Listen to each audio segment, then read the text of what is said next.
Life's better when you're under the American Family Insurance roof, because when you feel totally protected, your family's free to pursue their dreams. She's got a great swing. American Family Insurance. Get a quote and find an agent at amfam.com. It's sports betting the way it should be, with high betting limits, tight money line splits, exceptional customer service, and more. Download your new bookie today at circusports.com. Start betting like a pro from anywhere in Illinois.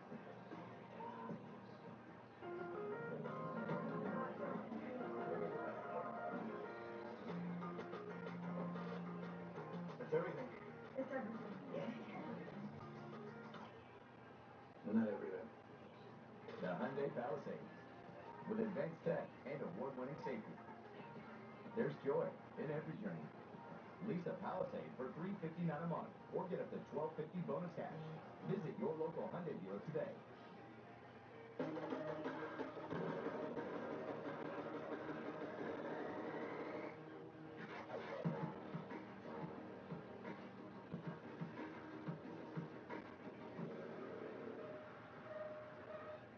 Chicago Cubs baseball on Marquee Sports Network is brought to you by Blue Cross Blue Shield.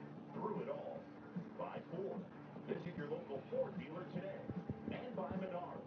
Save big money at Menards. Hey, welcome back. That was Michael Bush. Gladiator shot. Cubs Mets coming up. Jim DeShay's Guess What? But it's time for the keys to the game, and they're brought to you by your local Hyundai dealers and by you.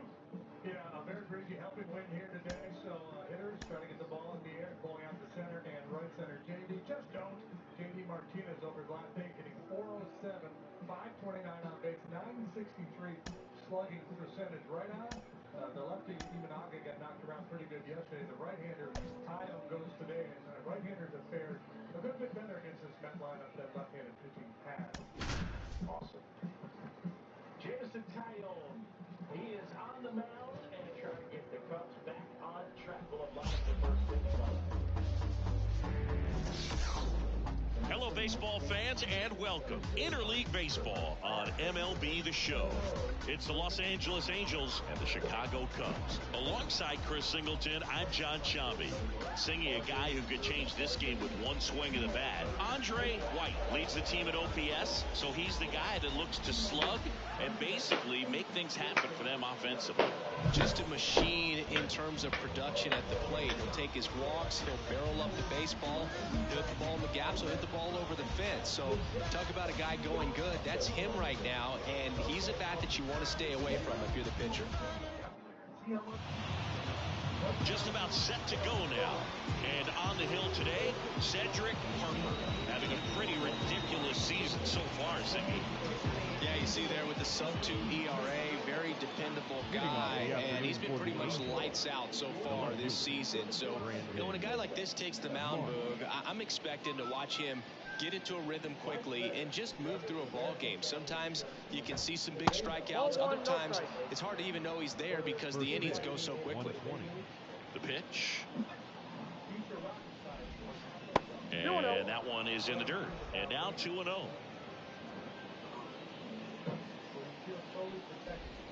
And another ball. Back-to-back breaking pitches away, you get the feeling as a hitter that the pitcher's afraid of you, that he doesn't want to challenge you. So I think the confidence level is raised right here.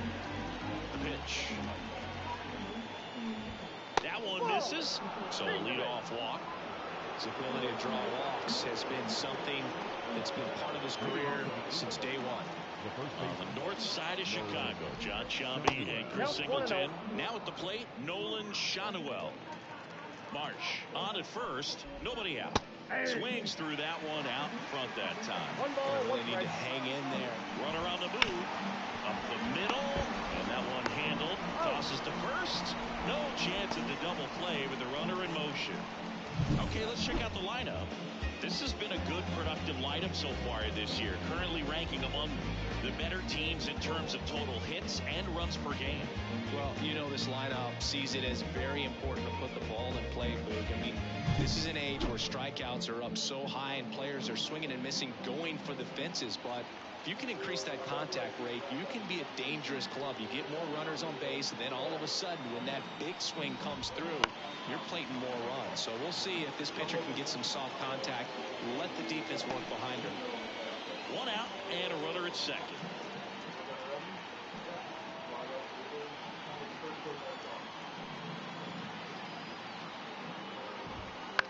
Lifted in the air, right center field. On the move to the gap. And there's 2 away.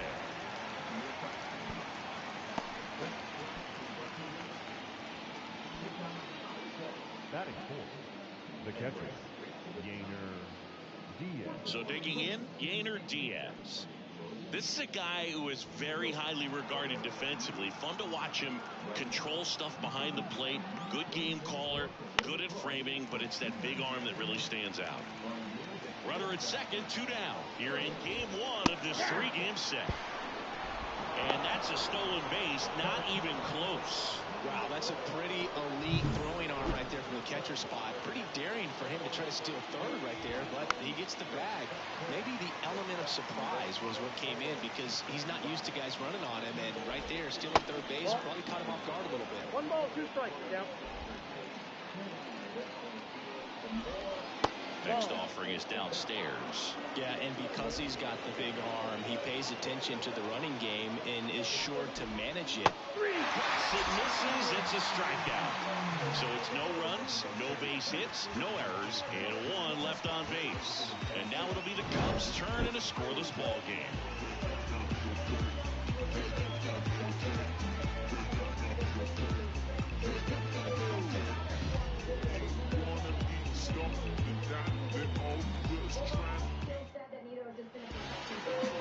Back here in Wrigley Field, and towing the slab here, Chris Sale. Comes into this start sporting a lifetime ERA just over 3. He's been pretty great for most of his big league career. Can't wait to watch him in this one. Bottom of the first. Zero accounting software helped put me on the right path. It's easy to find your numbers all in one place and get a clearer financial picture. So find the power in your numbers and open the right doors with Zero. Nobody likes a quitter unless you're trying to give up smoking or the Big Bang Theory, in which case I'm pulling for you, buddy. In wrestling, the words "I quit" are forever tied to the match type of the same name, which involves 2 parts. Just continue to carry through the middle of the field. And next for the Cubs, Marvin Randall. What a season it's been for him. He has supplied a lot of power and that average. That one ripped. And it's a one-hopper off the wall. Should be extra bases. 1 scores easily, and it's 1-0. They're up there looking to be aggressive and got something he can handle. Challenging with a fastball right in the heart of the zone. He's clearly ready to jump out.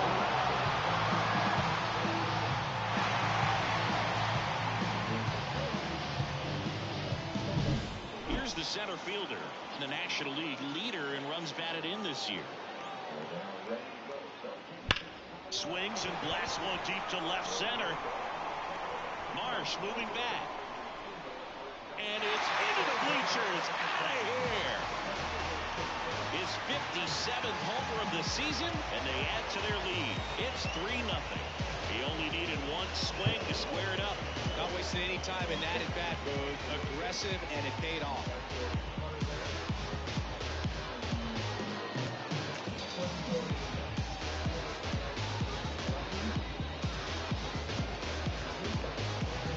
Looks like he's playing wiffle ball up there, and that's typically not the easiest way to hit a home run. The slight opposite field into the gap.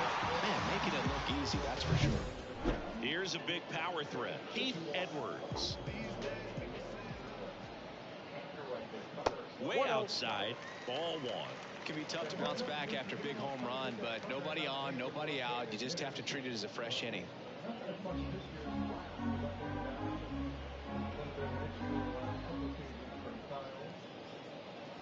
And a big swing and a miss. I think he was sitting off speed there.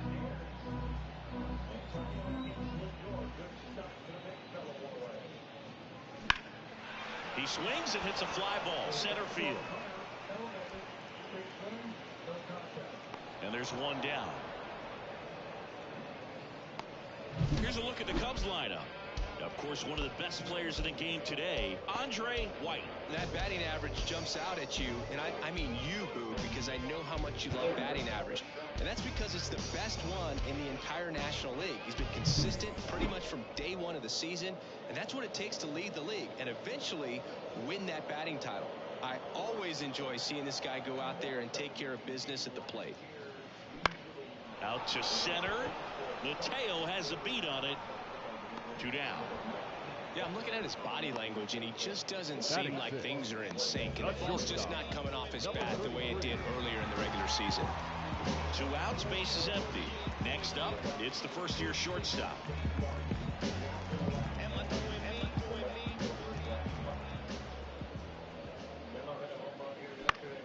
That one fouled off.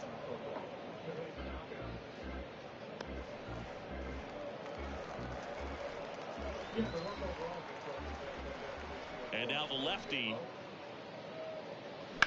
There's a swing and a drive. That one's carrying. It bangs off the wall. And he starts his afternoon off right with a double. He was all over that one. Anytime you smoke a ball off the wall, you kind of think about what it could have been. But obviously, you have to be happy with that result.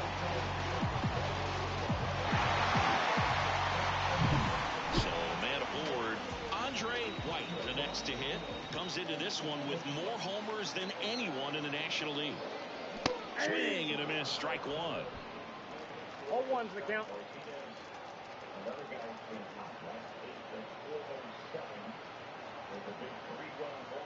And a pitch. Popped up, foul territory behind the plate. Catcher tosses the mask, settles under it, and that will end the inning. Cubs add 2 on this homer. It's now 3-0. You're watching Major League Baseball on the show.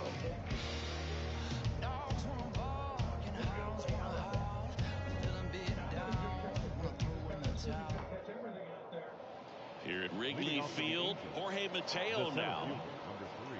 They're off to a great start, 3-run lead after their first inning, but so important to be airtight defensively. Don't give away extra outs and allow that other club to get back in this ball game. The 0-1. Bunting, and it's in the air. Harper makes the grab, 1 away. Well, he gave the bunt a shot there, but not able to execute. Yeah, I think he rushed it a little bit, and when guys rush, it can be a pop-up or it can be bunted right back at a position player. Hauls it in, 2 away.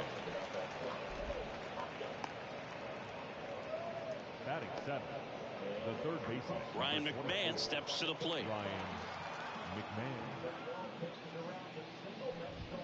Fastball for a strike. 0-1. McMahon getting to start at the hot corner. 29 years old, and he's been on a good run at the plate, hitting over .325 in his last 10 games.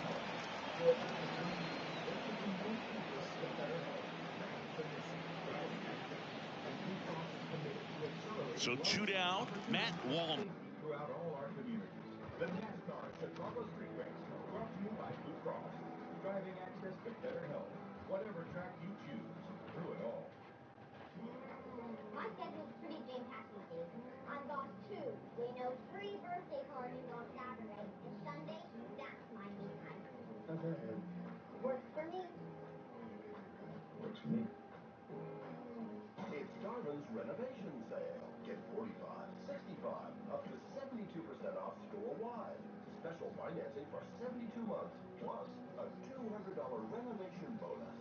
Going on now at Darvin. Imagine being pregnant and finding out you have cancer.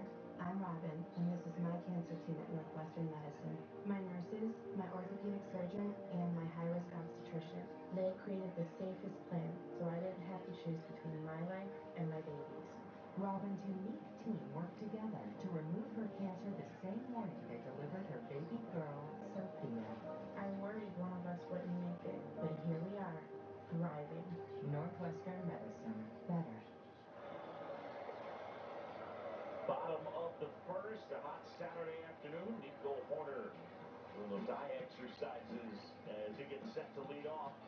Take a look at the Cubs lineup brought to you by Vinny's Beverage Depot. If you can't find it at Vinny's, it's probably not worth drinking. Drink Council, they go Horner, Bush, and Bellinger, Suzuki, Hack, Farrell, Swanson, Crow, Armstrong, and then Tomas Nido.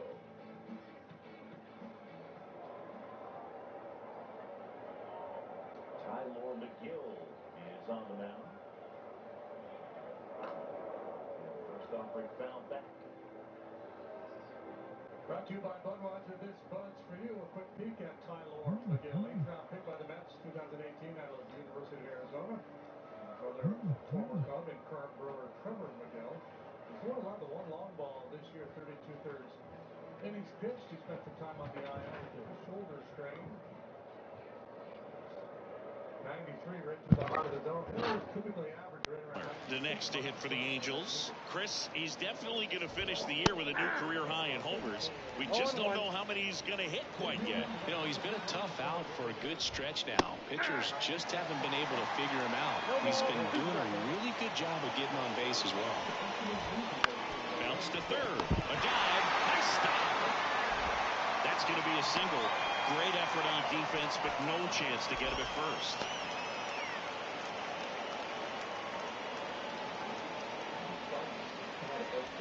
So here's the Angels pitcher, Chris Sale.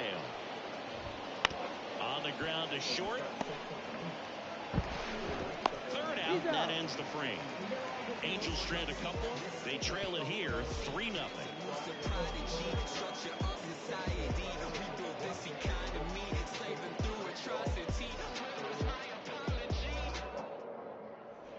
Bottom of the inning, so up now for Chicago, Davis, Webb. The wind of the pitch. Now a fly ball to right center. Wallner on the move. And he makes the catch. And there's one away. On the mound, he's got to remember his offense can score a lot. So if he can hit the reset button from here going forward, there's still a chance that his club can win this ball game. Here's Harper now. This kid picked up in a trade. A lot was offered and given to get him, but he's got a real high ceiling. A swing and a miss as he chases way out of the zone.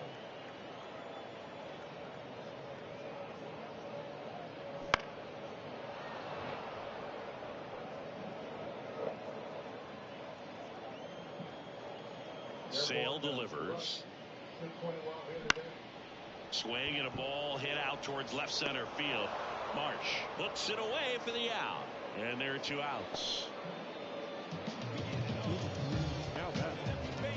Back to the leadoff spot in the Cubs lineup. Chris Jackson, the next Cub to hit. A double and a run scored his first time up. And a bunt towards third. Boots it.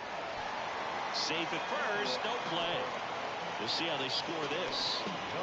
It doesn't surprise anyone when he gets on base by dropping down a bunt. I mean, this is just the latest example of him using his speed to his advantage and showing off his skills with the bat. That was very nice. That one almost got him. If it were an average catcher behind the plate, I'd say take second base, but this isn't a catcher you want to run on. His quick release is unreal. At the belt and fires.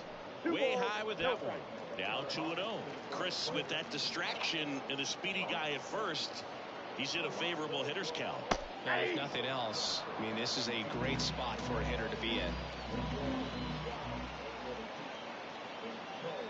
2 outs. Runner takes off. Strike in there. Throw, save. That's a stolen base. Well, it really doesn't matter what the situation is. When a guy like this gets on first, you know he's going to steal second at some point during the at-bat. Nice job to get into scoring position. The defense probably knew it was coming, but they just couldn't do anything to stop it.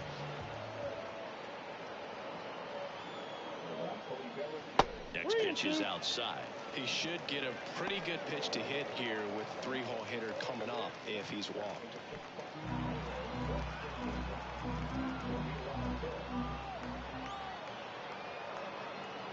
Kicks and fires. Got him looking. That's the inning. Cubs leave 1, but they lead at 3-0.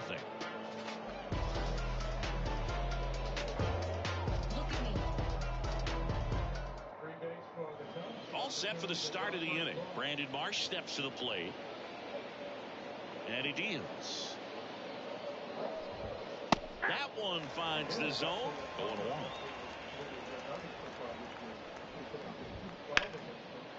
Makes the sliding stop. Fires to first.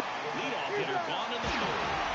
As an infielder, you have to be ready for anything. In that spot, it required going to the ground, getting a little dirty, and making a strong throw for the out. Great play.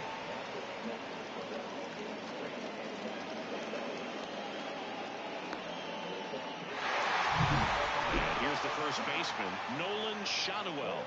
He's 0 for 1. There's the strike.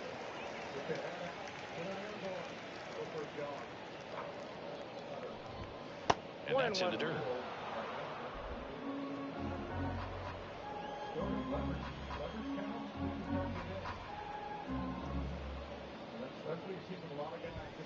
Chase swing. Did he go? Yes, he did. 1 ball, 2 strikes.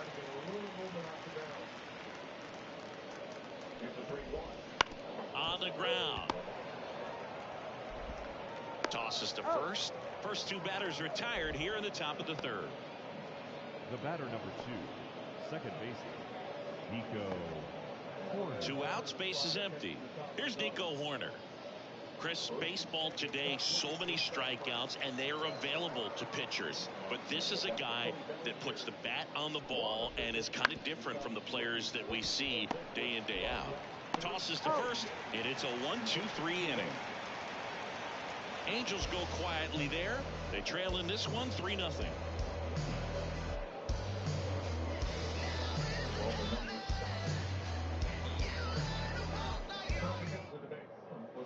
Set for the bottom of the third. Stepping in the long ball threat, number 20.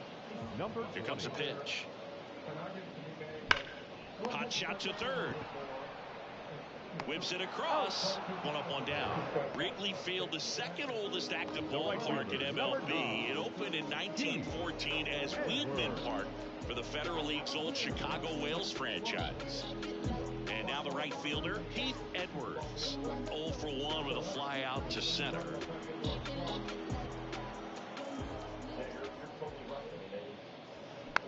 And that one fouled off. Ooh, it gets a little tricky in the outfield here at Wrigley with the wind patterns from Lake Michigan. Better check which way the flags are waving when you put together your game plan. Bounce to the left side. And it's through for a hit. So they get a man aboard with a 1-out single.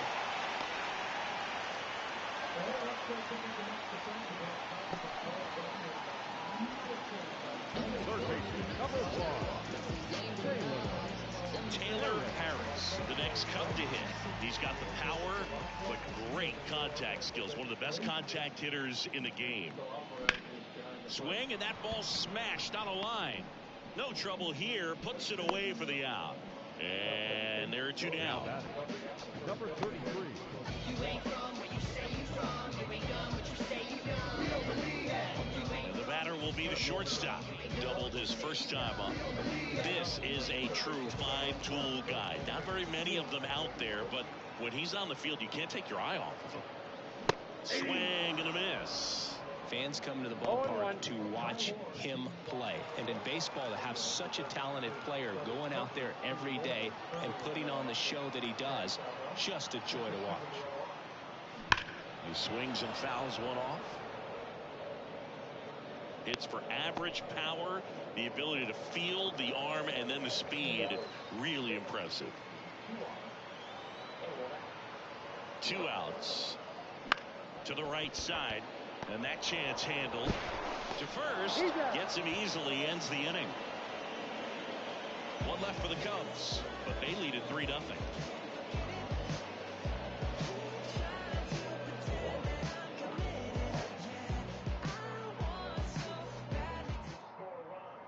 And welcome back to the ballpark. John Sciambi with Chris Singleton, and set to lead off the 4th, Yainer Diaz.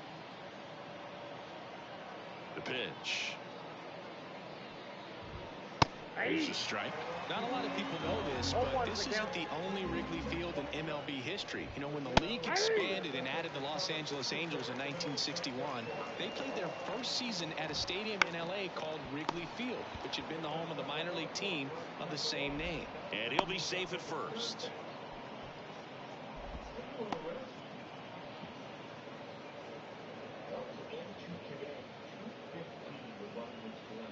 Man at first. So in now for the Angels, Jorge Mateo. He's 0 for 1. Just missed.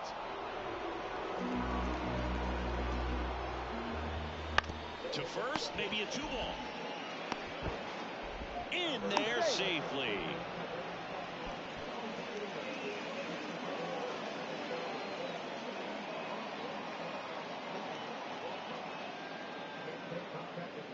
Ezekiel Tovar digs in now. He's been really clutch with runners in scoring position this season, so they'll have to be extra careful in this matchup. This one popped up. Foul ground, first base side.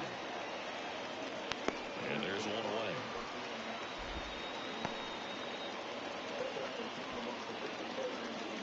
The third baseman, number 24. Ryan McMahon getting ready to hit.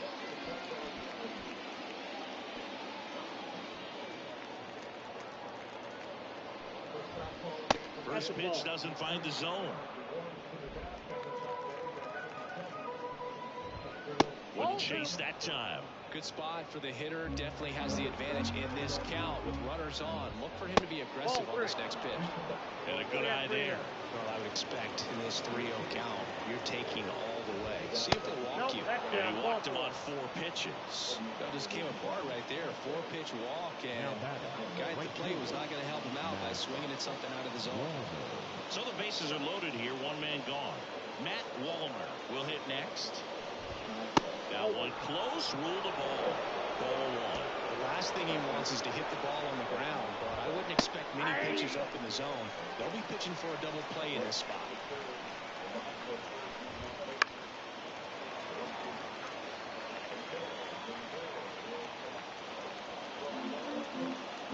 And here it comes. Swing and a ground ball out to short. Base hit. 1 run is in. The throw home. He's in there. It's 3-2.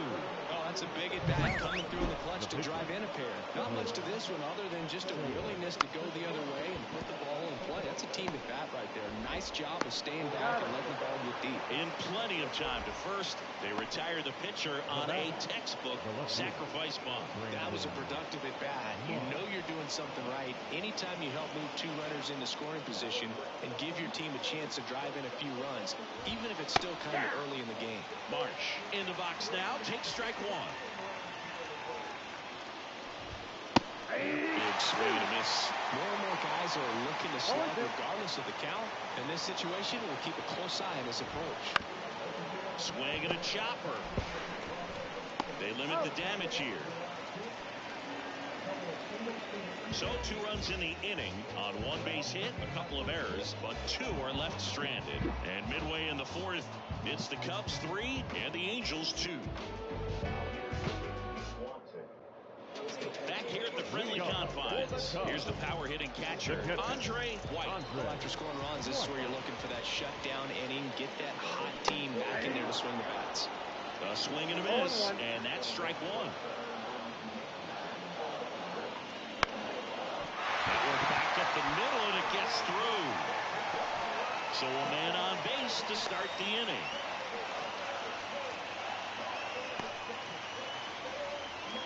Just kept it simple. Played number 3 at the middle of the infield and took it back where it came from, and there's just no one there to knock it down.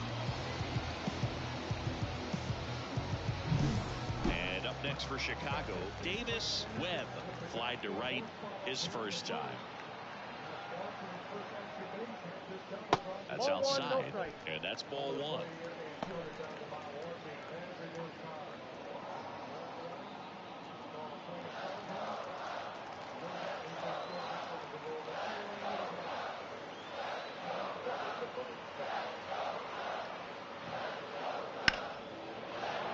Fought off foul. White gets his lead at first with nobody out.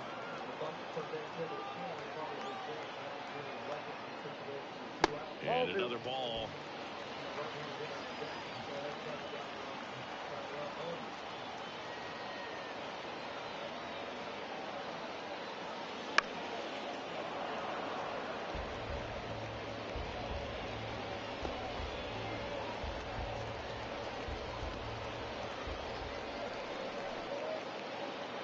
Two down. And that's outside.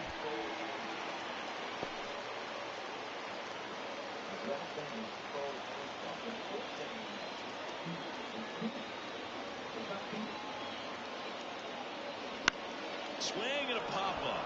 Foul territory for the catcher. And makes the grab. And there's one down. The pitcher, number 40, Patrick Harper.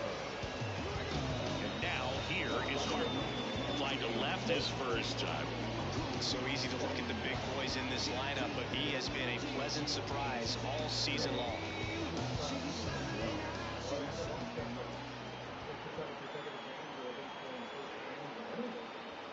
And there's a breaking ball that drops in there.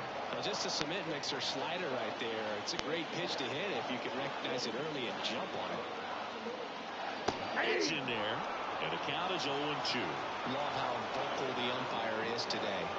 No doubt in the hitter's mind, catcher's mind, and even the pitcher's mind as to the conviction in the call.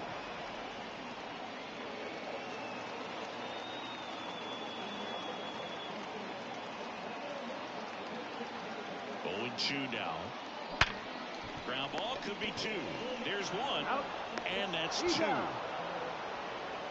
One hit in the inning, but nothing more than that. On to the top of the fifth we go. Hi, we're Visible. Get set to travel this summer with a wireless plan that'll keep you connected on the go. All on a one-line plan with unlimited 5G data and hotspot for just $25 a month. From vacation to staycation, travel like a champion when you switch at Visible.com.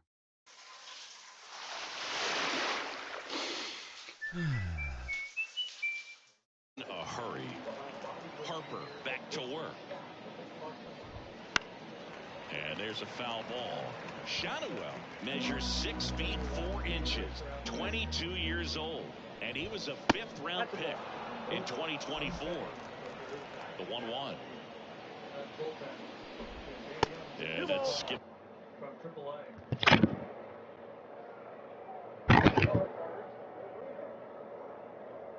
Tomas Nido again. Real man in third. 5-0 Cubs.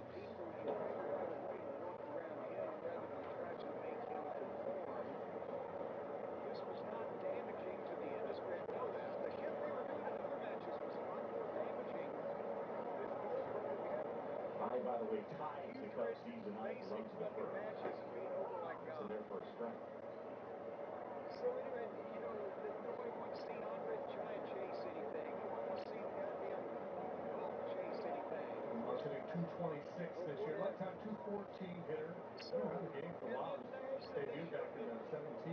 We'll do pin where he wins, and he says, when I won, I was over his fuck. Maybe a heater. Anybody said. I believe that was true. Yeah, he was over his fuck, and so was WCW's business. Over. So, Lee said he could hit a home run today. Hold call.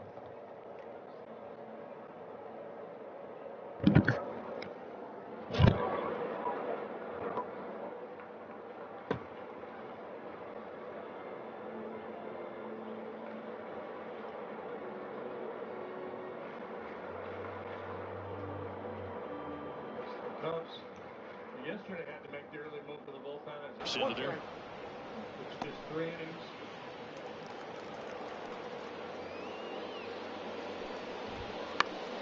This one in the air. White gets under it. And it's caught for the out. Now back, the second baseman, Nico. Here's the second baseman, Nico Horner. The offense needs to start showing some fight against this starter. He's doing his thing out there. They're going to have to push back at some point and make him work a little bit harder. And that one fouled off. He's a bad ball hitter, so even if you get him to chase pitches outside the zone, he still might beat you. Not an easy out by any means. One down, base is empty. That's a bullet, but it goes foul.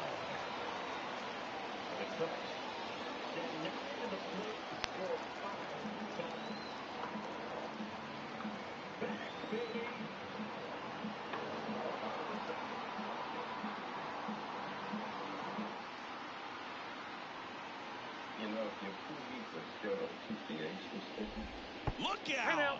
And it hit him. He had 2 strikes on him, and he hit him. The catcher. Yainer Diaz, the next to hit for the Angels.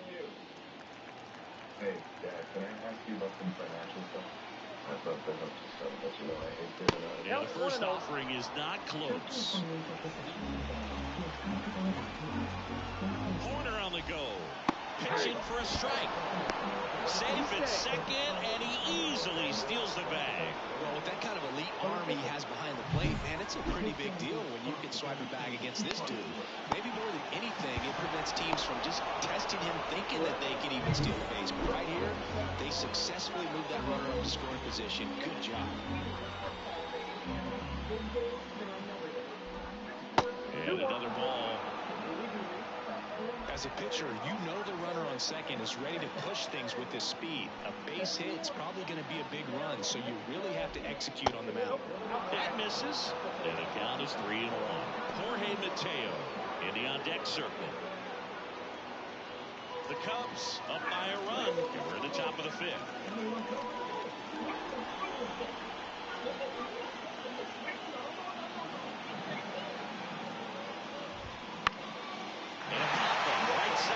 Territory. And it's 2 down. Yeah, that was a wasted RBI opportunity, but a competitor like him, he is looking forward to making up for it in his next at-bat. And now here's a speed threat. Outfielder Jorge Mateo.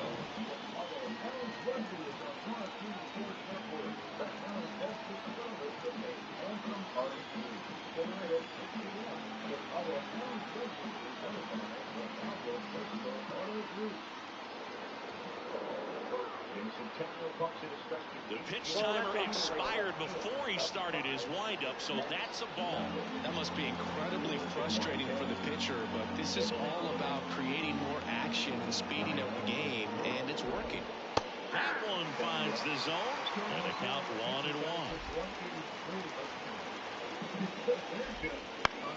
Left field. Jackson in position. Makes the catch, inning over. Angels lead 1. They trail it 3-2.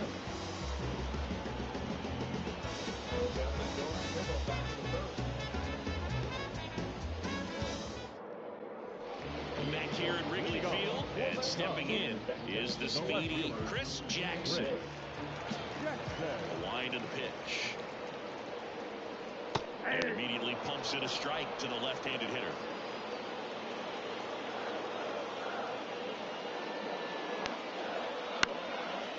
On the line, base hit. Just kind of sliced that one into center.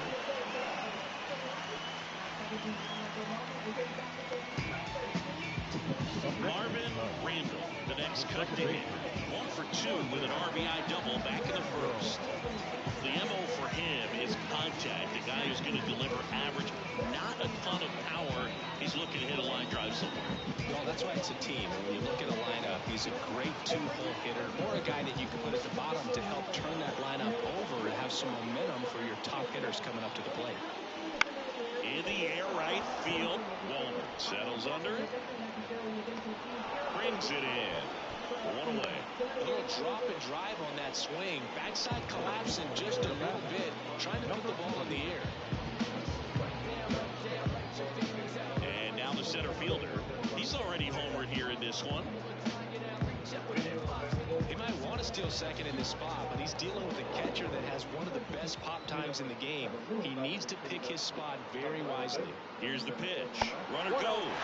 There's a ball, and that's a stolen base. Not even close. With a good arm behind the dish, it's definitely a run rolling the dice here to try to steal second base. Man, he can zip it down there so quickly. It was a pretty good throw as well, but a really good clean stolen base. He can be pretty proud of himself.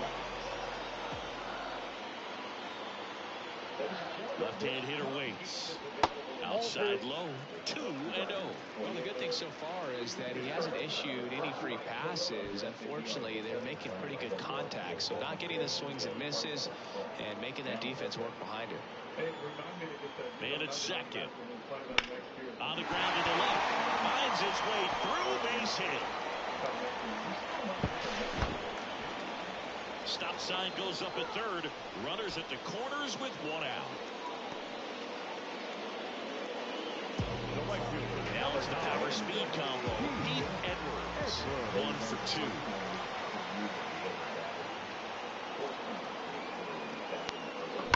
Hard grounder into the outfield for a knock.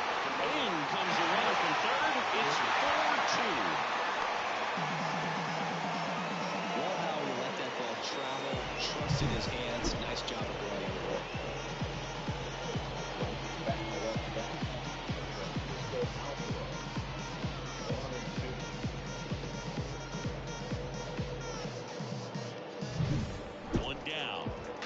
For the Cubs, Taylor Harris. I'm curious how he decides to attack on the mound. This guy at the plate has been great hitting under pressure this year.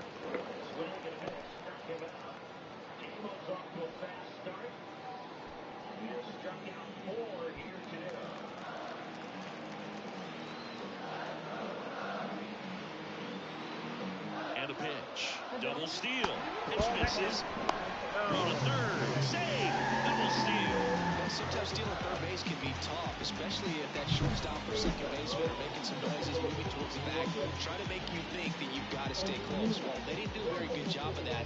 Get a comfortable lead, got a great jump, and that's how you steal third base. Calling for the intentional walk, and that loads up the bases. And the force play is now in order. Here comes the skipper, and we're going to see a pitching change in this spot. That does it for Chris Sale as the lefty makes way. 2-run ball game as he heads for the dugout, and we'll be back with a new pitcher. The new pitcher in the game, Tyler Mahle. Well, home runs have been a problem this year. Not doing a great job keeping the ball in the yard so far this season, so we'll see if that factors in.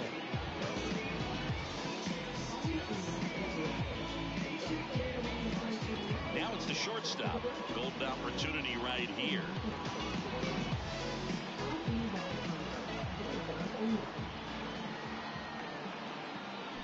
Little out front there as he swings through it. Well, he's so good about trying to drive the ball to the opposite field gap in these situations. If he takes that approach, he could bust this game wide open. Ground off the middle. That's a base hit. One runs in. And they hold the runner at third. Bases remain loaded here. Still only 1 gone. Big RBI for him right there. Really nice job staying up the middle with his approach. He didn't try to do too much with the pitch. Just shot it through the infield. And the batter now, Andre White. There's the strike. Not the easiest thing when you're talking about a guy that's, perhaps is going to be in the rotation, or maybe a long relief guy, to not start an inning, to come into an inning with pressure on it and try to get yourself comfortable. Next offering misses. 1 ball, 1 strike.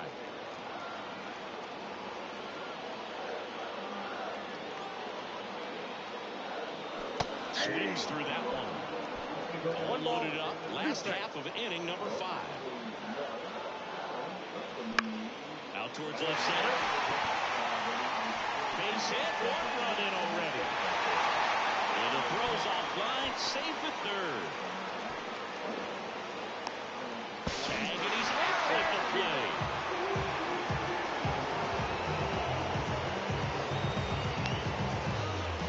Davis Webb, the next Cub to hit.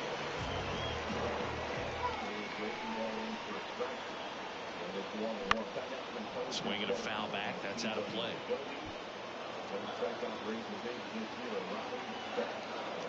2 on, 2 outs. 1-1.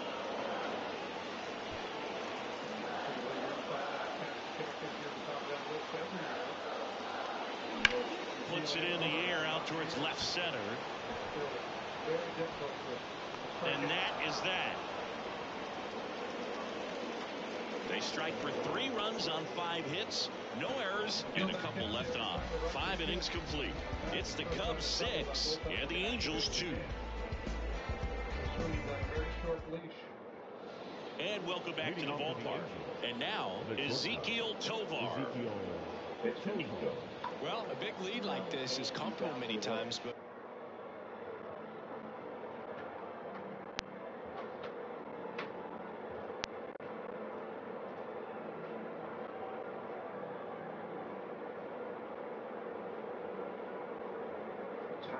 Taylor into the game. Corner is down on strikes. Yeah, no argument from Nico here. This one, it's playing the plate at the knees.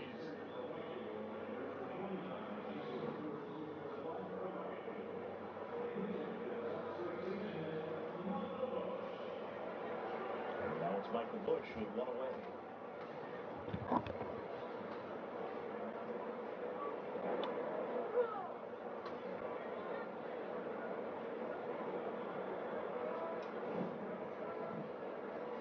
Pitch curveball this time by Alvarez. To get the call from Carapazza. Swing and a miss there.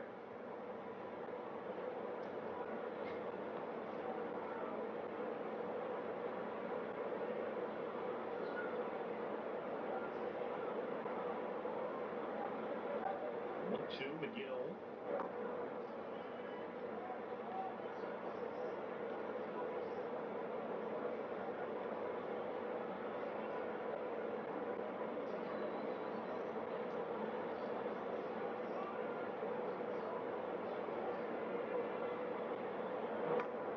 Is outside. Uncle Bush showing a really good eye, willingness to take walks. He's got one of those swings where he puts the ball in the air. He is susceptible to swing and miss on pitches up in the zone. Right through there. 2 down. Tuesday, July 2nd is Captain America Cap Night presented by Toyota. Fans who purchase at Cubs.com/specials will receive a limited edition Captain America inspired Cubs cap.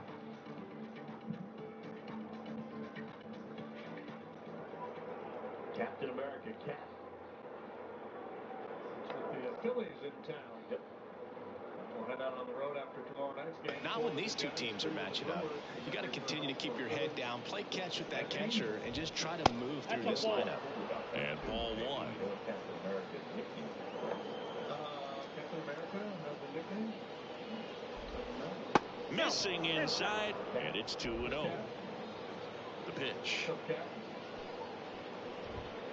Here's a line drive to left field. Brings it in with a nice running grab. And there's 1 down. The third baseman, number 24. Now here is Ryan McMahon.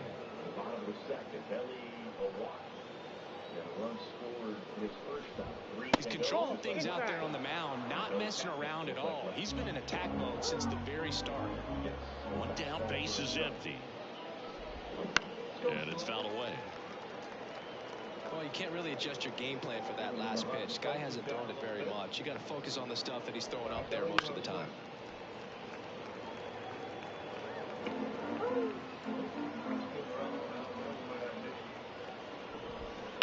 Right side, and it goes just foul.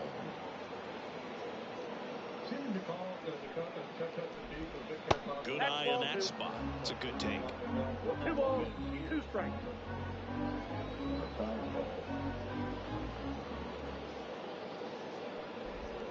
Swing and a miss. That one in the dirt. And it beats him for out number 2. That's a strikeout. Now batting, right fielder. 2 outs, base is empty. Now it's the right fielder, Matt Wallner. And the inning continues for Sale. Essentially one with ball 6.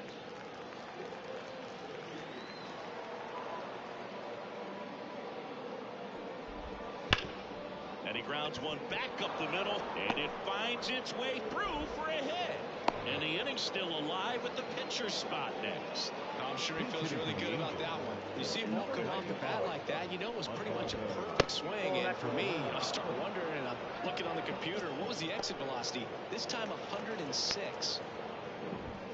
That misses the zone, and the count is 2-0.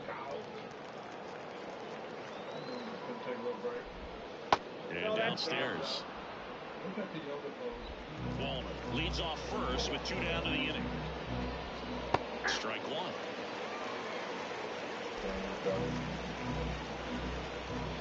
And a swing and a miss. 3-2, 2-out runner on first. A lot of movement in the infield. Hitter's got to stay focused on the pitch. Ground ball right side. They get the force. They don't come much closer than that. Bang, bang play to end the inning. Angels strand one. They still trail it here. It's 6-2. Back down for the bottom of the 6th, and there's a new pitcher on the mound, Zach Jackson. Well, he's got electric stuff coming out of the pen. His strikeout rate, though, is through the roof so far this season. And now here's the Cubs pitcher, Cedric Harper. The pitcher, Cedric Harper. And the pitch. And there's a ball.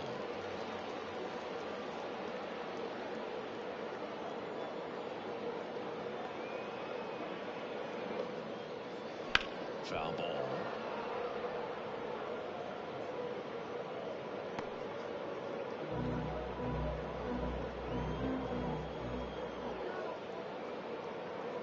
And the righty deals. And that one a little below the knees. And it's 2-1.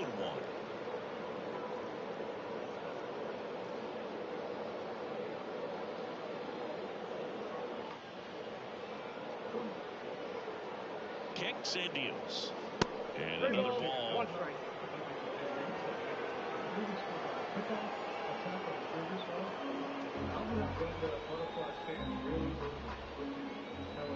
Righty delivers. Well hit the other way. That one going back and foul.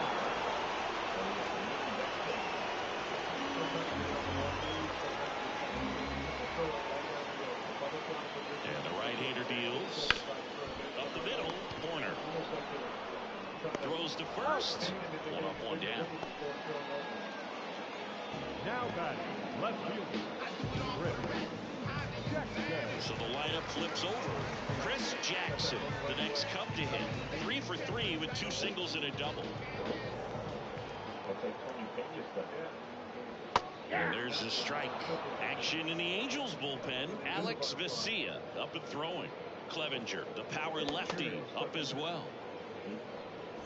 Base is empty, 1 away here in the bottom of the 6th. Ground ball to the right side. He handles it himself. 2 up, 2 down.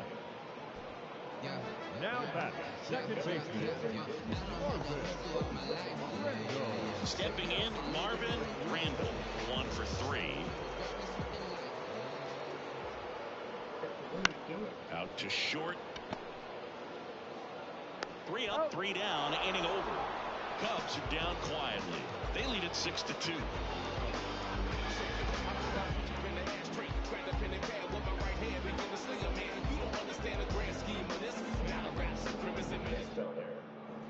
Back here at the friendly confines.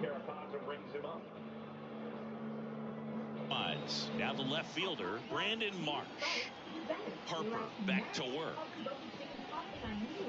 That's to third, Harris. Sends it to first, and they get the leadoff hitter in the 7th.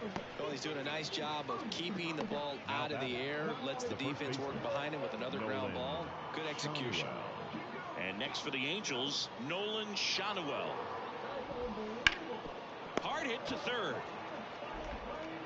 Tosses across to first, and a couple of quick outs.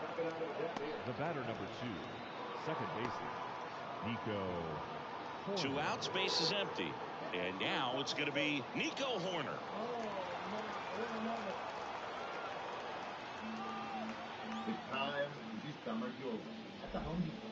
And that one moves his feet. in more flavor and style up the deal. However you choose to do it, don't miss 4th of July savings happening now at the Home Depot. On Sunday, Cubs legend Ryan Sittenberg will be immortalized with a statue at Wrigley Field. And you can watch this ceremony live on Mark. 2 down, nobody on. As we celebrate Rhinos, let's think. Fights it off, you'll see another.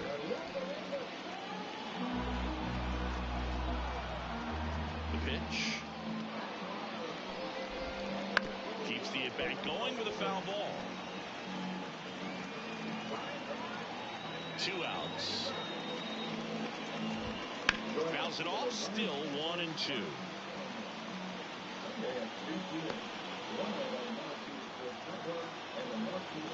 The lefty fires. Stays alive.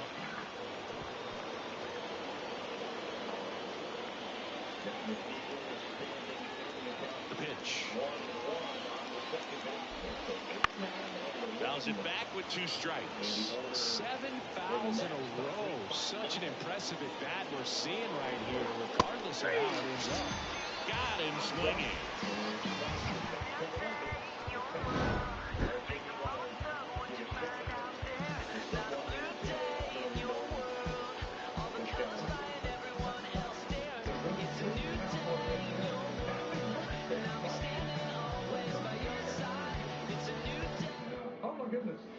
Here at Wrigley Field, bottom of the 7th. Here's the center fielder, number 20.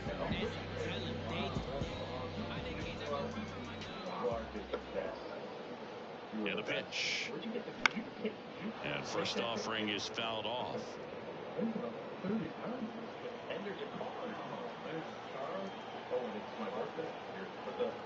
The pitch.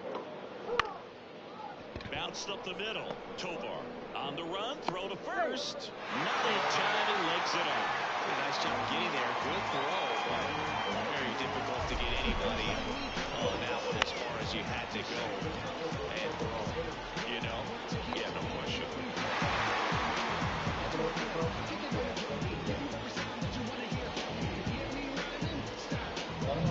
So, man aboard, Heath Edwards, the next Cub to hit. Outfield playing very deep, not wanting anything over their heads. Runner takes off, pitch outside. Safe at second, and that was not close. Having a good lead is so key when you're stealing bases, even if you've got great speed. But if you don't have great speed, but can get an extended lead and a good jump, you can steal bases on a catcher who can really throw it. That's a nice job right there.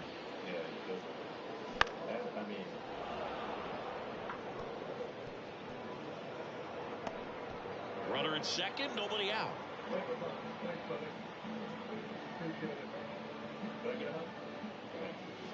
And he grounds one to the right side. Steps on first for the out.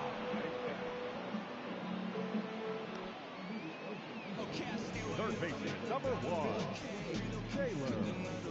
So up now for Chicago, Taylor Harris.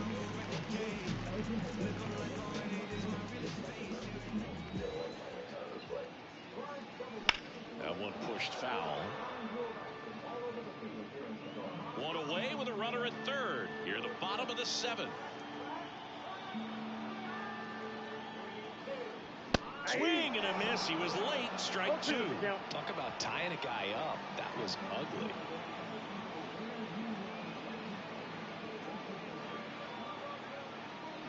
Fouls that off to the left, and will do it again. Liberty needs to maximize my cost experiences and save hundreds with all the money I save. Up the middle.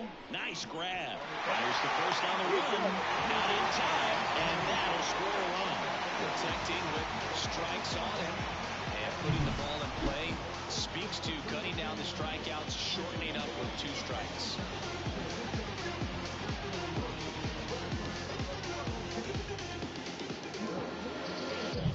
Here's the shortstop at the plate. He's a guy who does it all. First pitch misses. Count 1-0.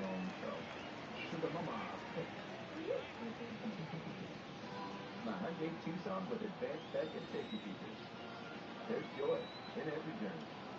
Lease the Tucson for Right-handed reliever. That one ripped. It falls in, and that's a hit. And they'll have runners at the corners after a one-out single.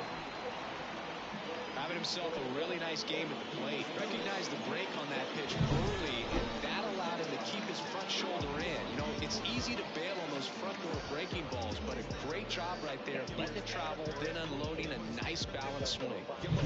So they're at the corners now. Andre White, the next to hit. And a foul ball.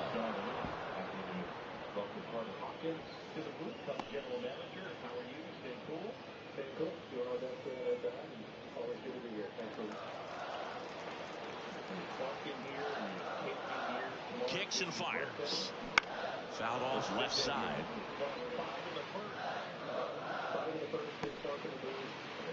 First and third, one down.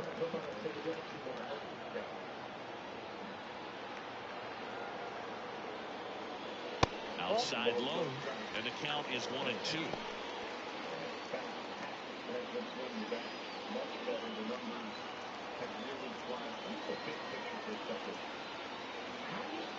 Two on, one out, and that's outside.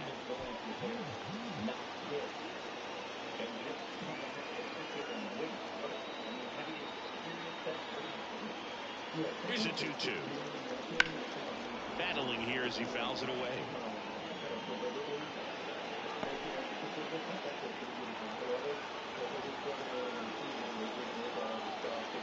Broke first, and he's back in safely.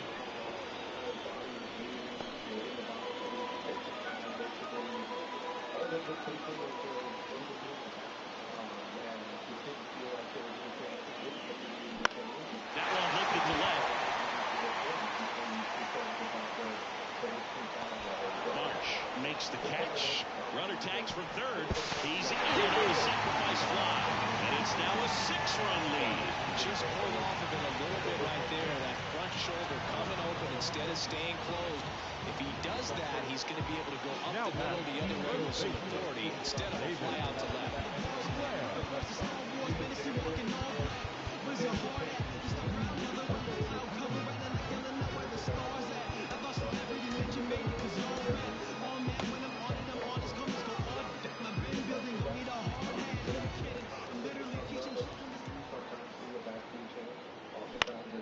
Swinging a foul straight back.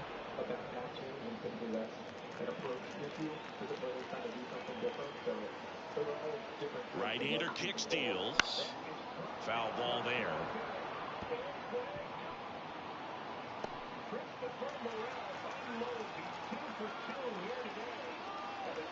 Now move to first. And he's back standing. Base runner with a one-way lead right there. All he's trying to do is get a look at the pitcher's move. Had no intent of stealing on that pitch. Sharp grounder. That's through for a base hit. Throw in holds the lead runner at second. 2 on now with 2 away. Couldn't have timed it up any better than that. Timing on the swing was good. Able to shoot the ball. Left-hander out of the bullpen, Alex Vesia. Well, they need someone to stop the bleed and keep the score right where it is. Seems like a tough task today with the way this lineup is swinging it.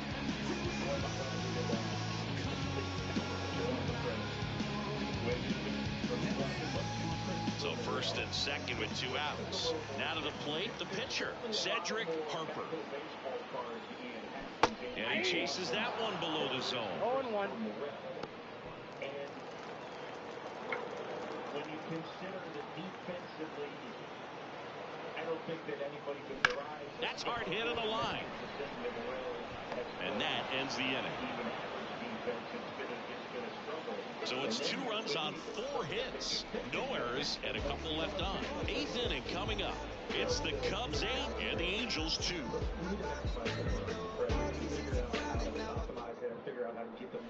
And we're back, ready to begin the 8th. And now the catcher comes up to him, Gainer Diaz. He's got a lot in there. His plate discipline's gotten better. He's got a great swing. He's got a really hard swing. There's a lot of attributes there. He's got to start putting it together more consistently, but a lot to get excited about there. Defensively, we got to figure it out. We got to figure out where the best place on the field for him is.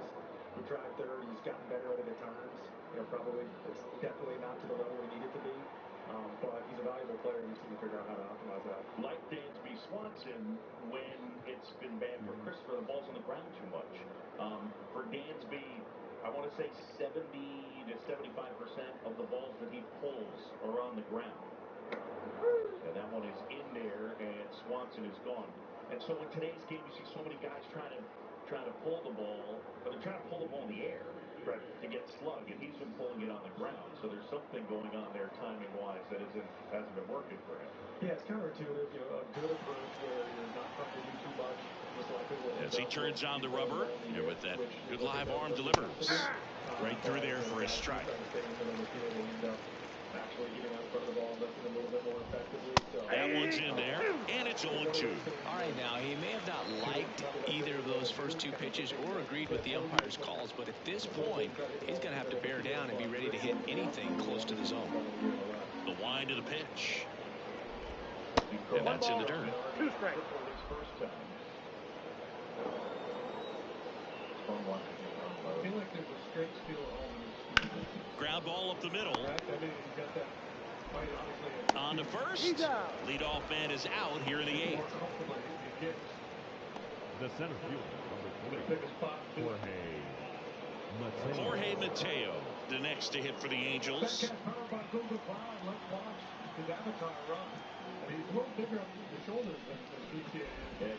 And that one's a little bit low. And that's ball 1. 1 out, base is empty. And that one fouled off. We do not. I think this one accounts for the bridge at 11.32. We're working on our. That's in there. And that's strike 2. The lefty closing in on 100 pitches. That one just misses. 2 balls, 2 strikes. And another ball. Base is empty, 1 away, and we're in the top of the 8th. Hacks and misses. It's a strikeout. He had him out in front, which isn't easy to do against a hitter like this, known for using the entire field. Just couldn't sit back long enough on that one. And next for LA, Ezequiel Tovar.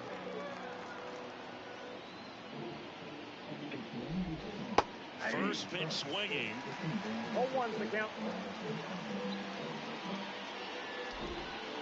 Way high there. 1-1. And now the lefty. Boog, that hook's looking pretty sharp today. Just a solid pitching performance so far, and I really think it's because of that curveball.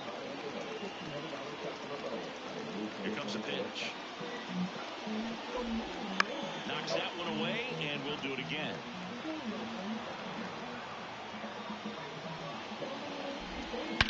Warning track, ball, and you can touch them all, baseball man. A gigantic blast. It's his 6th home run of the season, his 8-3. That one just sounded different. And might have been the loudest moment yet. Man, my ears are ringing. I can feel that swing from the booth.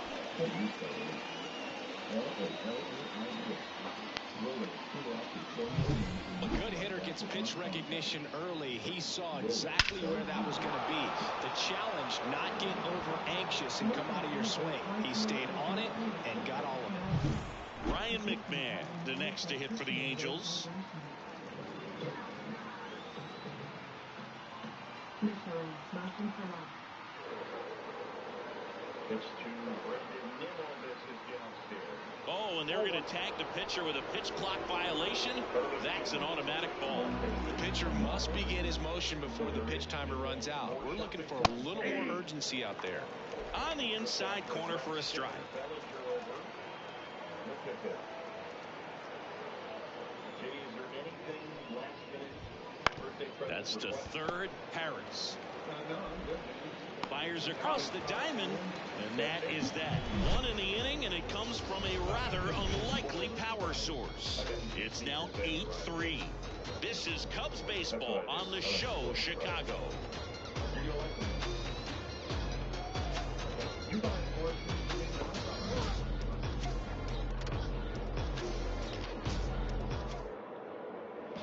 On to the bottom of the 8th. Here's the Cubs leadoff man, Chris Jackson.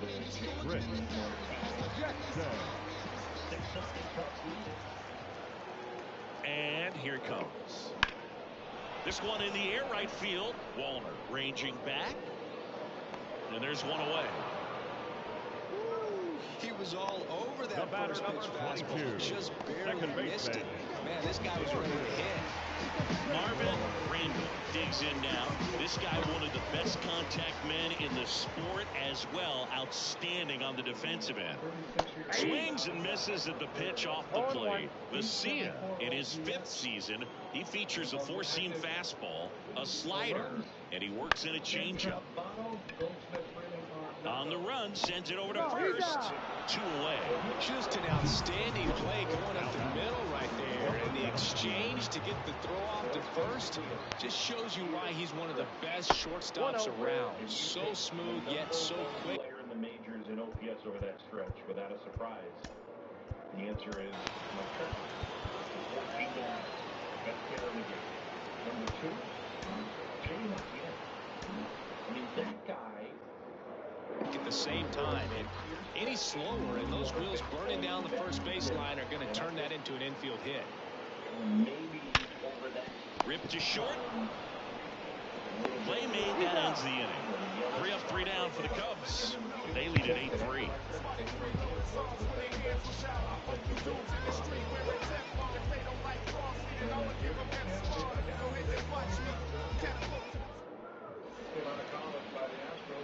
We're back. It's the top of the 9th, and there's a new pitcher on the mound. Number 29.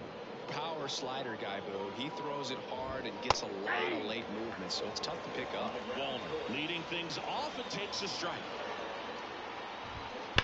Right field, down the line, and that one slices foul. And a pitch. Swing and a miss, and he got him. And a strikeout for the first out here in the 9th. Such a challenge when a guy's got great velocity. He's throwing a slider over 90 miles per hour. You want to be ready to hit that fastball, but that late break just eats you up every time. The Cubbies leading by 5 here at the top of the 9th. And a breaking ball drops in for a strike.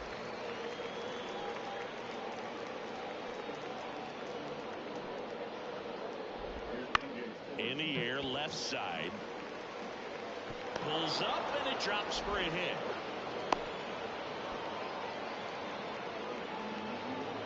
That's a ball that a lot of times you'll see the shortstop or left fielder be able to get to if it hangs up in the air long enough. But right there, it just died and found a way to drop in on the green stuff, a base hit. And that one just missed off the outside edge. And he swings over the top there. Well, the hitter shows the pitcher that he's willing to go after that pitch down in the zone. So perhaps he'll come back to it, still try to get that ground ball double play. Out there to center, under it. And there's 2 down.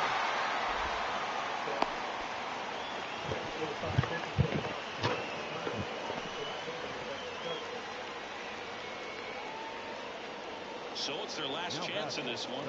At the plate, Nolan Shotwell. Been in, and it's 1-0. Right through there for a strike. Blackman, the runner at first with 2 gone.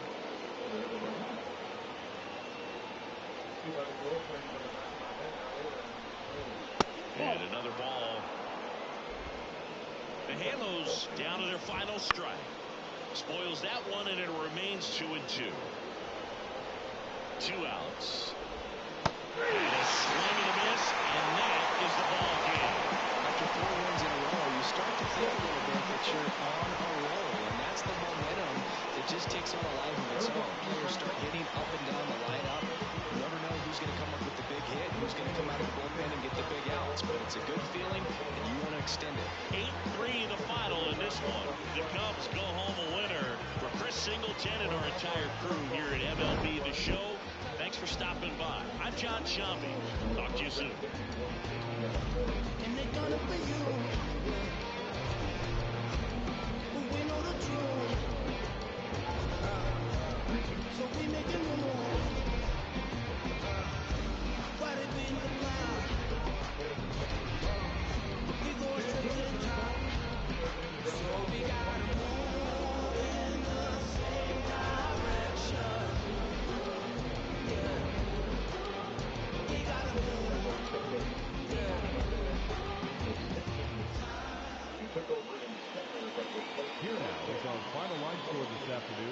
First for the victorious Chicago Cubs. 8 runs on 16 hits. 3 errors. They left 8 runners on base. And the fourth comes for the Angels, 3 runs, 5 hits, no errors. They left 8 runners on base. Time of the ballgame, 3 hours and 31 minutes. Our paid attendance at Wrigley Field this afternoon, 41,649. As always, we thank you for your support of Chicago Cubs baseball and remind you to please drive home safely.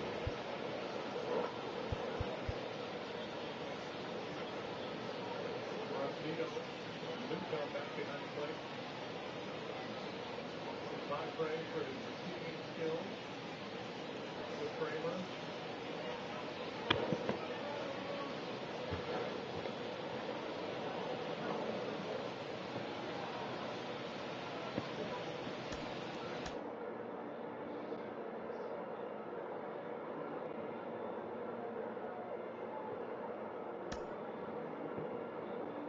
Here's the title this year.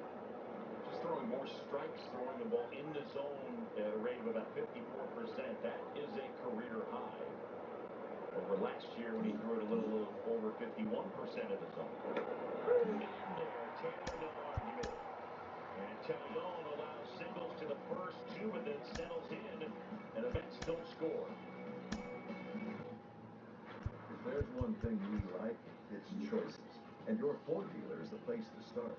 With a full lineup of vehicles and available powertrains, get your ideal combination of power and capability with gas, hybrid, or all electric. The more important than the power you choose is what you choose to do with it. Choose FlexFly on a new Ford Escape and get 1.9% APR financing for 66 months, plus 1,000 FlexFly cash, only at your local Ford dealer. This hot, delicious KFC meal is just $4.99 all day, every day. Good luck finding a deal this juicy anywhere else. Out of a bucket's a good deal. Yeah, it's a really, really good deal. And the pick is in. In these territories, they'll come try you. Use that much this year? Haven't had much need of it yet. Programs an American Saga. Rated R.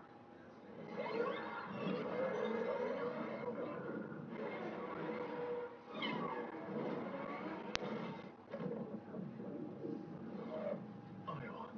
Electrified. Hungo tired. There's nothing better than a game from a great tasting Miller Lite. It's less filling than Miller Lite. Tastes great. I never understood this argument. Let it be both. Miller and Miller. I like it. You've been waiting for retirement. That means a trusted Medicare plan from Blue Cross and Blue Shield of Illinois is waiting for you. If you're 65 years or older, choose a plan that gives you more peace of mind for those moments ahead. Through it all. Time now for the Liberty Mutual Insurance field coverage. We focus on rhinos. The Brad Sandberg statue will be unveiled tomorrow. 10 times an All-Star, 9 times a Gold Glove winner, MVP in '84, and inducted into the Hall of Fame in 2005. Tomorrow, the anniversary. 40 years ago, the Sandberg game, he went 5 for 6, 2 homers, 1 in the 9th, 1 in the 10th, both off Suter. What a career he's put together. It'll be a great day tomorrow. Elise Beneker, Craig Counsell, one of the guys that is going to make sure to attend that Ryne Sandberg ceremony tomorrow. Yeah, absolutely. And when asked about him before the game, he thinks that he played a couple of series against Rhino in '97. Doesn't really remember them well, but what he does remember about Rhino, he described him as a quiet giant. Just that anything you saw him do, it was bigger than life. It was more than Counsell could ever imagine him doing himself. But he went about it with such humility, which he said is very inspiring and kind of amazing. And he hit on that fact when Bruce Levine followed up, like, did you ever try to do anything that Sandberg did when you watched him? And Counsell said, absolutely not. Because the way he did things, Counsell just was like, I couldn't do it that way. Because that's how he saw Sandberg's game, just above and beyond, which so describes Sandberg. And he is just I can't wait to honor him tomorrow because he's so deserving of this. Yeah, you know, one of the things, JD, that's funny is, and you played basically in the crossover where it started to change, but we grew up watching baseball in an era where the catcher, the second baseman, the shortstop, and the center fielder, those were defensive positions, and you were just not expecting those guys to hit for much, if any, power. And then guys like Cal Ripken came along, guys like Ryan Sandberg came along, and they were unique. Yeah, Barry Larkin at shortstop to a certain extent. Yeah, Rhino, 282 career home runs, topped out at 40 in 1990. And second baseman back in the day were typically kind of a little scrappy, punch and Judy type hitters. They were Craig Counsell. Are you in trouble with that? Won't tell if you won't. Yeah, okay. You set up that up for you. That's the third. Iglesias. There's a new pitcher, JD. Yeah, it's Danny Young. He was up earlier.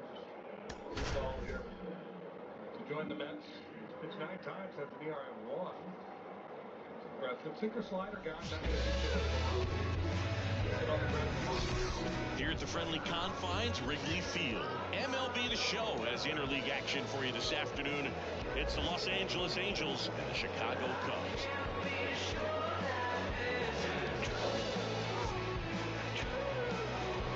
And we'll be back with the first pitch right after this.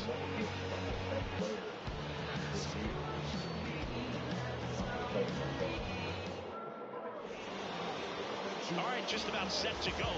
And towing the slab, Marcus Head. How about a scouting report on him? Well, he's been a very dependable starter for his club, and what stands out for me is that left-handed hitters have really struggled batting below 200 against him, and it just tells me they have a hard time tracking the baseball. Maybe it's the release point, maybe it's the motion, but just some way, somehow, they've got to figure out a way to pick it up and try to have some success from the left side. And a quick out, number 1. All right, let's take a look at the Angels lineup. They do a lot of things well in this offense, Siggy. They control the strike zone. They make pitchers work hard for outs. And as a result, one of the better OBP teams in the league. Well, what I love about it is it's an organizational philosophy. Whether you go to instructional league, whether you go to spring training, you see these guys even during batting practice. When it doesn't matter, they're practicing that type of approach, Boog. And when you have that filtering through the organization, even when you call up a player, he steps right in and continues with the pattern that they have established at this level, which ultimately leads to a lot of success. Power guys.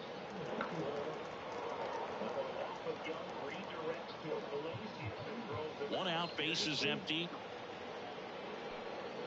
That's because you're happy, kid. You never know. No question.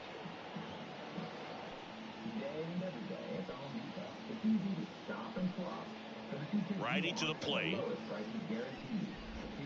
Got him swinging for the strikeout. Pulled the string on the changeup. He's really good hitting the baseball the other way, so credit the pitcher for having him out in front of that pitch. Clearly he had him fooled. Nico Horner stands in with 2 away as he takes a ball. You know, you translate on base percentage, it's basically this. Teams that have a high on base percentage, they don't make outs at a very high rate. As my buddy Joe Sheehan says, OBP is life. Right through there for a strike.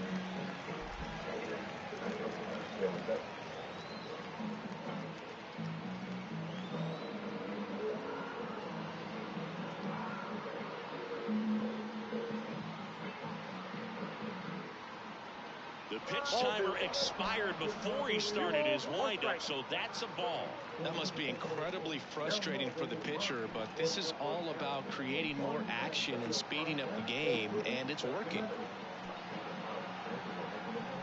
Kicks and deals. 2 balls, 2 strikes.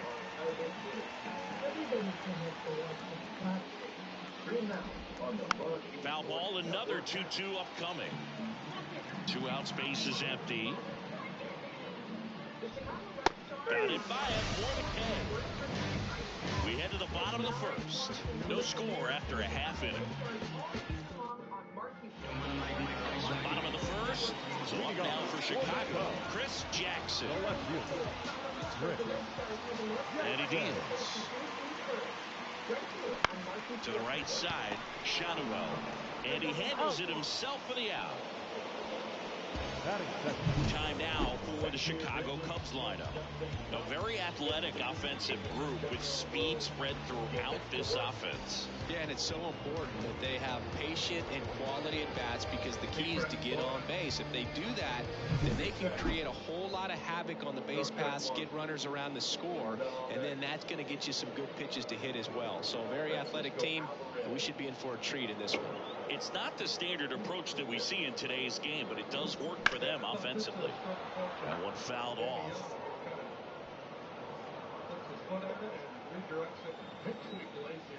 The line to kick the pitch.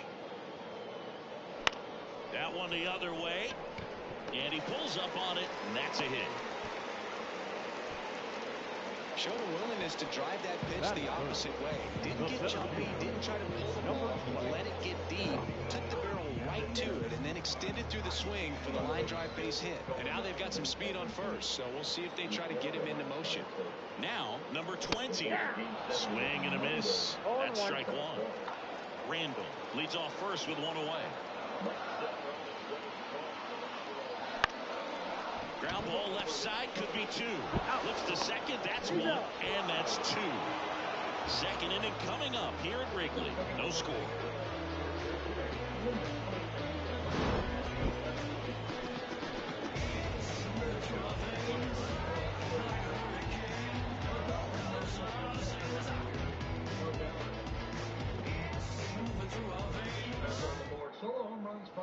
Back here at Wrigley Field, second inning set to go. So now the Angel cleanup hitter, Matt Wallner. Head, a righty that throws with power. Only 18 years old, a former first-round pick in 2024. Head back to work. Two of the most potent offenses in the game squaring off. The line of the pitch. Trying to get him to chase on the changeup that time. Carl Dixon working the plate in this one. You know, we often hear and talk about umpires being a pitcher's umpire, but Boo Dixon maybe a little bit more hitter friendly than most. He's kind of tight on the corners, so we'll see if that comes into play at all in this one.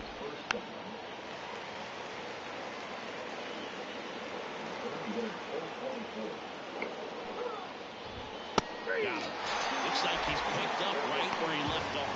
Well, he throws him with a great fastball right on the corner. It's kind of like bowling when you think the ball's going to get into the gutter, and somehow it just hangs onto that edge and knocks down a pin. Well, he got the outside corner of the plate and got that called third strike. Ryan McMahon stands in here, takes ball one low. And it's 1-1. Wow, triple digits on the gun. I know there are more pitchers that can reach that now than in the past, but it's still impressive to watch. Swing and a miss, and he was fooled. One ball. No score here in the second. Popped up to the left, into foul ground. Harris settles under it and makes the catch. And there's two away. Batting fifth, the center fielder, Charlie. On the north side of Chicago, John Shelby and Chris Singleton. Here's Charlie Blackmon.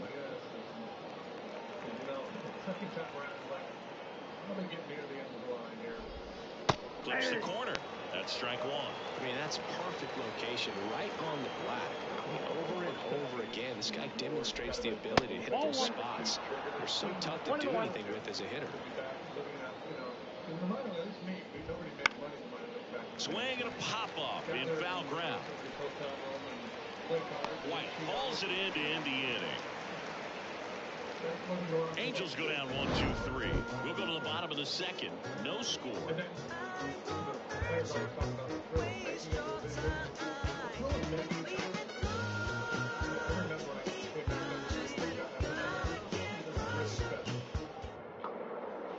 Now the Cubs' four-hole hitter, Pete Edwards. This kid picked up in a trade. A lot was offered and given to get him, but he's got a real high ceiling. Ripped to first, caught. That at bat is a positive sign, even though it probably doesn't feel like it. You hit the ball hard, but it doesn't always work out in your favor. Sometimes a defender is there to make a play.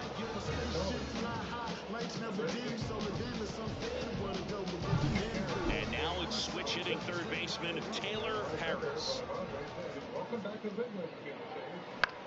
The other way, makes the grab, and there's two gone. It's never fun going back to the dugout after hitting a line drive that finds a glove, but you will get some high fives. You know, when you make great contact, you feel like you've done everything right. But in this game of baseball, not everything is in your control. Swing and a ball lifted to center field, and it drops in. And that keeps the inning alive. Hitting is really easy for some guys. One thing that I could see already, his bat stays in the zone on plane for an extended period of time. And guys like that, they have a high contact rate and they have more barrels because of that bat being on plane. And even when you don't get it great, it's still hit hard enough to dunk something in like that in front of the center fielder. The pitch. Pitch out, but no action.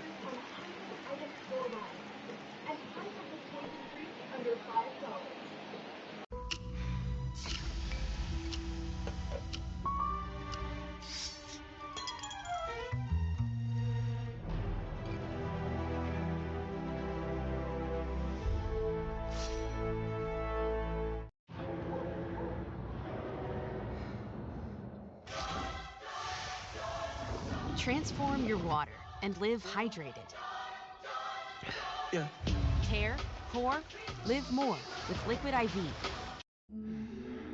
This hot yoga has me not smelling so good. But wait, she smells fantastic. Did she take my Old Spice Total Body Deodorant with 24/7 freshness and use it on her pits, toes, and down belows? How could you? It has 24/7 freshness, and it smells better than mine. How could I not? You could have just not. Cracks his bat, pops him up. Stretches out and holds it in.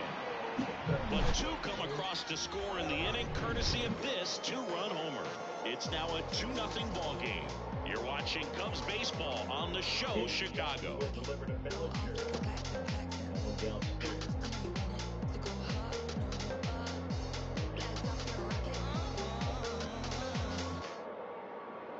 Back here at the friendly confines. Top half of the third inning, and now the shortstop, Ezequiel Tovar. Well, after putting up a nice inning on offense, got some runs across, this is where you look for the starter to go out there, have a shutdown inning. Don't give that other team any hope. You just hope that he can get through this inning, get the bats back up there while they're hot. Popped up. Webb makes the play, and there's one down. The catcher, number 55. Here's the Angels catcher, Sam Huff.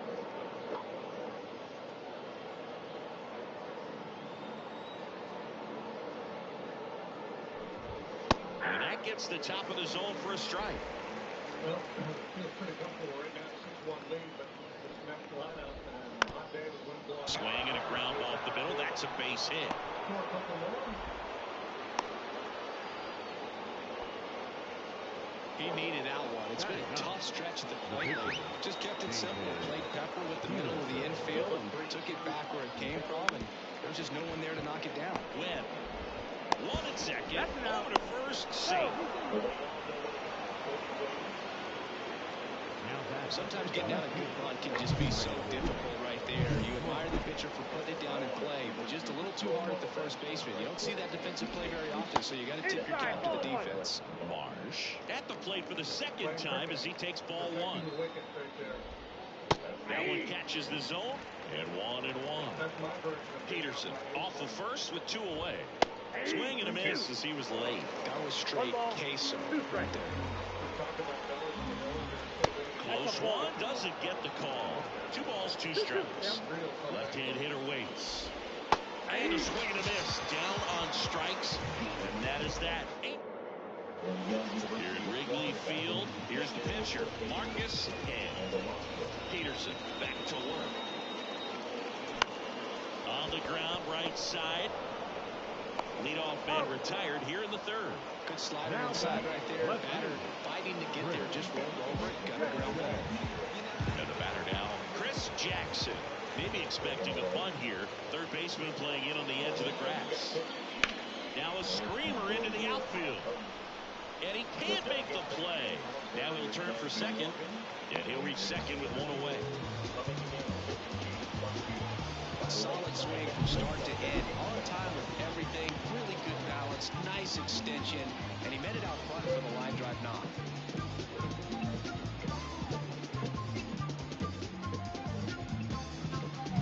And at second with 1 away. And next for the Cubs, Marvin Randall. That one down the line, and foul ball.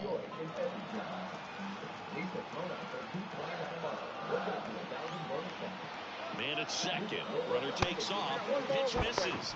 Throw to third. Save. Sometimes stealing third base can be tough, especially if that shortstop or second baseman are making some noises moving towards the bag. Try to make you think that you've got to stay close. Well, they didn't do a very good job of that. Had a comfortable lead, got a great jump, and that's how you steal third base.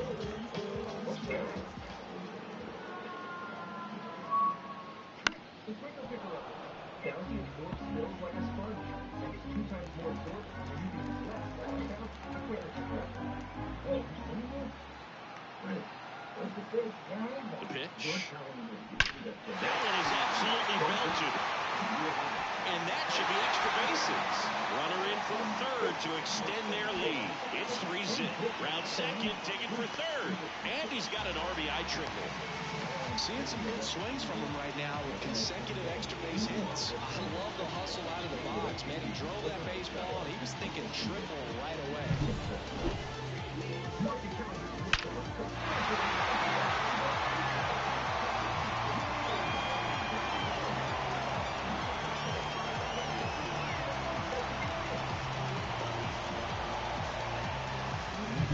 Runner at third with 1 gone. And now the center fielder. He hit into a double play his first time up. That one almost got him. Count 1-0. And by Toyota, official vehicle of the Chicago Cubs.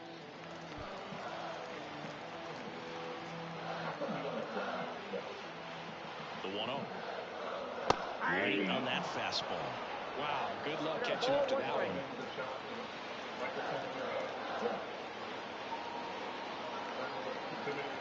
And the pitch.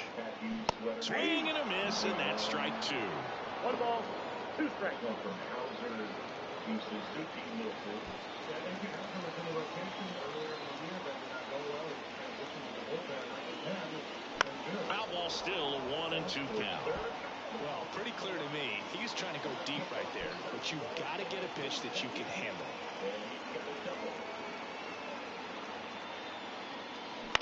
That one to first, Shadowell. Out number 2, and another run comes in.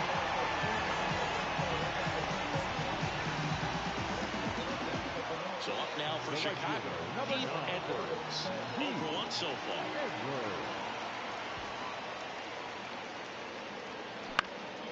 On the ground, into the outfield, base hit. And that extends the inning. Waste no time there. Once you get the ball by the pitcher, there's a lot of base hits up the middle, even on ground balls. So a nice job to use that big hole and get himself a hit. 2 outs, runner at first. Taylor Harris getting ready to hit. Swing and a miss. 0-1's the count.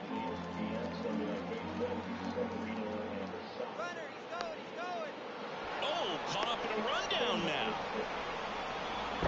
Tag, and he's out. Trying to get back, and that will end the inning. They put 2 on the board on 3 hits, no errors, and nobody left on. On to inning number 4. It's the Cubs 4 and the Angels nothing. Debuting in 2015. On to the 4th. So in now for the Angels, Nolan Schanuel. Out of the zone and a called strike. Well, a big lead like this is comfortable many times, but not when these two teams are matching up. You got to continue to keep your head down, play catch with that catcher, and just try to move through this lineup. Time now for Swings and misses, struck him out. Oh, there's a 3-pitch strikeout. He can do whatever he wants with the baseball right now. Corner in now, takes ball 1 off the plate. And that one missing low. Well, usually a high level of confidence when you're facing a young pitcher out there on the mound. In this situation, ahead 2-0, he's put himself in a really good spot. The line and the pitch. And there's the strike. Base is empty, 1 away here in the 2nd game of the series. Comes up empty. That's strike 2.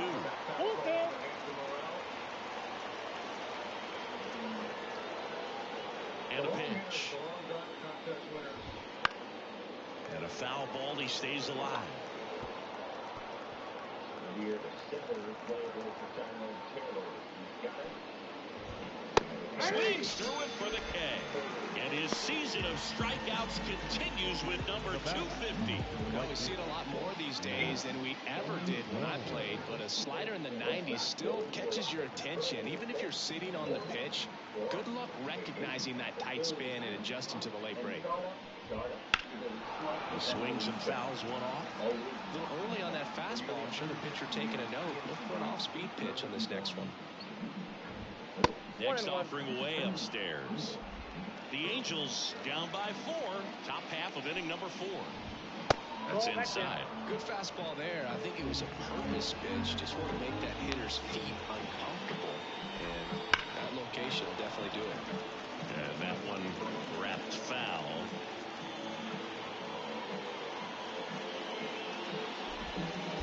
Way inside.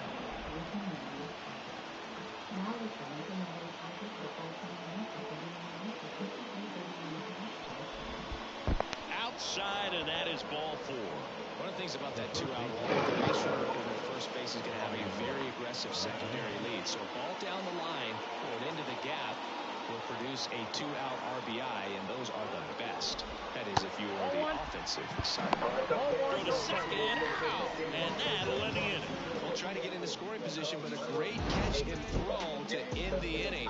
That's the way to pick up the pitcher.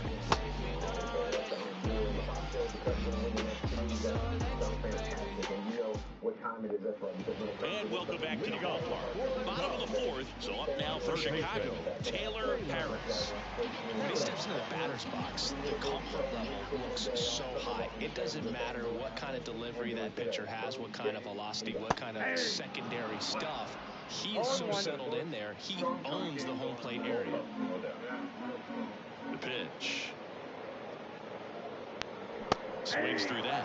Tie a guy up like that, you're feeling like you are in command.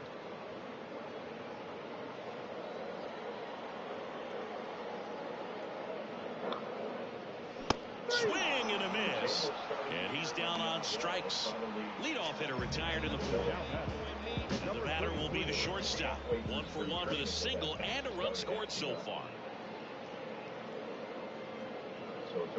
Swing and a miss as he was late that time. Right now this battery is seeing the aggressiveness of the hitters early in the count and often, so got to be real careful that you don't give too good of a pitch, especially early in the count. And there's 2 down. Different injuries. Now batter. 2 outs, base is empty. Now the Cubs catcher, Andre White. That one found hard the other way.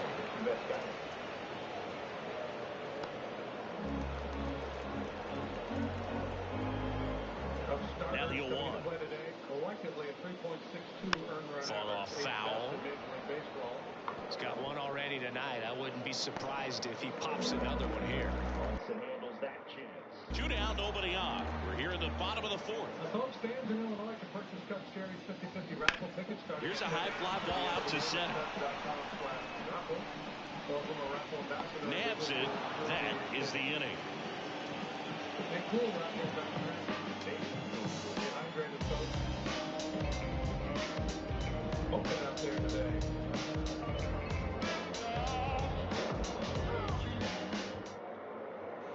And we're back, ready now for the 5th inning. And now here is Ryan McMahon. The right-hander back to work. There's a strike. You know, these Angels, from what we've seen, I think it's fair to wonder if they've been too patient at the plate. They found themselves behind in the count quite a bit. They're trying to be patient, but it's mostly resulting in outs, not base runners. And you could argue it's making things more difficult at the plate. Swings through that one. It's a strikeout. Not a great curveball there at all, but clearly he wasn't looking for it because it just dropped right into the happy zone. And it looked like, to me, the swing was a little bit late. Tells me he gave up on it early and then just tried to have that emergency hack at the last second to put it in play. Yeah, so he's been economical, hasn't used a lot of pitches, and the offensive end has had some long innings. Blackman in the box here. Lets that one go for a ball. Hey, go get the NDA. In the dirt, and that's ball 2. Base is empty, 1 away, and we're at the top of the 5th. That one in triple digits. That was my suggestion, right? Just not even close there. 3 and 1. The game gets to a certain point. I don't think we're there yet, but left field has coming on. No base hit. Spoils the 2-strike pitch, and he'll see another.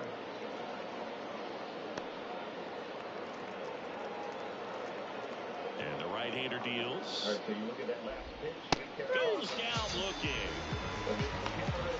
Well, that's a pitch, that slider from an opposite-handed pitcher that you usually see very well, but for some reason he didn't pick it up, and it just kind of got into the strike zone late. Gave up on it a little bit early.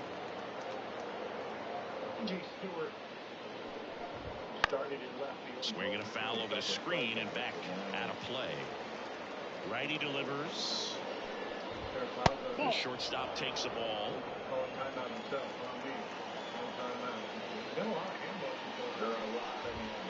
And a strike right through there. That one in triple digits.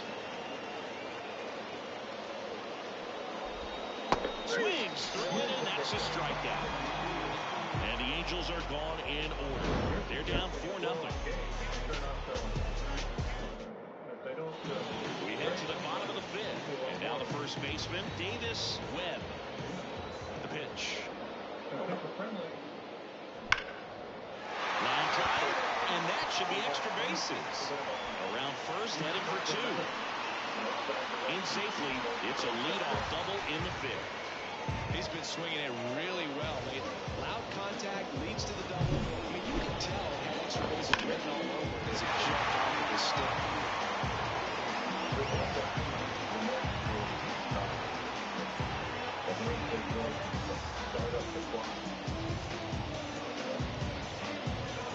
Manager out of the dugout now, and it looks like we'll see a change on the mound. David Peterson out of the game, and we'll be back with their first arm out of the pen after a quick break.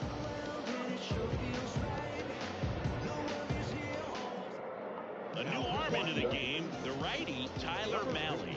Well, he struggled quite a bit, so this is another opportunity to get on the right track. He's given up more than 1 hit per inning pitch so far this season. Marcus Head, the next Cub to hit. 0 for 1, he grounded out in his first at bat. This one in the air. McMahon drifts towards it. Pulls it down, and he makes the catch. And there's 1 away. That was a good pitch to hit right down the heart of the plate. Had pretty good timing on it. Just got underneath it a little bit and popped it up. So the batting order turns over. Chris Jackson, the next Cub to hit. 1 for 2. Chris, his skill set straight out of the mid-80s. Good contact, not much power, and he can run. He always uses the wheels to his advantage. His biggest challenge in this day and age is to not get caught up in trying to hit home runs because so many people are. Foul back our way, and that's out of play. Runner at second here, one gone. Next offering is down low. He just has to understand that his skill set is unique and he's very valuable for any ball club. If he does that, he'll play a long time in this league. Line drive. No trouble here. Puts it away for the out. That's out number 2. Hey, man, 4 pitches, 2 outs. That is an excellent pace. I know you're feeling what I'm feeling, cause I'm taking what I'm feeling, and you rolling with me, you want me, and we higher than the ceiling, and up next for Chicago, Marvin Randall. RBI knock for him last time. Now a chance to drive in another run.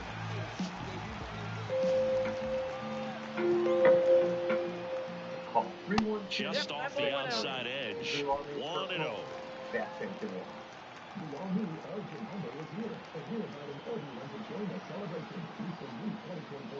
And another ball.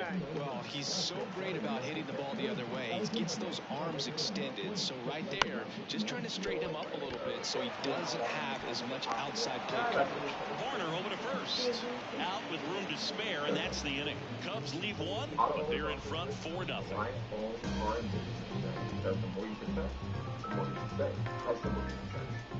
How to bring generations together. Start by splashing together. Back here at Wrigley Field. All right, we go to the top half of inning number 6. Here's the catcher, Sam Huff. As he turns on the rubber, with that good live arm delivers. And that one pulled foul.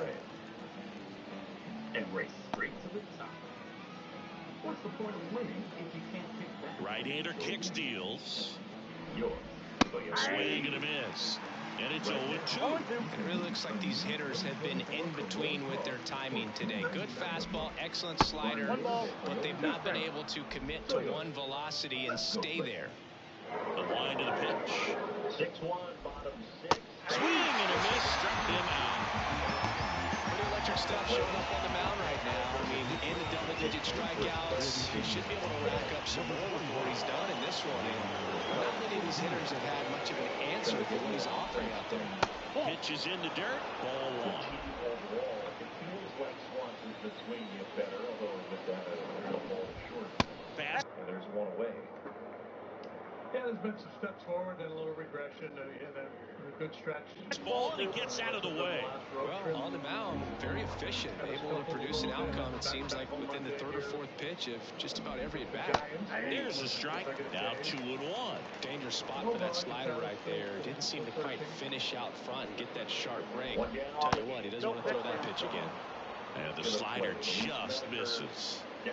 The Halos down by 4, and we're the top half of the 6th.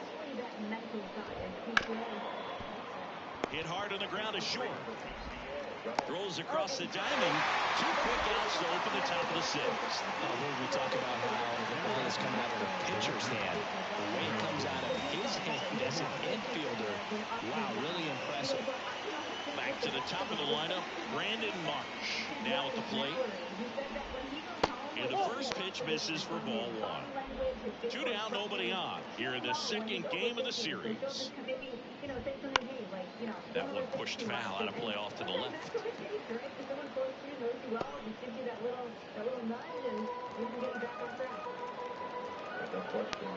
2 down, nobody on. Swing and a miss, and that one missed by a ton. Just an outstanding job of spinning the baseball, moving it around, doing what he does. Swing and a miss. The velocity blasted it right past him. Make it 6 shutout innings for him out there now. It's the Cubs 4 and the Angels nothing.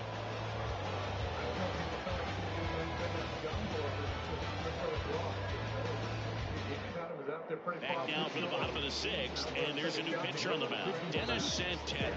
And as relievers go, he's not a big strikeout guy. He tries to force weak contact, so command and execution are huge for him. 3, 4, 5 due up for the home team. Here's the center fielder, and what a two-way player, not just offensively, but as good a defensive outfielder as there is in the game. The pitch. Ball one, no strikes. You know, these Cubs doing a good job of simply getting the bat on the ball in this game, and the numbers back that up. One thing that really stands out to me is how they've only struck out. Oh, look at this. To first, but he beats it out. And the leadoff man is on with an infield single. This is great work by the shortstop. He makes the throw across the diamond after the dive and just wasn't able to get it there in time. But I love how much he put into that play. On the other side, he was really giving it his all down the line as well. Nice play on both ends.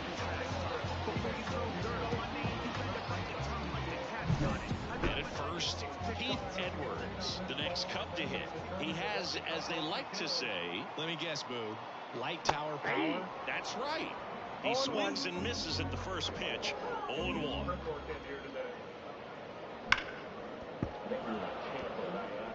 This is one of those situations defensively where you can't try to do too much. You got to make sure that you field the ball cleanly and get one out first. It's going to be tough to get two with this kind of runner on the go. Full outside and safe. It's a stolen base. Chris's wheels were the difference maker on that play. Just got in there. Yeah, with StatCast's help, we see his top speed on this stolen base, and that's a big number. I mean, man, he really made his athleticism work for him on that one. This was as a pitcher back in the day. Ripped to third and caught. Yikes, that ball was scorched, an absolute missile. It almost becomes self-defense as the fielder. One of those things comes screaming towards you. Watch your lips.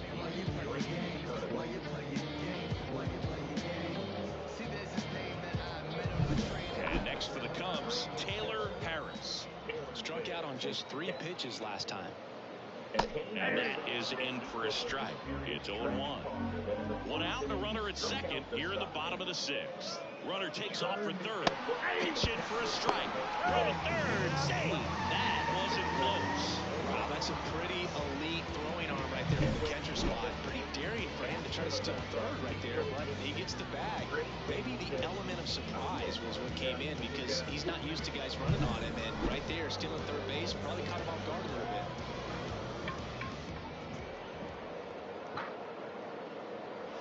And that's downstairs and outside. Swing appeal to third. Did not go. Wouldn't chase that time. 2 outs. We're in the 6th.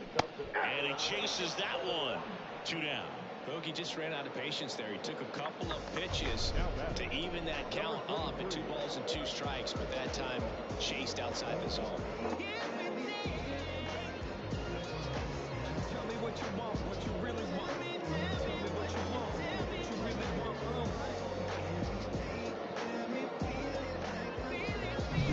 Now it's the shortstop. This guy is one of the best athletes in the sport. On the ground to third. Can't glove it cleanly. Runner from third comes across. It's 5-0. And no throw for some reason as he reaches first. That's got to be an error. Now batting, catcher.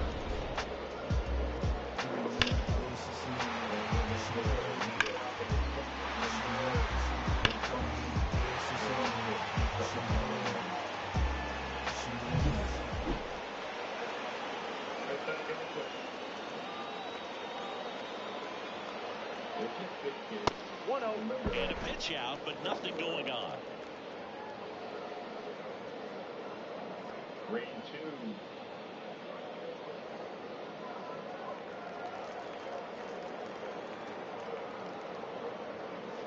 2. Strike on the inside corner. And the count even at 1. Move to first. And he's back in standing. Base runner with a one-way lead right there. All he's trying to do is get a look at the pitcher's move. Had no intent of stealing on that pitch. Runner on the go. Ball misses. Safe at second, and he easily steals the bag. Clearly not content with the lead they're working with right now, and I like that. I don't think he can get comfortable with a 5-run lead in today's game, and now they've got a good chance of adding on. Runner at second, 2 down. Second base with 2 outs. to right. Ball drifts towards it. Makes the grab, and that's the inning. So they pick up a run on 2 hits, no errors, and a man left. 7th inning coming up. It's the Cubs 5 and the Angels nothing.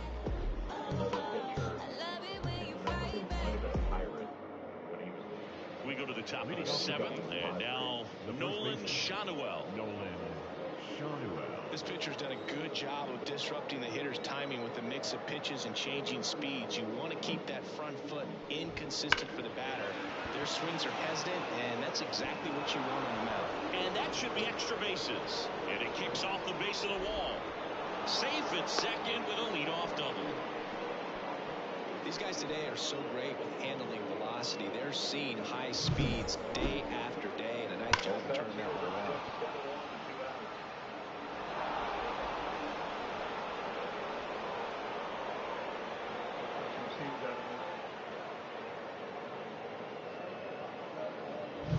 So, man aboard. Here's Nico Horner, who's 0 for 2 with a pair of strikeouts. If you're going to get something going, this is the time to do it. You get the leadoff man on. Everybody's got to look over the shoulder and say, I'm just going to keep the line moving. Don't try to do too much. Oh, and they're going to tag the pitcher with a pitch clock violation. That's an automatic ball. The pitcher must begin his motion before the pitch timer runs out. We're looking for a little more urgency out there.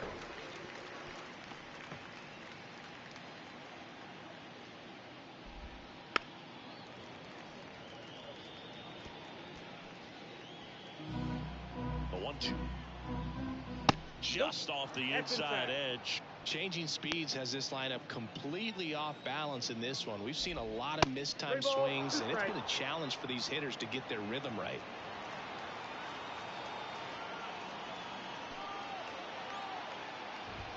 Got him looking. That's a strikeout.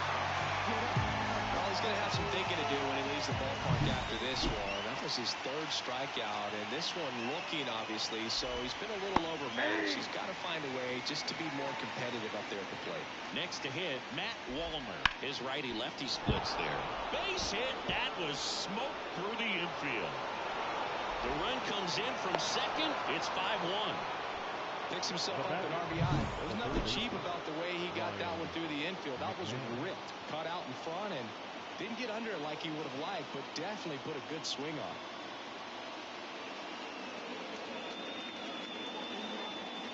Ryan McMahon steps to the plate. Right down to shoot. That's strike 1. Now these guys definitely looking for a big swing of the bat right here. Try to close that gap. But, you know, at the very least, if you could find a way to manufacture that run from first, it feels like it's really important to getting back into this ballgame. Man, that's one of those at-bats where you have to remind yourself it's about the process. He did everything right there. Nothing to show for it. But in your mind, you have to convince yourself that it was a very good at-bat. Blackman in the box now. No balls and a strike. 0-1's the count. Misses the zone, and he gets him to chase. No balls, Ahead 0-2 in the count. Sure, you've got 4 pitches you can work with, but throw something you can command and get this at-bat over with as quickly as possible. Wallner leads off first with 2 down to the inning. That's out to center field. Base hit. Throw stops the lead runner at second. 2 on and 2 out. Now batting. Ezekiel Tovar, the next to hit for the Angels. Tovar hitting better against right-handers this year, so some reverse splits there.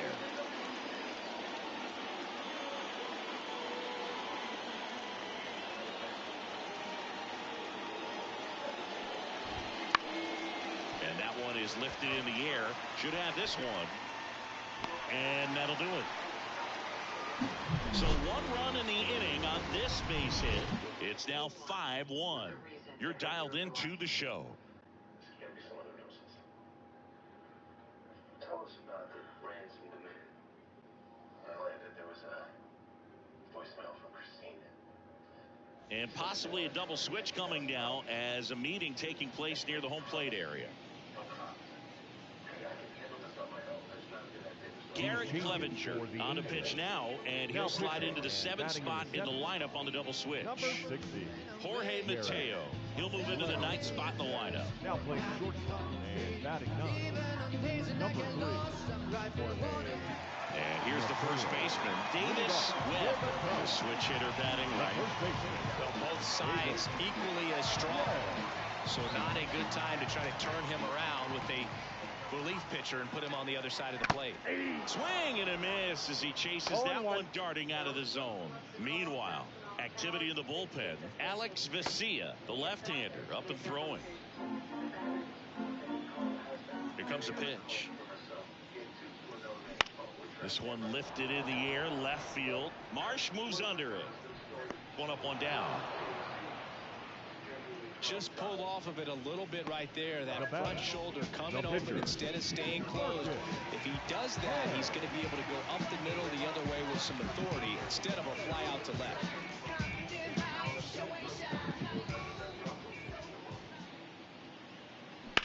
Worm burner into the outfield for a knock.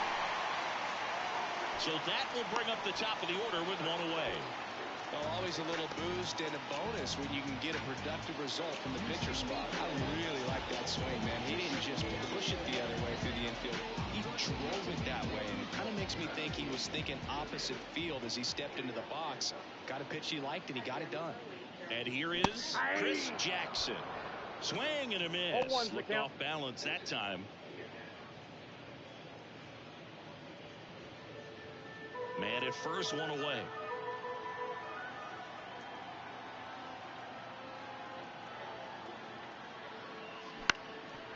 Up the middle. One at second, but safe at first. It's a fielder's choice. Well, he made the decision to try to take it himself at second and then throw for the double play over to first base, but good hustle down the line. It was a toss-up to think if he flipped it, could they have gotten him? I think you just have to go with your conviction. So up now for Chicago, Marvin Randall. We talk about guys with good speed, and definitely he has it. But pushing the offense aside for just a second, Chris, it's the defensive side that I think the speed factors in the most. Well, he gets to balls that get by most people at that position. Just really impressive because there's certain times the ball comes off the bat, automatically that team that hit it thinks that they've got a base hit, or they may have extra bases, and he just takes it away.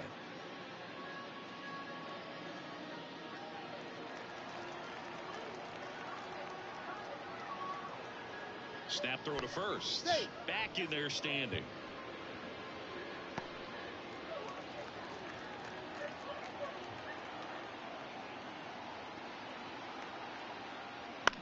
That one to first. Dives, and he can't hang on. Flip to the pitcher. It's in time. And they do get the third out. The inning is over. One left for the Cubs. They're up 5-1.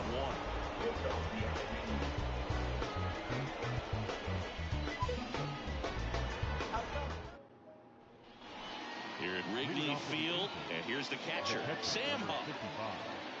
Sam.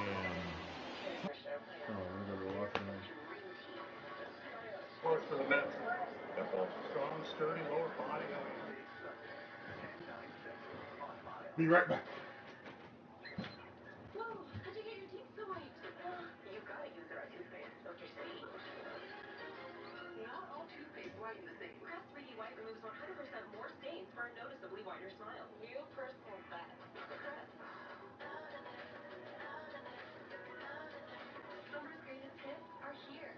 And to celebrate, we're having our lowest prices of the summer. Don't wait. These lovely deals, like summer, won't last long. I was born with wings, but psoriasis swooped in to clip them. It crushed my confidence. But no longer will psoriasis get a piece of me. I can love my skin again with Benzelic. Only Benzelic targets and blocks IL-17A plus F to calm inflammation. I can control my plaques and start getting myself back. Benzelic helps adults with moderate to severe psoriasis control plaques to deliver clearer skin fast for results that last. I will give myself back the freedom of shorts. Dare to wear black again, from head to toe. Most people got 100% clear skin. Some after the first dose. Serious side effects include suicidal thoughts and behavior, infections, and lowered ability to fight them. Liver problems and inflammatory bowel disease have occurred. Tell your doctor if Oh, yeah. Here we go. Start to get yourself back. We're getting a raid, everybody. And a pitch. In for a strike, and it's 0-1. Head still out there to pitch the 8th and working with a big lead. He's been excellent, really on his game in this one, and at this point, he wants to finish what he started. And a swing and a miss. Is there a debate to be had about shutting him down, maybe to preserve some bullets given the score? Absolutely. When you consider over the course of a long season, guys putting a lot of stress on that elbow, on that shoulder, but you also have to pry the ball out of a hand of a guy like this because he's so competitive.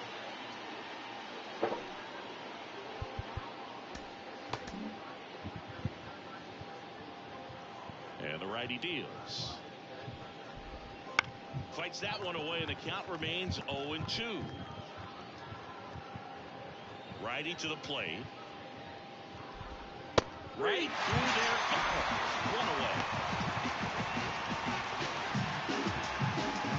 Jorge Mateo now.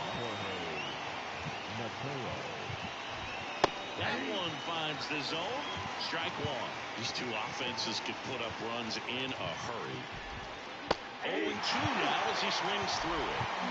The Angels down by 4, and we're in the top of the 8th. The shortstop takes the ball. Hey, welcome everybody. I appreciate the raid. Small Phoenix Connect.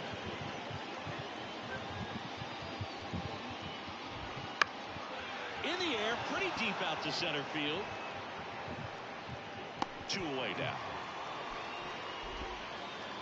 Let's get it. Brandon Marsh steps to the plate.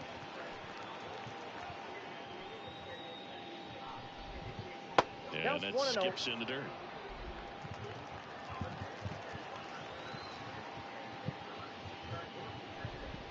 That one missed. Oh, come on. 2 outs. Swings and misses. And the count 2-1. Bounce to the right side. Webb. Off balance throw in time. And that is the inning. So they go quietly there. Home half of inning number 8 straight ahead. It's the Cubs 5 and the Angels 1. Back here at the friendly confines. Ready to go for the last half of the inning. So up now for Chicago. Number 20. Clevenger back to work. And first offering is fouled off. Clevenger in his 3rd season, 29 years old, and he's one of the few players in Major League Baseball born in Kansas. A swing and a miss as he chases way out of the zone. Struck him out looking. No, that's not the best two-strike fastball I've seen, but certainly got away with the location there. You know, sometimes as a hitter, when you're down in the count, you're so focused on a pitcher painting the black, you just get a little bit locked up on something down the heart of the plate, not expecting it, and it just kind of freezes you. Runner on at first with 1 gone. Taylor Harris, the next Cub to hit. First pitch doesn't find the zone. Ball 1, no strike.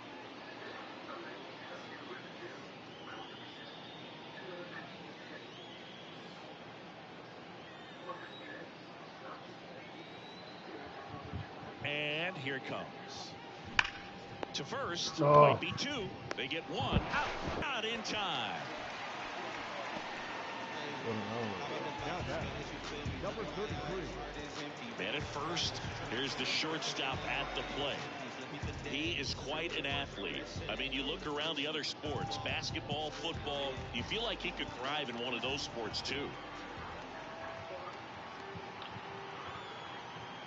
Here comes the pitch. Runner breaks for second. That's in for a strike. Save at second with a stolen base. That kind of elite arm he has behind the plate, man, it's a pretty big deal when you can strike a bag against this dude. Maybe more than anything, it prevents teams from just testing him, thinking that they can even steal a base. But right here, they successfully moved that runner up to scoring position. Good job.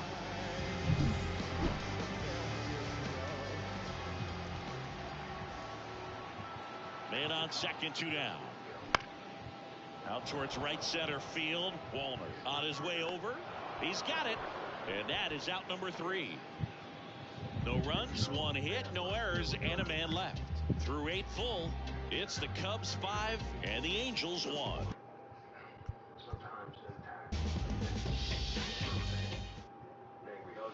And welcome back to the ballpark.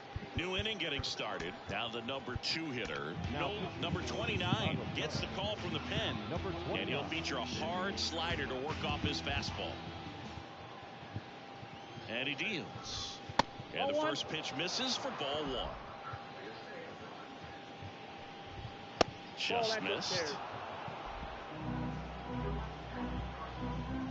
Just missed. So definitely a little wild right out of the gate. Well, it can be a little tough coming from the bullpen mound to this mound, but you've got to find a way to get ahead in the count quickly. He hasn't. We'll see how this at-bat turns out. It's tough after falling behind a hitter, 2 balls and no strikes, but now at least he gets a fresh start against a new batter, but he needs to get back into the strike zone and start pitching with conviction. Over to first, and he's saved.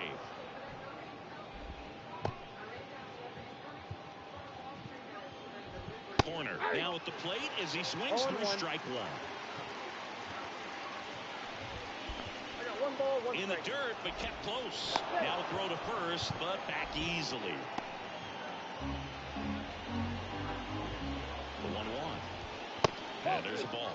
When the leadoff man gets on, you want to minimize the threat by playing sound defense. Hopefully the pitcher can get a ball on the ground and they can roll him up for 2. That one missed. Lefty continues to work, but the closer getting loose in the bullpen. Checks over to first, back safely. And that's disengagement number 2. The pitch. And that's ball 4.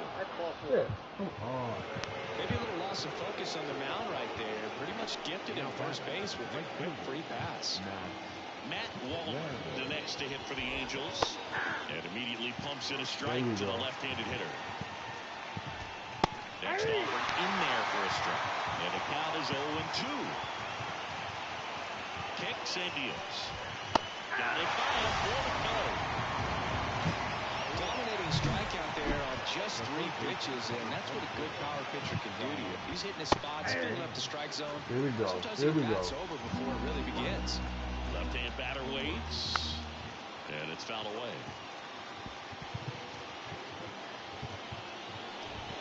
They tried to get him to chase on a slider down and away. Shanawell, the lead runner out at second. Corner over at first, so 1 away. Anytime one of your hitters gets drilled, it catches everyone's attention in the dugout, and you know what? It kind of gets you fired up. Now it's Charlie Blackmon, 1 for 3. Throw over to first. Sails over his head at first. Oh, it's supposed to be just a simple throw over to first, and it got away from him right there. It's kind of an awkward throwing.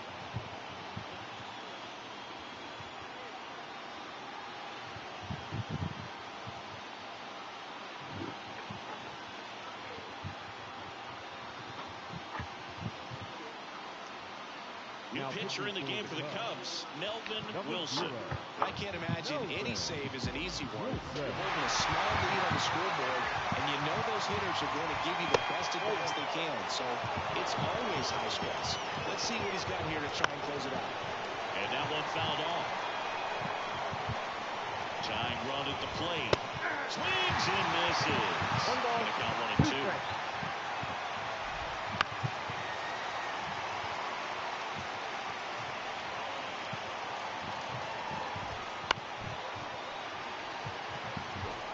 See, was trying to stay back long enough to handle the off-speed pitch, but just a little turn on the fastball. And another ball. And he hits a ground ball right side. Base hit. 1 run is in. Throw comes in and holds the runner at third. They're at the corners now with still only 1 away. So now a pinch hitter, Oswaldo Cabrera. A critical at bat in this game for him. Making a move at third. And here's the pinch runner, Corey Jones. With the go-ahead run at the plate here at the top of the 9th.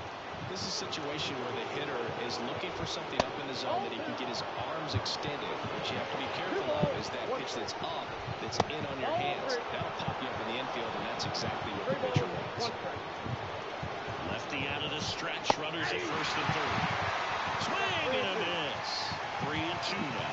In the infield at the corners. Don't be surprised. Swing and a miss, and he struck him out. Huge strikeout there. So they're down to their final out. Now a chance for Sam Hunt. Just off the inside edge. Swing and a drive. Oh, you gotta be fucking kidding me. No doubt about it. And here in the late stages, they have the lead. He powers that one out of here. And they tack on 3. It's 6-5. Chris, we knew this moment was coming for him soon. Yep, and it finally came. We knew it was only a matter of time before he's going to connect with one just like that. Just too good of a hitter at the plate.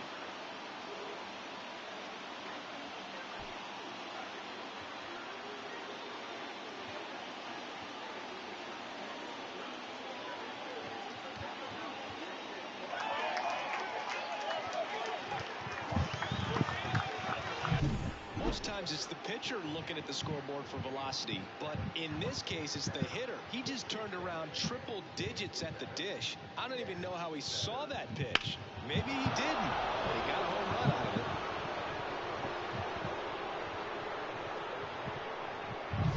So 2 down, and next for the Angels, Jorge Mateo. 0 for 1 with a fly out to center. Fastball for a strike. Well, on the mound, this is a spot where he's got to treat this as a clean inning. Forget about the home run. Forget about now being behind on the scoreboard. Well, we'll hold that thought as that's the 3rd out, and we'll end the inning. But not before 5 cross the plate, with a big blow being missed. 3-run homer. It's tightened up a bit at 6-5 now. You're watching Major League Baseball on the show.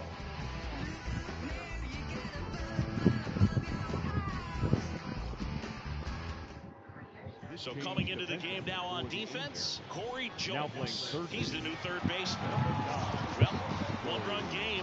Now the Cubs catcher, Andre White. He's already homered in this game. And the pitch. That misses the zone, and that is ball 1. Now, Boog, this is a real tough place for visiting teams to come in and close out ball games for a win. 1-run game, bottom 9. And another ball.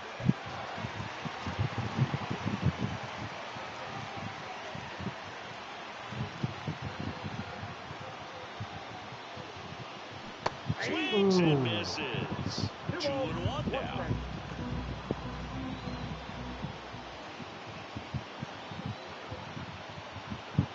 Looking to get the tying run on base. Swing and a miss. It's 2-2. Love to see it. Power versus power right there.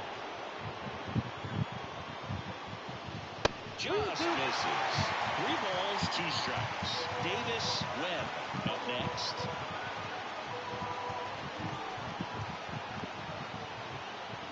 Here comes a 3-2. And there's ball 4. I don't think he really wanted to pitch to him right there anyhow. No outs. Runner at first. And up next for Chicago, Davis Webb.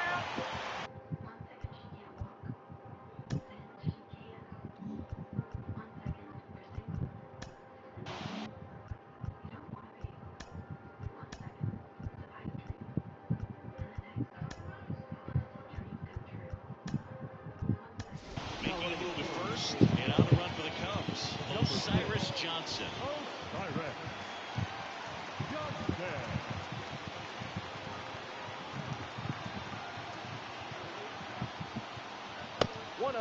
It's a pitch out, nothing doing, and that's ball 1. Crowd locked in right now. 1-run game here in the 9th. Swing and a miss. And the count 1-1. Well, so many hard-throwing relievers in the game these days. You would think that hitters have made the adjustment, but I don't know. Runner on the move. There's a ball. Transfer bobbled, and there's no throw.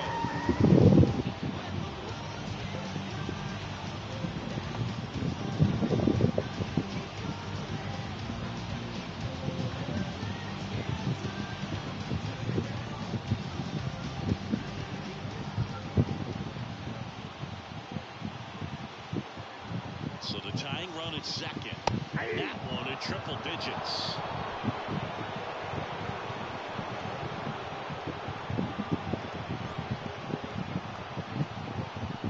Move to second. Tag. And he's picked off. It's so rare that the pitcher is able to be that quick and make an accurate throw to second base. It's just not a normal thing for him to do, but does a really nice job there of getting it to that middle infielder. Had him out front for strike 3. Oh, that's pretty much the dream two-strike curveball if you're the pitcher. Hard downward break at the very end that just dips below the swing path. And they say pitchers want to try to bounce that pitch right on top of the plate. So that was exactly what he was looking for on the mound. So they're making a move for a bat off the bench. Taden Hall looking for a 2-out smart with the bases empty. Dives, but it's off his glove. He doesn't have a throw, and the defense comes away with nothing. One of the hardest things to do in the game, to stay mentally and physically ready for the big opportunity. He came through for his club right there. Now it's going to be Chris Jackson. Strike 1. Right now they're looking for something hit hard into the gaps, give them an opportunity with 2 outs to score that run from first. Woo! Yes, in the gap. Let's go. Let's go. No, stop. Third base. Third base. Back in is the tying run first. And third, 2 off following the double. Well, there you go. Winning run is on base with 2 away. Anytime you work a line drive the other way, you feel really good about what you did at the plate. You trusted your hands, you let the ball travel, and you took the ball straight to it. That's great work right there. Winning run in scoring position now, so a clutch AB could end this one. Bottom of the 9th, 1-run game, 2 on. Marvin Randall, the next Cub to hit. Trying to deliver as the hero. First pitch, not close.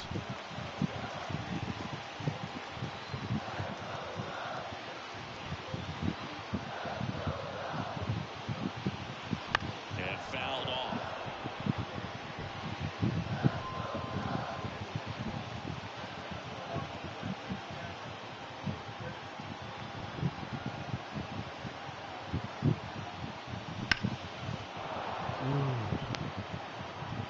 First one was very late. That one was very early. This one will be just right.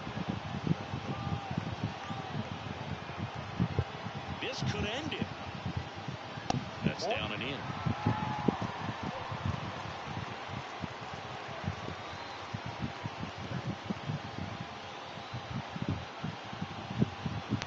The winning run on second base. That misses, and that's ball 3. Number 20 in the on-deck circle, hoping to get a chance to make a big impact here. 3-2 now. That's foul off to the right side, keeps the AB going. Really great change of speeds. He goes off the off-speed to the fastball, and the hitter doesn't know what's coming next. Foul. We'll see another payoff pitch.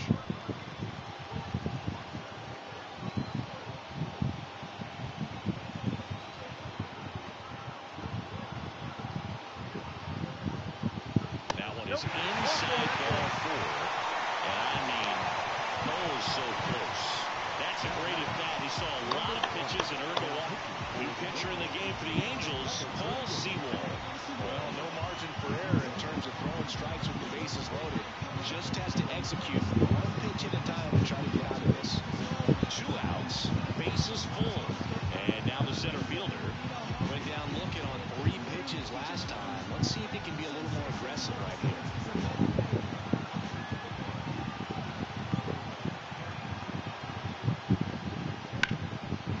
Up the middle, second game.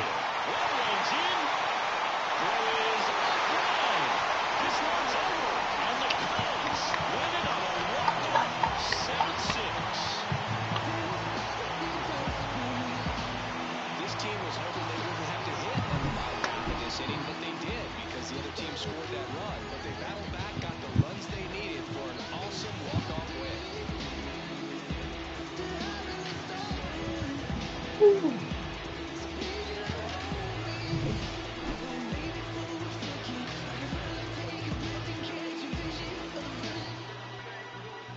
game here today. Your final score, 7-6.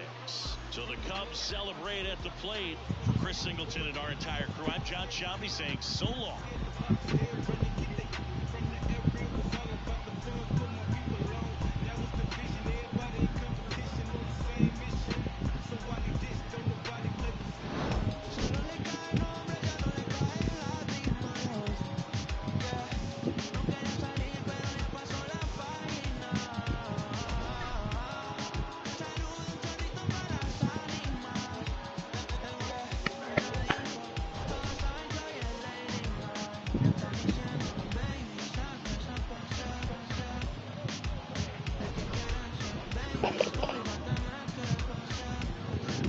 They're gonna be pissed at them going crazy like that. Get the win, just so it matters.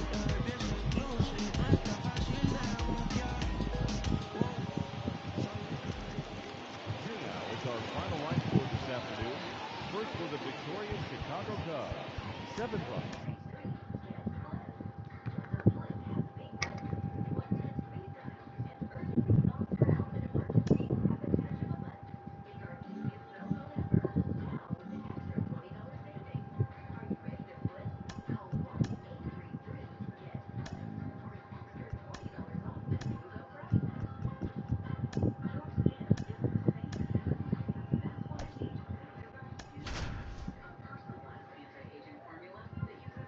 Let's go again. One more some more runs.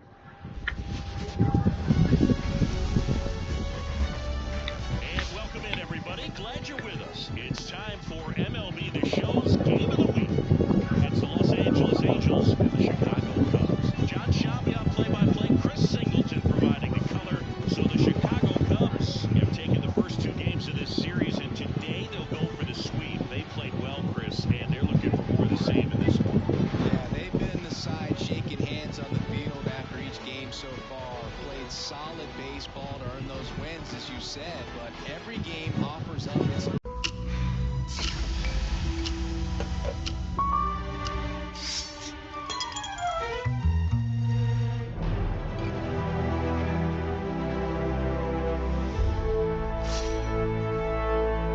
Hi, we're Visible.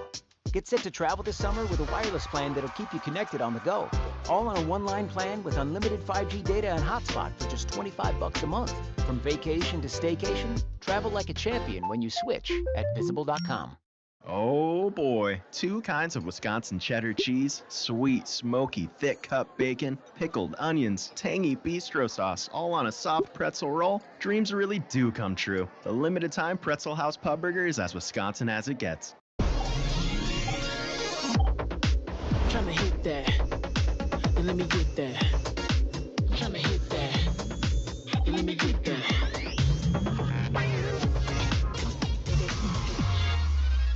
Compete and win ball games. If it's an all-star or Cy Young Award winner to just a rookie up in the big leagues. So when you have that, you have a chance to win every night. If I was a pitcher on this team, I'd feel pretty good about taking them out for it. That one off the bad part of the bat, just a lazy fly ball. Randall makes the catch. Out number 2. On the north side of Chicago, John Shambi and Chris Singleton. Here's Nico Horner. Nobody on the team has more stolen bases than he does this season, Chris. And that's in the dirt. 2 outs, base is empty.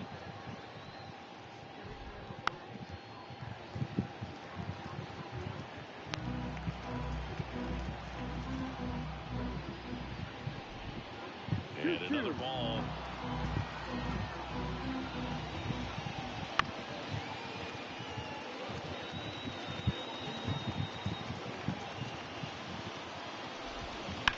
Out to short. Over to first. Out number 3. End of a half inning of play. No score. Back here with my pal Siggy. Getting the nod in this one, Michael Lorenzen. And Singy, it's unique these days, but he's more of a pitch-to-contact type of guy. Yeah, Boogie, he doesn't rely too heavily on the strikeout. He knows he needs to miss barrels, get some soft contact, let the defense do work behind him. And I think a guy like that can keep a good tempo, don't give hitters time to adjust or think. They start. We'll see what he's got in this one.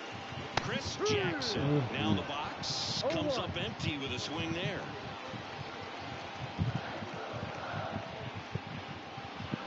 That one the other way. Fair ball.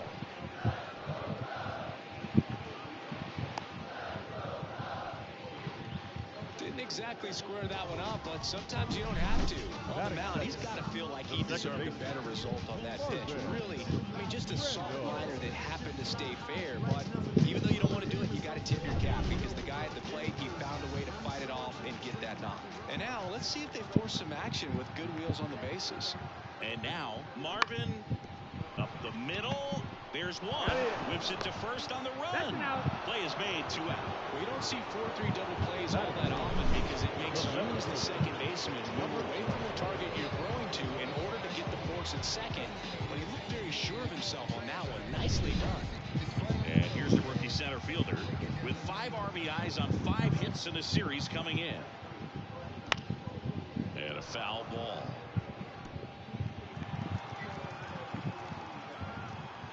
Yo, 1. Foul ball there.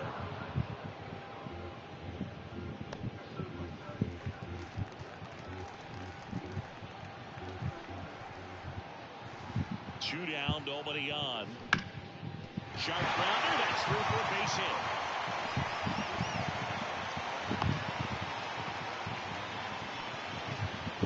Everything came together for him. Couldn't get any air under it, but he smoked that ball back up the middle. Timing was just perfect. Got great wood on it, and there's just no chance for the infielders with how hard he hit it. And now a chance to maybe get creative on offense with good speed on first.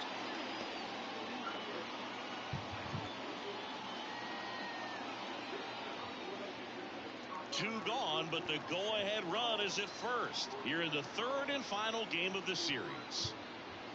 And that one gets back. And that ball is gone. That was blasted to the moon. His 56th home run of the season. Just like that, they move in front. It's 2-0. He absolutely crushed that one. No doubt about that one, Boog. We knew it wasn't coming back.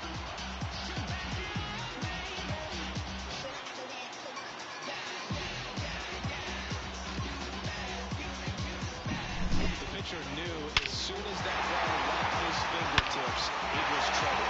Right on spot or right down the heart of the plate. I'm sorry, but big league hitters don't miss that pitch. So up next, Taylor Harris, 3rd in the NL in RBIs this year. And first offering is fouled off.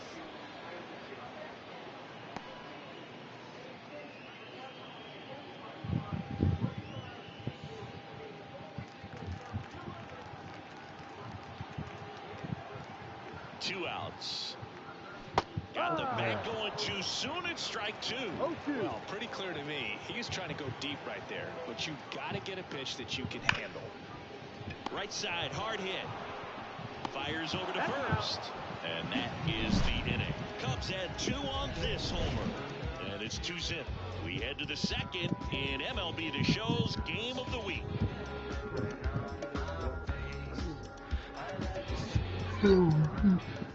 And we're back, all set for the start of the inning. So now the Angel cleanup hitter, Gainer Diaz.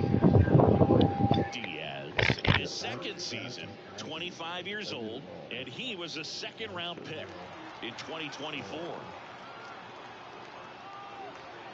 Jenkins back to work. That catches the outside corner. 0-1.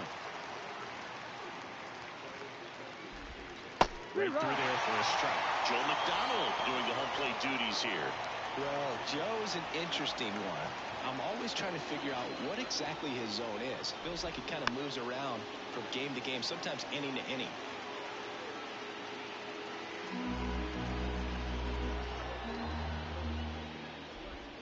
Got him swinging. He's locked in at the plate when he's using the whole field. He was out front there. Just needs to let the ball travel a little more, and his timing will be back on track. Good pitch for the strikeout.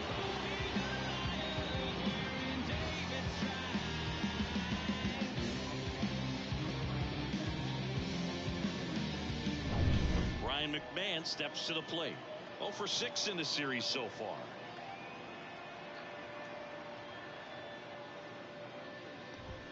And that's outside, and that's ball 1.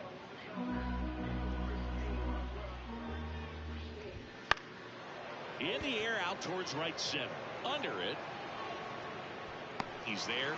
He's got it. 2 down. Batting 6. And next for LA, Ezequiel Tovar.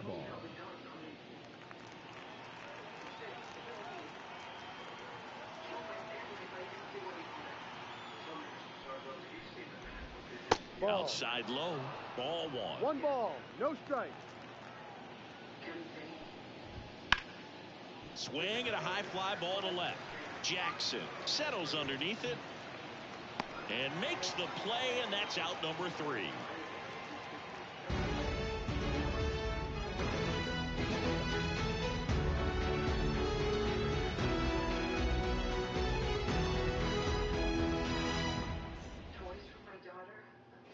Bottom half of inning number 2. Stepping in, the sluggy shortstop, number 33. The pitch. And first offering is fouled off. Singy wasn't very sharp in the first, got hit around a little bit, just wasn't able to locate particularly well. A lot of stuff in the fat part of the plate. Yeah, Boog, he wasn't fooling anyone. It's a tough place to be because it's not always obvious what adjustments need to be made. Sometimes it's location, sometimes it's being too predictable. Sometimes you're tipping your pitches. He's going to need to figure it out quickly, though. And they'll do it again.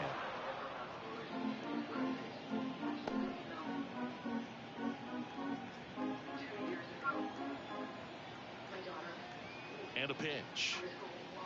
That misses the zone. And a count 1-2.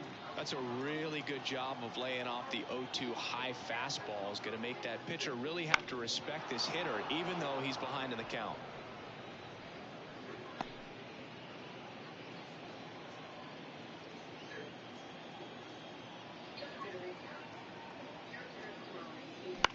On the ground right side. And quickly one away in the second.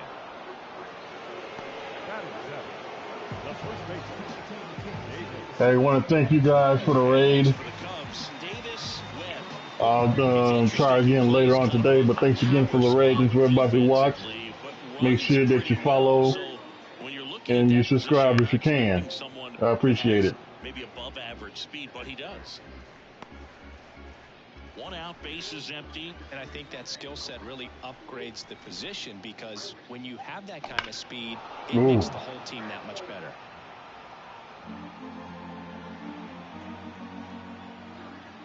The pitch. Hammers that one deep left field and forget it.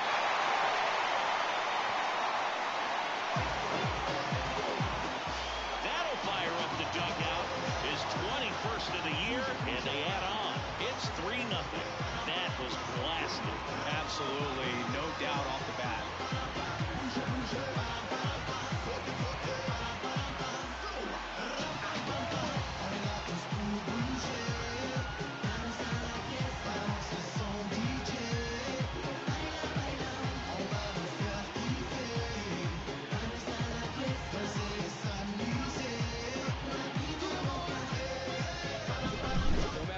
Outing ends, that pitch is going to haunt him for a while. An 0-2 mistake. That's supposed to be a pitch out of the zone. He left it in the spot that the hitter could do some damage with, and that's exactly what he did.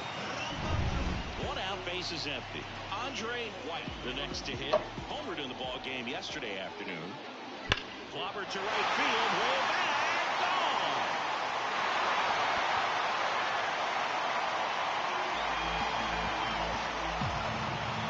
Back-to-back, his 67th home run of the year. It's 4-0. That's their 3rd home run of the game. They're having a lot of fun at the plate in this one. They've got the long ball working for them on autopilot.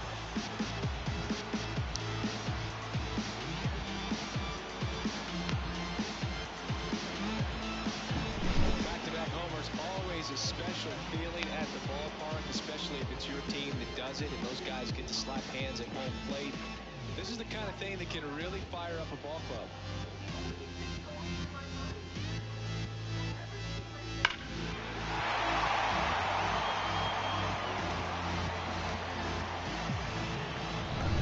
Next to hit will be the pitcher, Tyrone Jenkins. And first offering is fouled off.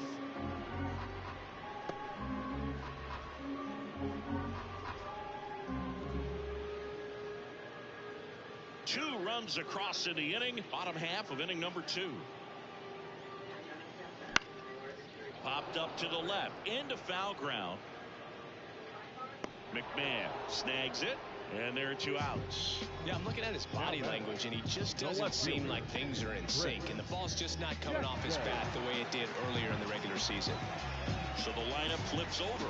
Chris Jackson, the next Cub to hit. 1 for 1. He led off the bottom of the first with a single. Swing and a pop-up in foul ground. Drifts towards it. Squeezes it. And that is that. But 2 round trippers in this inning. The long ball was working. It's now a 4-0 ball game. Third inning coming up in MLB The Show's Game of the Week. Back here at Wrigley Field, top half of the third inning. So in now for the Angels, Oswaldo Cabrera.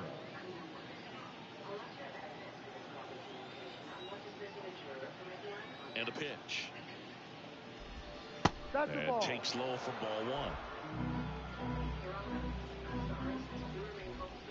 1. And a good eye there.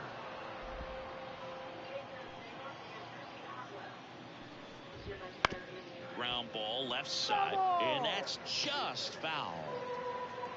The 2-1. And there's a foul ball.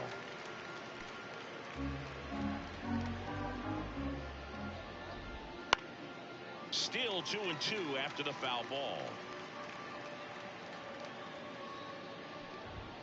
And another ball.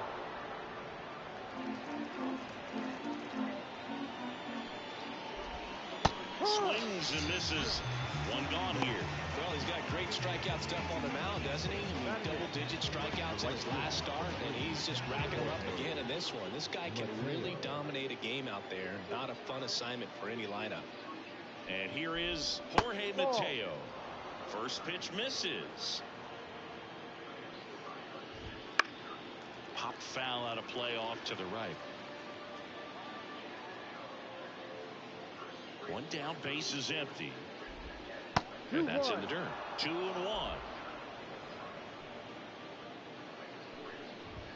Fastball for a strike.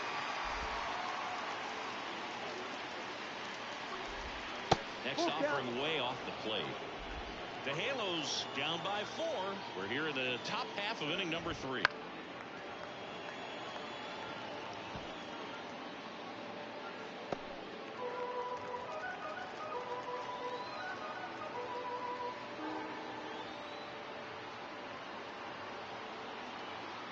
Three and 2. Payoff pitch. Bounced up the middle. Knocks it down. Batting up, the pitcher, number 22, Michael Lorenzen.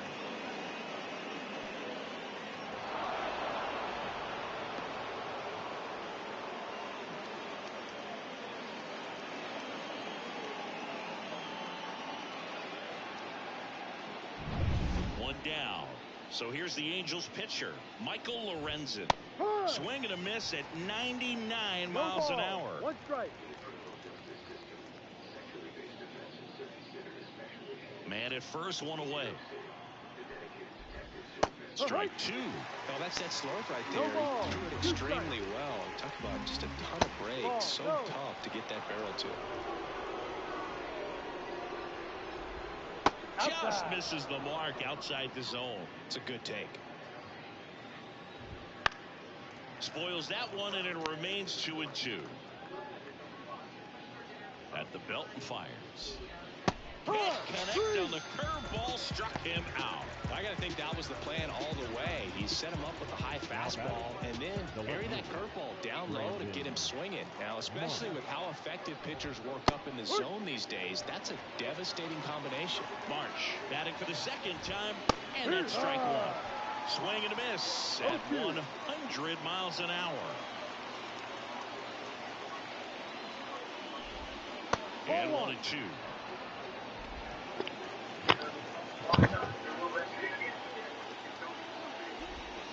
Hammers that one, curling down the line and foul. 2 outs. That's off the mark, and the count is 2-2.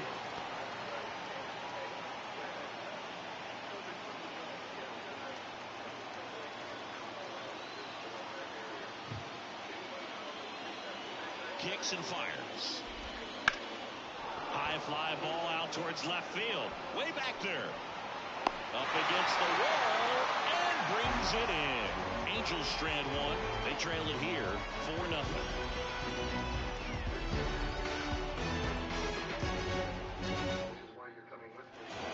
As we go to the last of the third. Here's the second baseman, Marvin Randall. Lorenzen back to work.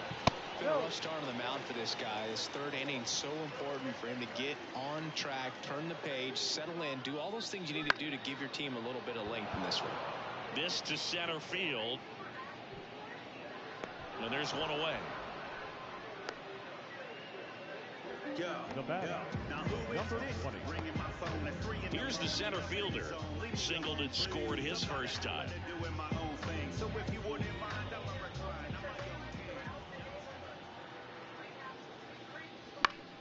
Fouls one off out of play. Back to our left.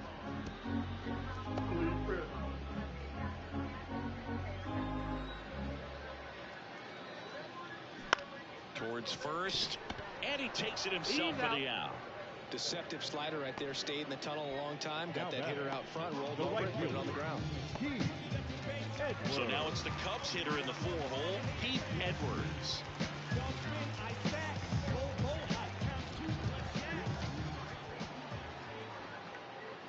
And that one just misses. A ball and no strikes.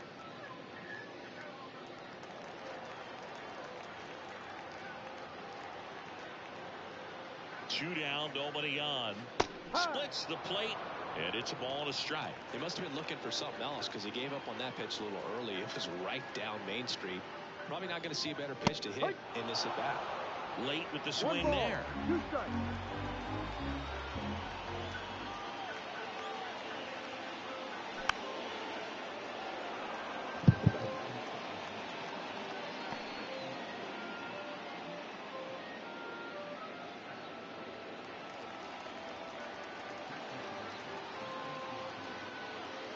Pitch.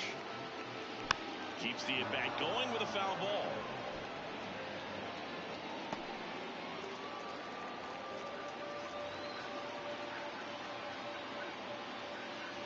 Next offering upstairs. Way to lay off that fastball bump right there. You're looking for something you see well that you can handle, but you also have to keep the discipline so that you're not popping up pitches that are just a little too high.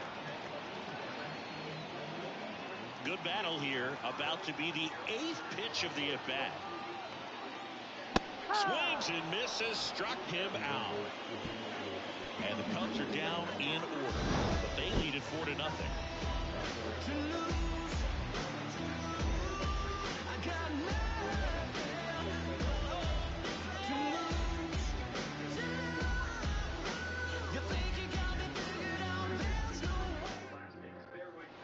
Start of the 4th. Here's Chuck Nasty. The wind of the pitch. And that skips into dirt. Well, a big lead like this is comfortable many times, but not when these two teams are matching up. You got to continue to keep your head down, play catch with that catcher, and just try to move through this lineup. Swings through that one out in front that time. Inside just missed. Really good take, especially with 2 strikes.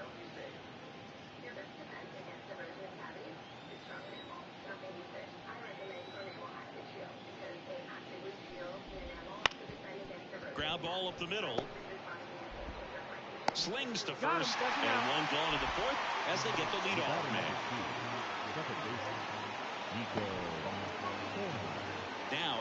is Nico Horner. Lifted in the air, right center field. Edwards sizes this one up, makes the catch for the out. And there's 2 away. Now batting, catcher. 2 outs, base is empty. Yainer Diaz, the next to hit for the Angels.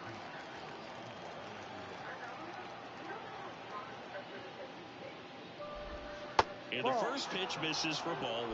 This hitter loves attacking the first pitch, so not giving him something to hit is a good move. Fastball for a strike. 2 outs. Bounce to the right. And it goes just foul.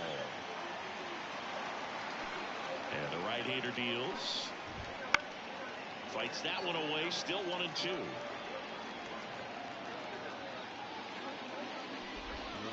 And another ball.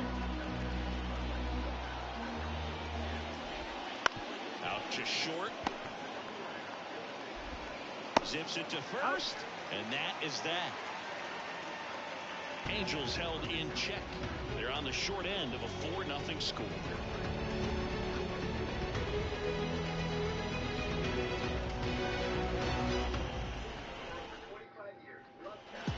Ready to go. Bottom. I'll be right back.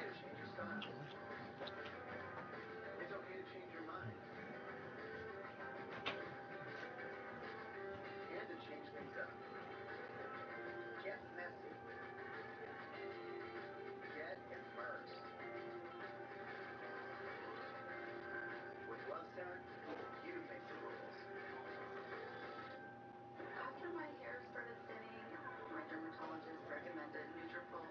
The formulas are clinically tested. My hair is much stronger and longer. I feel like I'm a completely different person.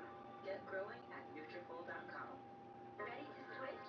Wake up with white. Garnier Micellar Cleansing Water. My cells cleanse like a magnet without harsh rubbing. Tested to remove waterproof bacteria better than the leading white. 9 out of 10 white users would recommend Garnier Micellar Cleansing Water by Garnier naturally. I've seen the stories. I shouldn't have been out alone. I had a few drinks. It's not your fault that you were attacked. You have to say that, right? Claire, now you're upset. Can you go through with us what happened? Yeah, the knife knocked me down. He didn't actually rape me because this other guy stopped him. That's who you should be talking to. We'll get to him in just a minute, but the man that attacked you, did you notice anything else? His race or his clothing? He wore a dark hoodie, a tan construction jacket. His voice sounded white. Well, what did he say?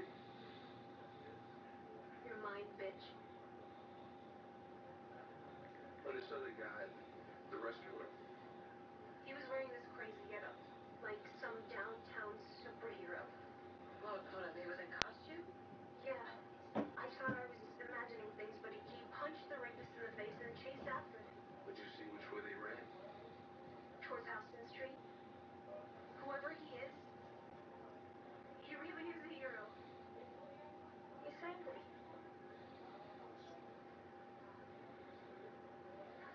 Terrified downtown residents woke this morning to learn that the Soho rapist has struck for the 6th time in as many weeks.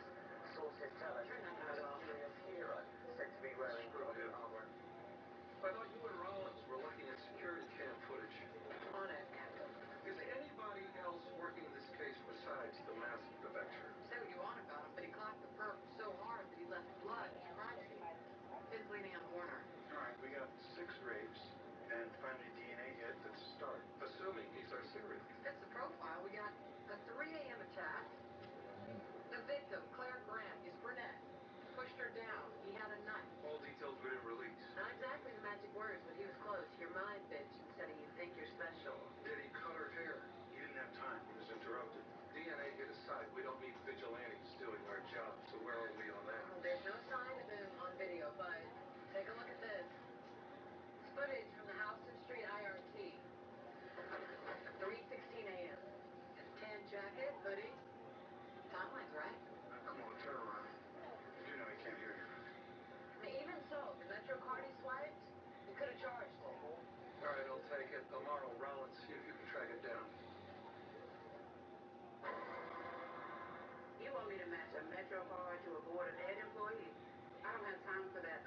35,000 people work here. Does police matter to you? I have to make time. Excuse me, all I have to do is stay black and die. Here's some real power at the plate. Taylor Harris. And the pitch. Ripped, but it curls foul. You know, these Cubs doing a good job of putting the ball into play, and that makes things more challenging on the defensive side. And here's a stat for you, Boog. They're making contact with more than 85% of the pitches that they're swinging at. It's pretty special stuff. Not so good if you're out there on the mound. The pitch. Foul ball. It stays 0-2.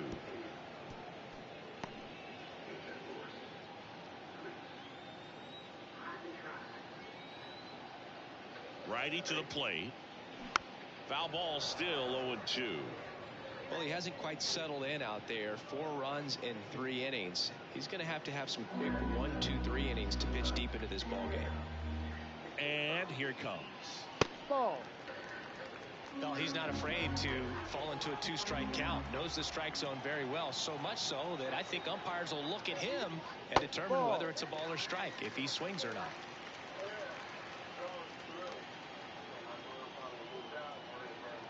Comes a 2-2. Fights it off. He'll see another.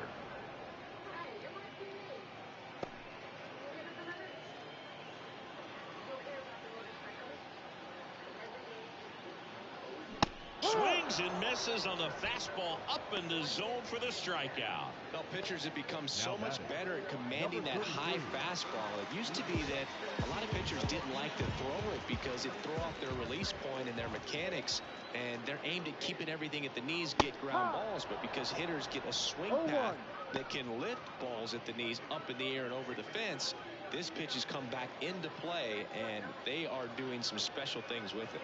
1 down, base is empty. Right through there for a strike. No ball. 2 strikes.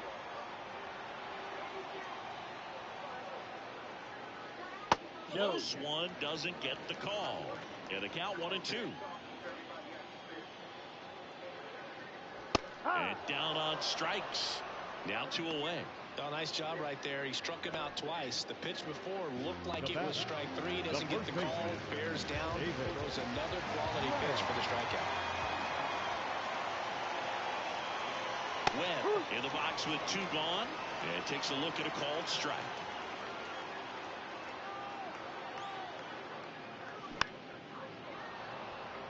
This is important. If he can go 1, 2, 3 here, will be a very positive sign for him and for his team. 2 down, nobody on. Ground ball right side and foul ball. And the righty deals. Foul ball left side. He'll see another. Really great change of speeds. He goes off the off speed to the fastball, and the hitter doesn't know what's coming next. Fights that one away, and the count remains 0-2. Also really good at bat. What I like about this guy, his bat stays in the zone for a long time. Gives him the ability to foul off tough pitches. That one misses. 1-2 to count. Oh, this is a guy that can be frustrating for pitchers because he fouls off so many pitches and grinds out the at-bat. I'm sure there's some times where a pitcher would rather just give up the first pitch single than have to waste 6 or 7 pitches on one hitter. 2-2. Swing and a miss. Struck him out. And a nice inning of work there as he sets him down 1, 2, 3. Impeccable command in that one. 3 batters, 3 strikeouts. That's electric stuff out there on the mound.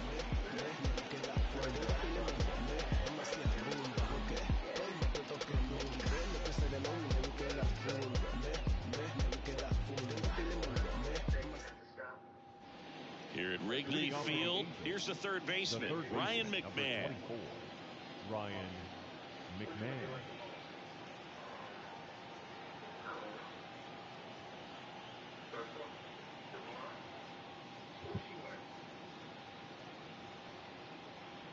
The pitch timer expired before he started his windup, so that's a ball.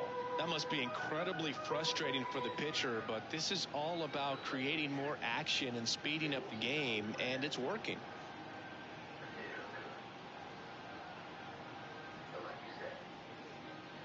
Oh, tag the pitcher with a pitch clock violation. That's an automatic ball.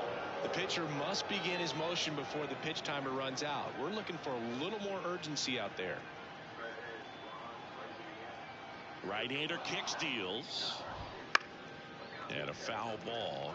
You know, these Angels, they're not going to be happy with the at-bats they've been having so far. Just one base runner to this point, and it's not exactly early anymore. They have guys in this lineup capable of sparking something, but it just hasn't happened for them yet.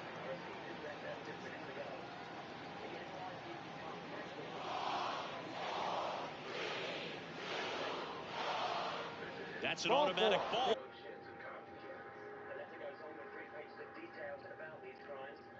Details that only the rapist would know. The letter concludes with this chilling threat. You Soho sluts think you're special.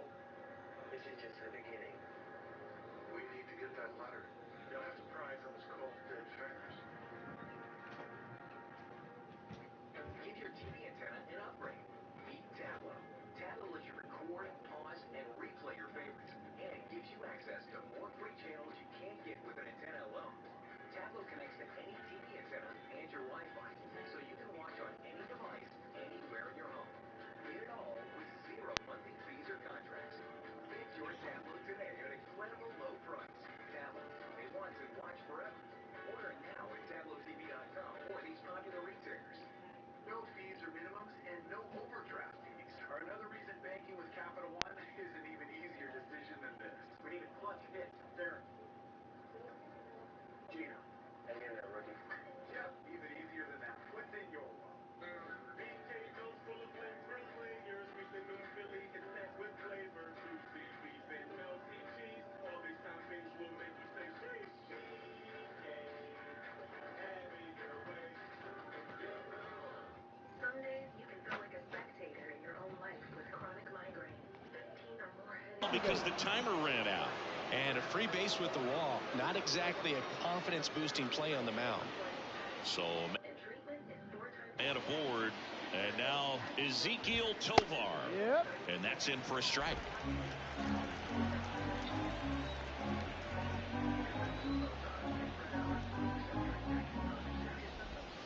And that one clips the corner. And this guy's got a great feel for his breaking ball today. Jenkins checks over to first, and he's back.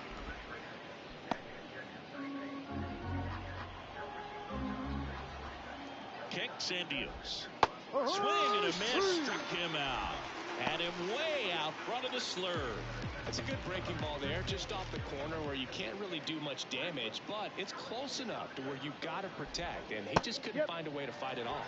Cabrera swings through that one as he comes to the plate for the second time today. McMahon stands at first with one out. That one misses, and that's ball one.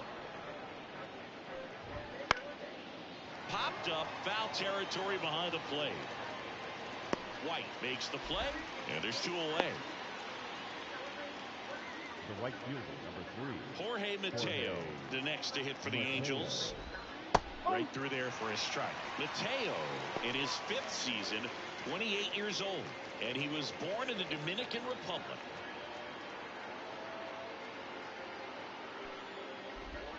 A big swing and a miss. 0-2. Hacks and misses. It's a strikeout. Angels lead 1. They're down 4-0.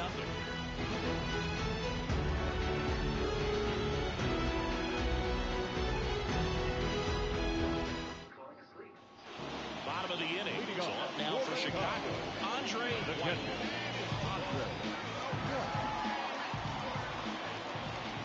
And the right-hander back to work. Foul ball.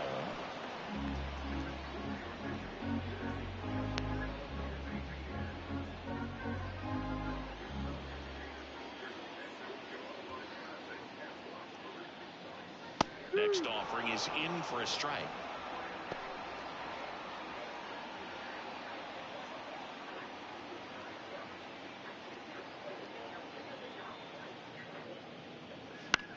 And that one lifted in the air center field. Blackman settles underneath it. He makes the grab, and there's one down. The pitcher, number 55.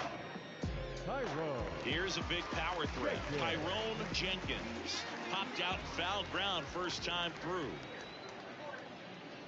Just off the outside edge, and it's 1-0. Activity in the bullpen for the Angels. Tyler Malley up and loosening in the pen. Swing and a miss, and that one missed by a ton. Bases empty, one away. Last half of inning number 5.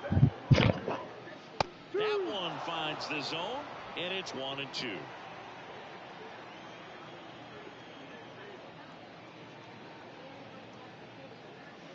And there's a ball.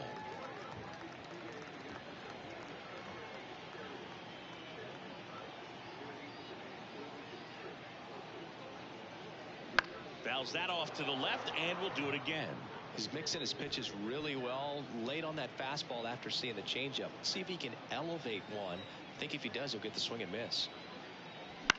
Bounce to the left side, and that's just foul.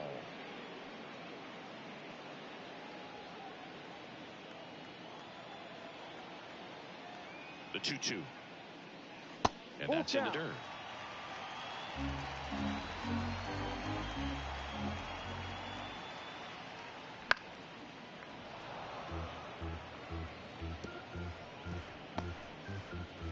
Ninth pitch of the at-bat due next.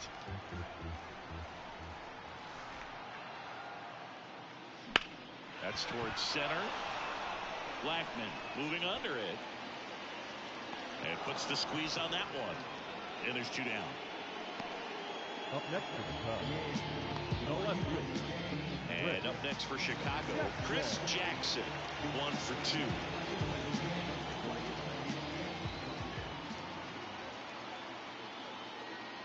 The hit behind with that swing. It's strike 1.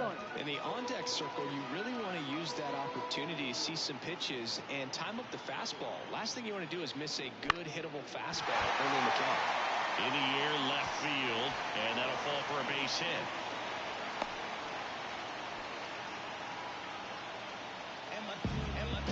Here comes the skipper, and we're going to see a pitching change in this spot. Michael Lorenzen gives way, and he's not.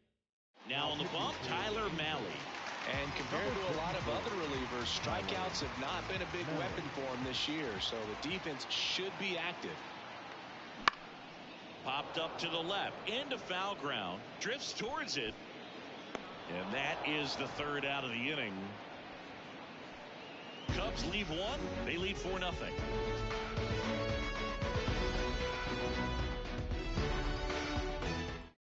Back now as it'll be a pinch hitter to lead off. Number 18, Nolan Shonowell. Pretty surprised they're going with a pitcher off the bench here, Boog. I mean, they must be trying to save what they have left in terms of position players for later or something. The right-hander back to work. That's off the mark, and that is ball 1.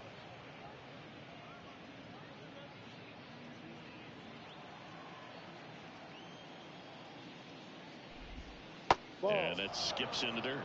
2 balls, no strikes. That one way inside. Now in this 3-ball count, down in the ball game, you've got to be very selective. Take your walk if they'll give it to you. That one in there across the letters.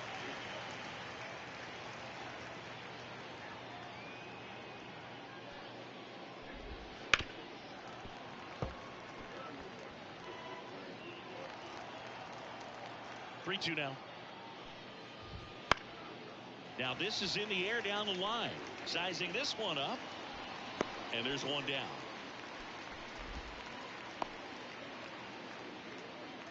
Now batting, left fielder Brandon Marsh steps to the plate. This kid picked up in a trade. A lot was offered and given to get him, but he's got a real high ceiling.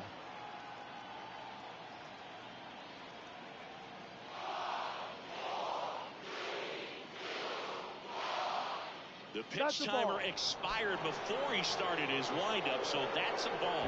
That must be incredibly frustrating for the pitcher, but this is all about creating more action and speeding up the game, and it's working. That one in the dirt, ball 2.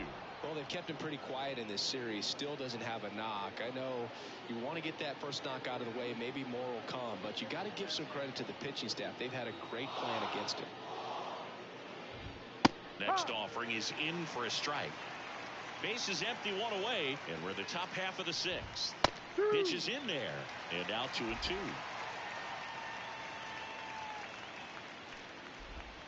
The punch out there, and now 2 gone. 2 outs, base is empty. Here's Charlie Blackmon. And that one is in the dirt. 1-0. He swings and fouls one off.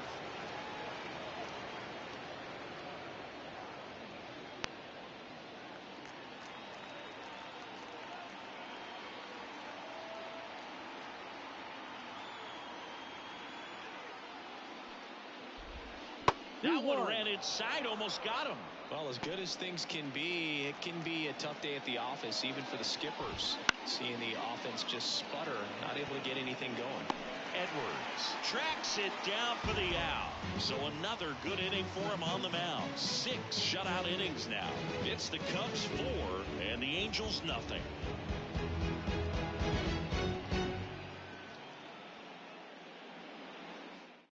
Back now for the bottom of the 6th, and there's a new pitcher on the mound, Alex Vesia. He last pitched 2 days ago. And now the center fielder singled and scored back in the first. He's 1 for 2. And the pitch. And a base hit up the middle. And the lead-off man aboard.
yesterday? Yeah, I missed you all day.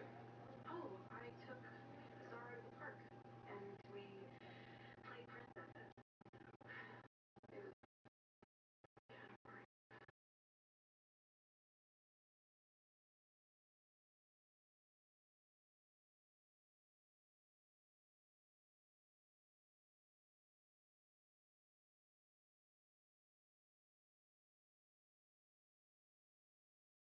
my phone didn't ring. Did you leave a message? Oh, no. Well, I figured you were busy. Yeah. Next time.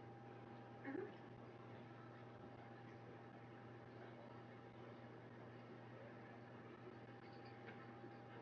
New footage obtained exclusively by New York Free News. Alleged rapist Andy Chen was attacked in broad daylight by 5 members of the Justice League of New York, while some witnesses cheered them on. This is exactly what we were worried about. This is brutal. Yeah, it's like that Trayvon Martin kid getting shot in Floyd. What happens when people try to take the law into their own hands? Well, last night's Vic. Yeah, Leslie Adams, a.k.a. Fantastica.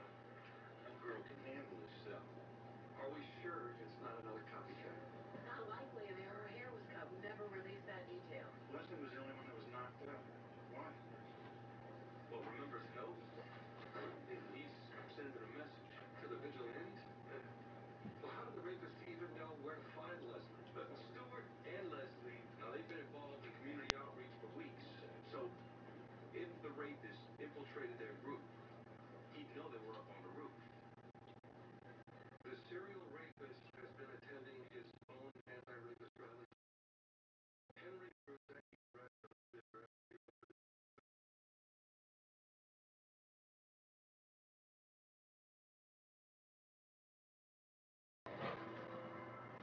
Let me get this straight. You think my group is a front for the vigilantes and the rapists?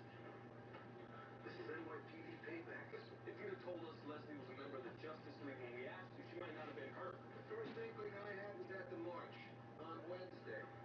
We got into a fight afterward. Fine. Okay. But you still let her go off on her own?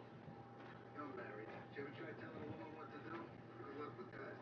You and your group are facing real credibility issues here. Me? I was in West Soho before it was gentrified. I'm trying to save it. Okay. Help us out. Huh? I'm doing good. How you doing? I'll have to talk to the group about that. We do everything by consensus. What are these? Ultra shears? Better It's be good. detective. Don't touch these. They're sharp. I got a dinner rush. Everything is good. It might be a match for Stewart's warmers. Yeah, so you want me to take a look? I could. Just taking a dinner break. But I got a... Weekend's been fine.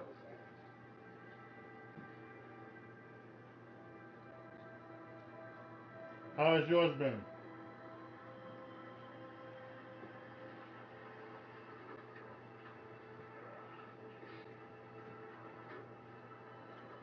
Hey, Jason. Hey, Lamar. What are you doing in Philly? My daughter was just talking about you. She's doing better. Is she? Good for her. You have a nice lunch? I mean Popeye. Look, I don't know what you... Stay away from my wife.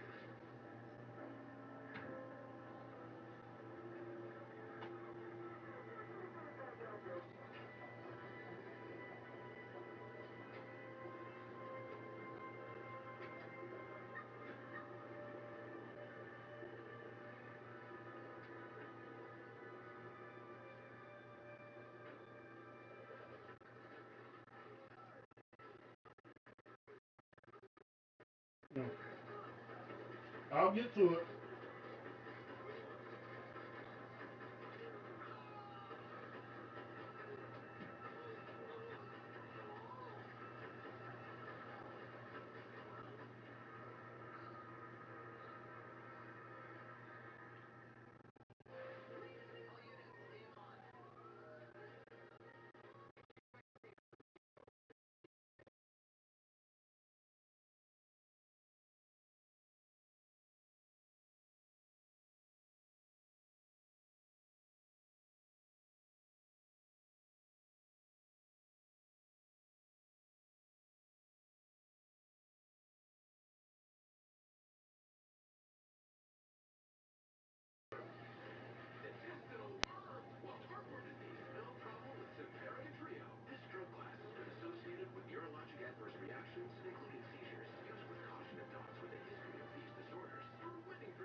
off great, but once the new wore off, They changed. in the beginning, I got gifts like a phone. And then next thing you know, it's like I'm invisible. So I switched up and got me a new phone carrier.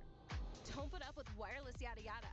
Now with Metro, get that new customer feeling again and again. Introducing Metro Flex. Free 5G phones when you join, same deals as new customers when you stay. Only at Metro.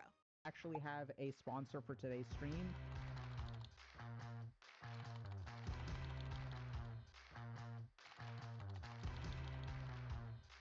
The cool thing is that the United States government has created this crisis helpline that anyone can use 24 hours a day, 7 days a week.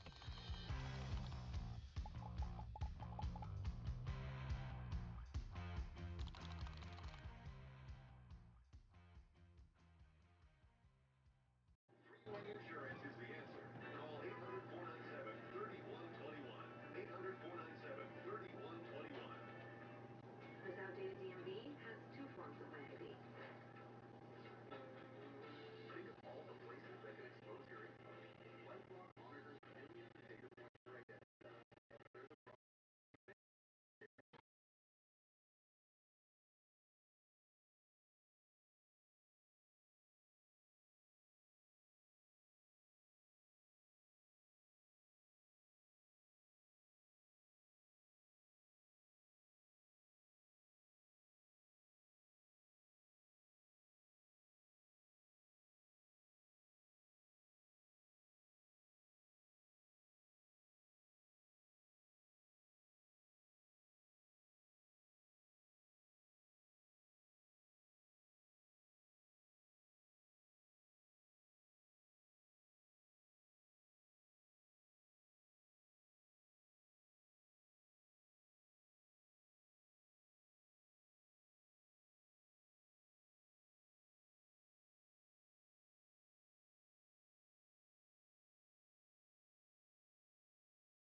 Why did you beat up Henry Berzecchi last night?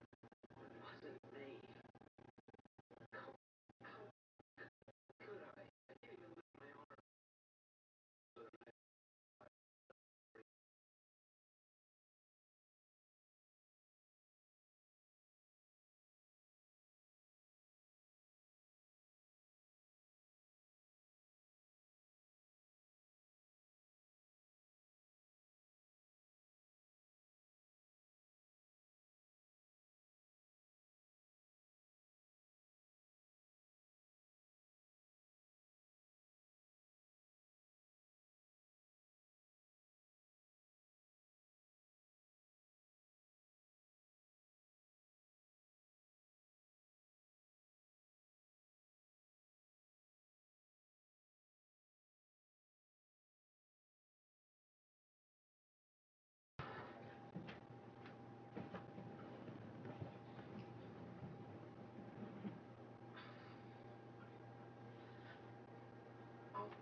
On the roof, he was on top of Leslie. I heard him say, "You think you're special, bitch?"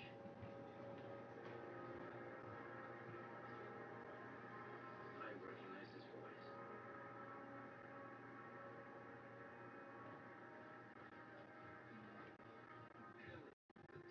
Prior is the Soho rapist. Louisiana's $6 a Harris card don't match anywhere, bitch. Stewart's wounds were consistent with a curved blade like ultra shears, and every attack happened within easy walking distance from his restaurant. It's a smart move for a serial. Be on the front lines making the most noise. It'll make it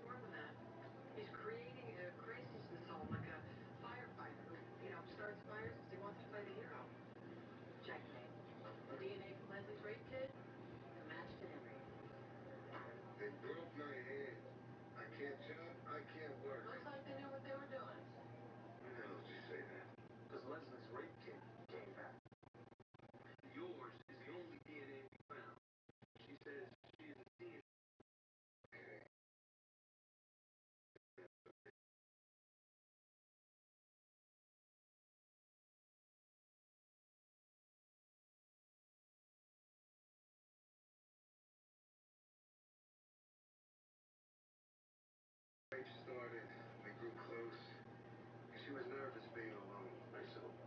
You gave her a shoulder to cry on. Now you do the same thing for the other 5 victims. What? No.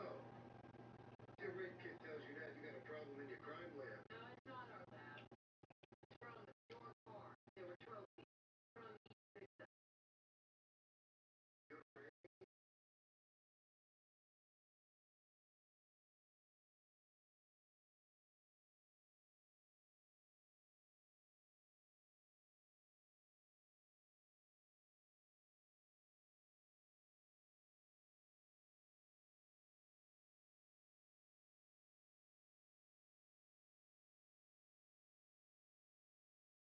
You think Henry raped me? No. He loves me. You said you were unconscious during the assault. You never saw the attacker. He hit you from behind. It wasn't Henry. You and Henry had a fight when you came home from the march. You want to tell us about that? He figured out I was in on the Justice League. I told him to go. But Stuart could go on patrol. Henry said it was dangerous, stupid. He got really angry. Didn't rape anybody. Didn't Leslie tell you we were involved? Now she told us that you knew that she was on the roof and that you were angry about it. You were jealous about it. I was angry because I didn't want her to get hurt. Right. And the bag was the lock in here in your car. You know.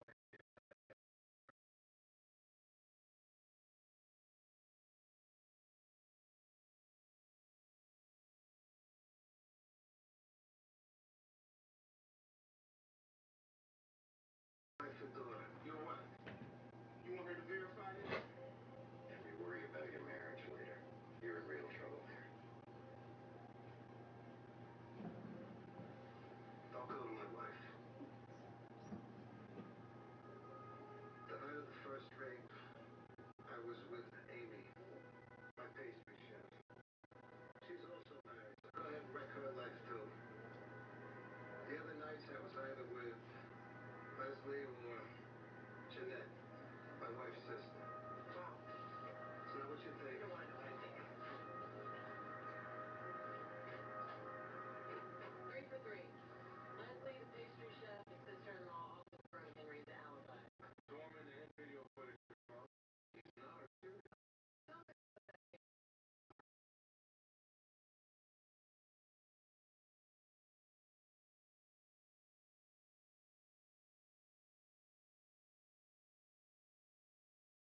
No. No, I want to know where you dropped a Billy. You attack a friend of mine. Friend? No, it's a friend of my face. Not here.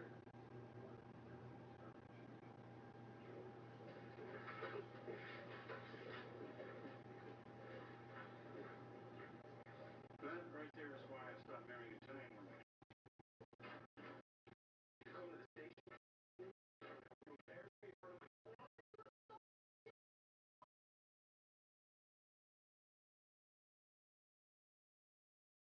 Red, love.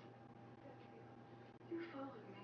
You lied to me. Because I knew that you would react like this. There's nothing going on between us, okay? We just talk. Well, I'm your husband, right? You talk to me. Like this? We talk like this. I am not having an affair. I don't believe you, Maria.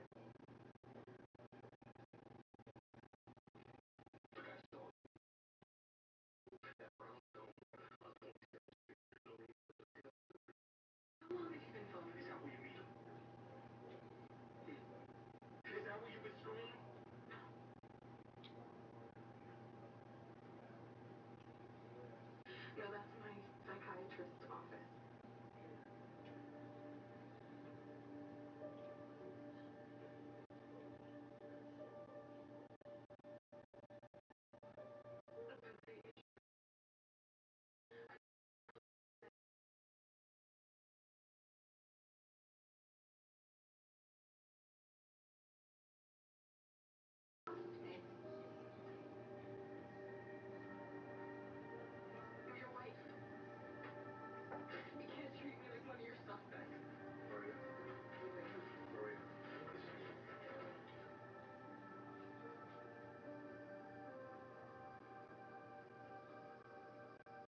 when we interrogated him, tearing that styrofoam cup, when he talked about Leslie, he's obsessive.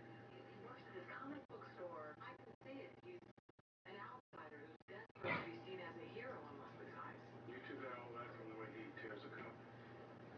But he leads a double life. This fantasy life. We don't know how dark it goes. Rollins, you and Amaro, go back to Stewart.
tree that?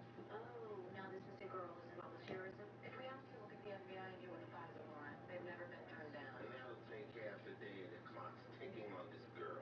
Okay, fine. Just wish you guys would give more thought to civil liberties. Do every day. That is please hunt. Here's your terror cell. The past month is down.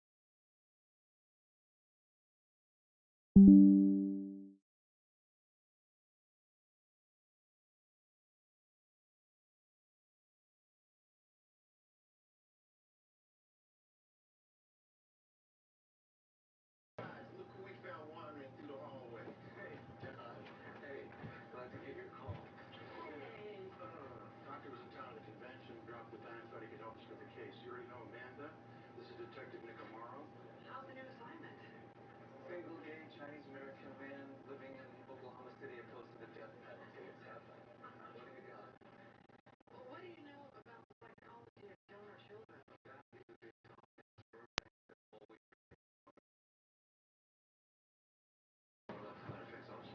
got a missing teenage girl researching all of this who just joined MeetYourDonorSibling.com. I've seen those sites. Turkey-based for kids looking to see if they have half brothers and sisters. I think the preferred term is artificial insemination. That's what I said. Either way, it's not uncommon for these children to try and find their donors. You know, maybe that's what the raised voices were about. Our girl may have gotten into a fight with her mother before she disappeared. Girl searching for her roots. That could cause some tension. Well, the mother could tell us. Grace Avery's been released from the hospital. A swift hit my head, woke up in the hospital. But the judge says Kate's missing. Sam said that you and Kate were fighting about a bad man. Do you know what he meant by that? He's got an imagination. I don't know. What were you and Kate fighting about? Mother-daughter stuff. We know that Kate was searching online for donor relatives, and I'm guessing that you do too.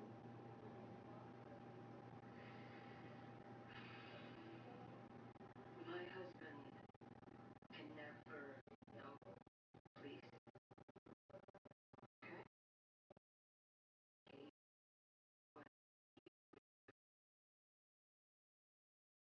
Tracked down the donor online and was about to meet him. I said no.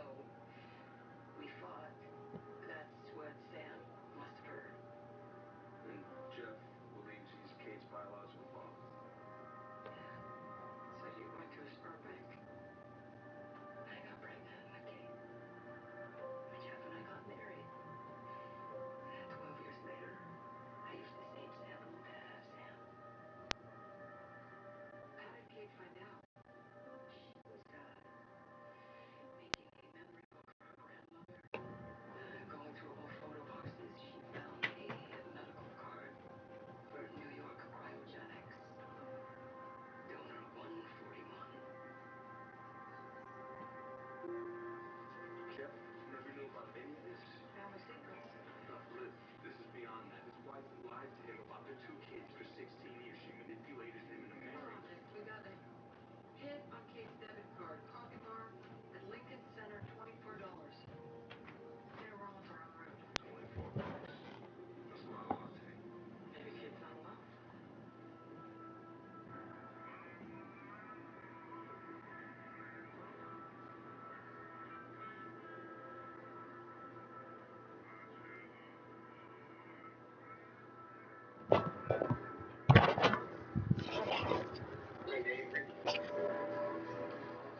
Who are you guys? The police. Your mother's looking for you. Expect us fellows waiting.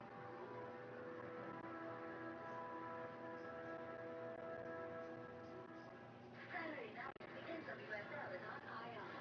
Dash, What's the Wave? Then JSC takes on Angel City tonight at 7 p.m.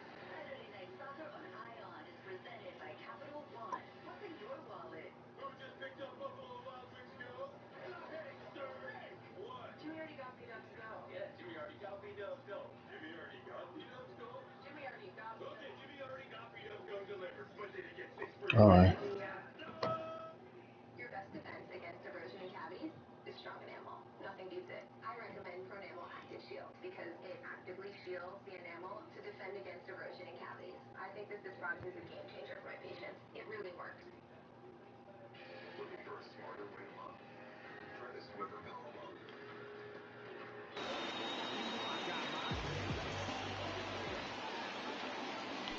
Late on that fastball. This might be a steal situation, but that's not your average catcher behind the dish. You have to be careful here.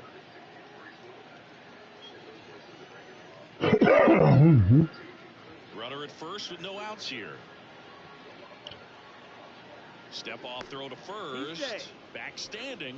He's in there safely.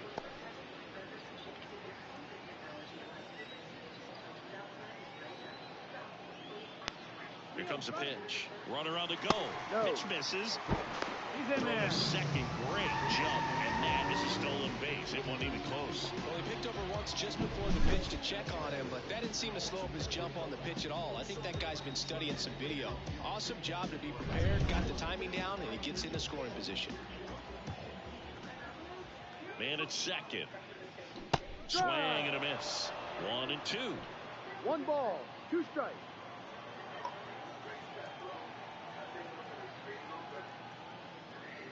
Gets a piece and stays alive. Clearly trying to stay back a little bit longer for that changeup as he fouls that fastball back.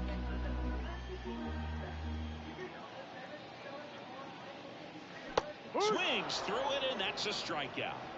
Really tight bite on that slider and just couldn't get the barrel to it out front. You've got to try to pull those hands tight to the body to get it through. And I'm thinking he probably wanted that pitch to end up even more inside to keep it out of the danger zone. But it had enough late break and deception to get the job done. Taylor Harris, the next Cub to hit. Harris having a really nice first season in the big leagues. Definitely a Rookie of the Year candidate. Runner breaks for third. Pitch in for a strike. Throw to third, and he's in there easily. Sometimes stealing third base can be tough, especially if that shortstop or second baseman are making some noises, moving towards the bag, try to make you think that you've got to stay close. Well, they didn't do a very good job of that. Get a comfortable lead, got a great jump, and that's how you steal third base. Here's your 1. Swing and a pop-up. Foul territory for the catcher. Diaz makes the grab. 2 down. Now batting, number 33.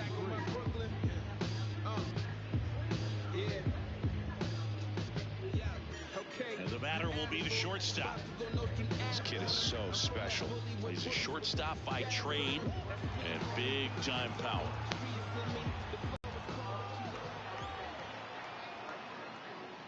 Swing and a miss. Strike 1. Seems like from day one, his strike zone and plate discipline looked like he'd been in the league for 6 years already. And a big swing and a miss. 2 outs and a runner at third here in the bottom of the 6th. Next pitch is downstairs.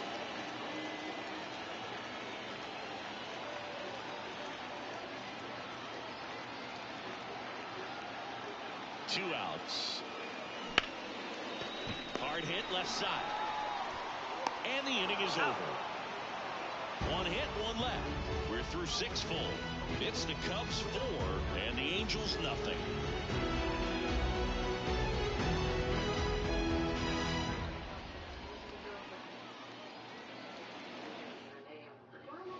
Back here at the friendly confines. Now it's the second baseman, Nico Horner. No base hits in the series for him so far, and it's clearly been a rough one. You just hope he's not pressing too hard because that just compounds things. It makes the slump even longer. Never seems to help. Never helped me. Outside low, and the count even 1-1. Wouldn't chase that time.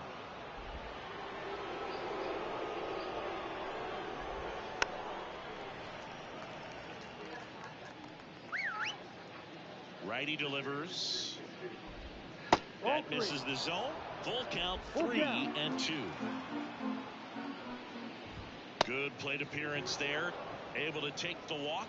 Pitch count's getting up there now, and not saying that's the reason for this walk, but this is the point in the game when every sign of wavering starts to get everyone's attention. Now this team is definitely looking for a big swing of the bat right here. Try to close that gap. But, you know, at the very least, if you could find a way to manufacture that run from first, it feels like it's really important to getting back into this ballgame. And that's in the dirt. Maybe losing command a little bit after the walk. Next pitch, not even close. And now 2-0. Got to be real careful here. 2-0. He's hunting for his pitch. That one misses. That's 5 straight. No strike. That just missed. He walked him on 4 pitches. Well, he's starting to look a little gassed to me, and we'll see if they go to the bullpen in this spot or not. And next for the Angels, Ryan McMahon. He's 0 for 1.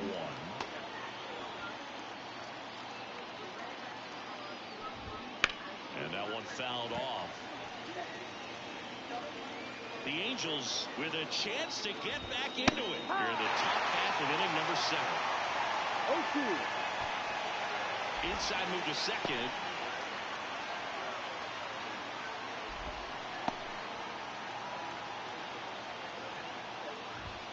And down on strikes he goes. Picks up strikeout number 7. So far, just one of those days for this lineup. You get a couple of runners on, and you're looking at having a big inning, and that strikeout right there just pours water on the fire. Look for the next hitter to step up and try to do something, pick up his teammate and his glove. 1 ball, 1 strike. Next offering in there for a strike. Now 1-2. The shortstop takes the ball. 99 pitches, about to throw his 100th here in the 7th inning. This is where you really start looking for any signs of fatigue. The Halos trying to get back into this one here in the 3rd and final game of the series. Well, he's normally going to fill up the strike zone and really limit base runners, but his command in this one just seems off out there. A lot more walks than he's used to giving up. The tying run at the plate. And that one is lifted in the air on the move to the gap. And he makes the catch. Runner tagging from 3rd. He's in to score on the sac fly. It's 4-1. Sometimes all you got to do is your job and don't overcomplicate things. Keep it simple. Runner 3rd, less than 2 outs. Put the ball in play, and a nice job with the sac fly. Mateo in the box now. Takes strike 1. Pitch misses. 1 ball, 1 strike. Diaz, the runner at 3rd. Tovar on at first with 2 down. 2 balls, 1 strike. That one in for a strike. 2-2.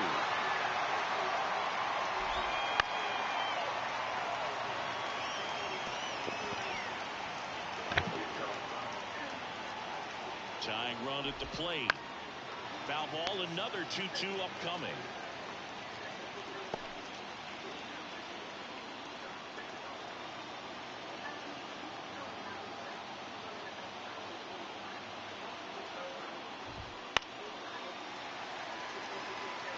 He hasn't gotten the result yet, but he's got to feel pretty confident. 3 foul balls in a row. He's right on this pitcher.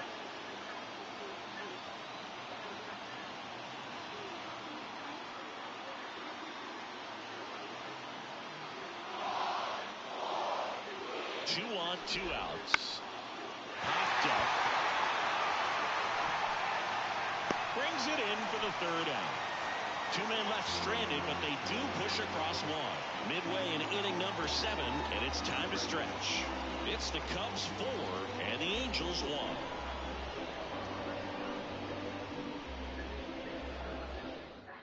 1. And now a meeting near home plate, so it looks like we're going to have a double switch here.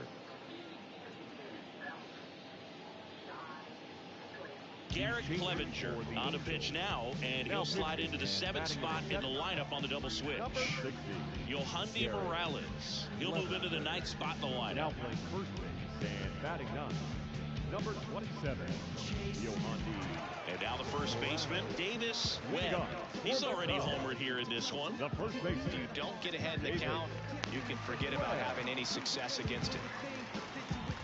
As he turns on the rubber, and with that good live arm delivers. And a strike on the outside edge. Clevenger, known as a guy with pretty lights out type stuff, racks up the strikeouts, but the command at times can elude him. Next offering in there for a strike. And it's nothing at 2. Action in the pen down there. Zach Jackson, a right-hander with big strikeout stuff, is getting it fired up. The line to kick the pitch. Knocks that one away, and we'll do it again.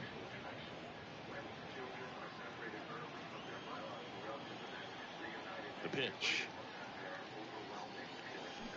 Swings through that one. It's a strikeout. Oh, really went aggressive in with that slider. Good two-strike pitch right there. At worst-case scenario, it's weak contact in play. Exactly where he and the catcher wanted. And now the catcher comes up to hit. Andre White. He launched the solo shot back in the second inning of this one. Yeah, that was big for these guys early on. Definitely helped them get off onto the right foot.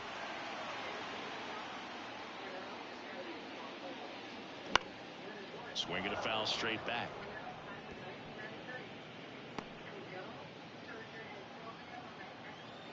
One down, base is empty. That's a little bit low. That's a really good take right there. Slider down and in. Very difficult to get on the same plane and do anything with. Swings through that one for strike 2. 1 ball, 2 strikes. Got him looking. 2 out. Now batting. And now the pitcher, Tyrone Jenkins. He's not going to get cheated up there. No, he's not. He's looking to do damage with every swing he takes. First offering misses badly for ball 1.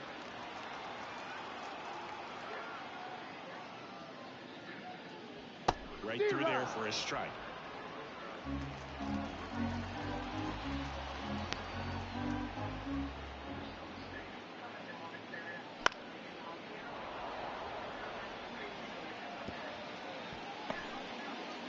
Two down, nobody on. Here, the bottom of the 7th. Struck him out. Really fooled him with the breaking ball there. Cubs are down quietly as they hold on to a 4-1 lead. And we're back. Now it's the rookie first baseman, Yohandy Morales. And that one in the air center field. He's got it. 1 away. Now batting. Left fielder, Brandon. Back to the top of the Angels lineup. Here's the left fielder, Brandon Marsh. 0 for 3 with 2 flyouts and a strikeout.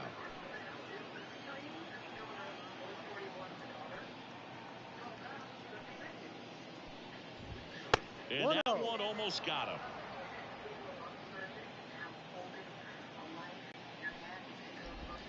And another ball.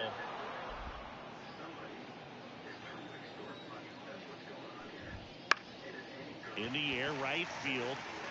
Makes the grab for the 2nd out. Maybe caught that one off the end just a little bit. Couldn't quite barrel it up enough to really drive it. Charlie Blackmon, the next to hit for the Angels. First pitch doesn't find the zone. Oh, that one rides up and in. Straighten him up a little bit. The wind and the pitch. Sliced hard but foul.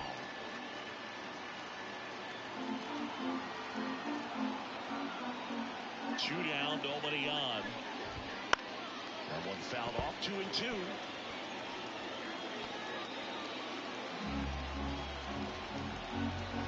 The pitch. And a foul ball. He stays alive. Flew open a little bit with that front shoulder, but was able to slow his back down just enough to make contact with that pitch. Keep the at-bat alive.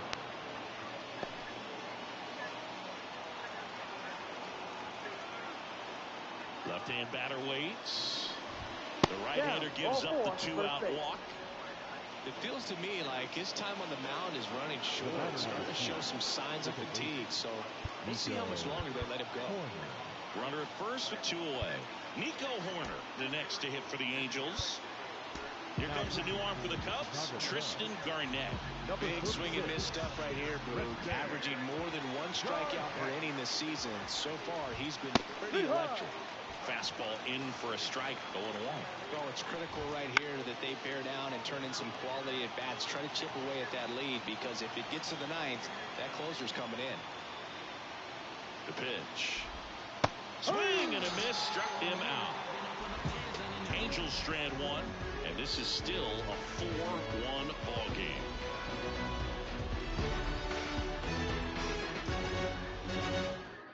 Back now, new pitcher on the mound as we roll into the bottom of the 8th. Will Smith.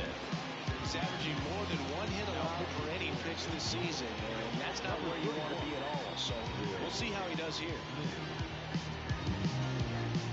Now the left fielder, Chris Jackson. The left fielder, Chris Jackson. As the lefty gets to work. And first offering is fouled off. Smith, a former All-Star. He features a slider, a four-seamer, a curve, and he works in a changeup.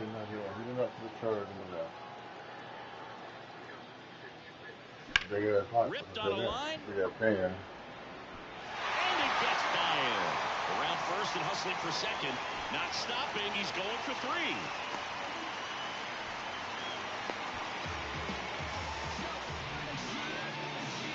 Nice line drive to full side, fed it out front, but just stayed through it nice enough and ripped it into the outfield.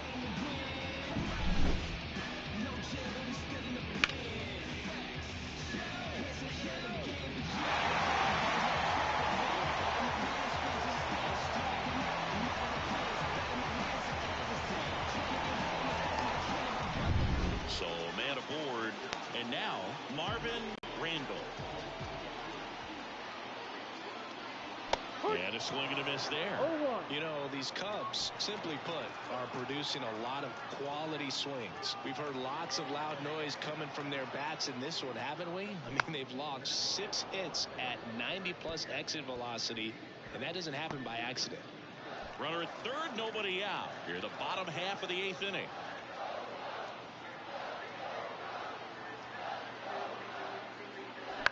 On the ground, right side. Way at the plate. Got him.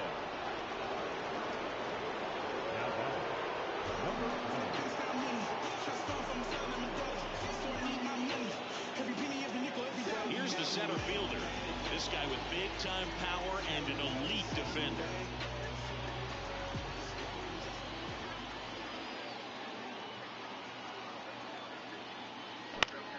Swinging a foul over the screen and back out of play. I love this part of the game. Does he really want to try and steal second against this catcher? I know he's fast, but it's pretty risky. Hit on the ground might be 2. To second, that's 1. Double play. And that'll do it for the inning. No runs, 1 hit, no errors, and no one left. 9th inning coming up. It's the Cubs 4 and the Angels 1. I need when you in the presence of my crown, the beat drops, I won't let it hit the ground. Now you can fix your crown. And I ain't keep around and get And welcome back to the ballpark. All set to start the 9th in this one. Leading off, Yainer Diaz.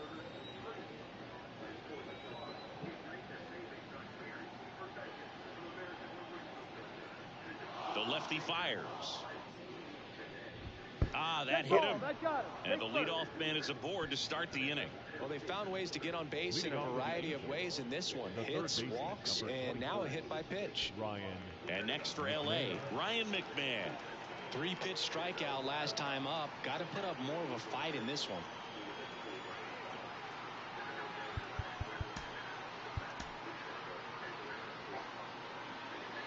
Bless you.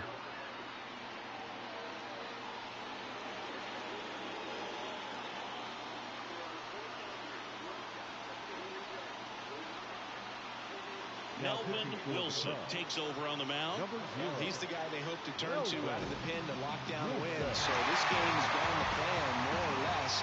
Let's see if he can wrap it up here.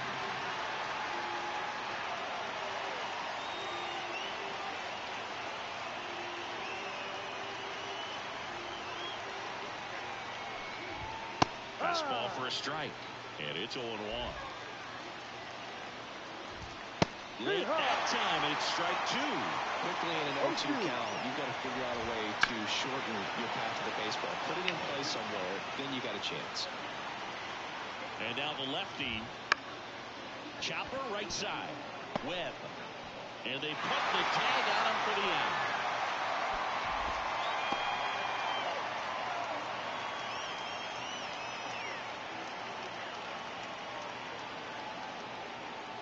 He's 2 outs away. So in now for the Angels, Ezekiel Tovar.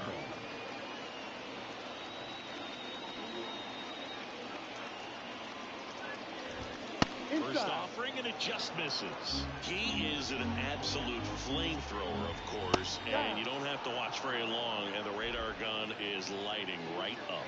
Well, you can see all the fans looking at the scoreboard after each pitch. I don't think you see it at the plate. You hear it go by. And there's the automatic. Chris, it seems like more and more pitchers are training to up that velocity. Yeah, and they're understanding efficiency as well. From mechanics, from biomechanics. These pitchers are paying attention. They're trying to get better, and they're trying to get an edge. Tying run at the plate. No, that's the ball. And another ball. Location as well with the velocity. So many of these hard throwers are working up in the zone, at least in part to combat the launch angle swing, right? Oh boy, here we go again. I may have to change the elevator. Now you can start to elevate and try to get that swing and miss with 2 strikes. Mateo in the box now. Takes strike 1. On the ground, right side. Base hit. 1 run is in. The throw in. And it's a 1-run game. Nicely done. Brings home 2. Just a simple ground ball the other way that had eyes on it, man. Sometimes that's all you need to do. Just let the ball travel, put the ball in play, and just hope it finds a hole. Now a huge at-bat in this game coming up. And that's in for a strike. 1 ball, 1 strike. And that's in there at the knees. Well, they're applying pressure. Quality at-bats, quality swings right now. And see this offense doing it one player to the next. Showing a lot of fight right now. And they're making it difficult for the back end of this bullpen to close out this game. Brings it in. 2 down.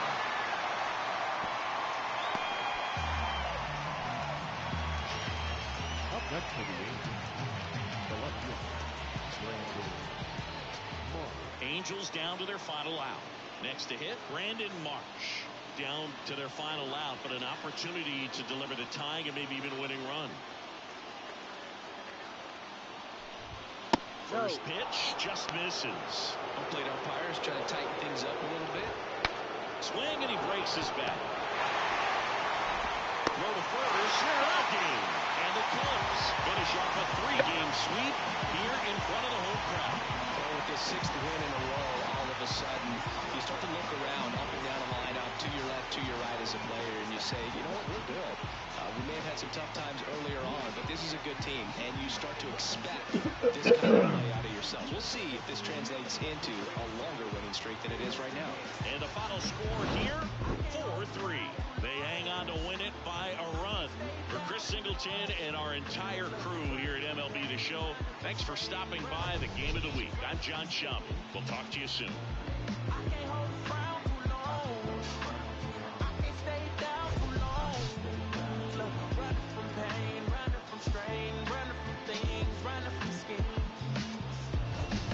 I can tell you my problems, meditating my silence.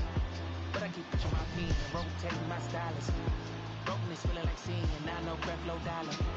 Used to be left on red, now all the girls go holler. Now all the girls go violent. All the fake fans gon' pile up. I need peace of. Here now is our final line score this afternoon. First for the victorious Chicago Cubs. 4 runs on 8 hits. No errors. They left 3 runners on base. For the Angels, 3 runs on 2 hits. No errors. They left 7 runners on base. Time of the ball game, 3 hours and 7 minutes. Our paid attendance at Rick. Their biological father, but someone posing as her father? Kate's devastating. So's Ashley. Whoever did this, he knows how to seduce. Actually, he knows who to seduce. 2 of these girls fantasize their whole life about the father they never knew. And Kate just found out that the man she thought was her father wasn't. Desperate for a father's love, the perfect prey. The moment they met him, they were vulnerable. Overcome with emotions, their inhibitions just disappeared. So this goes beyond genetic sexual attraction or statutory rape. We're dealing with a sociopath here. Let's get a scan jar to work with the girls and get an ID. Now, whoever this is knows an awful lot about Colin Barnes opening a credit card in his name. Go back to Barnes, see who has a vendetta against him.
Hello and welcome. Thanks for joining us. Interleague Baseball on MLB The Show. It's the Chicago Cubs taking on the Baltimore Orioles. Breaking the silence, so open your eyelids. First pitch coming at you right after the break. You are not scaring us. You can keep up with the pace. Just about set to go. Starting on the mound in this one, Jose Quintana. But Chris, he hasn't exactly been stellar here on his home mound. Well, I'll say this. Every player wants to perform well at their home ballpark, in front of their fans, in front of the city. And you know this guy no different. He wants to be more effective here. So, you look at the numbers. They haven't been great at home. I'm sure he wants to turn that around, and we'll see if he's able to start that in this one.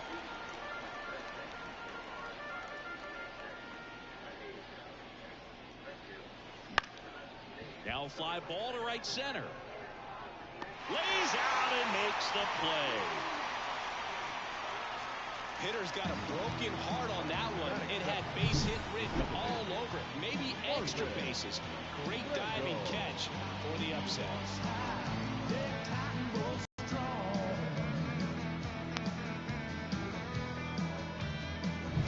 So digging in, Marvin Randall, 8th in the National League at RBIs. That one hit to right. Moving under this one. And a couple of quick outs. Here's a look at the Cubs lineup. It features one of the sport's true superstars, Taylor Harris. He's one of the better home run hitters in the league this year. In fact, in the top 5 in homers in the National Leagues. Not missing many pitches. And I tell you what, when he gets his pitch, it goes a long way. Make sure you don't sleep on this guy if you're the pitcher.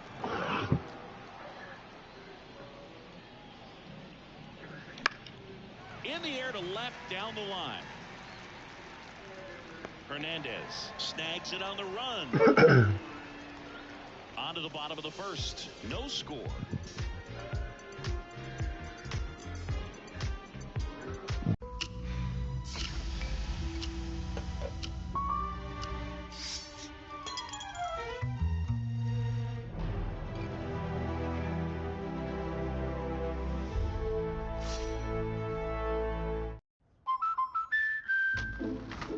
Life's better when your stuff is protected under our roof. Did you really need to insure that?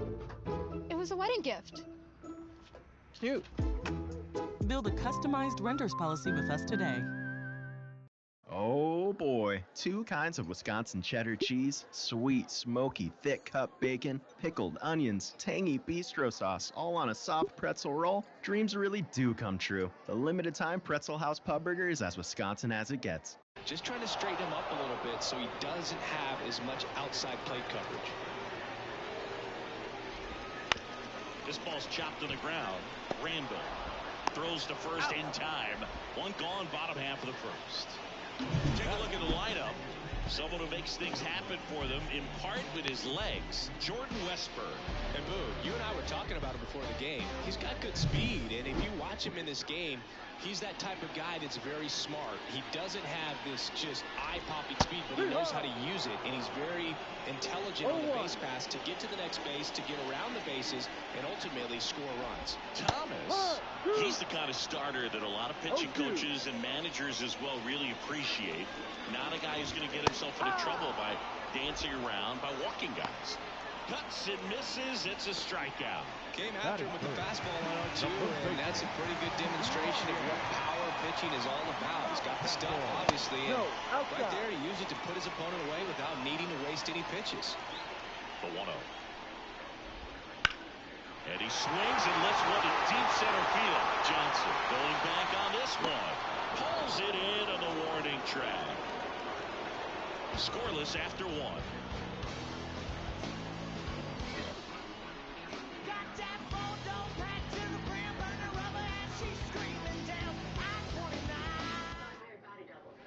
Top of the second, and now the right fielder, Heath Edwards. The wind of the pitch. In the air, foul off first. Drops into the glove, and a quick out, number 1. Batting fifth, the third baseman, Taylor Harris, the next Cub to hit. Singing, he's a guy that covers both sides of the plate about as well as anyone in the sport. How difficult is that to do?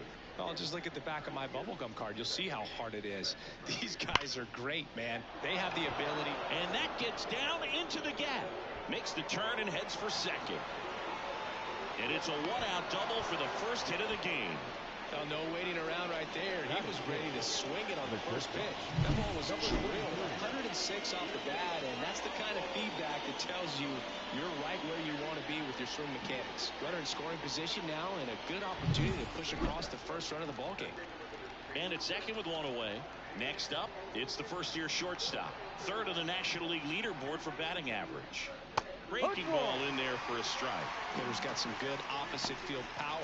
What I like about something being hit to the right side into the outfield is that the base runner at second has a very good read and can determine whether or not he can score on that base hit. Line drive, base hit. Around third. He will score, and they take the lead. 1-0. Well done. Drives in the run. Pretty good spot. Hard and inside, but that's a perfect example of keeping your hands inside the ball, tight to the body. The ability to take that back up the middle shows his approach is to use the entire field. That's a base hit. Quick throw back in. Lead runner holds at second with one gone. Well, clearly he was ready to hit right there. Not much to this one other than just a willingness to go the other way and put the ball in play. That's a team at bat right there. Nice job of staying back and letting the ball get deep. Andre White, the next Cub to hit. Fourth on the National League RBI leaderboard. That one hammered center field. That's back. Going, gone. His 68th homer of the year. It's 4-0. That's his third straight game with a homer, Singy. This dude is on fire, Boog. These kinds of streaks just don't come around too often.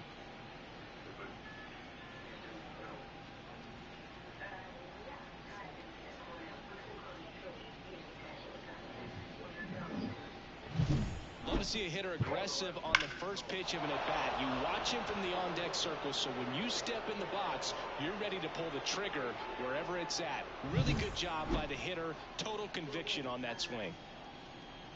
Digging in, Osiris Johnson. Pitch misses there, and that's ball one. Well, they've been able to score 4 runs off of him in this inning, and this is where you want to just max out. Get as much as you can. Give him one of those tough innings where it's going to be hard for him to recover in the next one. The lefty, the 1-0. Bunt attempt, but that goes foul.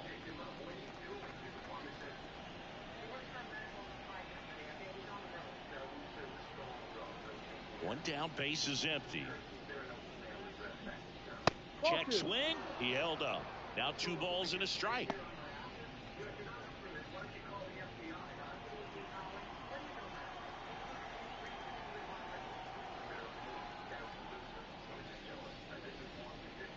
And he bunts, but that's a foul ball. 4 runs already in the frame here at the top of the second.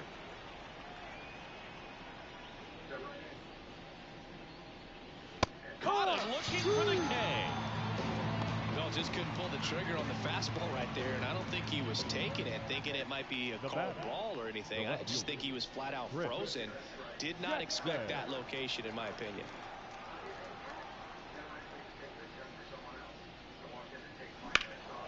Pulled hard, but it's a foul ball.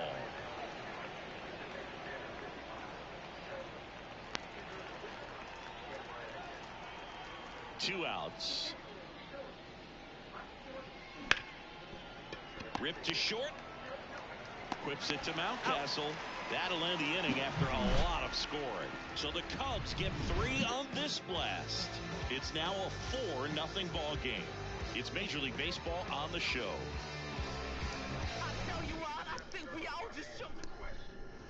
Bottom of the second. So now the Orioles cleanup hitter, Brent Rooker. And how about this, Siggy? He has the best OPS in the American League. Thomas, in his rookie season, Only 18 years old, and they traded for him earlier this year. And a pitch. Rooker checks his swing. Now an appeal to first. He went around, according to Carl Dixon. Right through there for a strike. Goodness, I think he just took the best pitch he's going to see in this at bat. You don't get many like that in that location. I don't know if you take that pitch against any pitcher out there on the mound. 0-2 now. Ball one there. It's a good take.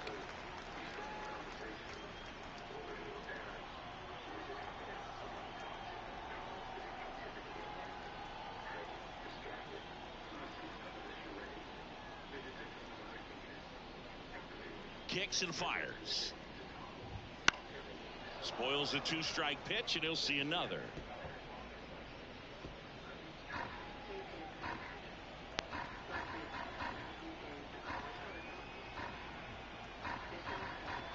And here it comes. Fouls it off, still 1-2.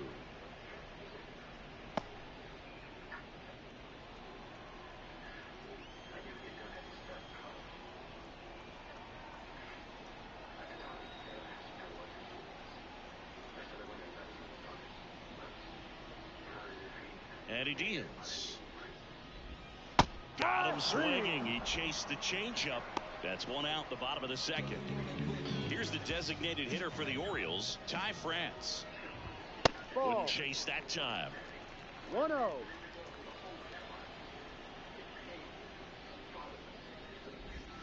And it skips in the dirt. One out, base is empty.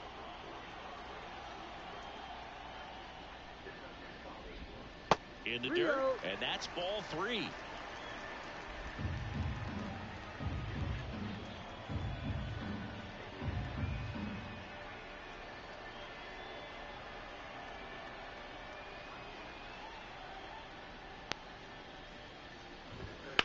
And a foul ball.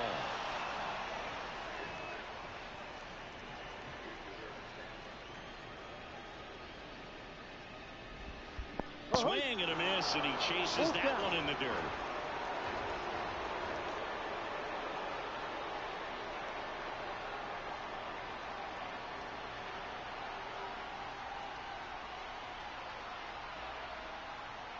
That's an automatic ball because the timer ran out. And a free base with the walk. Not exactly a confidence-boosting play on the mound. Man at first with one gone, and now it's Travis d'Arnaud at the plate.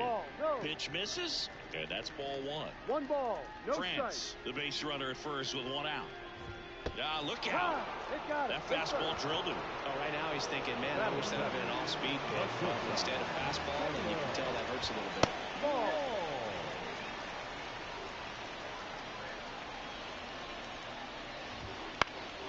High fly ball down the left field line. And there's 2 away.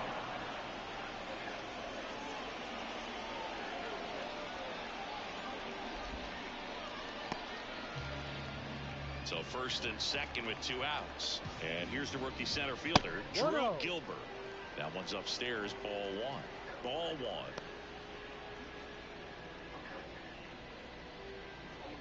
First and second, 2 down. You're in game 1 of this 3-game set.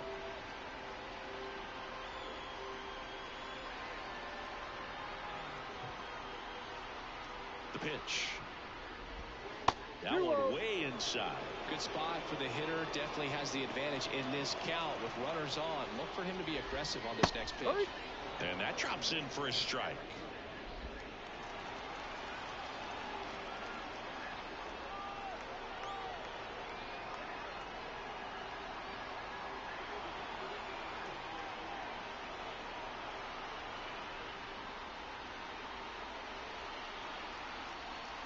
Oh, and they're going to tag the pitcher with a pitch clock violation. That's an automatic ball. The pitcher must begin his motion before the pitch timer runs out. We're looking for a little more urgency out there.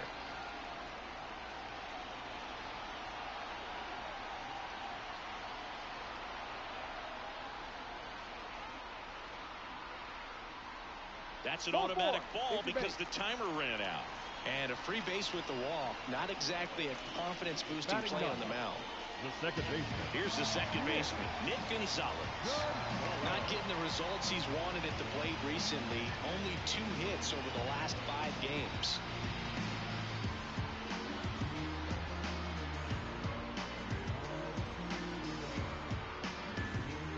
The pitch timer expired before he started his windup, so that's a ball. That must be incredibly frustrating for the pitcher, but this is all about creating more action and speeding up the game, and it's working.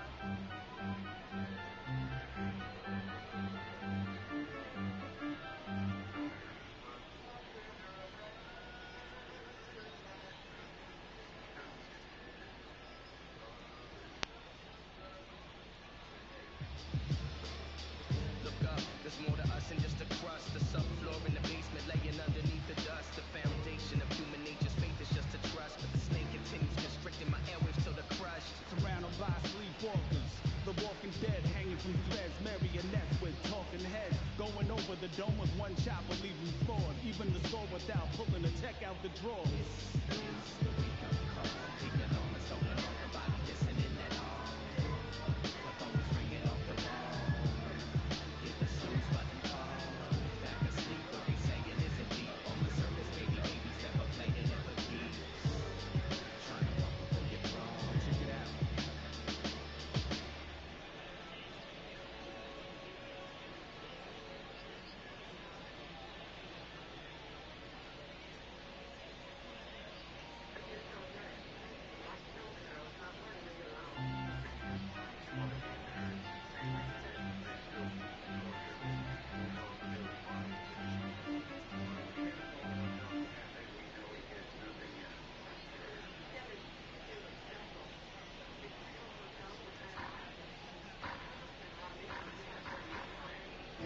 Another lesson learned while the pressure burned.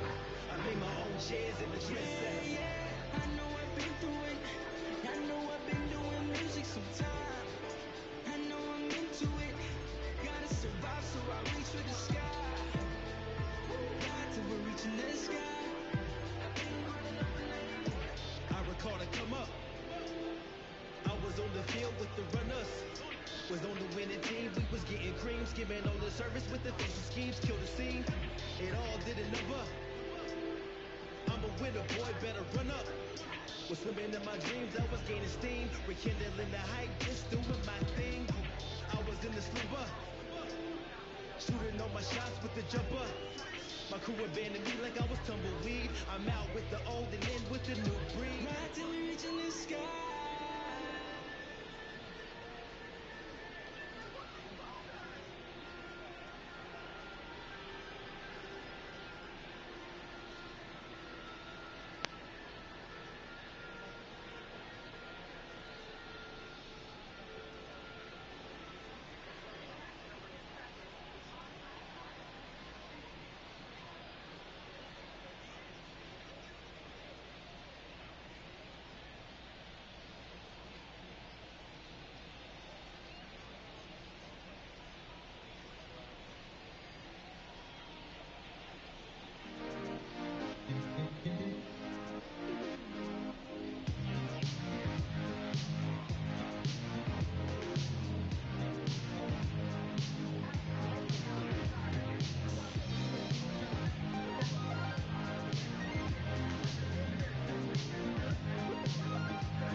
2 outs.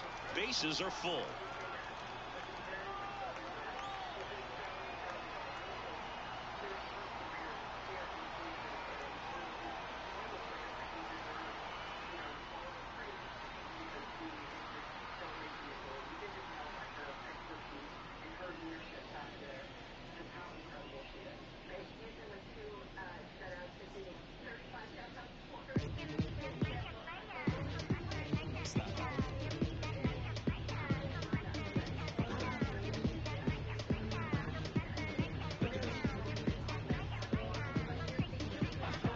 This song for the bad girl then, gunman shift, rude boy thing, bad man jam no school boy thing, you 22 go ping pong ping for me. I got some rags, baby, move for me, dance on me.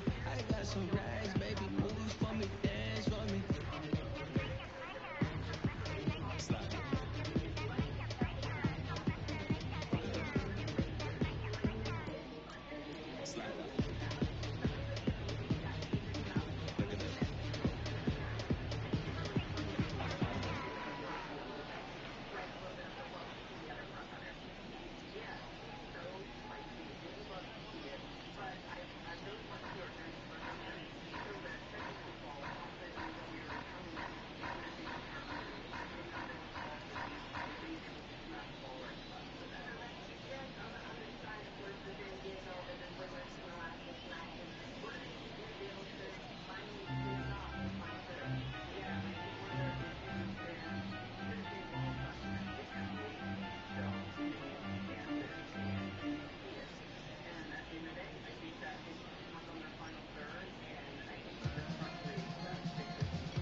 Yeah, the wild in me has met its match finally. When I look into your eyes, they surrender. I see. Yeah, now I'm on my knees, praying, Lord, let me be all I can be. No, I didn't see it coming. Now I'm a son of a gun and daddy, who knew that my baby could sing. The wild in me, premiere shows from Hollywood to Tokyo. Sierra Blanca busted me and guess I had it coming. Now I'm a son of gun and daddy, who knew that my baby could sing. Who knew that my baby could sing. The wild in me.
feeling right tonight. I'm feeling right tonight. I'm feeling right. You feeling right? I'm feeling right. I'm feeling right tonight. I'm feeling right tonight. I'm feeling right. You feeling right? I'm feeling right. It feels good getting back to the old me. Looking in the mirror like that's the homie. Return of the Mac, but a little more low key. I shed a few layers, put in work with an OG. I'm feeling right tonight. I'm feeling right tonight. I'm feeling right. You feeling right? I'm feeling right. I'm feeling right tonight. I'm feeling right tonight. I'm feeling right. You feeling right?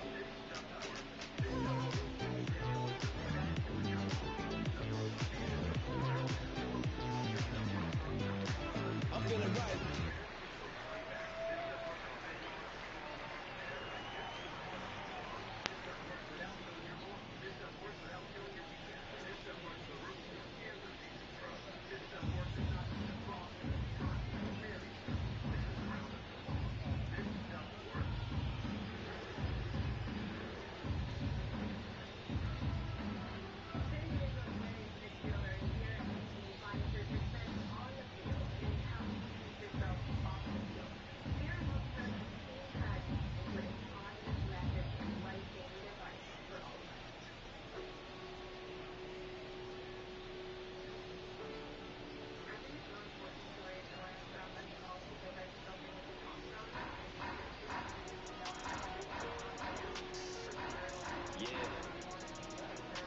I really hope you listen to the essence of this message. Glad you dressing so expressive and you're moving in percentage. Advantage adolescence when you always have connections. God dealt the opportunity for you to be progressive. My body's just a vessel for me to share this message. Invested in my wreckage, hope you gather this perspective. Presage to the blessings that I'm proud to be mentioned. Communication unmatched by all other generations. Promote world unity and peace among the nations. Kill off prejudice that's been plaguing all the races. Because unity, the key to advanced civilization.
buzzing kick thing with a lip ring, let your hips swing, get dumb. Looking at the way that you dance, I wanna know where you from.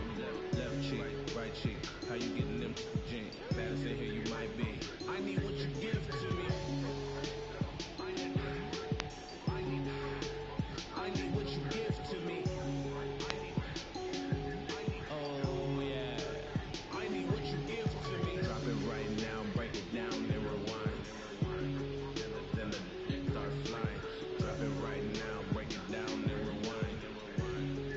Then the start flying.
Look at you dancing around this living room, getting all warmed up to go downtown. You don't stop right now if you dare take your head down a little at a time. You're bound to upstage anything else on my mind. You let me kiss you on the neck, I'll work my way up to your smile. Give me an inch, girl, I'm gonna walk a whole mile.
When you shake it like that, bounce it up and down like that, drop it to the ground like that. Where the girls at? Where the girls at? Where the girls at? Hands up, now put your hands down, shake it side to side, and move it all around. Looking so good, dancing like that. Come on, work that, bring it back. Where the girls at? I like it when you shake it like that. Where the girls at? Bounce it up and down like that. Where the girls at? Drop it to the ground like that. Where the girls at? Where the girls at? Where the girls at? Boys like girls, and girls like boys. Girls get loud and girls make noise. Girls play games, we're just girls. Party harder than boys.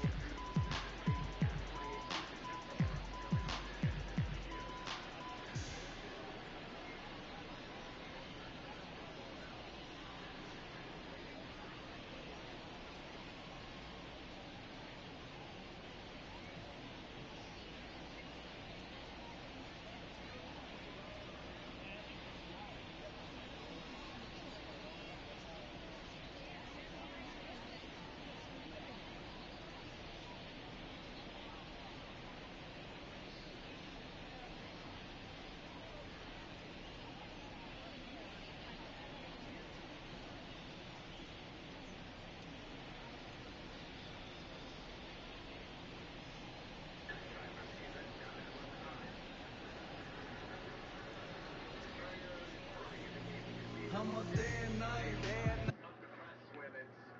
in the 90s and the humidity.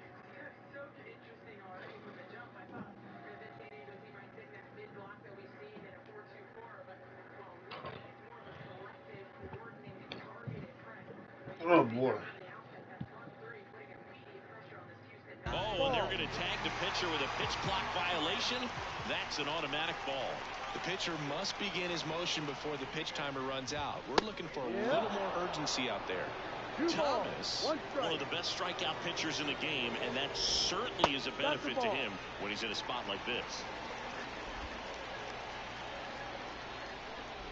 That one misses, and that'll bring home a run. He's really gotten himself into a mess out there, and now forces home a run with the walk. The setting's definitely getting away from him. So the batting order turns over. Jordan Westburg, the next to hit for the Orioles, rolled out to second in his first at bat. Yeah, if you're going to be in the game in high leverage situations, you've got to be able to get the swing and miss and put hitters away. Kicks and deals. Fall off foul. The 0-2. Just missed. Man, oh man, I don't know how you take that pitch. That's as close as it gets. Swings and misses, struck him out. So they get one, but end up leaving the bases loaded. We played 2 full. It's the Cubs 4 and the Orioles 1.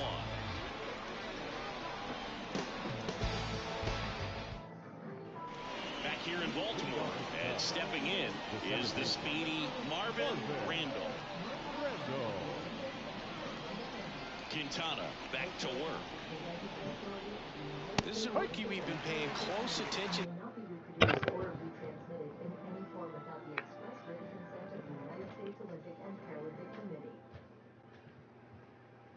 The best American athletes look to punch their tickets to the Paris Paralympics. U.S. Paralympic swimming team trials coming your way June 29th on CNBC.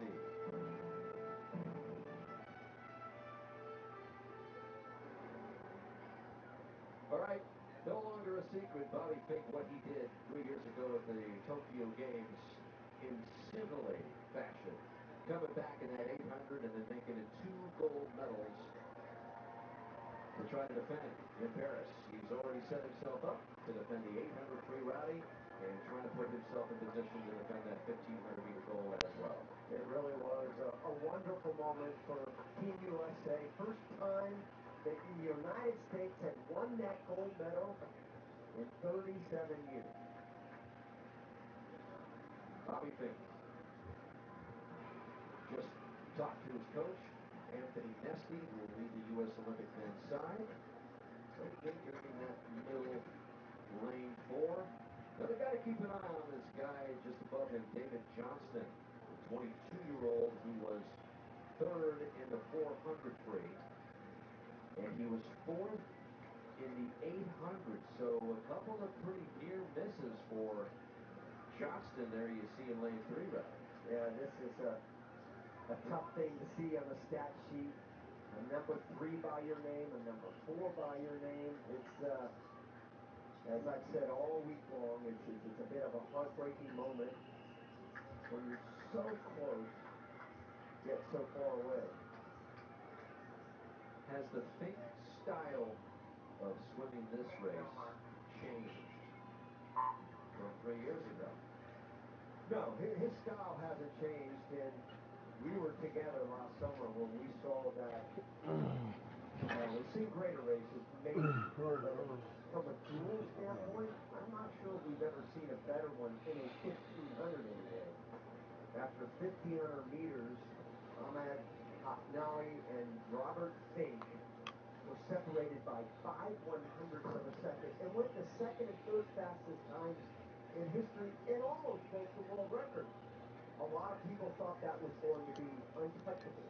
That's about as good as a race at this 30-length distance can get. Adam Haknawi, Bobby Fink dueling.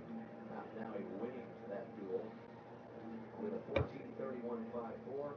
As you said, 500 back was Bobby Fink.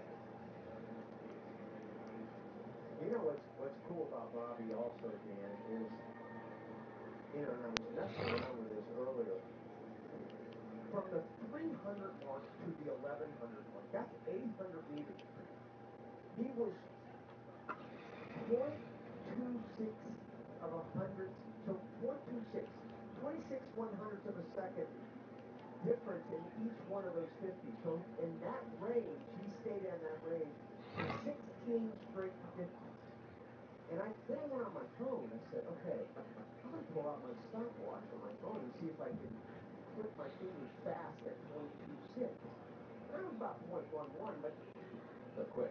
It's very quick. Yep. Right? 2 tenths of a second. Each one of those 50s for 800. He was only 44 one-hundredths of a second different from 50 to 1450. So it's just amazing the consistency he has on each 50. It's interesting when Katie Ledecky decided to change scenery, go from Stanford out to the East Coast and train with Nesty and Bobby Fink. It was interesting to get Fink's reaction on. My friends viewed me as an object of ridicule. Oh, I don't think that's true. They laughed, Amy, in a derisive way, not the instructive way I laughed at them when they're being stupid. Hey, happy Halloween. Oh, trick or treat. No, sorry, you're not wearing the costume. Yeah, I am. I'm a pharmaceutical sales rep. I'm gonna need more. A failed actress who traded constant rejection for a Christmas bonus and a dental plan. Donuts. I will. So, what are you wearing to the party? Sexy cat, sexy nurse, sexy zombie. Why do girls' costumes have to be sex, but guys' costumes don't? Say that again with a helicopter on my head. Very cute. Hey, do you remember what happened at that first Halloween party you invited me to? When I threw up in the pumpkin? More memorable than that. Really? That was pretty impressive. We had our first kiss on this very couch. No, our first kiss is at your birthday. Remember I threw you a party, you didn't make it, and I felt bad for you. No, it was on Halloween and felt bad for me. We're gonna go through every party where I felt bad for you. We're gonna do no well. What? You're not mad at me, are you? Well, of course not. No, we just remember different things from that party. I remember falling in love. You remember vomiting in a pumpkin. But that's like 4 feet away. We both cheered. Yeah. So, did you see Howard's costume? Beat it. I hate it. It's hilarious. No, Sheldon didn't think so, and neither did I. Come on, he's awesome. I'm sure it was, but Sheldon's feelings got hurt. Maybe Howard could apologize. You're kidding, right? Sheldon didn't apologize when he said my baby looked like Winston Churchill. He loves Churchill. Your son should take that as a compliment. He said it about my daughter. Well, this isn't about Sheldon. This is about Howard. It is about Sheldon. How many times has he made fun of Howard for being an engineer, going to MIT? Magic. Sheldon doesn't make fun of his magic. Well, he should. It's stupid. The point is, Sheldon shouldn't dish it out if he can't take it. I think the point is that Howard owes him an apology. No, I think the point is if Sheldon has a problem with Howard, Sheldon should take it up with him. Now, if you'll excuse me, the Prime Minister of England needs her diaper changed. Hey! Oh, that's great! She's a Supreme Court Justice in your U.S. Constitution. Yep. He interprets me. He got what's underneath it. It's a little tight. Smart, buddy.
making time for life's best moments. Let us celebrate with you. In Wisconsin, we love celebrating together. Big days or any other day. So much. From hot and juicy to ooey gooey to oh my word. Oh my word. Serving you a handcrafted meal that makes Today a little bit more special. That's what fills us up inside. From Wisconsin with love. Welcome to Delicious.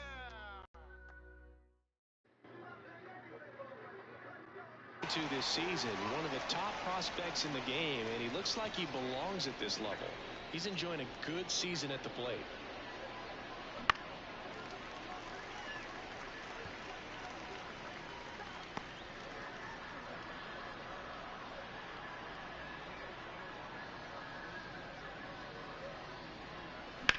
On the ground, right side.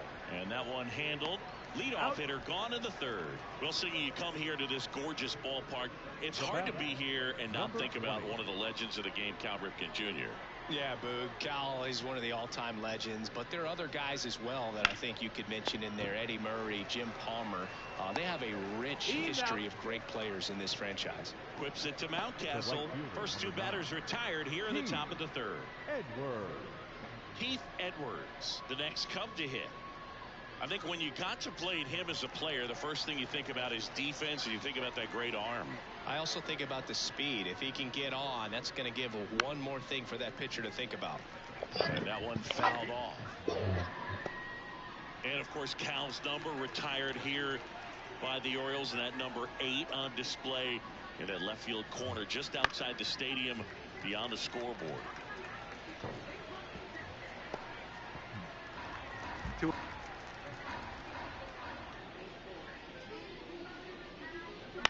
To the right side, and it goes just foul.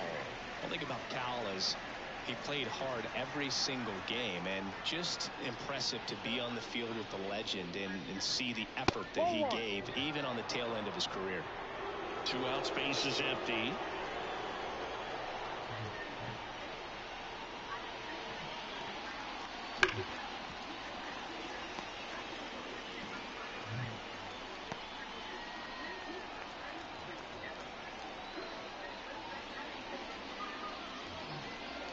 Swings through it, and that's a strikeout. Nothing happening there for the Cubs, but they lead it 4-1. Yeah, who that in the whip? Yeah, you know it's me. You can't stop my shine. I'm just doing me. Yeah, I'ma take a pic for them all to see. Catch me on the scene. Looking super. And we're back. Leading off. Set for the bottom of the third. Digging in is the switch-hitting outfielder, Yanni Hernandez.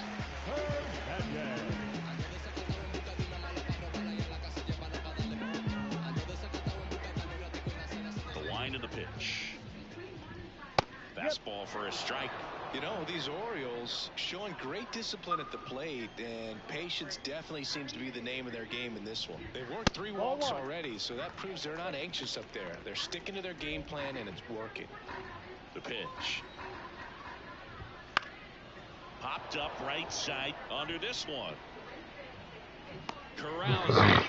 And there's one down. That was a good pitch to hit right down the heart of the plate. Had pretty good timing on it. Just got underneath it a little bit and popped it up. Here's Ryan Mountcastle. 0 for 1 with a fly out to center. Pitch misses inside. Ball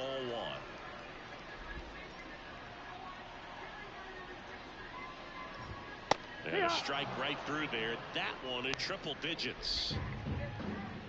Here comes the pitch. Gets him to chase after that one. 1 ball. The Cubs leading by 3 here in the last half of the third. Got it by him for the K. Not the best location with the fastball on strike 3, but when you're pumping high 90s, you'll get away with some of those. More margin for error. You know, the fastball has become such a huge strikeout pitch in the sport. And I think a lot of it has to do with all the attention and emphasis on improved spin rates. These fastballs are just exploding out of the pitcher's hands and jumping through the zone. Kicks and fires. Right through there for a strike.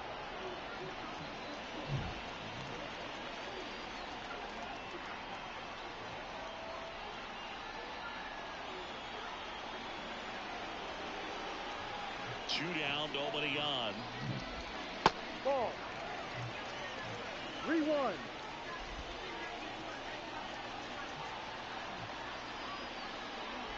3-1, and he couldn't come up with it. They just keep handing out gifts, Boo. Were we supposed to bring something? See, I think just our presence is the present. And at first, Ty France digs in now. He walked and came around to score his first time up. Just off the outside edge.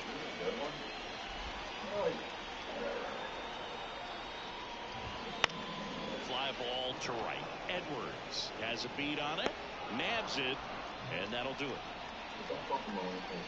No runs on no hits, no errors, and a runner left. 3 innings complete. It's the Cubs 4 and the Orioles 1.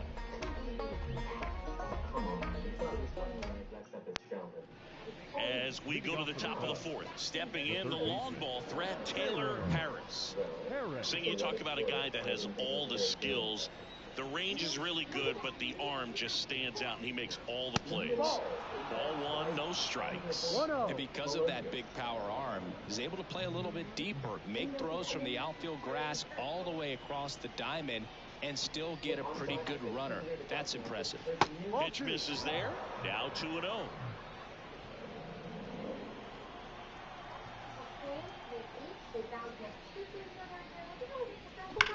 On a line out towards center. Gilbert gets it away. 1 up, 1 down. He was all over that fastball right there. I tell you what, if he gets under it just by a fraction of an inch or a little bit more, that's way back. Now it's the shortstop. Singled and drove in a run his first time through.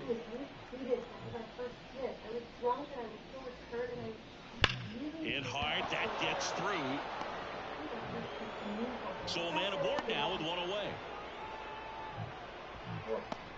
Now batting, designated hitter. Back in trouble, Boog, and it's just been like this for him most of the game. They've been all over him since his first pitch, and I think he's got a very short leash right now. Really needs to lock it down here.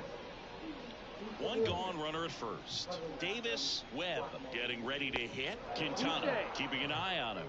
1 for 1 with a single and a run scored so far. Base runner with a one-way lead right there. All he's trying to do is get a look at the pitcher's move. Had no intent of stealing on that pitch. And it's fouled away. Chris, you played here in 2002. What are the memories that stand out as to being a member of the Baltimore Orioles? For me, it was just pulling into the parking lot and having those that were there with an encouraging smile or a pat on the back, regardless of how things were going. It made it a lot easier to come to the ballpark, whether you were doing well or you were struggling. And then the way that they treated your family. I mean, this is a great place to play, and I'd say it's got to be one of the top places in all of baseball.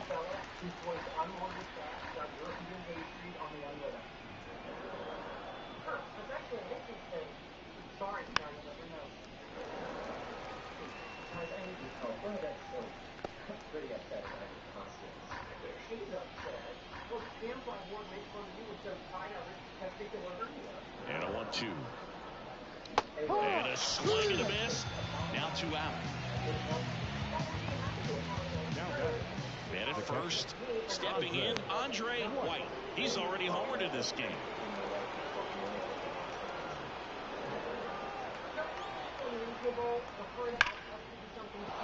And that's a base hit. Throw in holds the lead runner at second. 2 on now with 2 away. The center fielder, number 6, Osiris Johnson, the next Cub to hit. Struck out looking in his first at bat. To third, Walls. Got him on the off-balance throw. That's the 3rd out. Cubs strand a couple as they hold on to a 4-1 lead.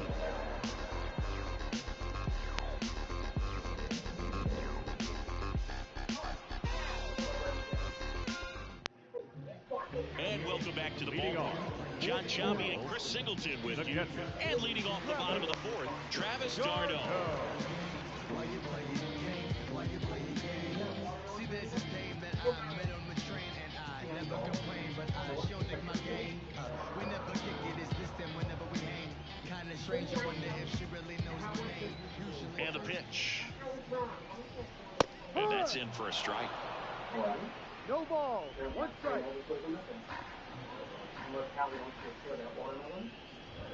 That's in there. That is strike two. The wind and the pitch. And that's down and away.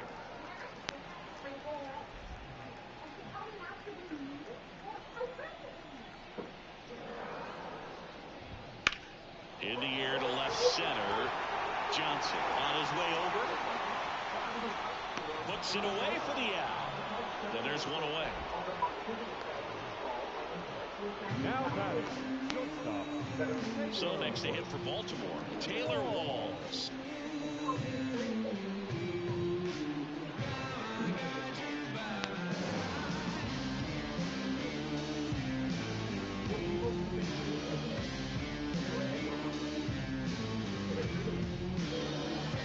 Timer expired before he started his windup, so that's a ball. That must be incredibly frustrating for the pitcher, but this is all about creating more action and speeding up the game, and it's working. The shortstop takes the ball.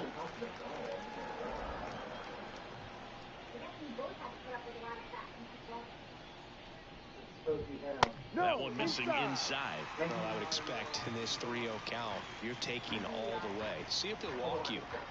Let's see if he gives him anything to hit here. And a 4-pitch walk. Oh, do you think you could draw a walk in the bigs if we gave you enough at bats? Oh, that's a good question. I think that if they gave the pitcher a full scouting report on me, yes, I think I could draw a walk.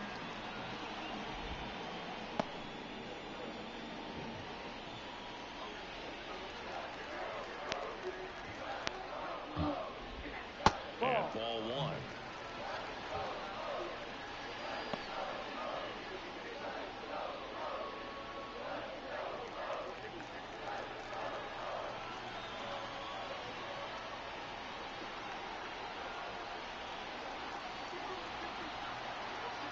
The pitch. That one in triple digits.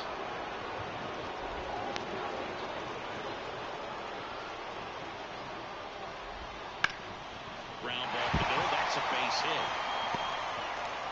They fired in quickly, so it's first and second with only one away.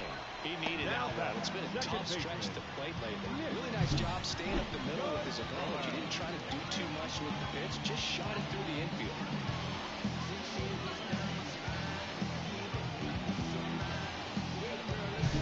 First and second, one out. Nick Gonzalez, the next to hit for the Orioles. Pitch misses inside, and it's 1-0.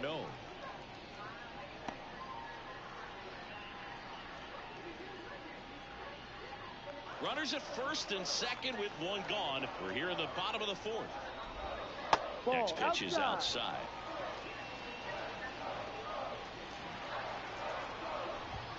And that gets the inside corner for a strike.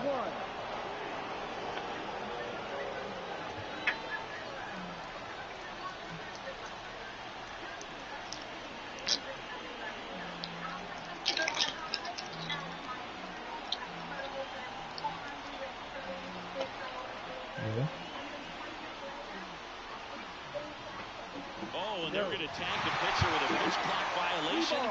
That's an automatic ball. The pitcher must begin his motion before the pitch timer runs out. We're looking for a little more urgency out there. That one fouled off. And a pitch. Fouled off again. And it remains 3-2.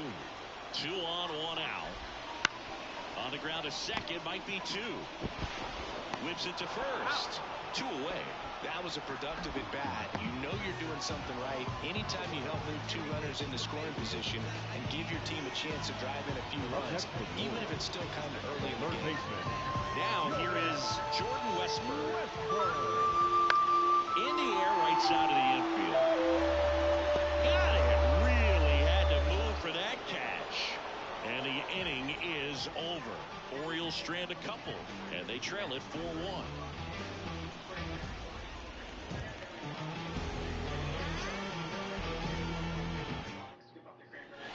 Back now at Oriole Park. We go to the top of the 5th. fifth. Here's the Cubs leadoff man, Chris Jackson. As he turns on the rubber, here with that good live arm delivers. Just missed. Jackson, only 18 years old, and he's been touching home plate quite a bit lately, scoring 8 runs over the last 10 games. Next pitch way upstairs.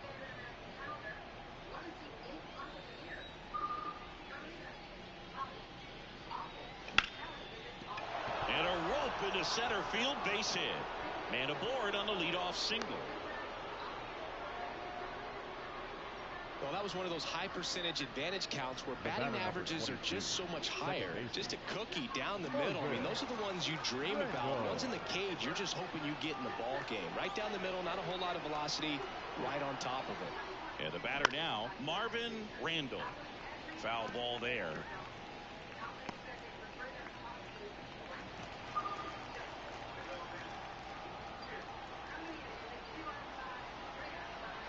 And a pitch. Base knock right field. Throw back in quickly. First and second now with nobody out. Brandon Hyde out of the dugout now, and he's ready to. Trevor Rogers gets the ball now. Pretty tight game, so they're looking for quality pitches out of him right here. Got to do his best to keep the score right where it is.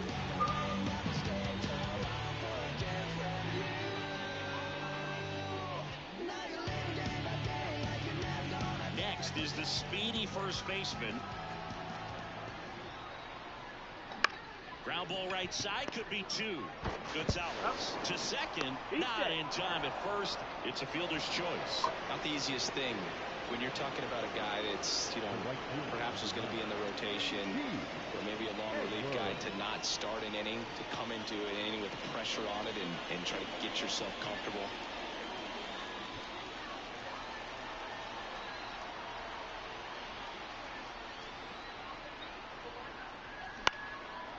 Line drive, base hit right field. The run scores from third, and they lead by 4. Now the throw comes in. Runner holds at third. Puts a run on the board and picks up an RBI. I don't know how he's able to shoot that pitch the other way and still put something on it. That pitch was inside, and he let it get really deep. So pretty incredible hands to fight it off and still get good wood on it. Now it's the power speed combo, calling for the intentional walk, and that loads up the bases. And the force play is now in order. Now batting, number 33. Here's the shortstop at the plate. We just might be talking about this at bat in our post-game wrap. He's proven he can drive in runs in these spots.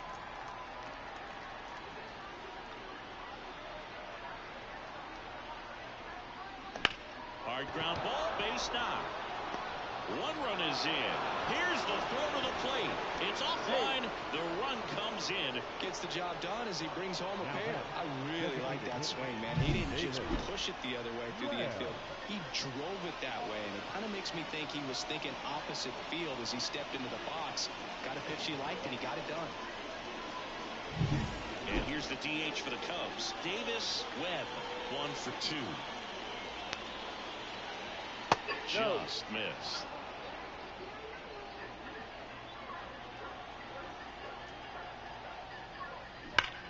Line drive, caught. Throw not in time as he's able to get back to avoid the double play.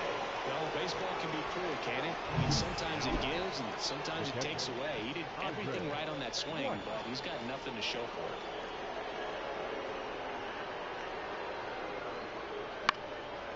And there's a foul ball.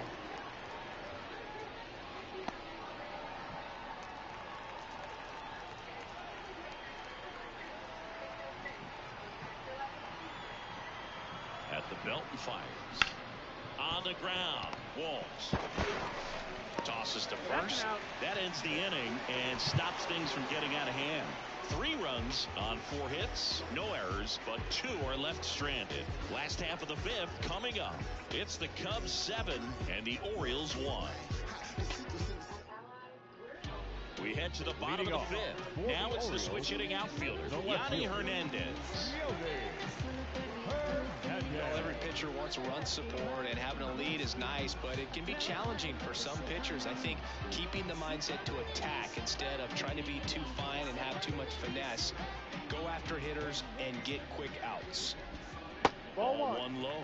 You know, these Orioles looking to string together better at bats when they have runners on, but it just hasn't happened for them yet. They've had their chances with runners in scoring position, but nobody's been able to deliver a big hit in those situations.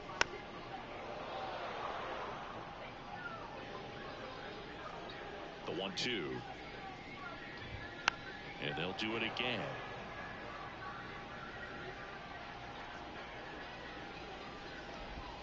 Next pitch just misses. Now 2-2. And you got to give some credit to the other side as well. They've been able to get out of a few tough jams, but frustration is mounting for this offense, no doubt. And now the lefty.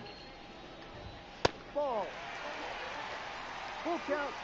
He should get a pretty good pitch to hit here with three-hole hitter coming up if he's walked. Down to the dirt, swing and a miss.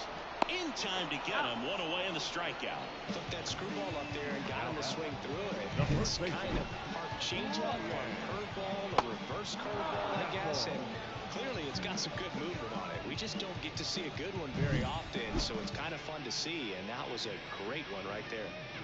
And into the box for Baltimore, Ryan Mountcastle.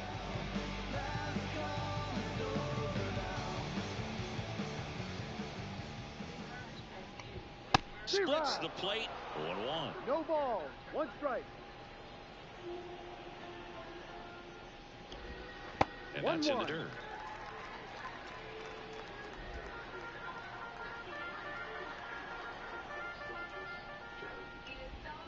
Top of the zone for a called strike.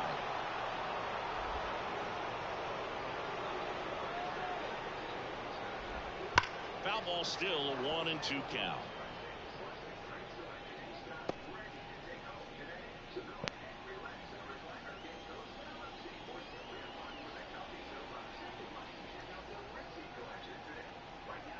One down, base is empty. Fly ball down the line. Settles under this one. Snags it for the second out. Now batting, the right fielder. Brent Rooker now at the plate. He's 0 for 1.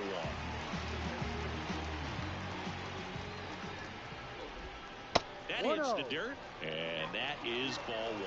I can't play around with him here. It's a 6-run lead at this point. Got to attack hitters even if you give up a solo shot.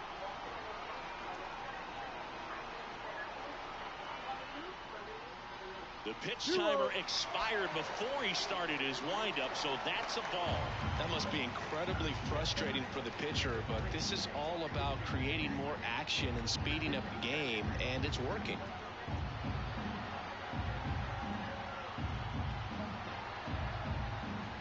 And here it comes. That's a ball. 3 balls, no strikes.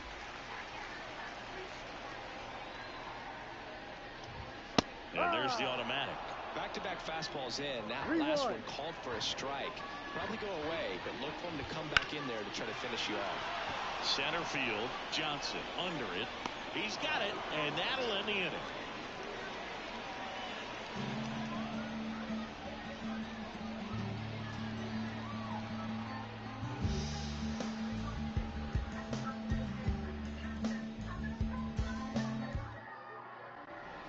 Here in Baltimore, top 6. So up now for Chicago, Osiris Johnson. Singy, you got to appreciate a guy who's this good defensively. I mean, watching him track balls in the outfield, it is beautiful. Bunting for a hit. Now the throw to first on the run. Not in time. That's a bunt single. This is a big part of his skill set, and he puts himself into situations where he can rely on his speed to impact the ball game, and this is just another example of it, and we'll see what else he can do now that he's on first. Back to the leadoff spot in the Cubs lineup. Now at the plate, Chris Jackson. Johnson gets his lead at first, nobody out. Rocking it out towards right center. One down.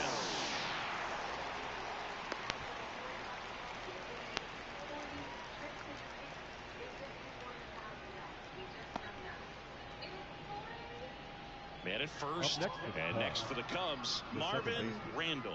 1 for 3. Randall.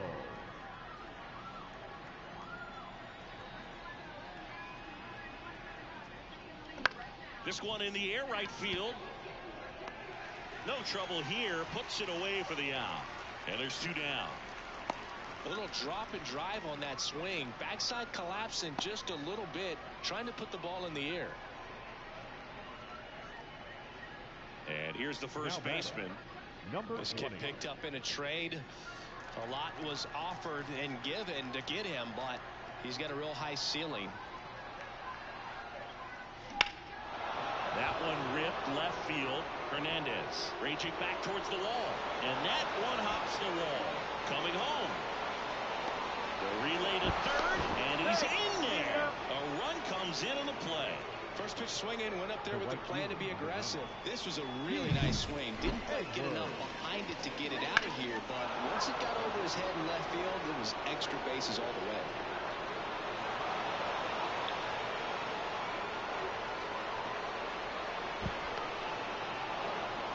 Tyler Rogers into the game.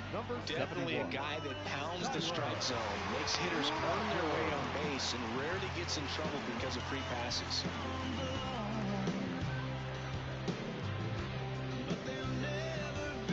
Runner at third, 2 gone. Now the Cubs' 4-hole hitter, Heath Edwards. That one's in there, 0-1.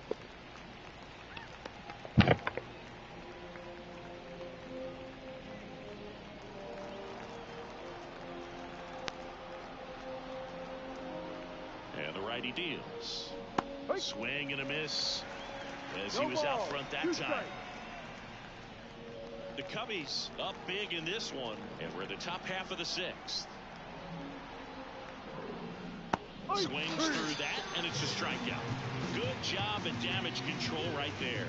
1 run, a pair of hits, no errors, and 1 left on. We go to the bottom half of inning number 6, and the 5, 6, 7 slots do up. It's the Cubs 8 and the Orioles 1. And we're back, bottom of the 6th. Now here's the Orioles DH, Ty France. The pitch. Foul back our way, and that's out of play. Clearly down in this ball game, and you can't look at the deficit and try to get it all back in one swing. It's got to come 1 at bat at a time, and even shrink it down smaller, pitch to pitch. Make that guy on the mound work to get you out. And he deals. Gets a piece, and it stays 0-2.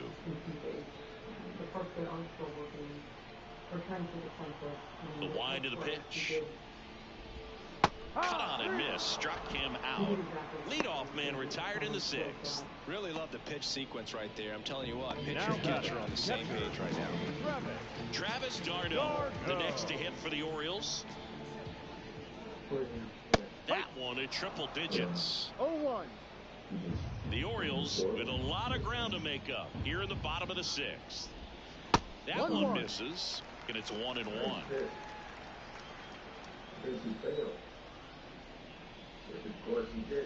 And a swing and a miss. 1 ball, 2 strikes. Got him looking, and he didn't like the call. Fastball inside just freezes the hitter. I don't think he was ready to pull the trigger. A lot of times hitters are looking away. That one locked him up. And next for the Orioles, Taylor Walls.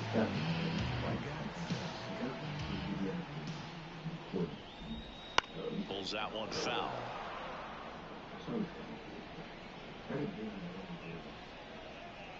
Two down, nobody on. Here in game 1 of this 3-game set. Next offering is in for a strike. Well, as good as things can be, it can be a tough day at the office, even for the skippers. Seeing the offense just sputter. Swing and a miss. Struck him out. And it's a 3-up, 3-down inning. Impeccable command in that one. 3 batters, 3 strikeouts. That's electric stuff out there on the mound.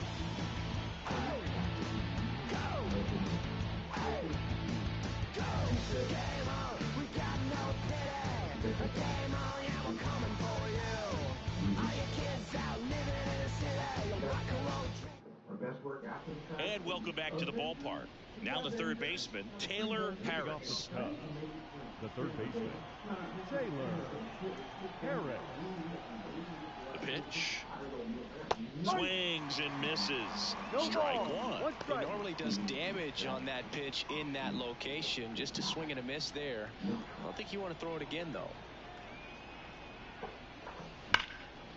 Hit hard on the ground is short. Sends it across to first. One up, one down. Now batting, number 33. And the batter will be the shortstop. 3 for 3 with 3 singles. With this kind of lead, he can swing freely. Try to hit the ball out of the park. Do what he loves to do.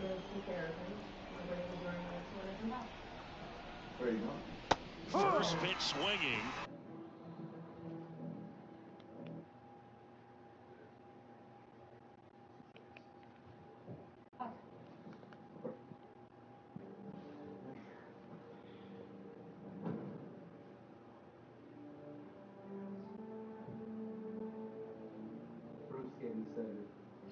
How we get for the rest of the day. You guys take care of him. I'll bring Missouri and I'll let you when I come back. Where are you going? To kill Pass. Activity in the bullpen. Emilio Pagan getting loose out there. Trying it. A hard-throwing right-hander up as well. Base is empty, one away. Here in the top half of inning number 7. Misses the zone and he gets him to chase. No ball.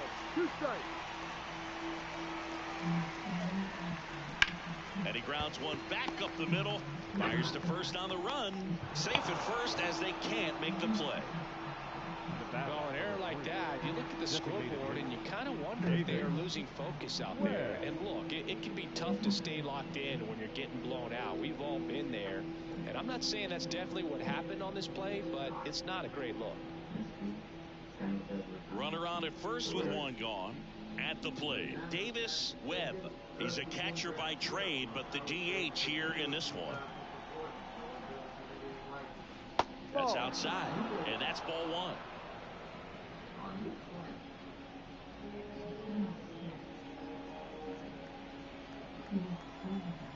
1. Righty to the plate, and another ball.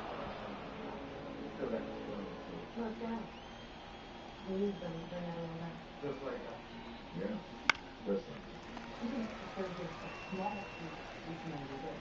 Man at first, one away.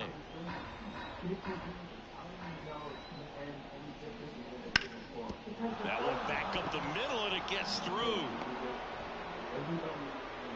They get it in quickly. So first and second now, 1 out. Well, they call that an advantage count for a reason. You're so much more likely to get something you can handle. Timing on the swing was good, able to shoot the ball up the middle. Didn't square it up as much as he probably would have liked, but that's a good approach paying off. And now it's going to be Andre White. No ball. 1 strike.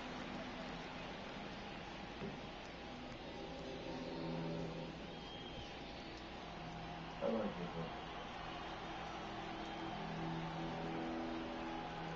Righty delivers, and a foul ball.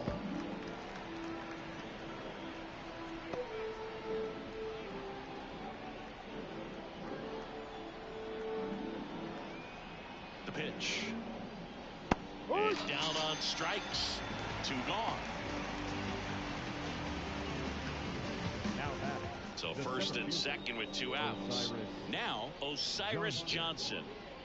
This is a guy who's in the lineup first and foremost because of what he contributes defensively, Chris. When you talk about preventing runs from being scored, this guy is a big contributor. Swinging a foul straight back. I was always told it's hard to take you off the field when you play really good defense, especially at a premier position, and that's what he does. Here comes the 0-1. Ball. The hitting's going to come around. He's going to figure it out. But right now, his big asset is the way he plays the game on defense. Swings through that one. 1-2.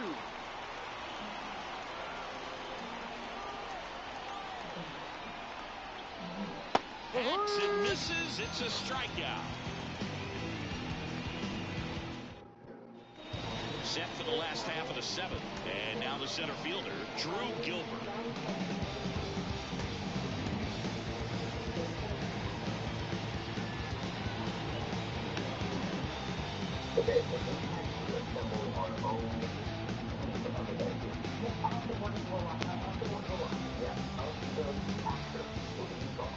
Thomas back to work. Swing and a miss. 0-1. So far, this guy's been able to tease the strike zone, gets those swings and misses. Somebody's going to have to shorten up, be a little more patient, and make this guy work in the zone a little more. And now it's even up.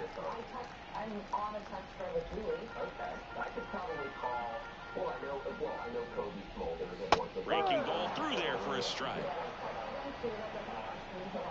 The line to kick the pitch. Registers the punch out and hits 101. Now the second base batter now, Nick Gonzalez. He was late there, strike one. Just about to hit that century mark, 100 pitches for this game. Comes up empty, that's strike two. The Orioles with a lot of ground to make up here at the bottom of the seventh. Swing and a miss, struck him out. 2 away. Well, right now he's in cruise control, autopilot, just dominating these hitters. It doesn't look like it's a fun at bat. And all of a sudden, you become in awe of this guy on the mound. Somebody's got to break this thing up. That's 5 straight strikeouts. Got to put a ball in play. That misses, and the count is 1-1.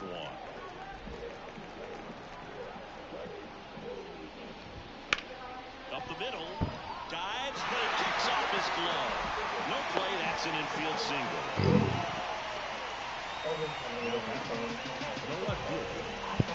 So 2 down, Yanni Hernandez, the next to hit for the Orioles. That's in for a strike.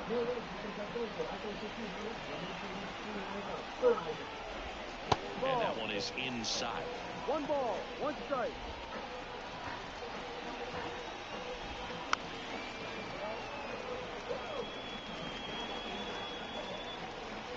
Kicks and deals. That ends the inning. This one pretty well decided at this point. We look ahead to inning number 8. It's the Cubs 8 and the Orioles 1. Back now at Oriole Park, here's the left fielder, Chris Jackson. The pitch. Bunt attempt, but that goes foul. Rogers goes 6 feet 3 inches. He features a sinker, a slider, and he works in a 4-seamer. Right-hander kicks, deals. He swings and fouls one off.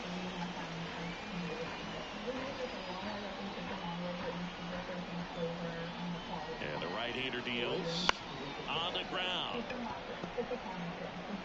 First out in the top of the 8th. The batter number 22. And up next for Chicago, Marvin Randall.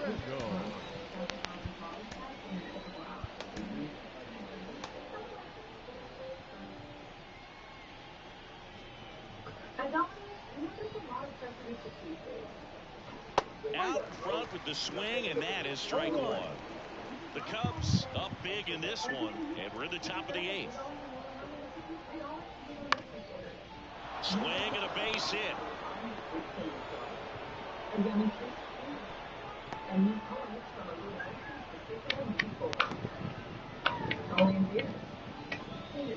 One down, and now the first baseman.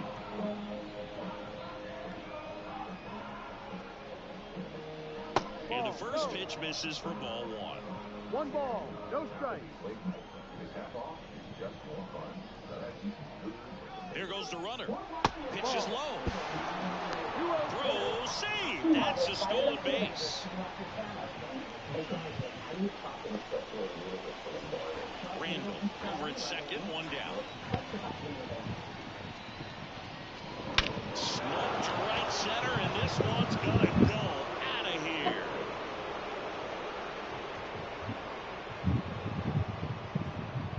A gigantic blast. His 58th home run of the season, and they tack on to their lead. It's 10-1. That one just sounded different. And might have been the loudest moment yet. Man, my ears are ringing. I can feel that swing from the booth.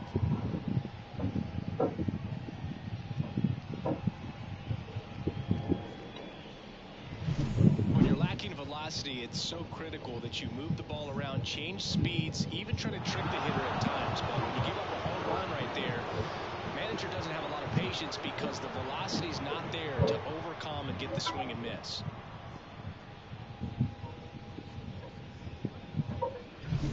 So 1 out, nobody on. And next will be the cleanup hitter, Keith Edwards. That's inside. Ball 1.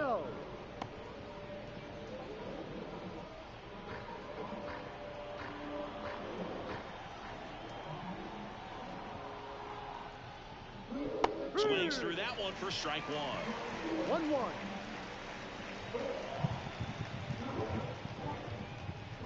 Hit on the ground to the right side. Steps on first for the out. Good arm side run and sink on that pitch right there. Got inside on him and got him to bounce into that out. Taylor Harris, the next Cub to hit. And when you talk about elite defensive third baseman, this guy's at the top of the list. A swing and a miss as he chases way out of the zone. Foul ball.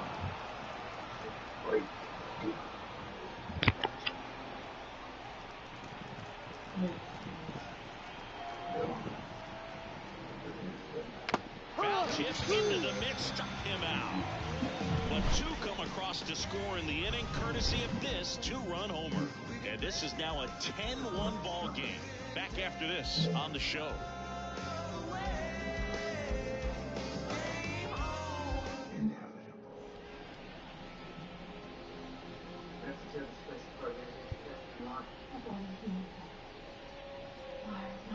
Back now, new pitcher on the mound as we roll into the bottom of the 8th, Jacob DeLavia.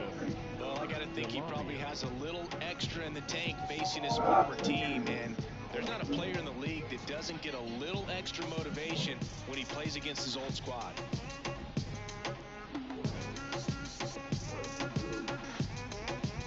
Three, 4, 5 due up for the home team. Ryan Mountcastle digs in now. 0 for 3 with 2 flyouts and a strikeout. And a foul ball. DeLavio is what you're looking for in a good reliever. The ball stays in the ballpark. It's so hard to square him up. Off the mark there. And a count even 1-1. Yeah, he stays out of the middle and pitches either at the bottom or at the top on the edges. And because of that, if you do get it in the air, it's usually just a high fly ball. And when it's down in the zone, it's on the ground. Gets it to first. 1 gone to the bottom of the 8th. Next for the Orioles, the right fielder, Brent. Here's the Oriole cleanup hitter, Brent Rooker. He's so consistent that the manager basically can look at it like he's got 3 outs sitting in his pocket. That shortens the game. That one finds the zone. And that is strike 1. When he takes the mound, you feel like, hey, this inning is wrapped, or this ball game is over. He's just that good, and you can see it in opposing hitters as well. And another ball. They know when he comes in, pretty much forget about it. Kind of reminds me of Mariano Rivera. Popped up, foul territory behind the plate. Makes the grab, and there are 2 down. Now batting, the designated hitter. 2 outs, base is empty. So next to hit for Baltimore, Ty France.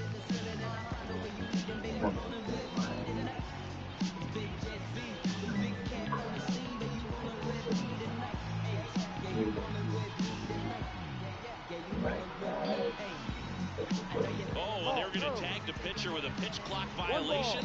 That's an automatic ball. The pitcher must begin his motion before the pitch timer runs out. We're looking for a little more urgency out there.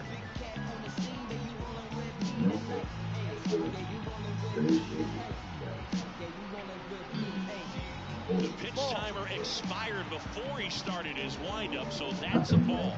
That must be incredibly frustrating for the pitcher, but this is all about creating more action and speeding up the game, and it's working.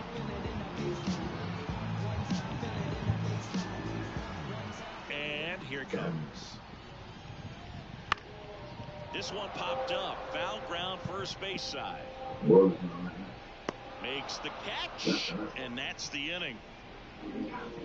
Orioles held in check there. They're down 9. It's 10-1.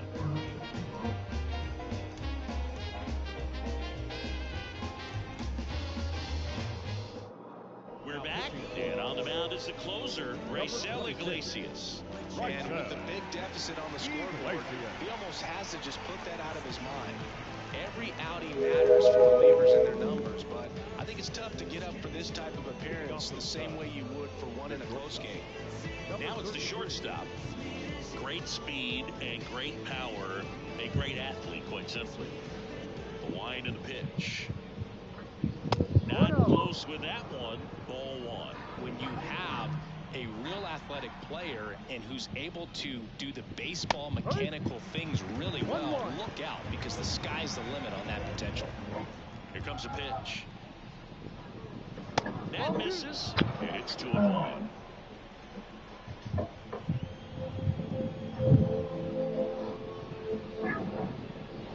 Late on that fastball. Might be time to choke up a little bit, get that front foot down early, maybe even just spread out. He's really late right now. Got him swinging.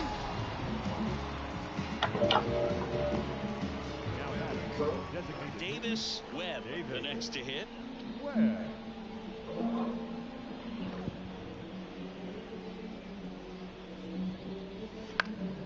And first offering is fouled off.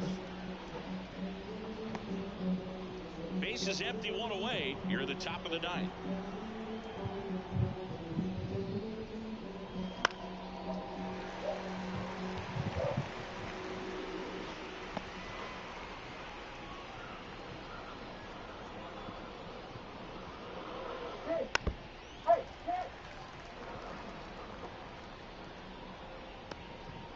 What the hell happened here? One down, base is empty.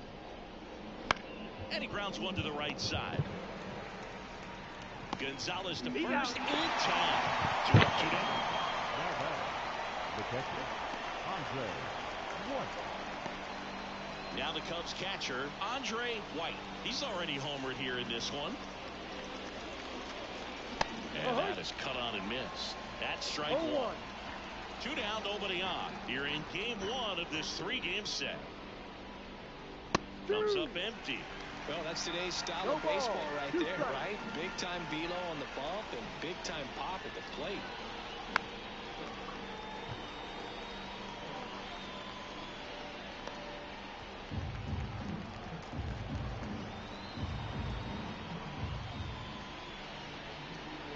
Swing and a miss. Struck him out.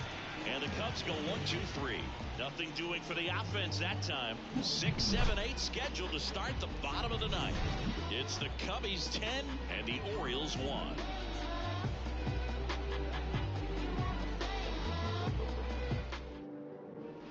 We head to the bottom of the 9th. Here's the catcher, Travis d'Arnaud. The catcher, Travis d'Arnaud.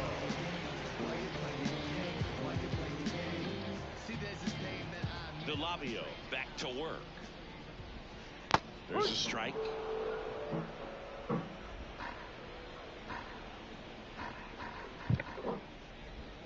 And he's down 0-2 as he swings through it. He has a tendency to chase out of the zone, and that slider that's down, that's one of his money pitches to get that swing and miss.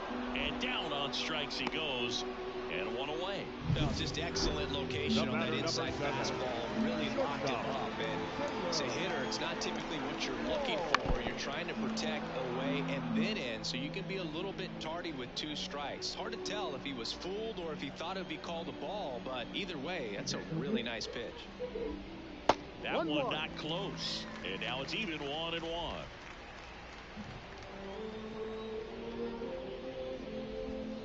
There's a strike. He's been able to go inside as well as outside, effectively working both sides of the plate in this at-bat. That one out to right. Edwards under it. Hauls it in for the out. The batter, the center fielder, Drew. Orioles down to their final out. Drew Gilbert, the next to hit for the Orioles.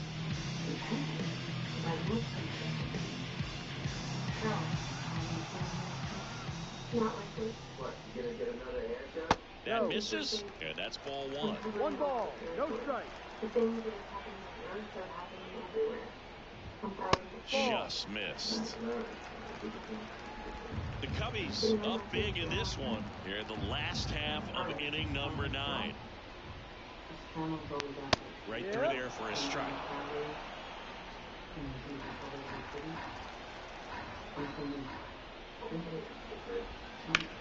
Lifted to left, and that should do it.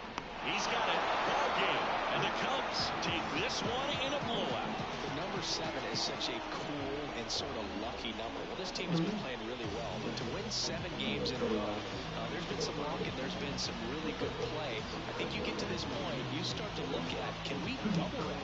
Make it double digits. Make it 2 touchdowns. Make it 14. 10-1, the final score. The Cubs go home a winner. For Chris Singleton and our entire outstanding crew here at MLB The Show, I'm John Shambi saying so long.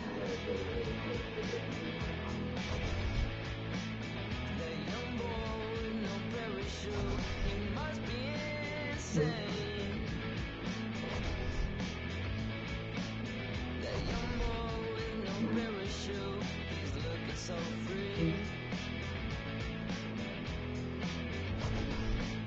That young boy with no parachute, he looks a lot like me. Here now is the final line score tonight.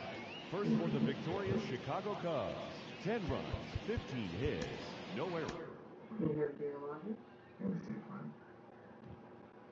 Clearly your friend was fine. No, I saw a pot of whales when I was coming off the bridge. In the Hudson. Few ships, cleaner water.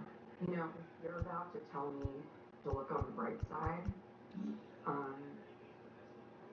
I'm about to hit you in the head with a peanut butter sandwich. Sorry. Forced to have it.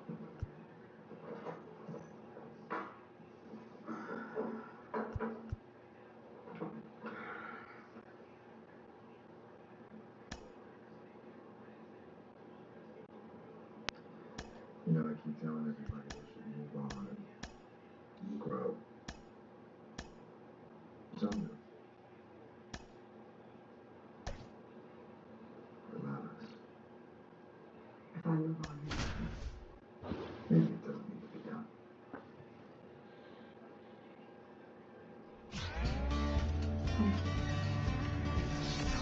And welcome into the ballpark. Happy to have you with us. Interleague Baseball on MLB The Show. It's the Chicago Cubs taking on the Baltimore Orioles.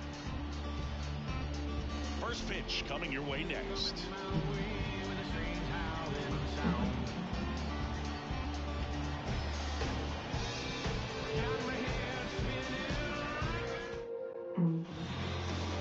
Just about set to go now. And pitching in this game, Michael Wacha. And Singy, we were talking earlier about how he's doing a great job navigating through tough spots. I've just been so impressed with when it seems like there's more pressure, he's more calm and settles in. He's done an incredible job with runners in scoring position. Most guys, they get a little tight, they start to aim the baseball, but for some reason, he gets looser, the ball comes out of his hand with more life, and he's able to wiggle off the hook of tough situations and get his team back in the dugout. Left-hand batter waits. Swing and a fly ball in the air out towards right center field. Rooker makes the grab, and there's one down. Time now for the Chicago Cubs lineup. Needless to say, this is an aggressive lineup. They've drawn fewer walks than any other team in the league. Well, I didn't walk very much, but I'll tell you what, it drives me a little crazy to see it. I mean, we're in this modern era of baseball, and we know how important walks are. You get runners on base, they end up leading to runs, but this whole lineup just seems to be made up of players who come to the dish, they don't have a plan, they come unglued right away. You've got to make that pitcher work a little bit more. It's not like you're going to get a steady diet of meatballs all game long. Hacktastic might be the way to describe it. Swing and a line drive, base hit out into center field. So they get a man aboard with a one-out single. Hitting is really easy for some guys. One thing that I can see already, his bat stays in the zone on plane for an extended period of time. And guys like that, they have a high contact rate and they have more barrels because of that bat being on plane. And even when you don't get it great, it's still hit hard enough to dump. Throw, and it gets away. Batting fourth, the right fielder, Keith Edwards. So here's the cleanup hitter, Keith Edwards. He is quite an athlete. I mean, you look around the other sports, basketball, football, you feel like he could thrive in one of those sports too. Right through there for his strike. 0-2 now as he swings through it. 0-2. Waka checks the runner. Randall back easily.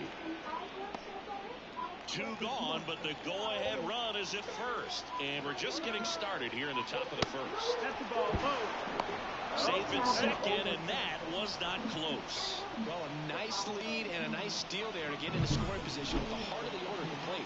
That might just lead them to pitching around these hitters a little more because of the open base, but it's early in this ball game. Can't imagine it'll change the attack plan too much. Swing and a miss, struck him out. Well, this guy competes hard. We see the emotion there. I love it. Great job of getting out of the jam.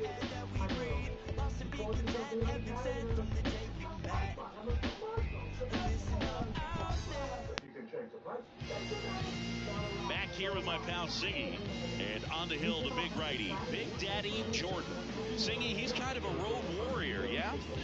I definitely say so. You know, some guys shrink a little bit on the road. They're so used to just, you know, having the comforts of being at home and having the fans behind them. But this guy seems to thrive in adversity and being in some hostile environment. So when you have a player like this on your team that goes out there and competes, you definitely like your chances away from your home ballpark. And he bunts, but that's a foul ball.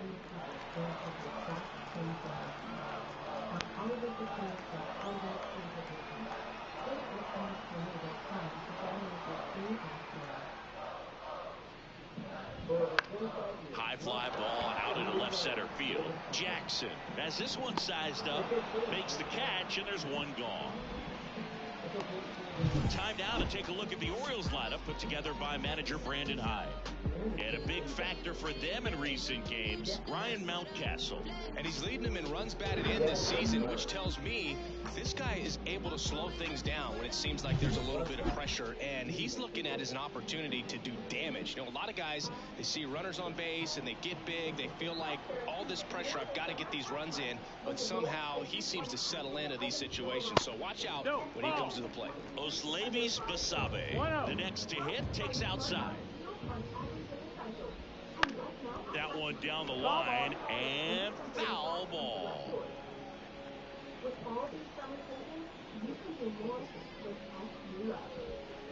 And that one missing low.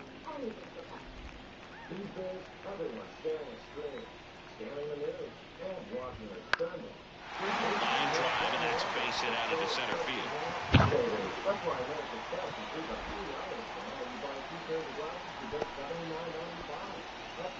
Right there, does a great job of staying in the big part of the field. Man, there are a lot of hits there. One gone, runner at first. And into the box for Baltimore, Ryan Mountcastle. Comes in working with the 6th best average in the AL. Pitch in the dirt, and that is ball 1.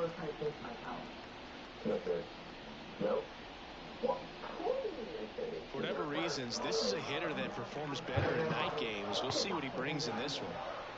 And the 1-0. Fought off foul. Basabe over at first with one away.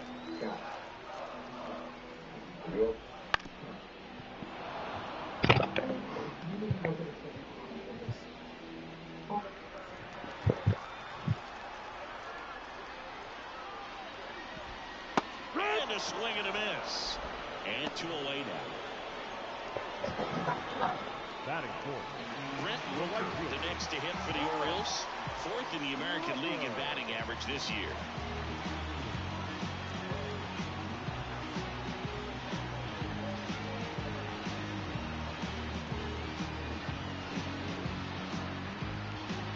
Oh, and they're going to tag the pitcher with a pitch clock violation. That's an automatic ball. The pitcher must begin his motion before the pitch timer runs out. We're looking for a little more urgency out there.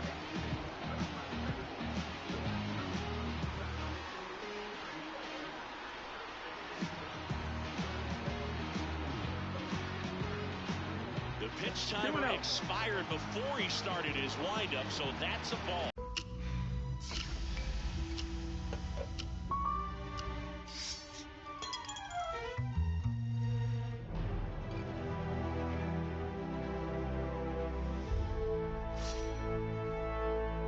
To everyone making time for life's best moments, let us celebrate with you.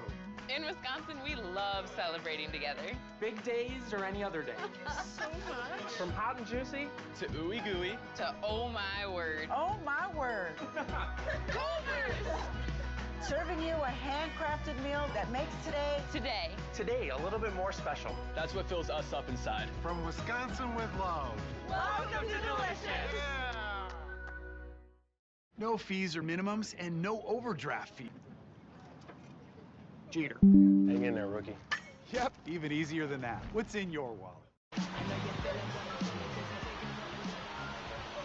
Here's a strike, 95 of that one. 0-1.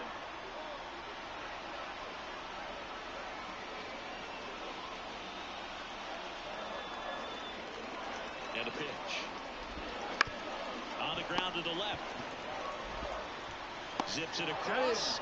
That ends the frame. Orioles strand a couple. We played an inning. No score.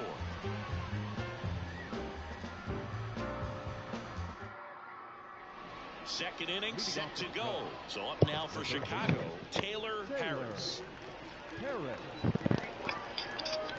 The line and the pitch. He gets there with the slide. The throw, and very nicely done for the out. Just so impressed with the movement on that play. Footwork was excellent. The arm strength was there. And, of course, the most important part was getting the out.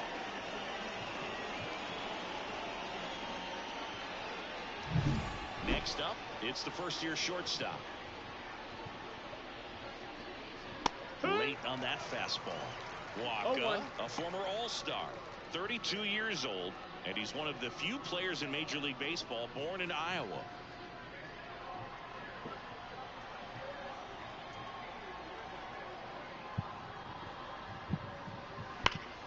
That one ripped, but foul.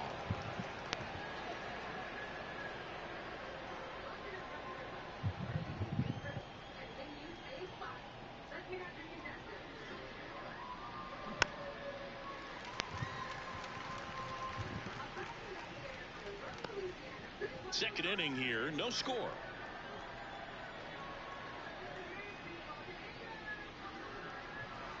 Swings through that one, it's a strikeout.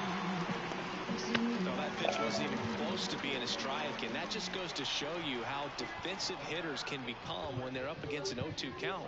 You're just hoping for a mistake somewhere near the zone that you can get the bat to, but right there he was. Tosses to the pitcher covering the bag. And it's a 1-2-3 inning. Cubs are down quietly. We'll go to the bottom of the second. No score.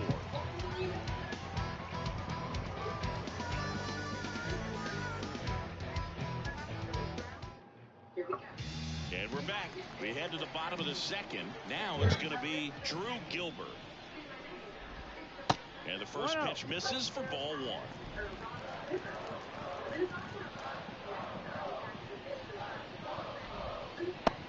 That skips into dirt.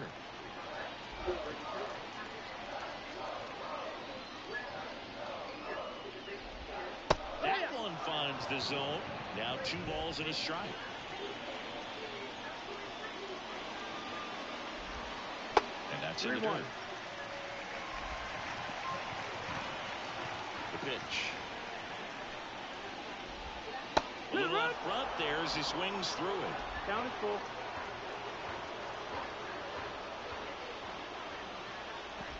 Swing and a miss. That one in the dirt. Throw to first.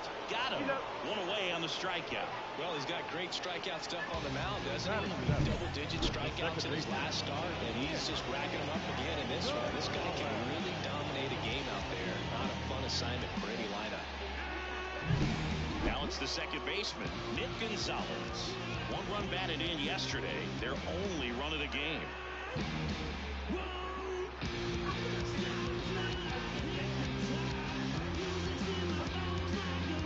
They're going to tag the pitcher with a pitch clock violation. That's an automatic ball. The pitcher must begin his motion before the pitch timer runs out. We're looking for a little more urgency out there.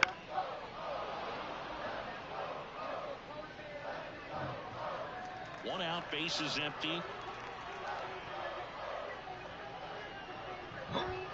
Swings and misses. That's strike 2. 1 and 2. They can live up in the zone all game if hitters will chase it. That's just too much velocity. Hitters got to look down in the zone. Cuts and misses. It's a strikeout. Yanni Hernandez getting ready to hit. In the air, left field. And that is that. We'll move to the third with no score.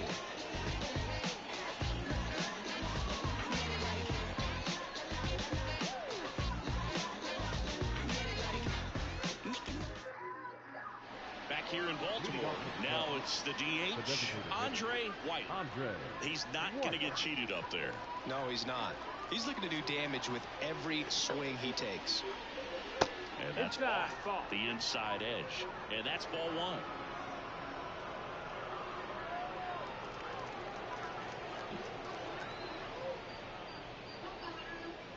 And another ball. He's been raking in recent games, and a big reason why, getting ahead in counts. He's been able to do that consistently, and you see the results.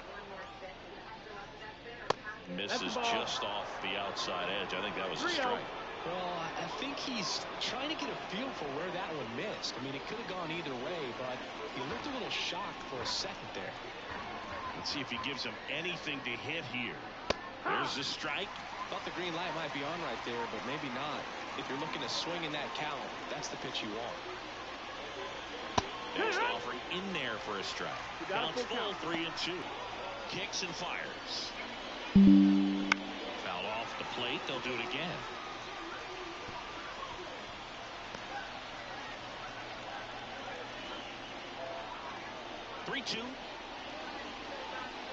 It's a leadoff walk, and that's the go-ahead run. I don't think he really wanted to pitch to him right there anyhow. And now here is Osiris Johnson.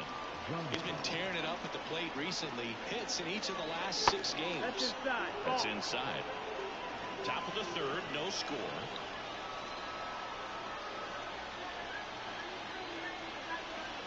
Wouldn't chase that time. 2-0. And the pitch. Fastball for a strike.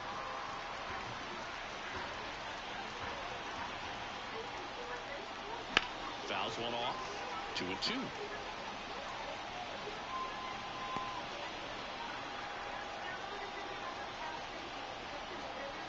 At the belt and fires. Full count.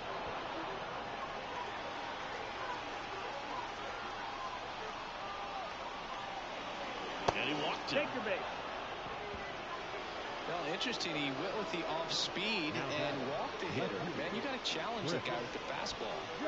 Chris Jackson now at the plate. Flied to right his first time. Bunting for a hit. He pops it out. Reaching for it and brings it in.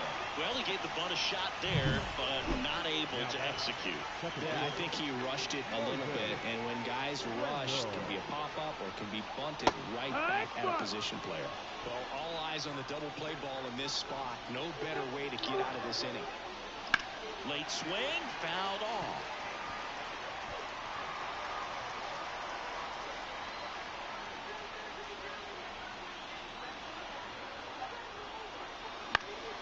Foul ball, it stays 0-2.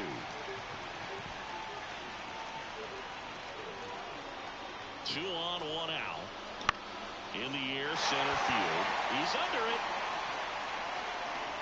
Brings it in. Two-way down.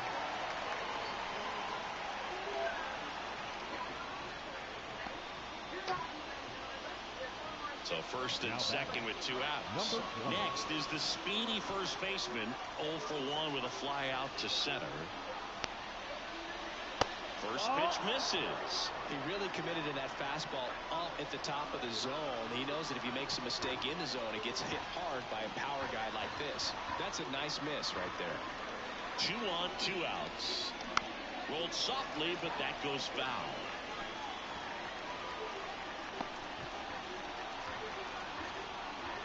The 1-1. Tapped at the plate, but it's a foul ball. Well, he knows they don't want to give him anything to hit, but when you've got opportunities to drive in runs, you've got to expand the zone. He's capable of going out there and doing damage with it. Fights that one away, still 1-2. Well, this is a good time to step out of the box, take a deep breath, and reset. A couple of changeups. Probably won't see another one here. The pitch. Sets him down looking. Big time third strike to end the inning against a real threat. Sometimes he wears the emotion on the sleeve, but that's okay as long as he's getting results. And right there, thrilled with the punch out to get out of a jam.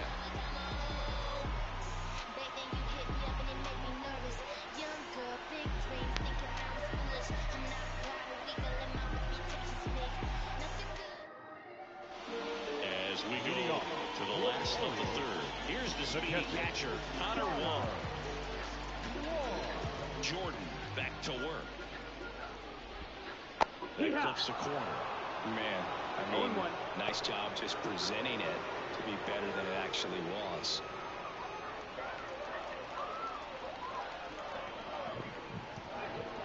And the righty deals. Fastball for a strike. 0-2 now. Quickly into an 0-2 count. Both pitches were down in the zone. I think you set your sights a little bit higher because you'll have a tendency to chase if you look down in that area. Next offering is downstairs. And another ball. The wind of the pitch. Stays alive. And a pitch. Ball. Count is full. That one misses. So a leadoff walk. It wasn't easy, but he earned that walk after a long at bat. So back to the top of the Orioles lineup. Jordan Westburg, the next to hit for the Orioles. And the 0-1. On the ground, a short could be 2. Flips it. There's 1. How about that double play? Got what he was looking for on the mound right there, and his infielders took care of business. Pretty textbook execution between short and second to turn that into 2 outs. Basabe at the plate with 2 away. Swings through that one. 2 outs, base is empty. Hard hit, right side. He takes it himself to the bag, and that'll do it. On to the 4th, still scoreless.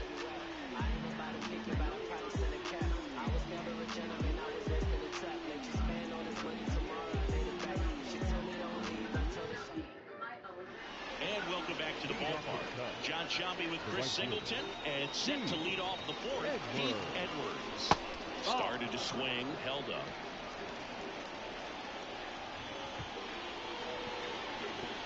On the corner for a strike.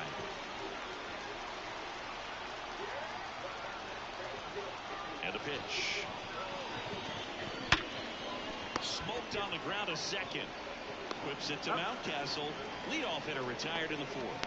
Well, he's doing a nice job of keeping the ball out of the air. Lets the defense work behind him with another ground ball. Good execution. Taylor Harris will hit next. Swing and a miss as he was late that time. He's been incredibly efficient in this one. First pitch strike percentage over 70%. That's well above league average, and that's what's allowed him to pitch well up until this point. Slings it across. 2 quick outs here in the top of the fourth. Now back, number 33. Here's the shortstop at the plate. Scoreless here, but now he's got to deal with a guy who's got some power. Got to be careful when you're talking about a hitter with this. He takes it on his own, and the Cubs go 1-2-3. Nothing happening there for the Cubs. Still no score.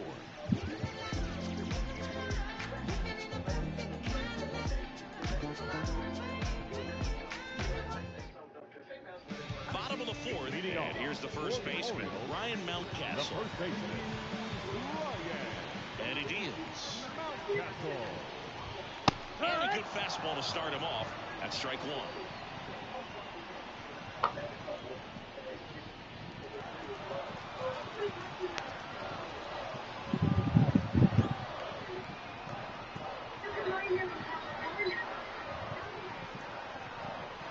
The pitch.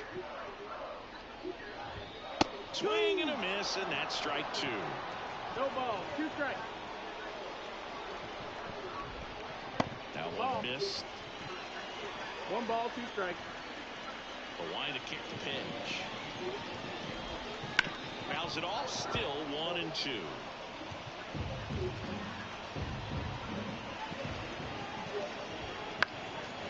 Swing and a pop-up. Foul territory for the catcher. Webb makes the grab, 1 down. Good hard fastball up in the zone right there. They look really good coming in, but it's so hard to get on top of as a hitter. Brent Rooker, the next to hit for the Orioles. Bounce to third. Harris tosses to first, and a couple of quick outs. And next is the designated hitter, Ty France. That's in there, and that's strike one. 0-1.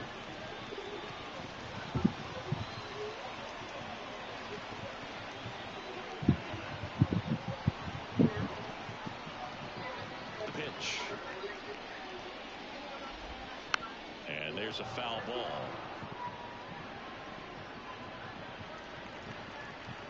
The 0-2. Battling here as he fouls it away.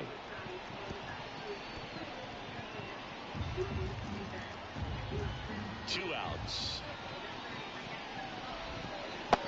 1-2.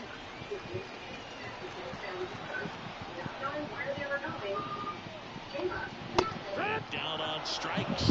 3 up, 3 down, inning over. Nothing doing this time around for the O. Ready now for the 5th inning. And now Davis Webb. As he turns on the rubber with that good live arm delivers. Webb measures 6 feet 4 inches, 225 pounds, and he's been on a good run at the plate, hitting over 300 in his last 10 games.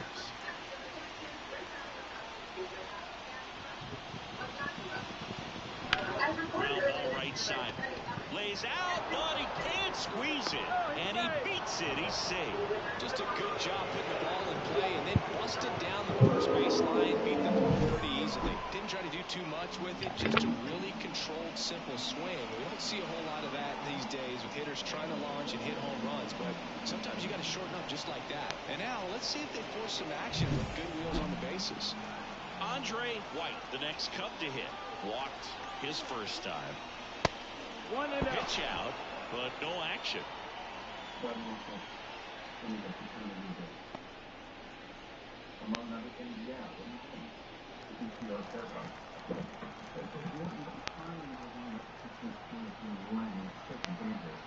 Righty to the plate. Swing and a miss, strike one. 1 ball, 1 strike.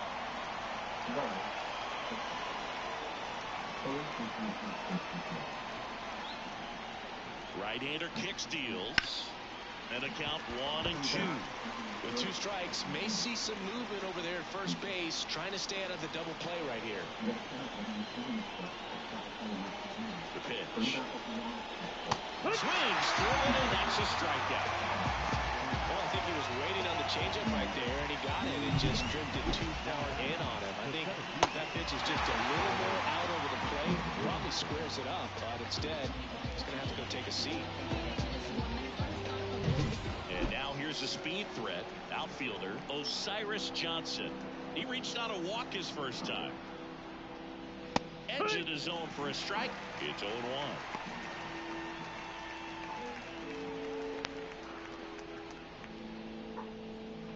Man at first, 1 away. On the ground, a second, might be 2. Takes it to the bag, that's 1, and that's 2. So they've been held scoreless through 5.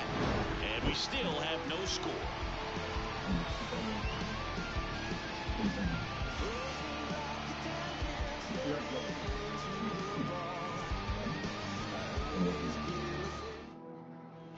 Back now at Oriole Park. Here's the center fielder, Drew Gilbert.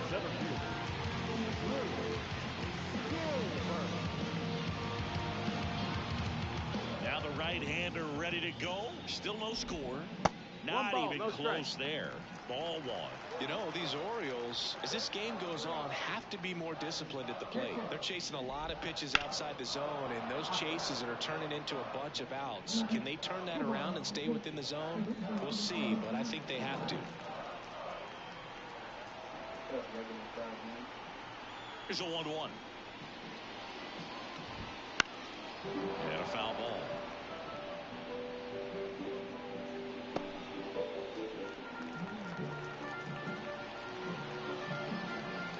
Kicks and deals. Foul ball still, a 1-2 count.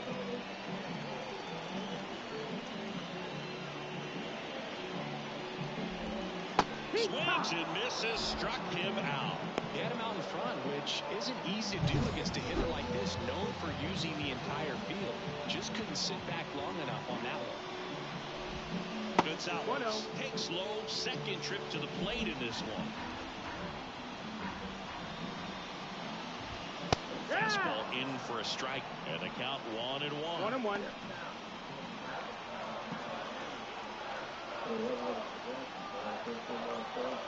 One down, base is empty.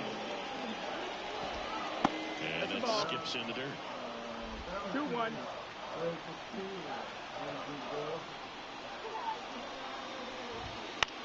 Swing and a high fly ball left field. He's got it. 2 down. The batter, the left field. And next for the Orioles, Yanni Hernandez. Fly to left his first time.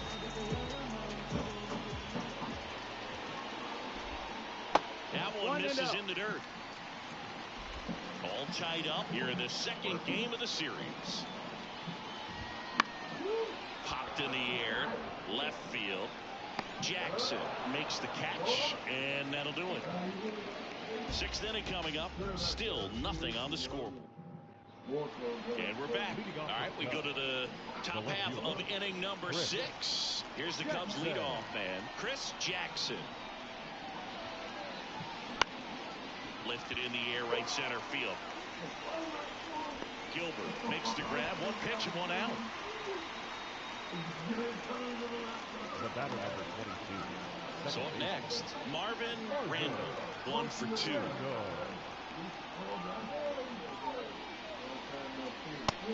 Big swing and a miss. Just a bit tardy there. Not sure if he had a hard time picking it up out of the hand or if he was sitting off speed. And that's outside. 1-1. 1 down, base is empty. Swing and a miss. He was late. Strike 2. That fastball right by him, slightly elevated. That's a confidence boost for this guy out there on the mound. See if he continues to climb the ladder.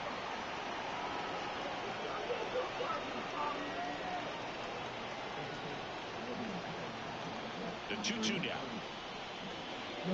Comes up empty as he chases that one in the dirt.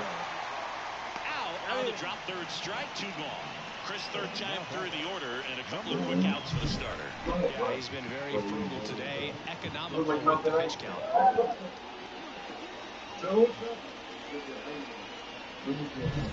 And now the first baseman. Gotta be careful with this guy. He's got power. He can untie it with one swing. And it is. Right field, way back, gone.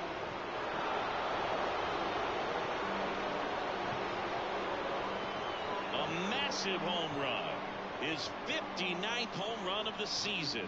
And they slide in front in the 6th. It's 1-0. He absolutely crushed that one. No doubt about that one, Boog. We knew it wasn't coming back.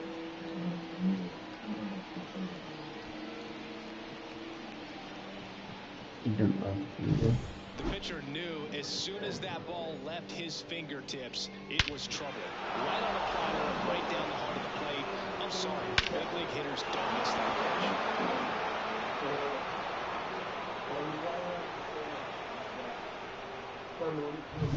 pitch. 2 outs, nobody on. Keith Edwards, the next to hit. And first offering is fouled off.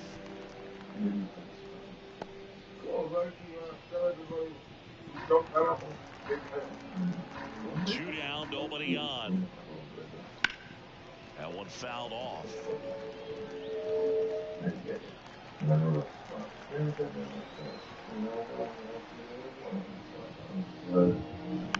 Foul ball still 0-2. Well, pretty clear to me. He's trying to go deep right there, but you got to get a pitch that you can handle. Not close with that one, and the count is 1-2.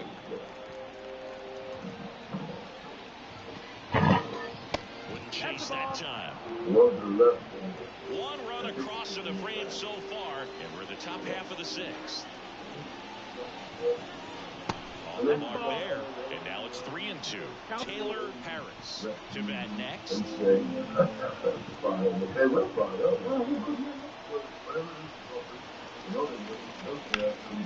This one high in the air to left center. Gilbert makes the catch, inning over. Cubs get one on the solo shot, and the home team down a run. You're watching Major League Baseball on the show.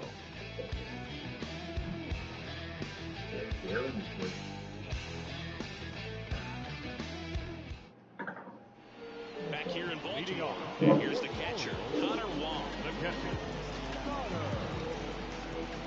the right-hander back to work. 1-1, no strikes.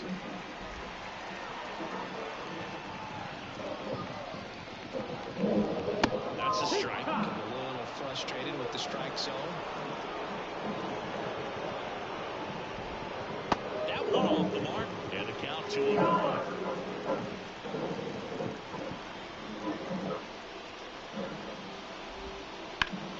And a swing and a line drive at a right field, and it gets down for a base hit. Well, that may end up being an at-bat we go back to later on when this game is over.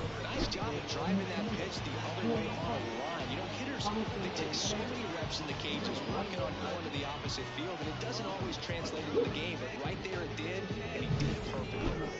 Jordan Westburg, the next to hit for the Orioles.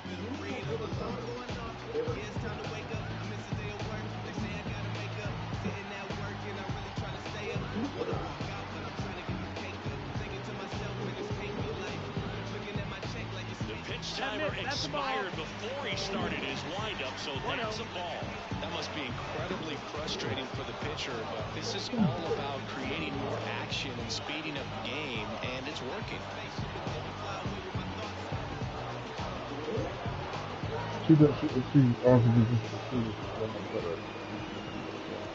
And here it comes. And that's in the dirt. With the tying run on at first, here in the bottom of the 6th. Hammer on the line, base hit. Throw back in quickly. First and second now with nobody out. Behind in the count, you've got to come into the zone, and then guys have a better chance of hitting the ball hard like he did right there. Bunting, and he pops it up. Brings it in.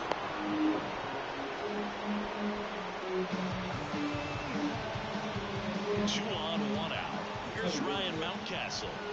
Swing and a miss. And it's 0-1. At the dish, looking to lift the ball in the air in this spot. Anything but the inning double play move. Righty delivers. Swing and a miss. Struck him out. So far, just one of those days for this lineup. You get a couple of runners on, and you're looking at having a big inning, and that strikeout right there just pours water on the fire. Look for the next hitter to step up and try to do something, pick up his teammate and his glove. Swing and a miss. And the count is 0-2. Comes up empty as he chases that one in the dirt. Gets to it on to first, and they get out of the jam. Well done to finish off the strikeout and end the inning. Couple of strikeouts with runners on. Sometimes you got to really bear down, and he did just that. Nice job of getting out of the jam and out of the inning. And welcome back to the ballpark. And now it's switch hitting third baseman Taylor Harris. Here comes a pitch. Swing, and that ball smashed on the line. Could be extra bases. Around first, heading for 2. And he's got a leadoff double. Man, those are the types of hits where you don't feel any vibration in your hands whatsoever. Such a good feeling. I tell you, man, it's such a good feeling when you smoke the line drive into the gap like that. I mean, sure, home runs are king, but I feel like nothing makes you feel like a true professional hitter more than a bolt the other way. Brandon Hyde out of the dugout now, and he's ready to make a move to the bullpen. Michael Waka is done, and as he heads for the dugout, we'll take a quick break. The mound when we get back. Emilio Pagan gets handed the rock out of the pen. This could be a pretty critical point in this game. We're hoping he's the guy to keep him within striking distance. The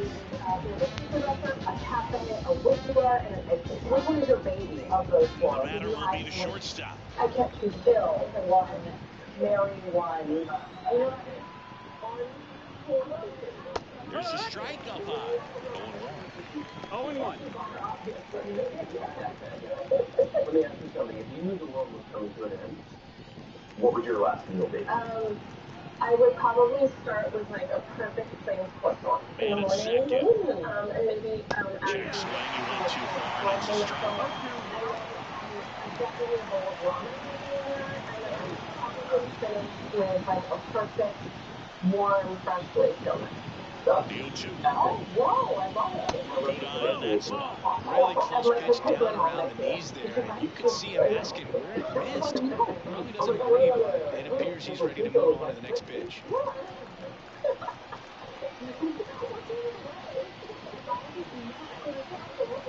Right-handed reliever. There's a swing and a drive. That's back. Hits the top of the wall. The run comes in to score from second. It's 2-0. And he's got a double. That's 2 consecutive extra base hits for this team. Just missed out on a home run right there, but he certainly hit it hard enough. Just didn't have the right launch angle to carry it over the wall, but still an excellent swing of the bat. I'm waiting for that.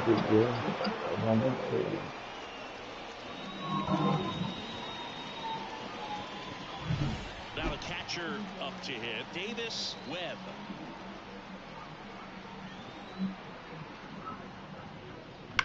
Well struck left field. Hernandez going back. And it bangs off the top of the wall. Around third. He'll score, and they lead by 3. This offense is on fire. 3 extra base hits in a row. So close to blasting that one out of here the other way, but that's very tough to do when you take on the outfield gap like that. Beautiful swing, though. Let the ball get a little deep and drove it to the opposite field. Andre White digs in now. White having a huge season. Comes into the day leading the league in 2 of the 3 Triple Crown categories.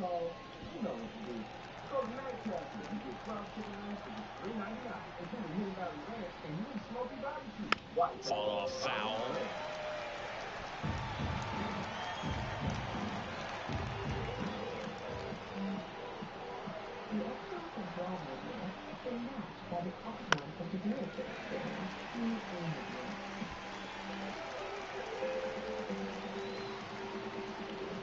And a pitch.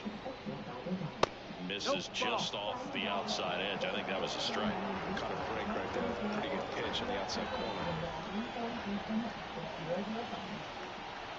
And the righty deals. Fights that one away. Still 1-2.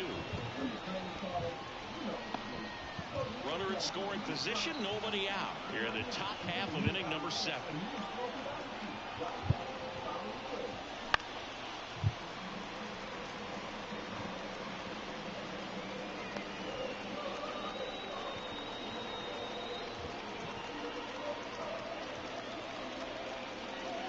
Fouls it off. Still 1-2.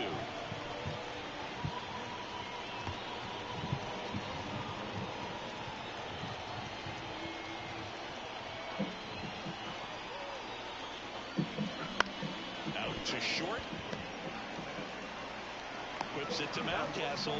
Finally gets the first out here on the grounder.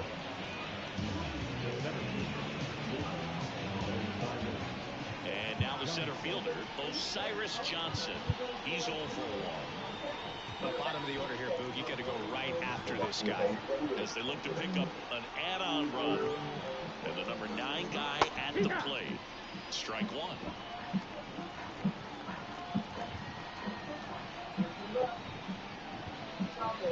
Swing and a miss. It might be time to choke up a little bit. Get that front foot down early. Maybe even just spread out. He's really late right now. That's to third. And that chance handled. Gathers and throws to first. And that is out number 2.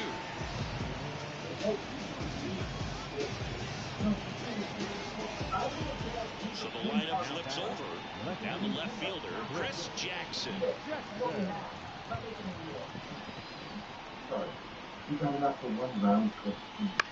Line drive.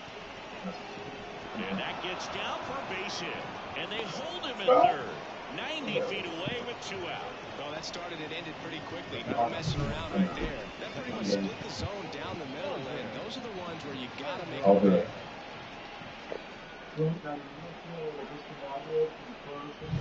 So 2 on with 2 away.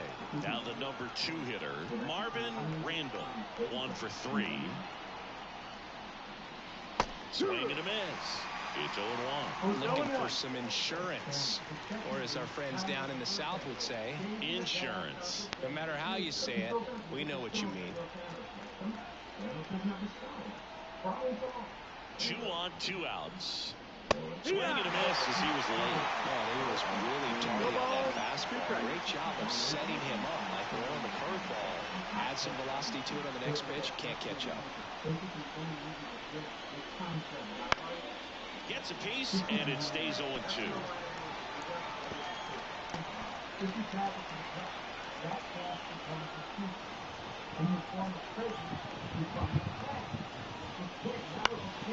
Keeps the at-bat going with a foul ball.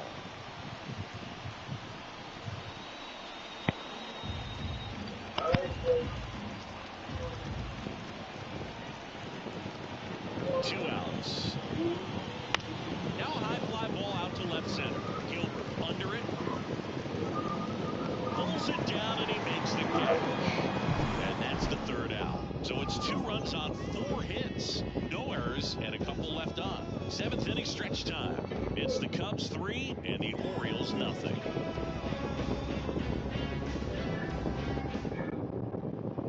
Back now at Oriole Park, bottom of the 7th. And now Ty France. And the pitch. There's a strike. Good late sink on that fastball. Out of the hand looks so good, and then by the time it gets in the hitting zone, hard to get the barrel to it. Next offering is in for a strike.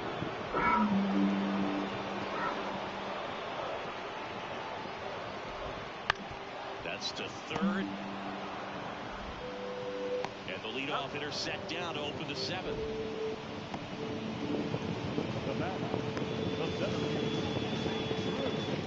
Here's the center fielder, Drew Gilbert.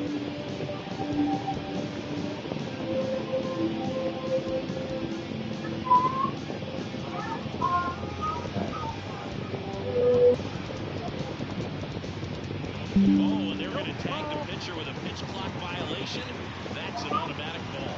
The pitcher must begin his motion before the pitch timer runs out. We're looking for a little more urgency out there.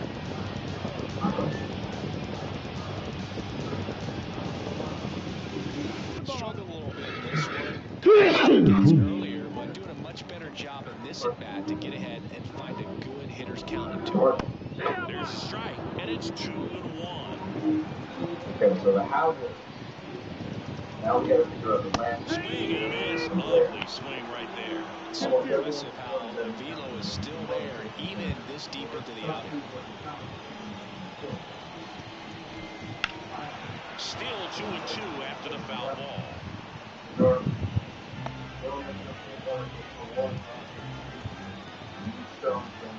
Line and pitch. Swing and a miss, and he is down on strikes for the third straight at bat. Well, tough night at the dish, punching out for the third time right there. He just hasn't moved very comfortably. A little unsure of his timing right now, not picking up the spin and location of these pitches. We'll have some adjustments to make. Nick Gonzalez, the next to hit for the Orioles.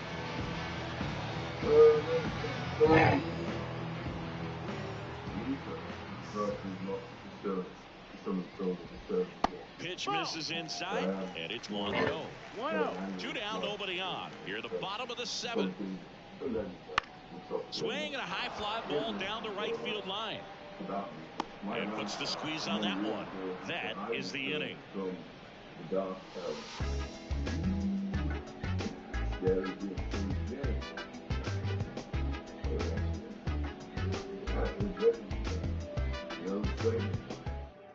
Welcome back, and a new arm on the mound to start the 8th. Blake Trinan. And we all know about his slider. It's just no filthy, man. And one of the better ones in the game, I'd say. Spin rate's very high, and it just breaks a ton. And here's the first baseman. He's already homered in this game.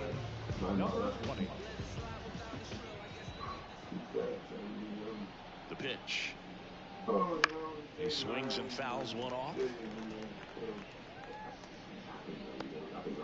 The only thing that is permanent in life is impermanent. Foul ball. Fights that one away, and the count remains 0-2.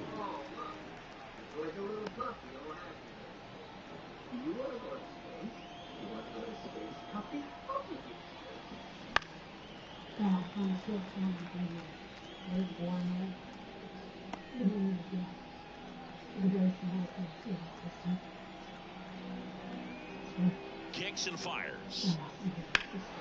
Foul ball. It stays 0-2.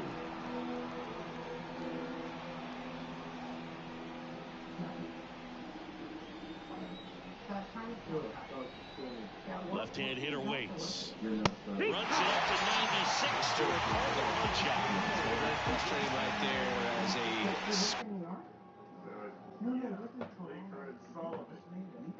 Guys, if you pick the right year, there are 3 stones in your. Shut the front door.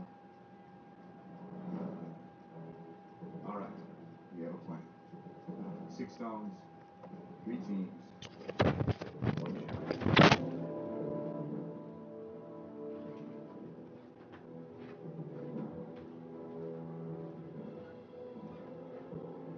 5 years ago, we lost. All of us. We lost friends. We lost family. We lost part of us. Today we have a chance to take it all back. You know your teams, you know your missions. Get the stones, get them back. 1 round trip each. No mistakes. No rules. Most of us are going somewhere we know. That doesn't mean we should know what to expect. Be careful. Look out for each other. This is the fight of our lives. And we're gonna win. Whatever it takes. Good luck. He's pretty good at that. Right? All right. Good man. Good Steve, Jolly Green.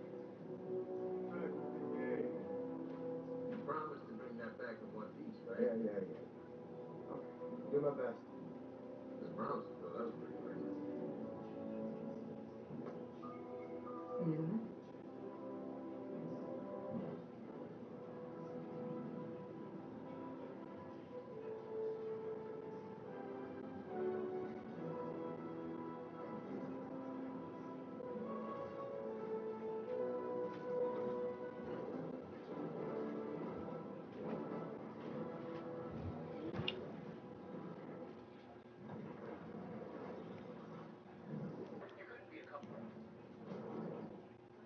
I can do it all. I can do it all.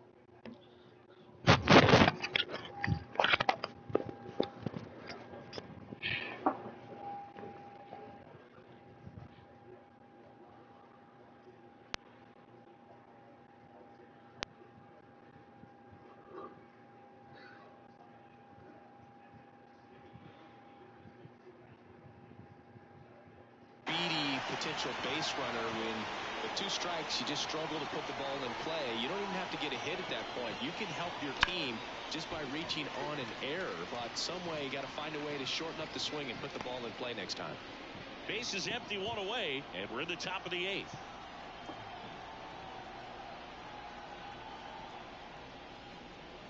Swing and a miss, and he got him to chase. Big time jam right there. I hate it as a hitter, but standing in center field, you can't help but chuckle a little bit. The pitch. That one not close. And the count 1-2. 0-2 pitch that far out of the zone gives the hitter a little confidence that maybe he can climb back into this at bat.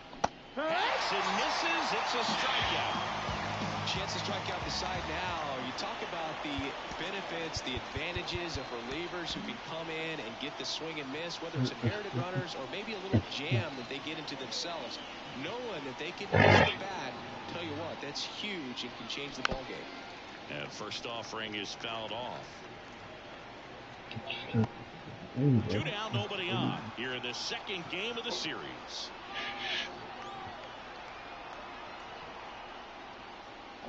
There's a swing and a miss. 2 really good back-to-back sliders. Now in an 0-2 count. He's feeling real confident about finishing this hitter off. He can go anywhere he wants.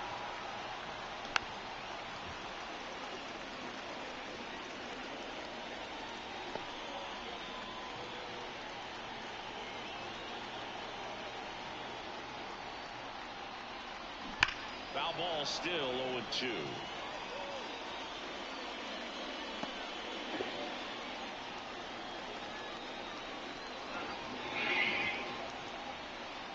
Two down, nobody on. Gets a piece, and it stays 0-2. Well, he's desperately looking for that swing and miss. He's going to have to just change speeds a little bit, try to move it around, create just a little bit of illusion at the end.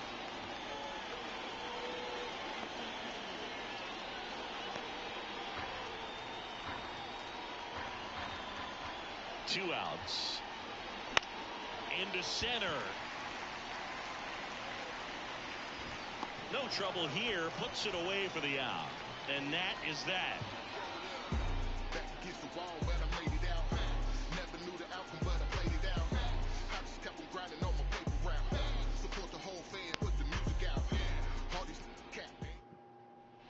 Bottom of the 8th. Leading into the box for Baltimore, Yanni Hernandez. The left fielder.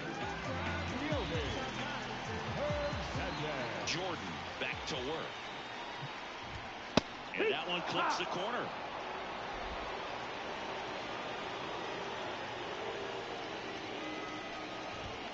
In there for a strike at the top of the zone. And he is just dialed in right now. Every pitch thrown with so much conviction.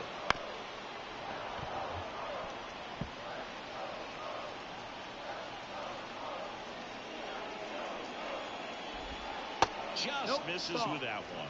Really good take, especially with 2 strikes.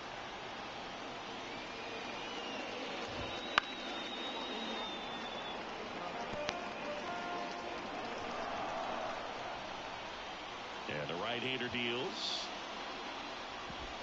Swing and a miss, and he chases that one in the dirt. In time, and the drop third strike leads to the first out.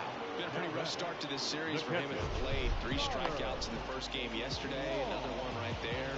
They've clearly got a great plan for how to deal with this guy right now.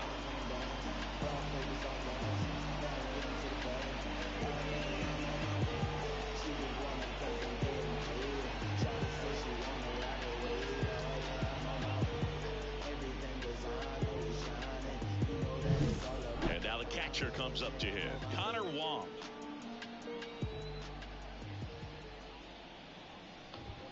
Fastball for a strike.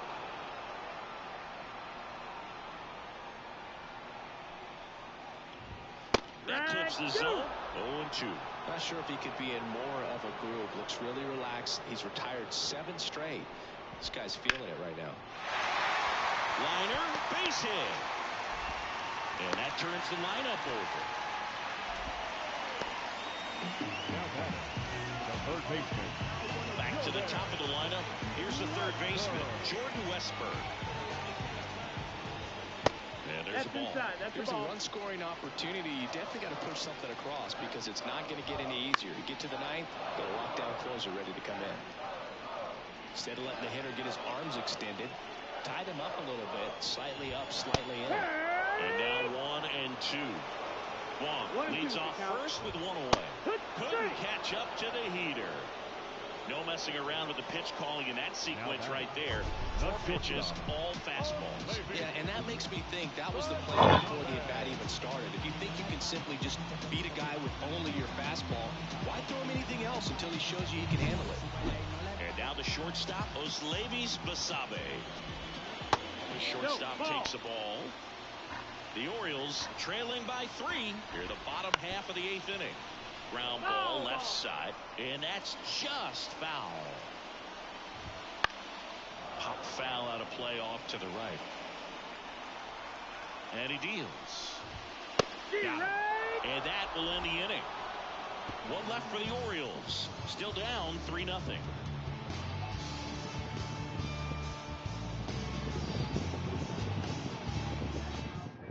We're back. It's the top of the 9th, and there's a new pitcher on the mound. Nick Wickford. And he's been racking up strikeouts at a high rate this year. Typically at least 1 an inning, so he'll be tough to get to. Now it's the shortstop. Drove it off the wall last time. Just missed out on a home run. You talk about elite defensive players, especially in the middle of the diamond, and this guy is at the top of the list.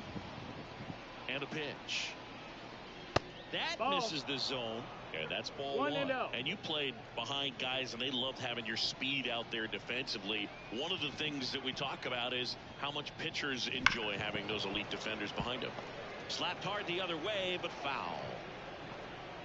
Boog, and the one thing about that is speed never goes in a slump, and defense shouldn't either. Hitting wise, you can struggle, you can lose your mechanics, but the thing that you can do consistently every single game is play great defense if you're talented in that way, and this is what this guy does. And a swing and a miss at the slider in the dirt. Gets to it onto first. Gets him. 1 away on a drop third strike. That slider wasn't even close to the strike zone, and he got him to chase. That's just a bad approach right there. Either he was looking for something else and got completely fooled, or he was sitting all over the slider and just couldn't resist the temptation. But, man, really expanded right there and didn't have a chance of making contact with that pitch. Next to hit, David. The 0-1. Swings through that one out in front that time. Activity in the bullpen for Baltimore. Andres Munoz is up and throwing for Brandon Hyde. Rogers also throwing. And the next pitch is way outside.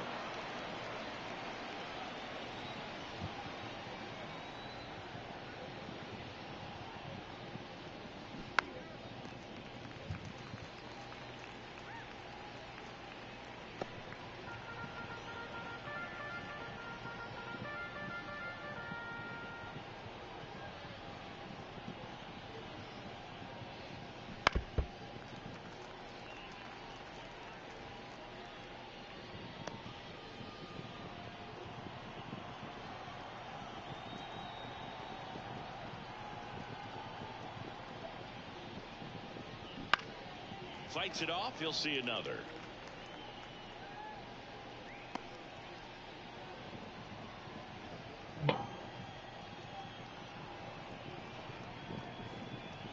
One down, base is empty. Foul ball, still a 1-2 count. 8th pitch of the at-bat coming up.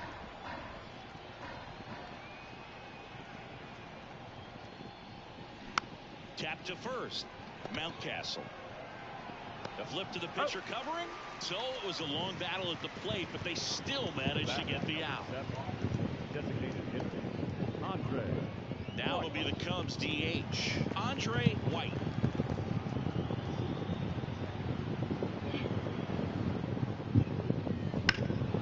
On its way to the corner.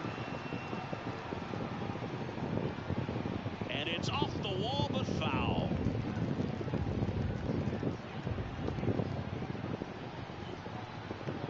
Two down, nobody on. That to right. Makes a nice grab and a full sprint. And that is that.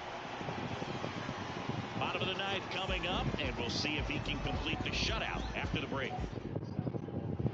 And we're back. And now the first baseman, Ryan Mountcastle. Melvin Wilson on to try and close it out.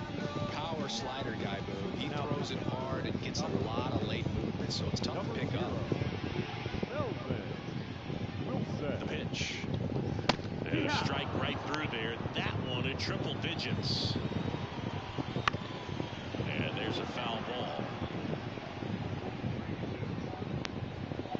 At the belt and fires. Fouls it back with 2 strikes. The pitch. He goes down looking. Well, he's going to have some thinking to do when he leaves the ballpark after this one. This is his 3rd strikeout, and this one looking, obviously, so he's been a little overmatched. He's got to find a way just to be more competitive up there. No, that's the ball. Good eye right there. And 2-1. another ball. And that one fouled off.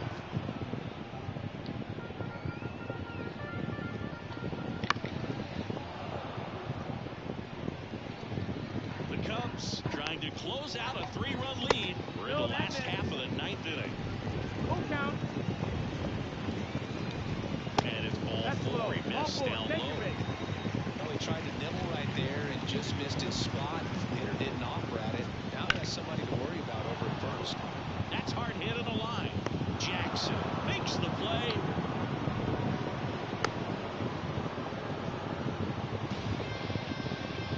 So it's their last chance in this one. Drew Gilbert, the next to hit for the Orioles. First pitch doesn't find the zone. Wouldn't chase that time. The Cubbies leading by 3. They're in the last half of inning number 9. Well, he got challenged with a good fastball right there. Just couldn't catch up.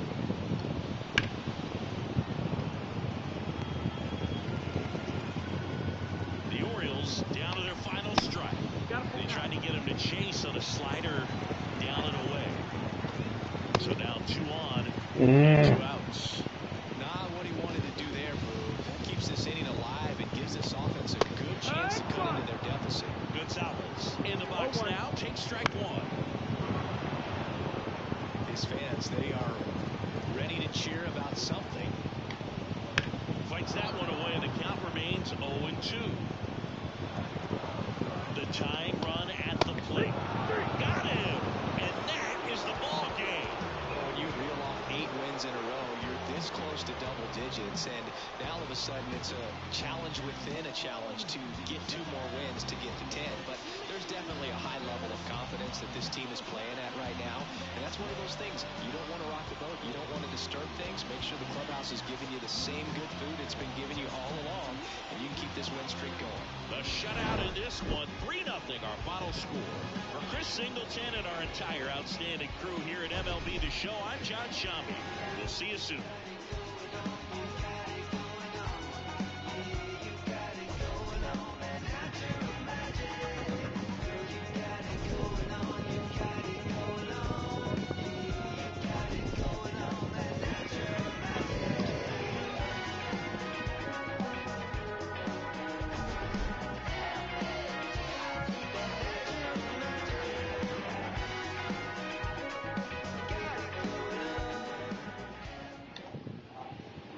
Here now is the final line score tonight.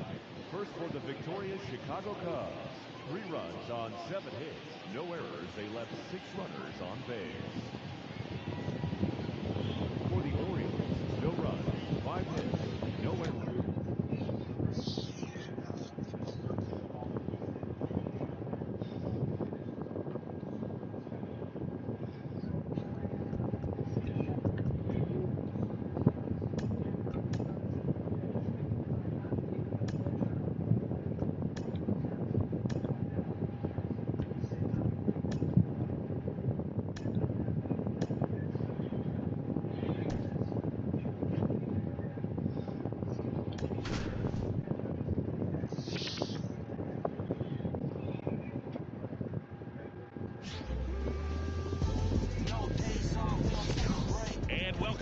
everybody. Glad you're... Oh, boy. 2 kinds of Wisconsin cheddar cheese, sweet, smoky, thick-cut bacon, pickled onions, tangy bistro sauce, all on a soft pretzel roll. Dreams really do come true. The limited-time Pretzel House Pub Burger is as Wisconsin as it gets.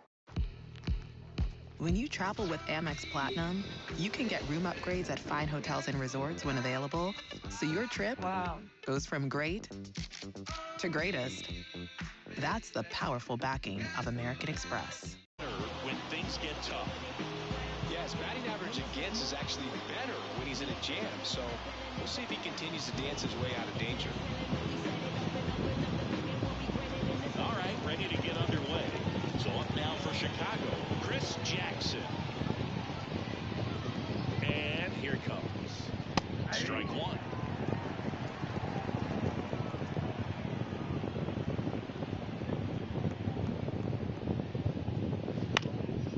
Base knock center field. So a runner aboard to start the inning. Hitting is really easy for some guys. One thing that I can see already, his bat stays in the zone on plane for an extended period of time.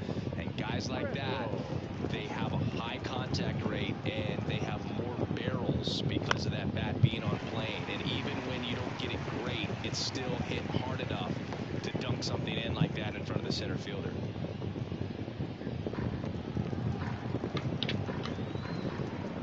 And now the lefty. Runner takes off, pitch in for a strike. And that's a stolen base, not even close. Now he's batting leadoff and he's acting like a traditional leadoff hitter. Gets on base to start the game, then puts himself on second with a nice stolen bag. I think that sets the tone for the offense for sure. And a pitch. That's foul off to the right side, keeps the AB going.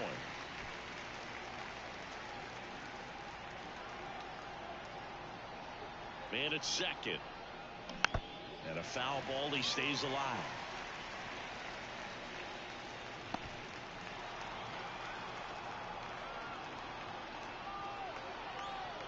And the 0-2.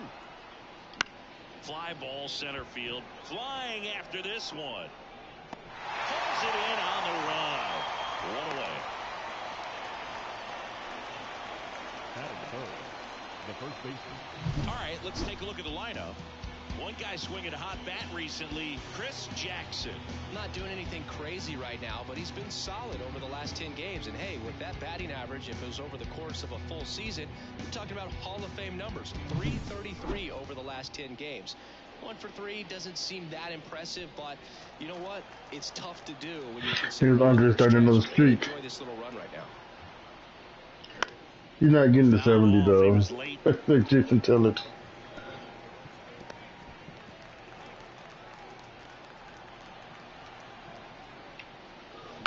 Swing, and this one's bounced on the ground.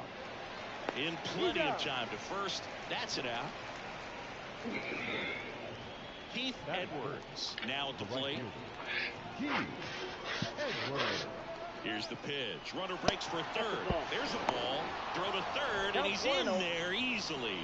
When a guy's got that kind of lead at second base, somebody's got to call timeout. Pitcher's got to step off. The catcher's got to ask the ump for time or something. You can't let him get out that far. When you don't have a good thrower behind the plate, he's going to steal third almost standing up. That's a really good job of being aggressive by the base runner. The pitch. And he swings through that one. Talk about tying a guy up. That was ugly.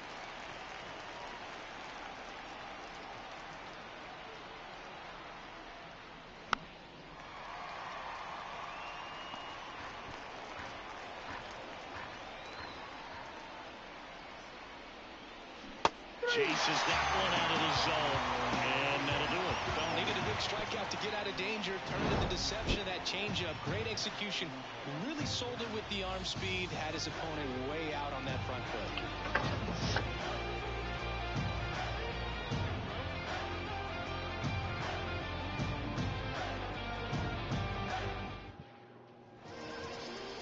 Back here in Baltimore, and towing the slab in this one, Cedric Harper, having a pretty ridiculous season so far, Singy.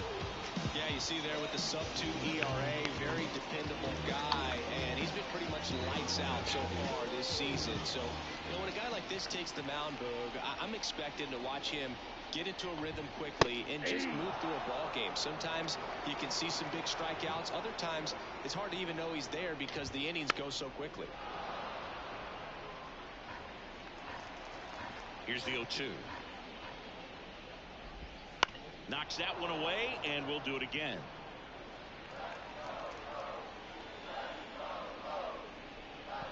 Oh, that got away from him.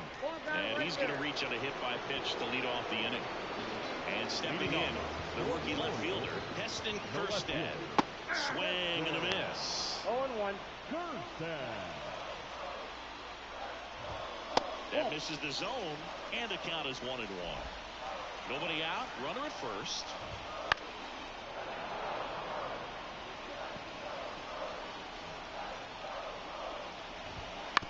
Grounder might be 2. Sneaks through, base hit. Throw back in quickly. First and second now with nobody out. He needed out one. It's been a tough stretch at the plate lately. Just a simple ground ball the other way that had eyes on it, man. Sometimes that's all you need to do. Just let the ball travel, put the ball in play, and just hope it finds a hole. Ryan Mountcastle in the box now. Takes strike 1. If you're going to be a champion. In a baseball season full of surprises. MLB Tuesday on TBS is breaking down the players and teams that are breaking out. Yankees next. So is Biggest Tuesday at 6:30 p.m. on TBS and Max. At Domino's, we know there's a lot of pressure to tip these days. Which is why we want to say, Thanks for the tip. by tipping you back. Tip your Domino's driver $3 or more online, and we'll tip you $3 to use on next week's order. From medium rare. Chip type of ball club, you've got to hit with runners in scoring position. And after last night's struggles, I'm sure this team is chomping at the bit to have this kind of opportunity here early in this game.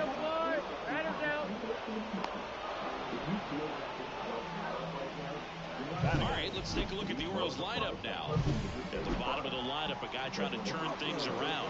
Nick Gonzalez. Well, over his last 10 games, just 4 hits, Boog. It's a lot of nights with an 0-4 driving back to the house. I mean, that's a tough one to kind of sleep on and figure that things are going to turn around. But with that said, he's a big leaguer. That's what you have to do. You have to make mental adjustments as well as physical. So, trust he's going to stay focused. He's going to start putting together some quality at-bats, and things will get back on track. On the ground to third. It's moved for Hill. Westbrook put it to the plate. Here comes the throw. Big swing of the bat right there to give him the lead. That was quick. There's something about pulling one down the line and shooting it through the infield that's just so satisfying as a hitter. It's just fun turning pitch like he did right there. To first, and he beats it. Everyone's safe. And now it's Travis d'Arnaud at the plate. And that one fouled off. The last thing he wants is to hit the ball on the ground, but I wouldn't expect many pitches up in the zone. They'll be pitching for a double play in this spot. I think ultimately you want to tie him up, get the ball in on the plate so that he can't get the barrel to it and hit it to the outfield. The 0-2. Got him. Huge strikeout there. And here is Taylor Walls. And that skips in the dirt.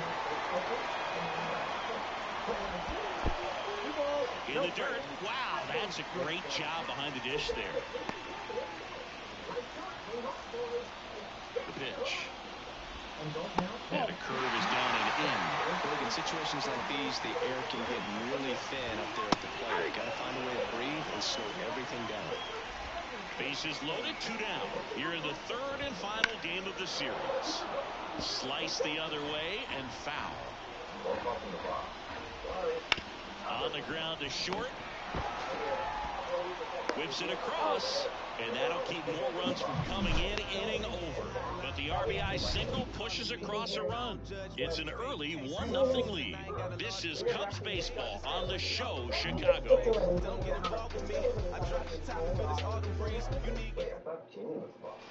New inning getting started. So up now for Chicago, Taylor Harris. The pitch. Rolled softly, but that goes foul. Harris goes 6 feet 3 inches, only 18 years old, a former first-round pick in 2024.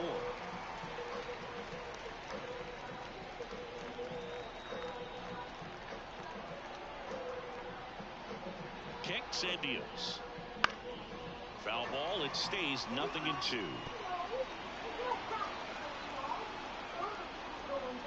And he deals. Stays alive. Well, pretty clear to me. He was trying to go deep right there, but you got to get a pitch that you can handle.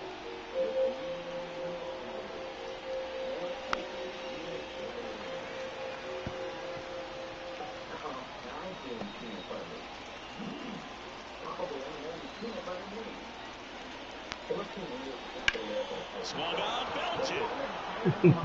Raging back. That's long gone. His 66th home run of the season, and we're all square. It's 1-1.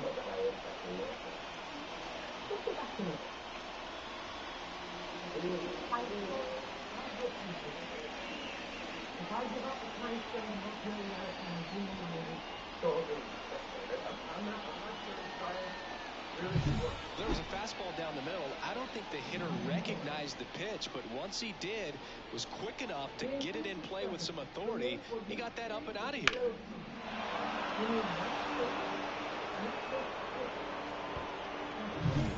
Next up, it's the first-year shortstop with 4 runs driven in on 4 hits to this point in the series. And a swing and a miss. Always exciting to see a leadoff home run in an inning. Kind of gets the offense fired up, and you start to expect a big inning. Nobody on, nobody out with a run in here at the top of the second.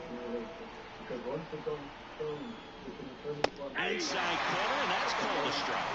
Eric Summersgill, our plate umpire. One thing to watch out for, Luke, is what side of the plate Summersgill might be favored. He usually sets up at an angle. Pitchers sometimes will try to figure that out early so they can attack that spot and get as many strike calls as possible. Line drive, base hit. Just kind of sliced that one into center. I don't think that pitch would have been called a strike, but he did such a nice job of pulling his hands tight to the body and just getting enough of the barrel on it to be hard enough back up the middle for a knock.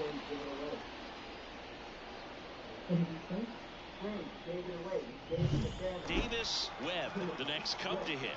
He's got 4 hits in the series on 9 at-bats. Bounced up the middle. Nice stop. Flips it from the ground. That's one. Out of Mountcastle. It's a double play. Perfectly timed dive right there to knock the ball down. He gets up and flips it to the second baseman to start. That 4-6-3 double play. Tell you what, that is the pitcher's best play. Andre Wright, the next Cub to hit. 2 for 8 in the series so far. And a breaking ball drops in for a strike.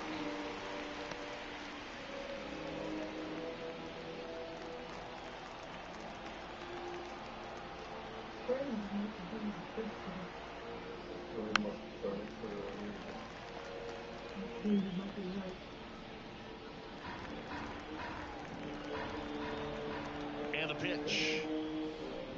Swings and misses at the breaking ball in the dirt. Darno on to first in time. So the drop third strike doesn't hurt him, and that's that. 1 scores in the inning coming on this solo home run. All even at 1 apiece.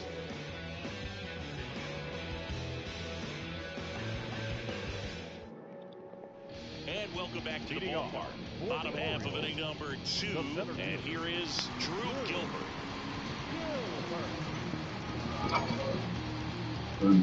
Harper back to work. Just off the inside edge.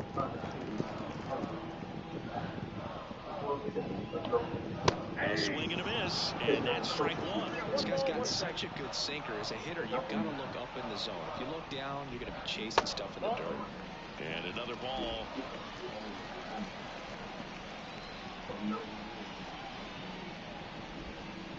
Way out front for strike 2.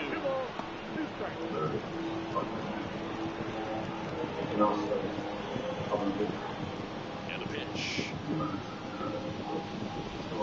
Swings through that one. It's a strikeout. That's about as nasty of a splitter as you'll come across, especially in terms of movement. I mean, that thing tumbles out of his hand and just drops off the table at the last moment. He keeps it down. It's just so tough to pull hold of. Nick Gonzalez, the next to hit for the Orioles. 0 for 6 in the series so far.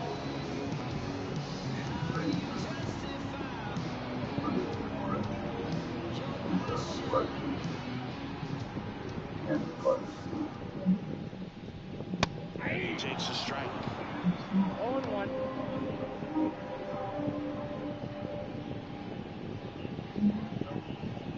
Tied up here in the early going.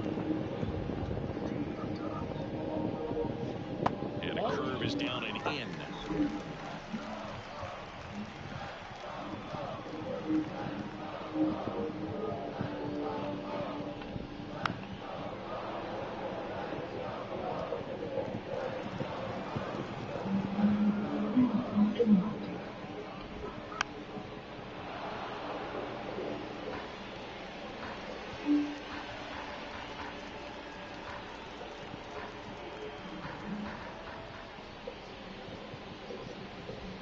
Got him swinging. Well, I don't think there's a hitter alive that hasn't at some point succumbed to that pitch right there. It just looks like it's in the zone the entire way, and then the top spin and gravity take over in the blink of an eye, and it's just such a tough pitch to lay off of. So the batting order turns over. Next to hit, Jordan Westbrook. Hit by a pitch leading off the ball game.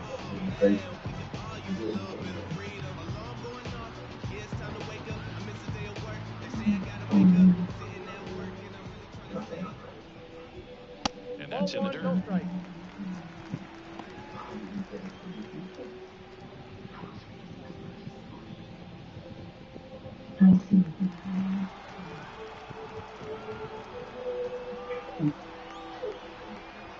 1-0. And that one hit to first. He takes it himself to the bag, and that'll do it. 3 up, 3 down for the Orioles. Score remains deadlocked at 1.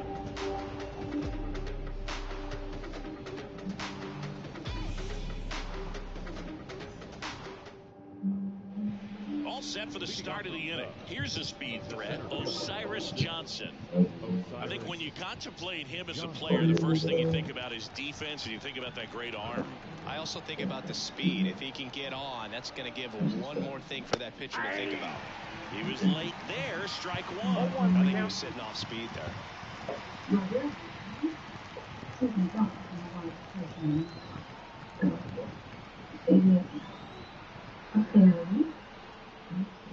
Swings through this one for strike 2.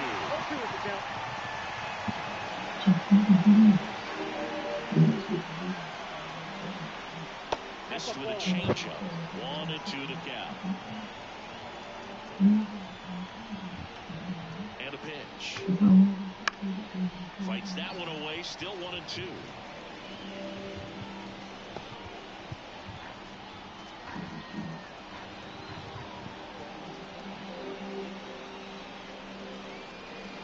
And another ball.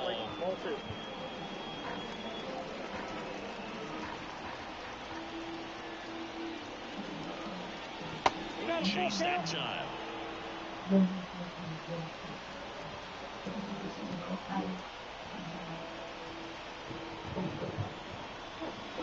Struck him out looking. Called strike 3 and a fastball up in the zone. Frustrating end to the at-bat for the hitter, and I'm sure that's going to sit on him for a little while. You want to be ready to hit the fastball. Sometimes you can overthink things, and I think that was the case right there.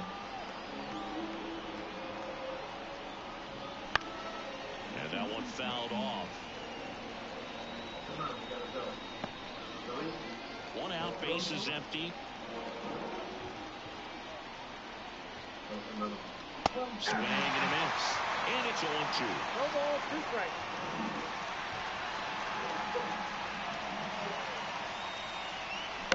And a ground ball to first.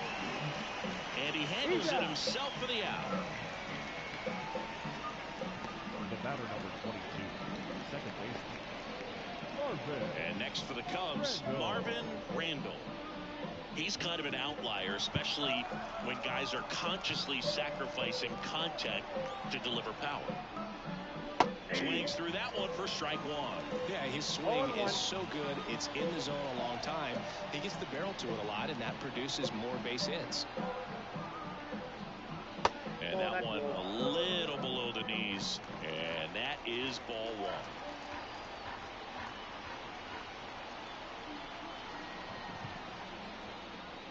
Swings through that. When you look at the elite teams in the game right now, there is going to be the slug, no question about it. With the really good offensive teams combine slug with more contact, with less swing and miss. 2 outs, base is empty. Yeah, and the domino effect of that is running up pitch counts on pitchers and then either getting them to a place of fatigue or getting into the bullpen perhaps before you get to those higher leverage arms at the back end. Well, he wasn't afraid to hit with 2 strikes. I think he choked up a little bit, maybe spread out, but he got the job done right there. Next is the speedy first baseman. He's 0 for 1. And there's the strike. 0-1's the count.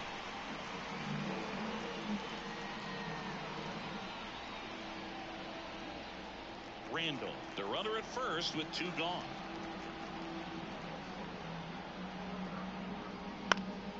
And a foul ball.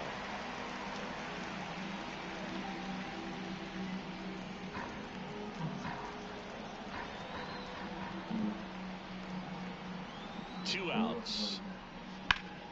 Foul ball, still 0-2.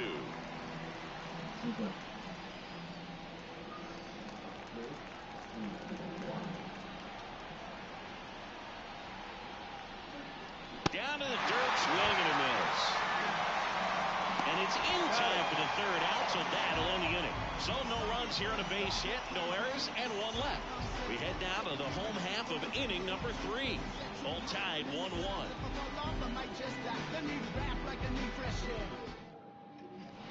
Bottom of the inning, and into the box for Baltimore, Heston Kjerstad.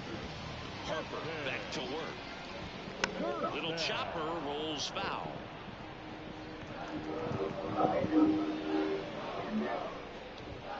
Swing and a miss, and it's 0-2. No ball, 2 strikes.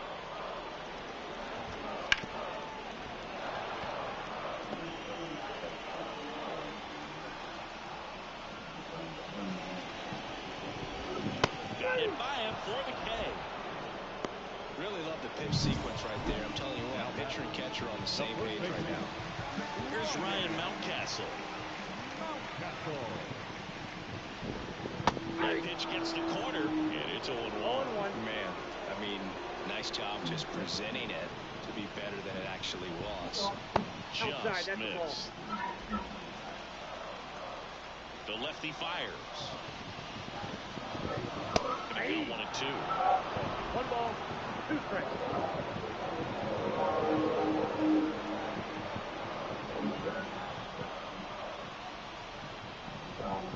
Just misses the mark outside the zone. That's way outside, and the count is filled up.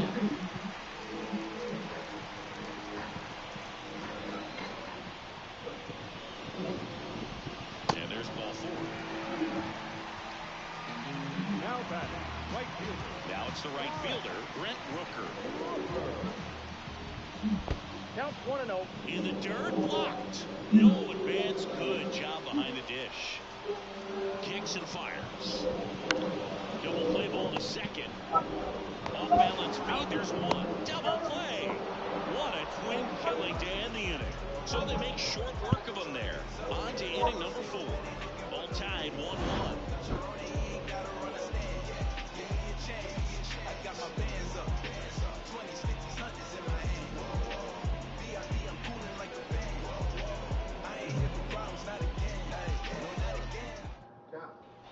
Back now at Oriole Park. Start of the 4th, so now it's the Cubs hitter in the 4 hole, Heath Edwards. He's a guy who does it all. With the lack of contact in today's game, this guy hits for contact, so he delivers average, but there's on-base and slugging too.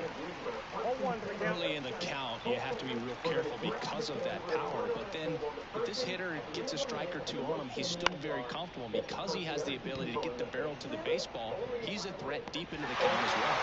Makes the grab. Nice play after the long run. And a quick out number one. Taylor Ferris will hit next. He's already homered here in this one.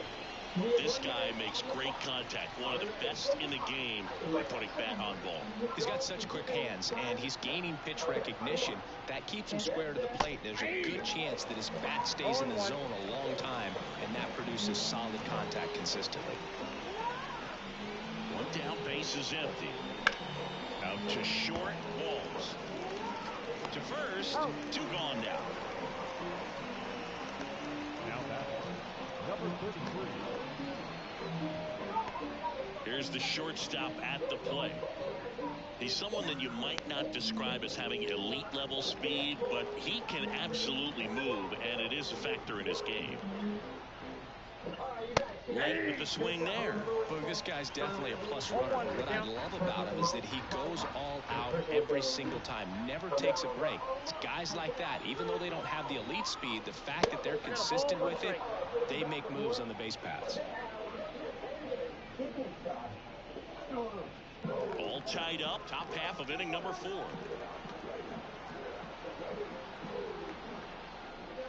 Swing and a miss, and he was fooled. 1 ball, 2 strikes.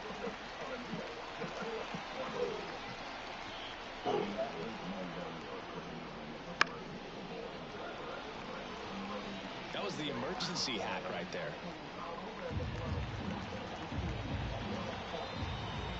Two down, nobody on. Sharp grounder, that's through for a base hit.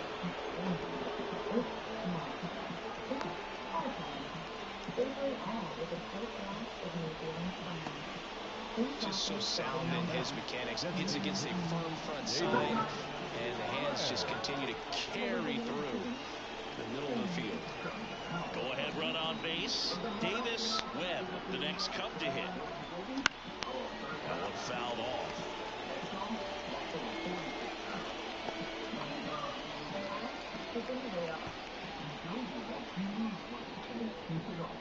Two gone, but the go-ahead run is at first. Here in the third and final game of the series. Oh, he doesn't get the call, and it's 1-1.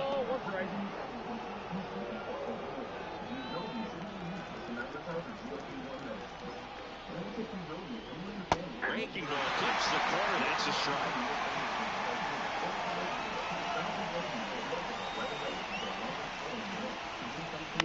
Popped up first base side.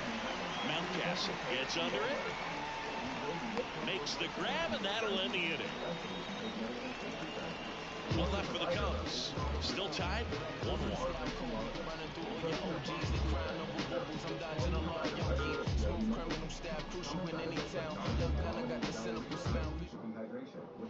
And we're back. Bottom 4. Here's the designated hitter for the Orioles, Ty France. On the ground at first, and that one handled. He steps on the bag. One out in the bottom of the 4th.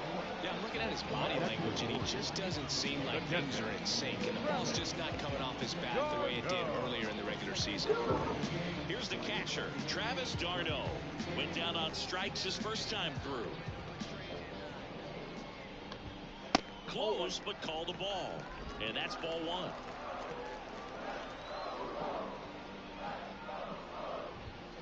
And another ball. Well, usually a high level of confidence when you're facing a young pitcher out there on the mound. In this situation, ahead 2-0, he's put himself in a really good spot. 2-1 now. And a swing and a miss. Base is empty, one away. We're here in the bottom of the 4th.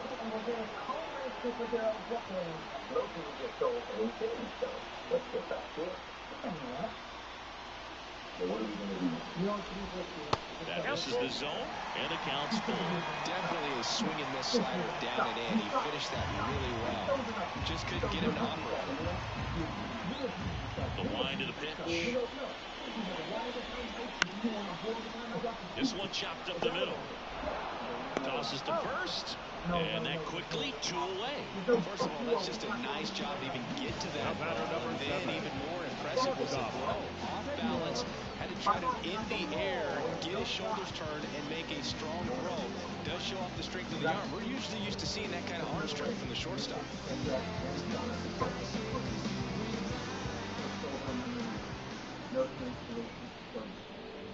Walls stands in with 2 away as he takes a ball.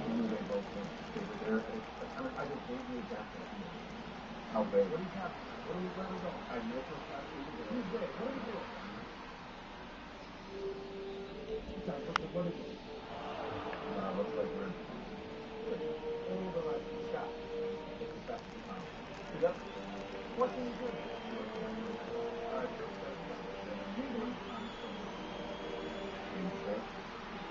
2 outs. The shortstop takes a ball. 2 balls, 1 strike. Thanks for pep talk.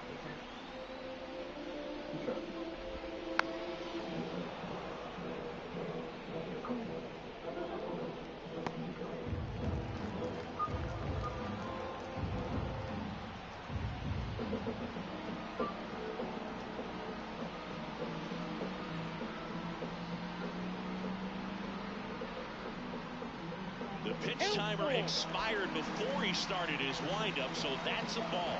That must be incredibly frustrating for the pitcher, but this is all about creating more action and speeding up the game, and it's working.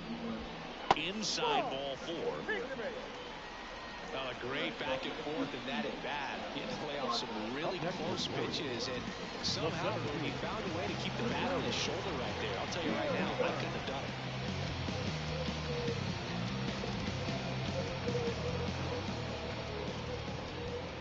Pounding ball here, rolls foul.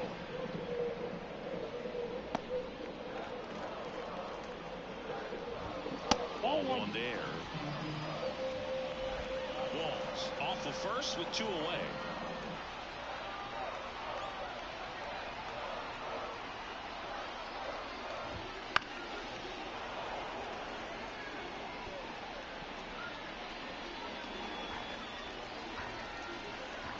Left-hand batter waits. And a swing and a miss. That's out number 3. So no runs on no hits, no errors, and 1 left on. We're headed to the 5th. All tied 1-1.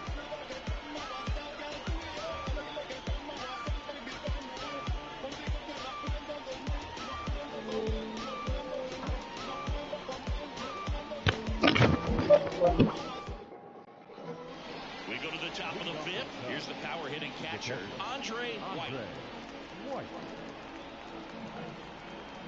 And here it comes. Foul ball there. White measures 6 feet even, only 18 years old, and he's driven in 8 runs over his last 10 games. And the lefty with the 0-1. Swinging a foul over the screen and back out of play.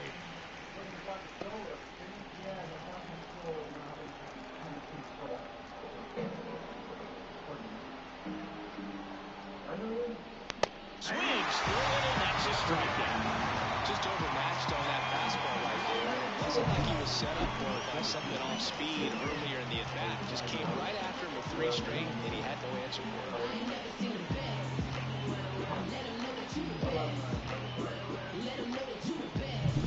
it. And now here's a speed threat, outfielder Osiris Johnson.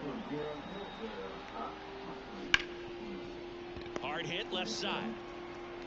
Walls throws to first. And the first 2 set down in the top of the 5th.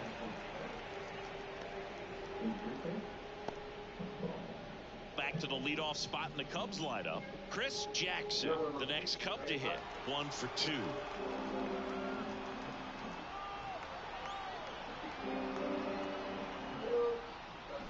Swinging a foul straight back. He's been going after these guys consistently, and as a result, he's been able to keep his pitch count low, throwing the ball very well right now. And it goes just foul. 2 down, nobody on. And we're at the top of the 5th.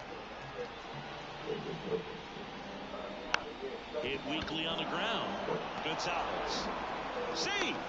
Fantastic effort, but that extends the inning. Got himself in great position and couldn't have played that one any better, but just stood no chance with that great speed running down the line.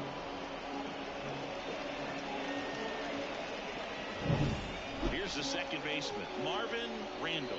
This guy, one of the best contact men in the sport as well. Outstanding on the defensive end.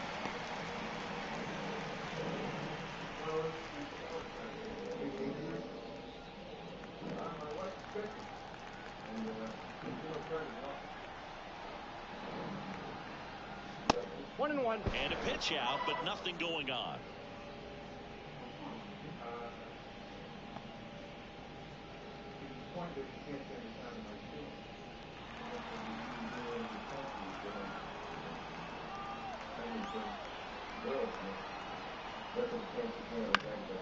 Heading down the line. And a foul ball.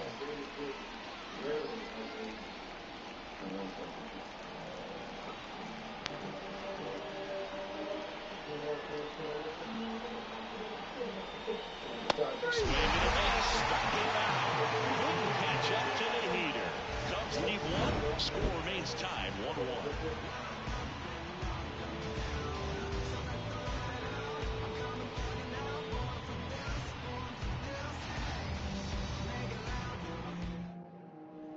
Back here in Baltimore, John Shelby with my buddy Chris Singleton. It's set to get us started. Bottom 5, Nick Gonzalez.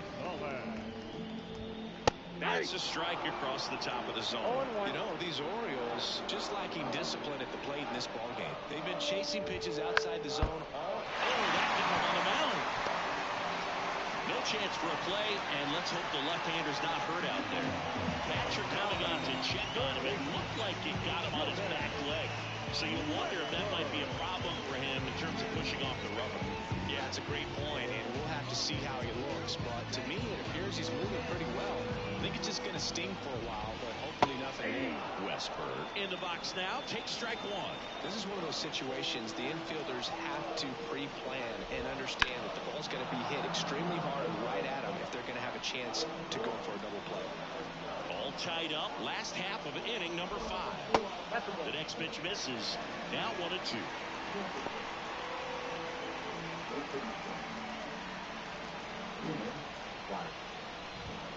Swings and misses. Struck him out. No, there's a small sigh of relief right there. I mean, just to keep that speed off the base paths. It's not just the pitcher. It's other guys that have to think about it. From your infielders have to think about that runner potentially stealing, but also be in position to make a play. As an outfielder, you're thinking about a base hit to the outfield. I got to get to it quickly to try to keep this guy from taking an extra base. So I think everyone just a little more relaxed that he didn't reach base. Now here is Heston Kjerstad. Safe at second, and he easily steals the bag. When you're trying to swipe a bag against an elite level arm behind the plate like this guy, you better get a great jump and hope that your speed can finish this job. That was a great jump right there. Really nice steal at second base.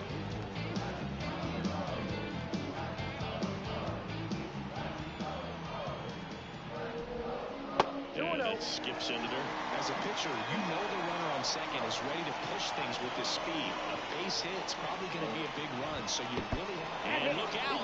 That one gets him.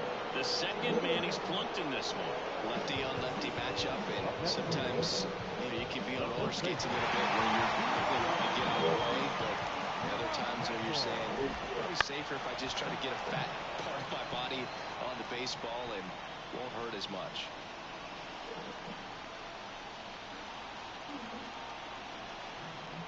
The 0-1. And a swing and a miss there. Sometimes being lucky is a swing and miss. If he makes contact with that pitch, probably hits into a double play.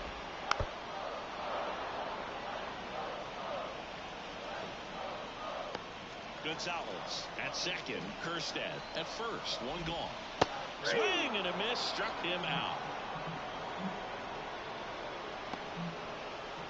Here's the Oriole cleanup hitter, Brent Rook.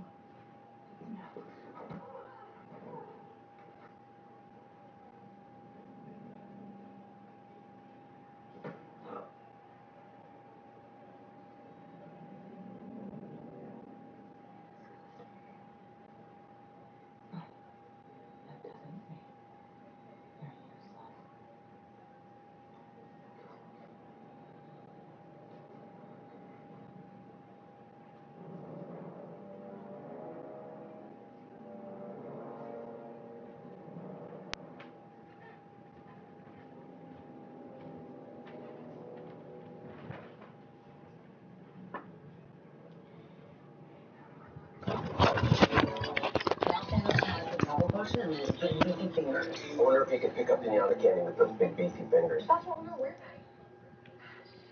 She pulled it out somehow.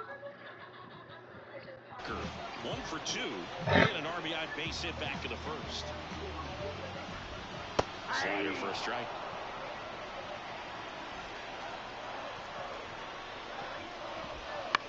To the right side, Randall. On to first. That's the third out. Inning over. 2 left on. We're back, and they make a change to start the sixth. The new pitcher, Trevor Rogers. Well, he's been hit pretty hard at times this season, as you see with the big ERA. So this is an important outing for him to get on the right track. Now this is in the air down the line, and that's a foul ball.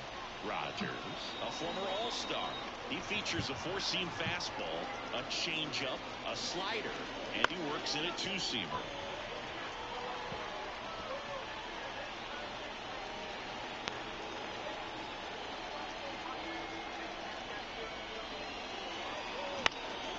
Lifted in the air down the left side. No trouble here. Puts it away for the out. And there's one down. Here's a big power threat. Heath Edwards. Outfield playing very deep, not wanting anything over their heads. And he swings and misses at the initial offer. Love to see it. Power versus power right there. Clips the outside corner, and it's 0-2. Wow, just a beautiful backdoor slider right there. If you've got any chance of hitting that pitch, you have to wait until the absolutely last millisecond. Just a tough pitch to hit, and not an easy one to throw either.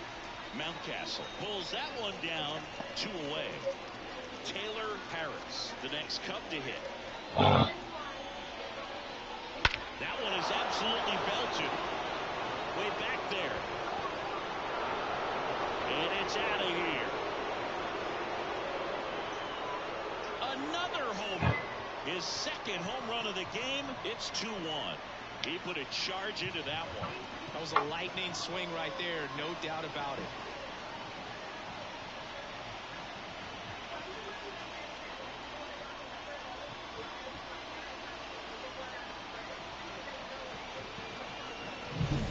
Came out of his shoes on that one, but managed to keep his mechanics intact long enough to get to it. I had like 30 home runs, though. I really got 5 of them.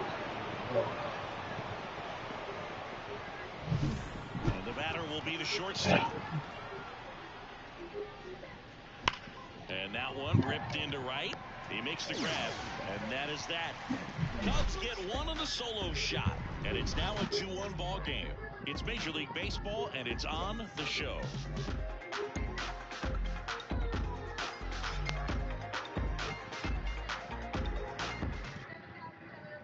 Back now, Oriole Park, bottom of the 6th inning, and now Ty France. As he turns on the rubber, and with that good live arm delivers. That one a little bit high. 1. Bounce to the right side. Randall throws throws the first in time. And that's one out as they get the leadoff hitter in the sixth.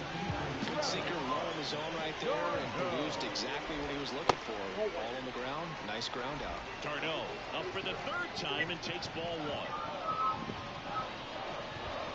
That's down and in. Home team down a run here in the bottom of the sixth. And that's in the dirt. And it's 3-0. And that's ball four. Well, just came apart right there. 4-pitch walk, and the guy at the plate was not going to help him out by swinging at something out of the zone. And that's downstairs and outside. Wouldn't chase that time. Last two pitches have been down in the zone. Pitcher clearly trying to get that ground ball double play. But in this count, he's going to have to give in, elevate his pitches, and get back into the zone. That missed now 3-1. Ball in this count, runner not known for his speed, but I think you've got to put him in motion. Try to avoid a double play here, Boo. Makes the grab after a long run. And there are 2 outs. Drew Gilbert, the next to hit for the Orioles. He swings and misses at the first pitch. 0-1. With the go-ahead run at the plate here in the third and final game of the series.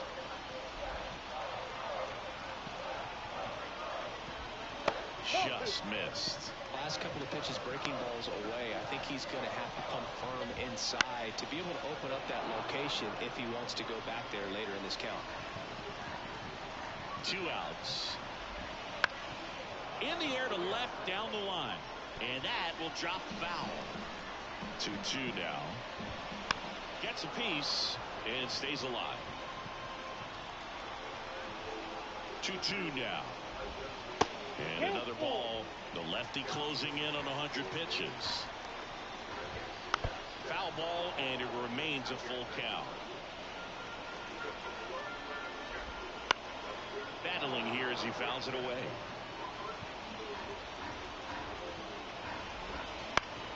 Spoils a 2-strike pitch. He'll see another. 3-2. Keeps the at-bat going with a foul ball. The pitch. Swing and a miss for the strikeout. On to first, and that will end the inning. And now a man into scoring position. And the Orioles lead 1. They're down 2-1.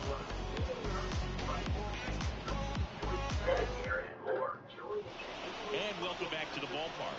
Now here is Davis Webb. Rogers back to work. And a seed into center. That's a base hit. So a man on base to start the inning. Didn't take long to get a result for that at bat. Nice swing to drive that pitch up the middle. Could have easily been out in front on the off speed and pulled off of it, but he was looking to use the big part of the field, and he executed his plan perfectly. And now they've got some speed on first, so we'll see if they try to get him into motion. And that one finds its way through.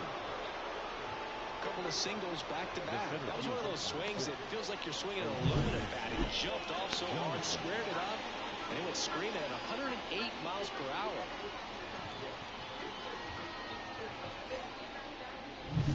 And up next for Chicago, Osiris Johnson. And that one upstairs. Ball 1, no strike.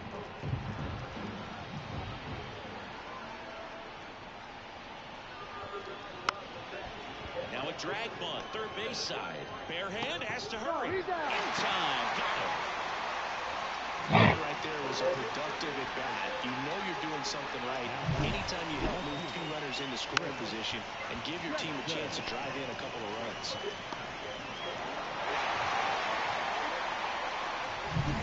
So the lineup flips over. Here's the left fielder, Chris Jackson.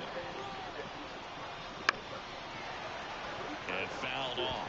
Here's the sac fly situation, and he's got to make sure he gets it out over the plate and get those arms extended. They're trying to crowd him with the infield in. This would be a big pickoff. Liner caught at second. That swing right there tells me he's seeing the ball pretty well. I know it didn't produce a hit, but he made solid contact, and that's all you're looking to do anytime you're at the plate. So 2 down now, and here is Marvin Randall, 1 for 3. And this is a big opportunity for him to pick up his teammate right here.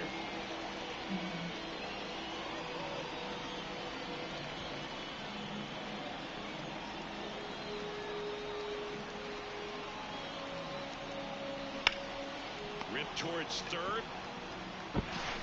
Whips it to Mountcastle.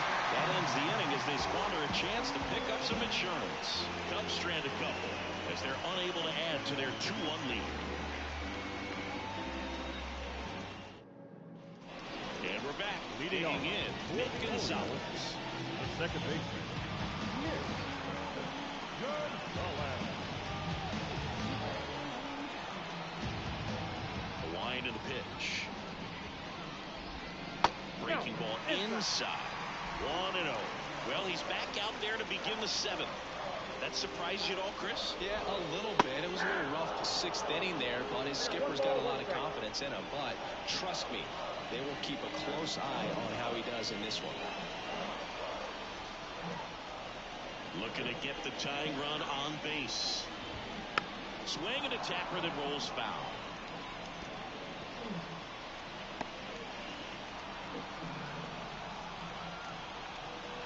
Here comes a pitch. On the ground, out to short. Oh, can't pick it up cleanly. No throw, and that's a tough time for an error. Now batting, third baseman. So back to the top of the Orioles lineup. Here's the Orioles leadoff hitter, Jordan Westburg.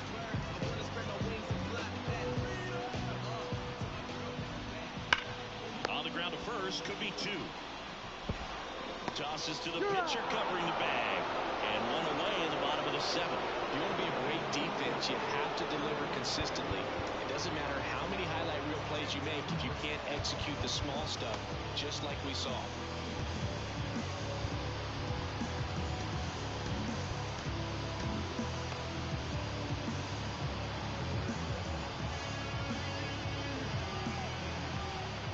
Here's the pitch. Runner on the move. Strike in there. No throw. Safe at third. It's a stolen base.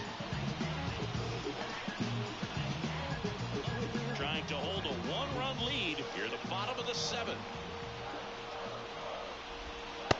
Clips the corner. Don't be surprised, ball on the ground to the corners, if they come home with the baseball instead of going to first base. And that chance handled. There for the out. Runner scores from third. So next to hit the ball, Ryan Mountcastle. Right through there for a strike.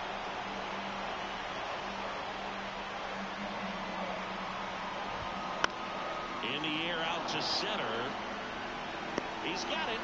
And that is out number 3.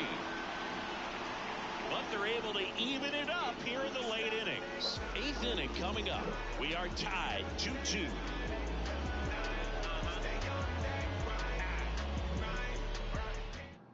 Welcome back, and a new arm on the mound to start the 8th. Blake Trinan. Don't expect to see a whole lot of swings and misses, but he's going to compete out there on the mound. And here's the first baseman. And a little something extra at stake in this at-bat as he's hitless so far with his hitting streak in jeopardy. The pitch. Right side.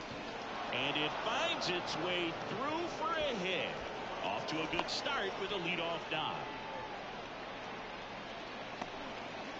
Oh, you never like to cut it that close, but the hitting streak will live on at least another day. Little bit of a tense moment, Singy. Looked like that might be the end of it. I don't know. The way he's been going, his confidence must be sky high. So even if it takes until his last at bat, you get that sense that a hit's coming from this guy one way or another. Now at the plate, Heath Edwards. In the air, right field. Fair ball. Runner around third. The relay to the plate. He scores, and they have the lead. 3-2. Well, there you go. The RBI machine. Another clutch run scoring at bat. Yeah, he's been so good in these situations. Call it clutch if you want, but his resume speaks for itself. So up now for Chicago, Taylor Harris. And the way he's going in this one, we've been waiting for his spot to come around again. All right, listen, everyone, stop what you're doing right now. This guy's got 2 home runs already. Now he's going for number 3.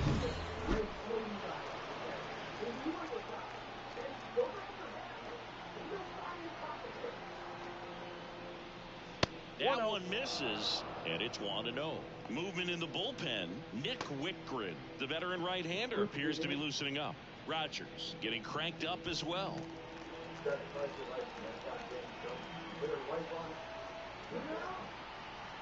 1-0. And that one ripped to left, and that's a fair ball. They get some insurance as the runner scores from second. It's 4-2. Comes through with the RBI. That was a thing of beauty. He may have been a little behind the pitch, but by getting that barrel into the hitting zone early on in his swing, he was able to meet it and still shoot a line drive down the line and left. Now here's Tyler Rogers out of the pen. He's certainly been one of their better relief pitchers this season. The numbers are really solid, so they feel great about handing the ball over to him.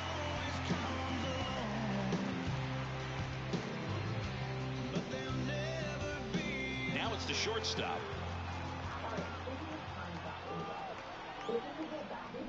And a foul ball.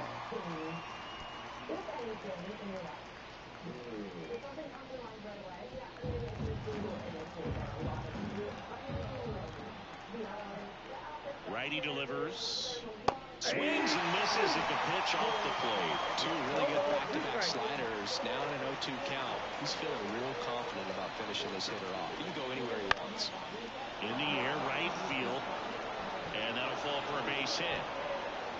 Runner from second crosses the plate. It's 5-2. 4 hits in a row, and they're really swinging it here. Didn't try to do too much with it. Just a really controlled, simple swing. We don't see a whole lot of that these days with hitters trying to launch and hit home runs, but sometimes you got to shorten up just like that. And now Davis Webb.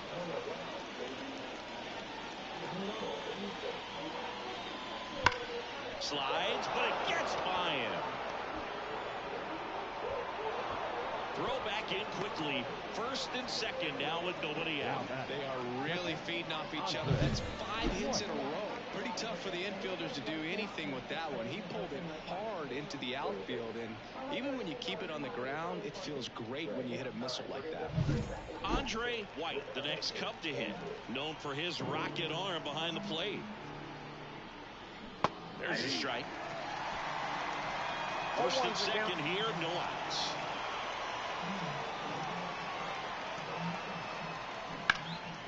And that one fouled off.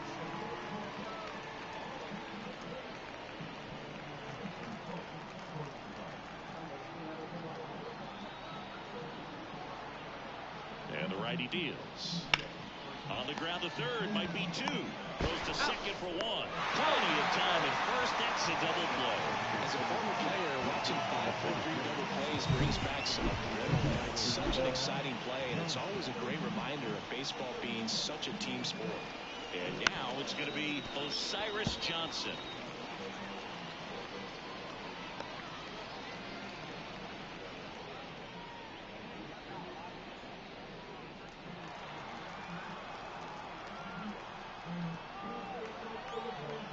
Two outs. Now a pop-up on the infield. Westberg sizes this one up. Calls it in to end the inning. So they get 3 and jump ahead late. Last half of the 8th coming up. It's the Cubs 5 and the Orioles 2.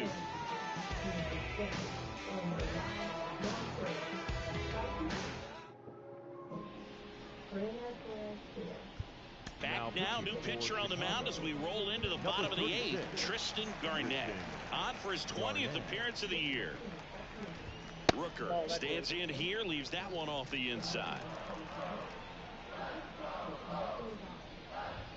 Out front and foul to the left side. It looked like you got a little excited on that fastball. Got to think to yourself, want to stay up the middle. That way, if you're a little bit early, you hit it out of the ballpark. If you're a little late, opposite field knock. And a pitch. No, that's down. got to keep things airtight defensively right here. On your toes, ready to make a play. If you can get this to the ninth with a 3-run lead, it should be a W. And he walked it. Pretty easy walk right there. Last pitch wasn't even much to think about. Ty France getting ready to hit. 0 for 3 with 3 groundouts. One at triple digits. Garnett in his rookie season, 26 years old, and he was a 5th-round pick. Safe at first as they can't make the play.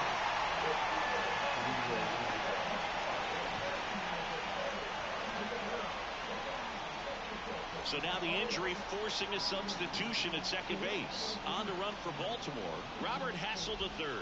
Darno swings through it for strike 1. Well, it's critical right here that they bear down and turn in some quality at bats. Try to chip away at that lead because he got him looking, and that is a big first out. Hey, Meta, take a photo.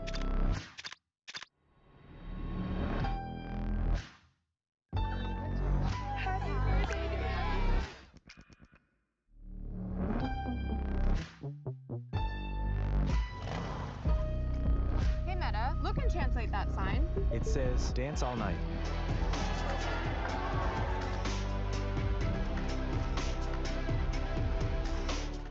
Hi, we're Visible.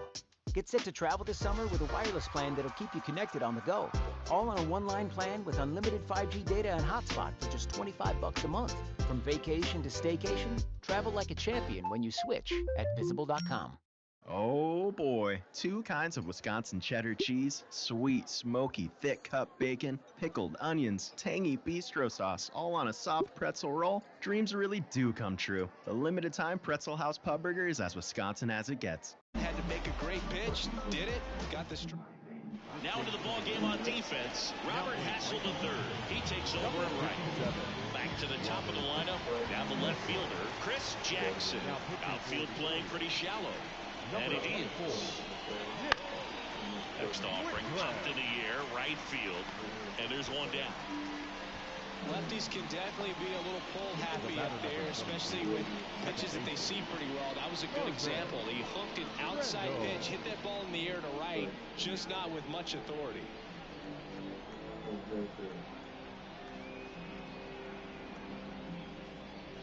Randall, the batter now as he swings and misses for strike 1.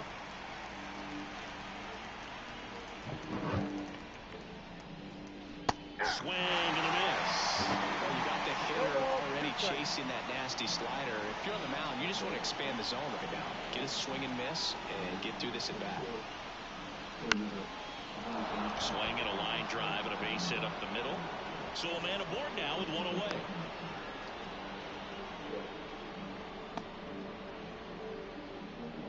To me, it's just a really controlled, balanced swing. He wasn't trying to do too much with it. Just stayed disciplined, got the barrel to the ball, and put it in play.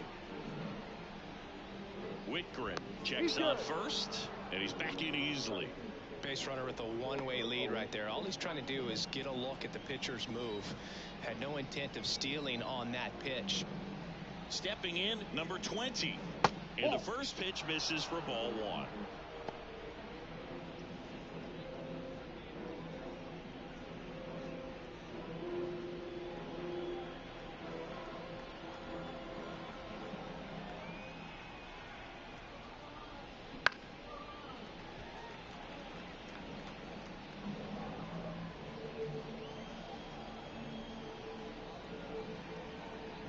Right-handed reliever.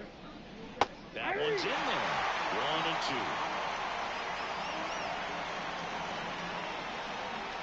2. Runner on the go.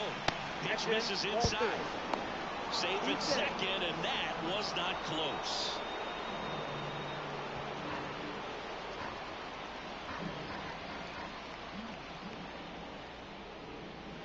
And another ball.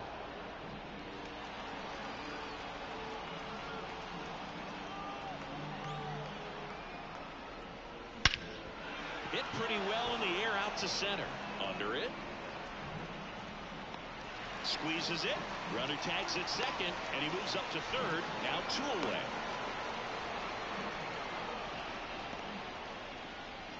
to right fielder, number 9, Keith Edwards.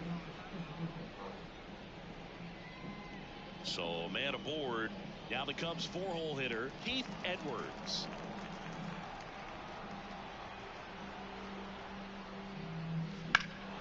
Down the line. And foul as it bangs off the fence. 2 outs. They tried to get him to chase on a slider down and away.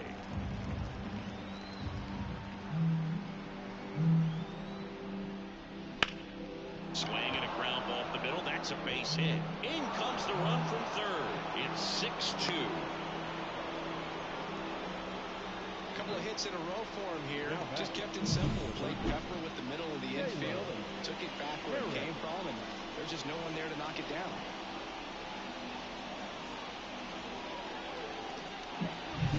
Runner at first with 2 away. Taylor Harris digs in now. This guy is one of the best athletes in the sport. And first offering is fouled off.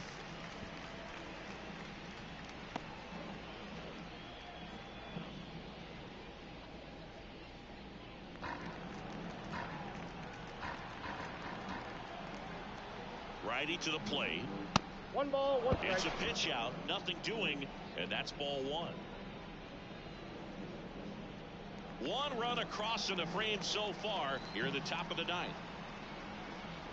Whitgren over to first. Edwards back in on a dive.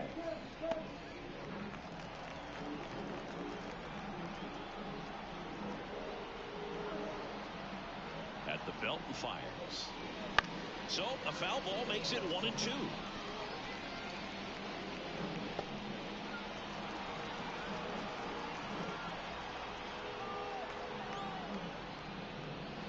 Ball 2. This one in the dirt, and the runner holds.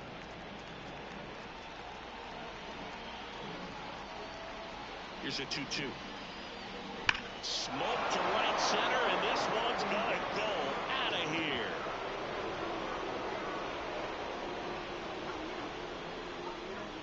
And he's gone yard again.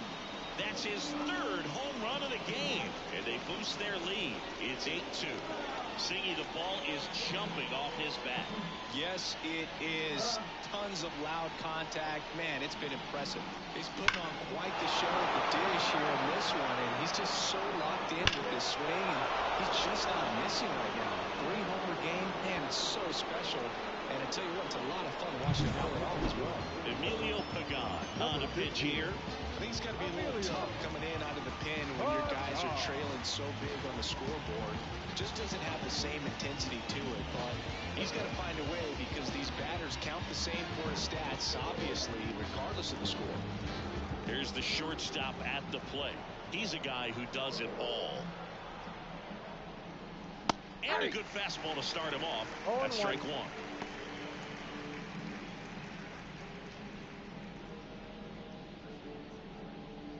Already 3 runs across in the frame here in the 3rd and final game of the series. High fly ball lifted in the air right field. Flashes the leather on the running catch.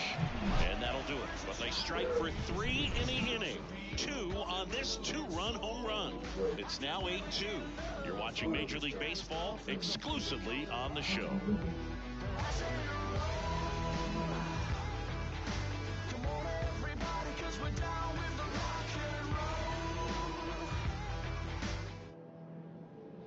Bottom of the 9th, and the batter now, Nick Gonzalez. The second baseman, Garnett back to work. Gonzalez. On the outside corner, going 1.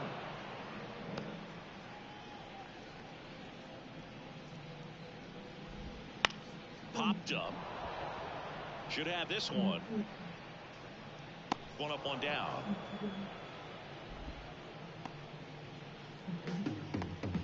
Now batting, third baseman. He's 2 outs away. Now the third baseman, Jordan Westburg. 0 for 3 with 2 groundouts and a strikeout.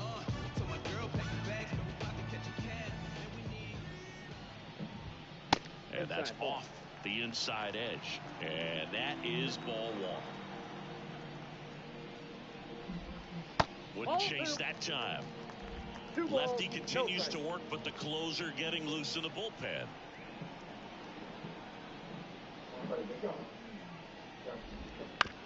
On the ground to first, and that one handled.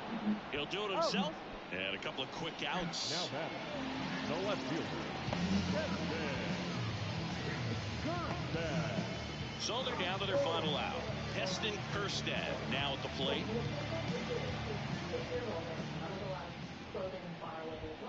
First pitch misses.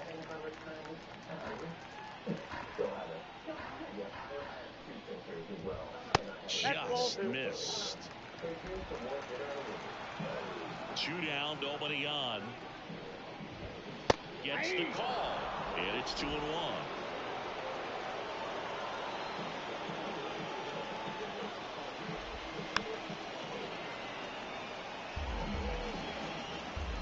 Garnett is just 1 strike away. And a swing and a miss, and that is the ball game. Well, for his first career save, deserves to be on display at his house. I mean, it's kind of like when a restaurant frames its first dollar bill somewhere on a wall. You just can't forget your first save. 8-2 the final here, and the road team picks up the win and picks up a sweep. For Chris Singleton and our entire outstanding crew here at MLB The Show, I'm John Chum. Thanks for joining us. Pick it up, pick it up. I don't want all that good love. Got new, pick it up. New whip, got flick it up. Flick it up, flick it up. Blow second, stick it up. Got new, can't take it up. Till I drop down, then pick it up.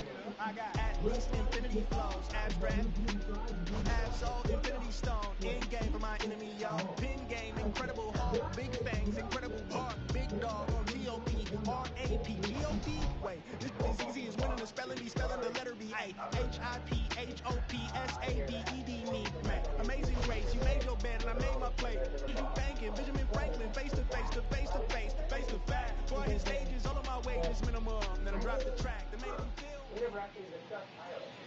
Here now is the final line score tonight. First for the victorious Chicago. Wait, I thought Jamie was lost.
It's lost, but only what it is to you.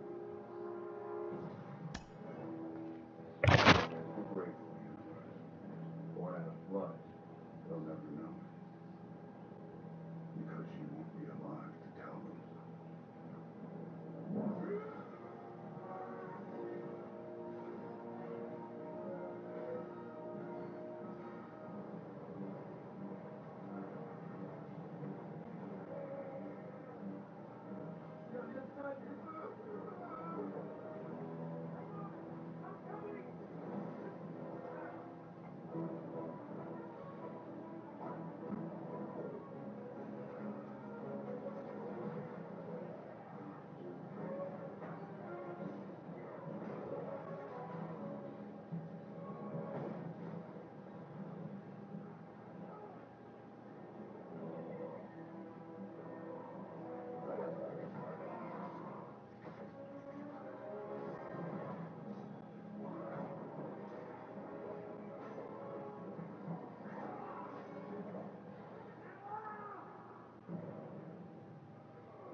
What? Stop.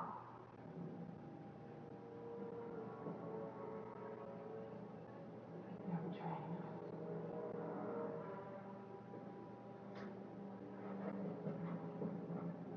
You don't have to do this. Fine, man. No. You're not. See what we become.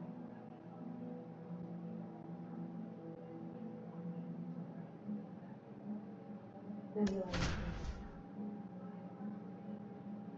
You can change.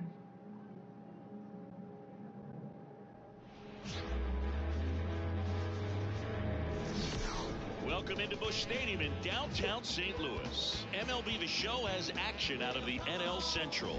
It's the Chicago Cubs taking on the St. Louis Cardinals.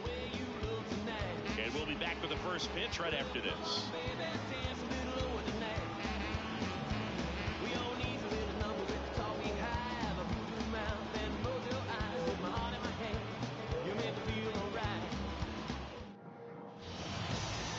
Just about set to go. And for the Cardinals here this afternoon, Jacob deGrom. Chris, he is a fun one to watch do his thing out there. Well, he comes in carrying a career ERA under 3. He's been fantastic ever since he broke into the big leagues. Can't wait to watch him pitch today. Okay, all set to go. So up now for Chicago, Chris Jackson. Chris Jackson. The pitch. That one finds the zone, and this one is off and running.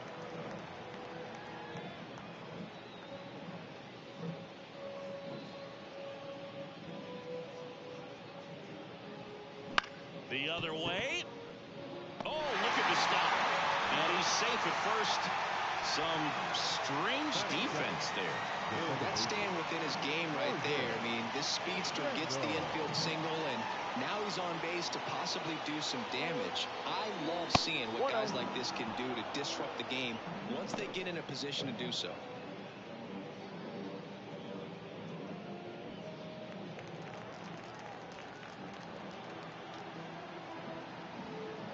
The pitch. That one's in there, and it's 1-1. Well, this is a great dynamic right here. Speedy runner at first, thinking about taking second. Catcher with the pop time that leaves Jaws on the floor. This might get interesting, Boo.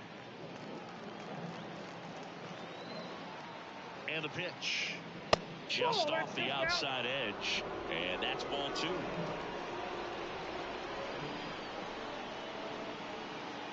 Runner takes off. That's it for a strike. Thrown the second. Great jump, and that is a stolen base. It wasn't even close. Well, he's batting leadoff, and he's acting like a traditional leadoff hitter. Gets on base to start the game, then puts himself on second with a nice stolen bag. I think that sets the tone for the offense for sure. Jackson leads off second with nobody out. Goes down looking for the strikeout. Fastball at the letters, frozen for strike 3. And here's the rookie center fielder, the top hitter in the National League entering the day. Throw to second, safe. Boog, it's always fun showing up to the ballpark on a day DeGrom is pitching. He's widely regarded as one of the most dominant pitchers in the league. And when he's at his best, he's setting the standard for the entire league. And that's off the inside edge. And the count even 1-1. One out and a runner at second here in game 1 of this 3-game set. Left field, Alvarez sprinting after it. Gives up the body and makes the catch. Runner tags at second. He thought about third, but won't take the chance. And heads back to second. Let's take a look at our lineup.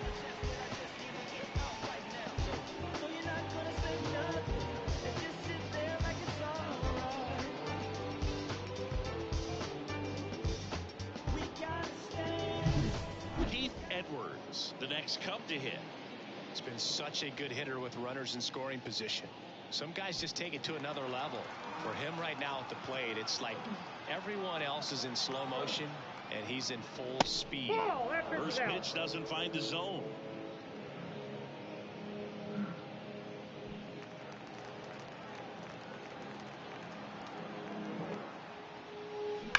On the ground and foul ball.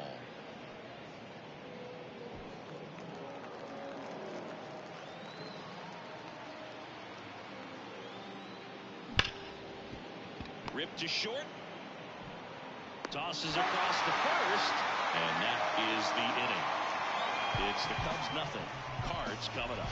It's Major League Baseball on the show.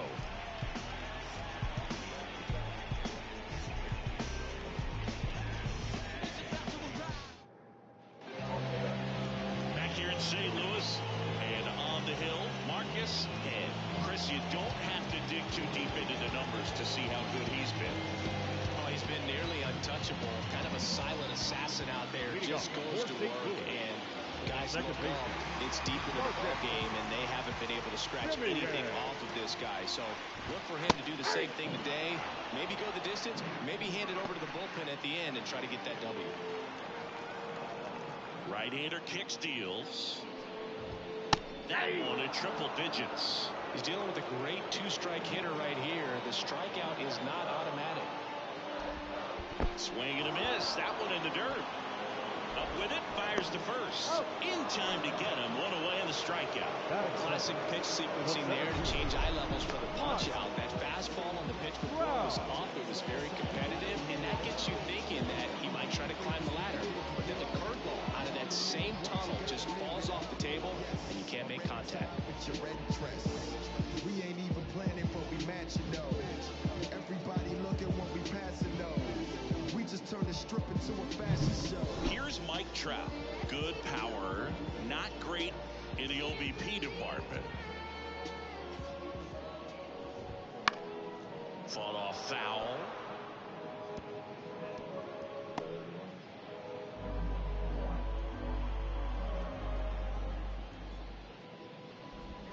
That breaking ball is in for a strike, and quickly it is 0-2.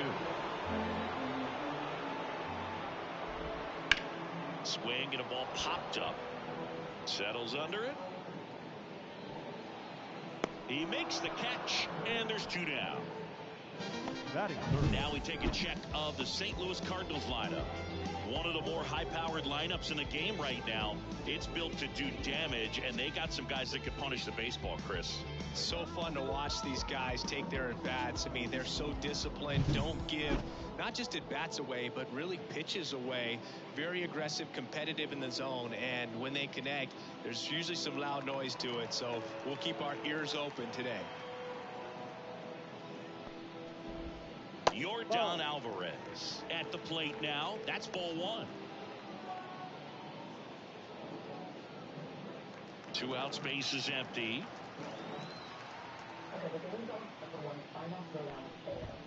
That one finds the corner, and the count 1-1. Man, that pitch was dotted. So much talent on display when this guy's out there on the hill.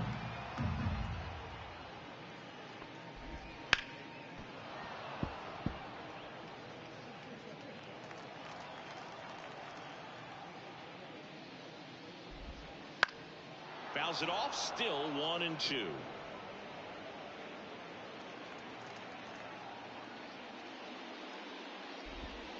Inside, just missed. No, he's not afraid to fall into a 2-strike count. Knows the strike zone very well, so much so that I think umpires will look at him and determine whether it's a ball or strike, if he swings or not. 2 outs. Got him looking. That's a strikeout. End of 1, and we're still scoreless. Back here at Busch Stadium, second inning set to go. Here's the rookie third baseman, Taylor Harris. And the right-hander back to work. Swings and misses. That's strike 1. Harris hitting 5th in today's lineup. And his last 10 games stand out. He's homered in 4 of them. And ball 1. Boog, our man Daryl Parker, DP, at home plate for this one. Pretty average size strike zone, but the book on him is that it sort of moves around. You can't always count on how he's going to call it from game to game. Popped up. No trouble here. Puts it away for the out. And there's 1 down. Batting 5th, the shortstop. The batter will be the shortstop. Pretty amazing athlete this guy is. Power and speed, quite a threat. I mean, you're talking about someone that could steal you a bag and go deep. Paul Jackson, anyone? Swings through the fastball up in the zone. Yeah, he's like Mike Trout. You figure whatever you put in his hand, whether it's a bat, whether it's a golf club, whether it's a basketball, he can do it and get it done. And a rare talent, so much fun to watch.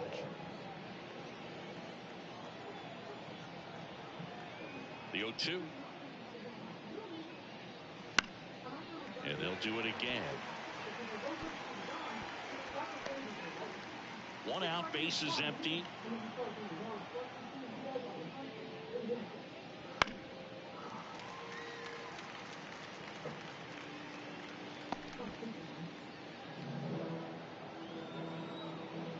The 0-2. Ground ball up the middle. That's a base hit.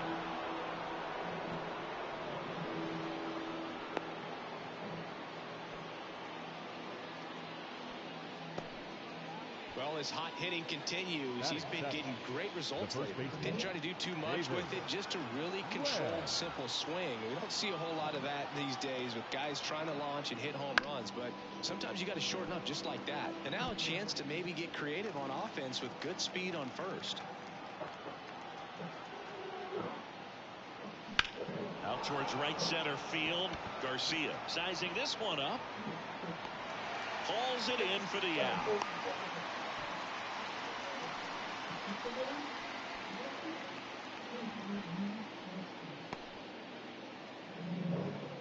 Now a chance for Andre White. Everyone knows you got to be careful here, Chris. He is the best OPS in the National League.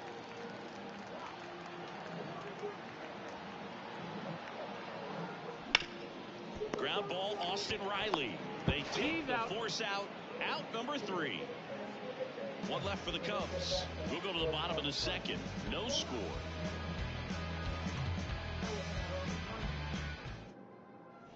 Back here at St. Louis, ready to go for the last half of the inning. And now the shortstop, Corey Seager. Obviously a guy who makes good contact, hits for average, but one of the things in today's game, the value in the fact that he hits both righties and lefties. And immediately pumps in a strike to the left-handed hitter. They're so reliant on the matchups nowadays, Chris, and it's huge when you don't have to sit a guy or platoon him. When you can hit, both sides in terms of pitchers' arms, you're a guy that it's hard to take out of the lineup, and I think it's very important today when everything is under the microscope. Catcher tosses the mask, settles under it, makes the grab, 1 away. Well, that's a frustrating into the at-bat for the hitter right there. I mean, that pitch was right down the middle. I think he got instincts. And instead of driving that ball somewhere, he popped it up. Unfortunate for him. Bounced out to short. Sends it to first. 2 up, 2 down. Batting 6, the first baseman, Smash. And now it's Matt Olson's turn to hit. That one missed. This lineup's going to have to find a way to make him work a little harder out there on the mound. I mean, he is just mowing them down. He's settling in. You got to make him uncomfortable. Maybe step out of the box, call timeout, do whatever it takes.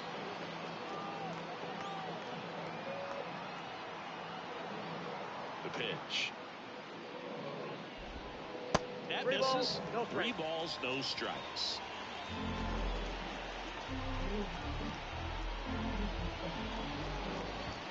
Fastball for a strike.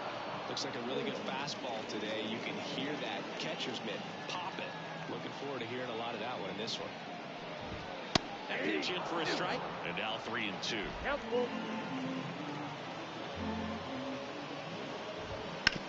On the ground, right side. A sliding stop. Over to first. And that's a nice play to end the inning. Nothing doing there for St. Louis. We'll move to the 3rd with no score.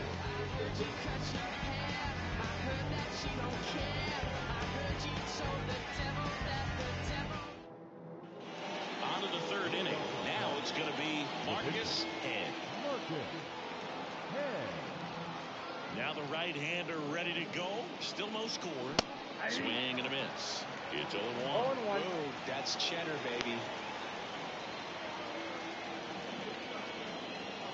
And now the count is even.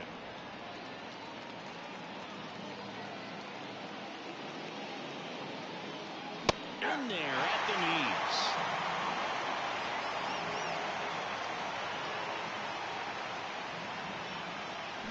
On the ground right side, Simeon. Over to first. Leadoff man retired here in the 3rd.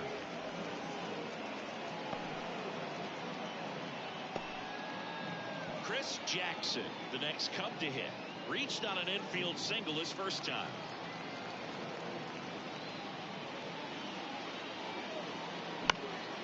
And a foul ball left side.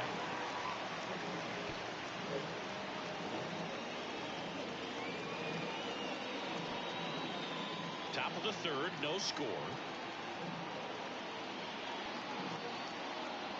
Fastball for a strike.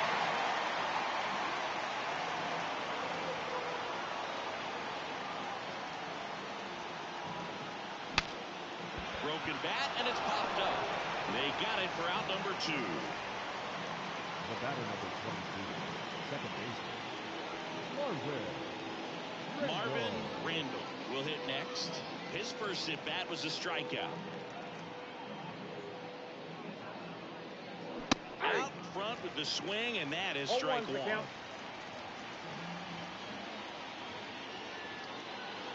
That just misses. And 1-1.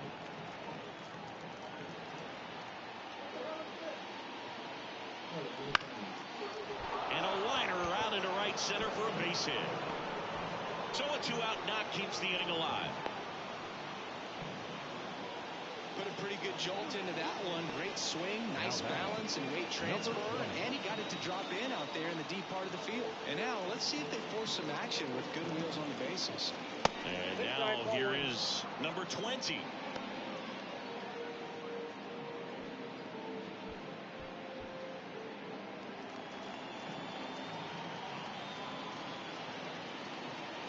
Smash to center, way back, and you can forget it. Home run.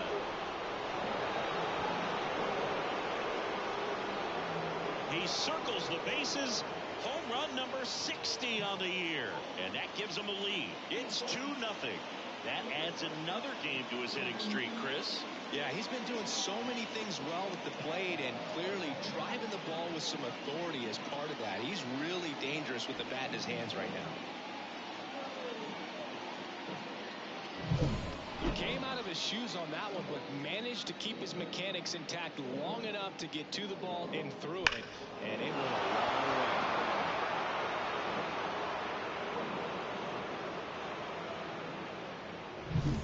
So now it's the Cubs hitter in the 4-hole, Heath Edwards.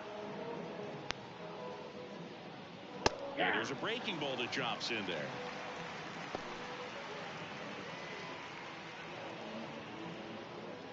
Base is empty, 2 away, but 2 runs are in. We're here in the top half of inning number 3.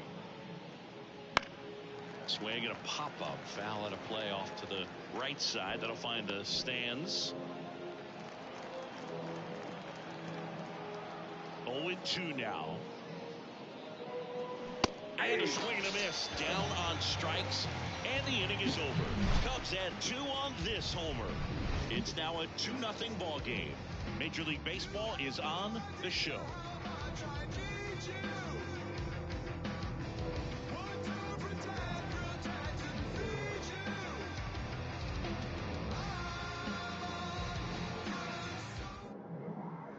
And welcome back to the ballpark. Set for the bottom of the 3rd. And now the right fielder, Adolis Garcia. Line of the pitch.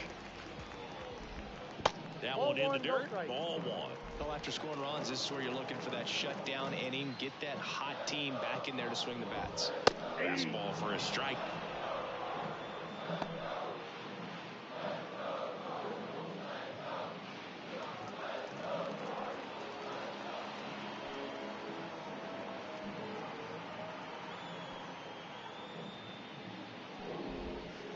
And another ball.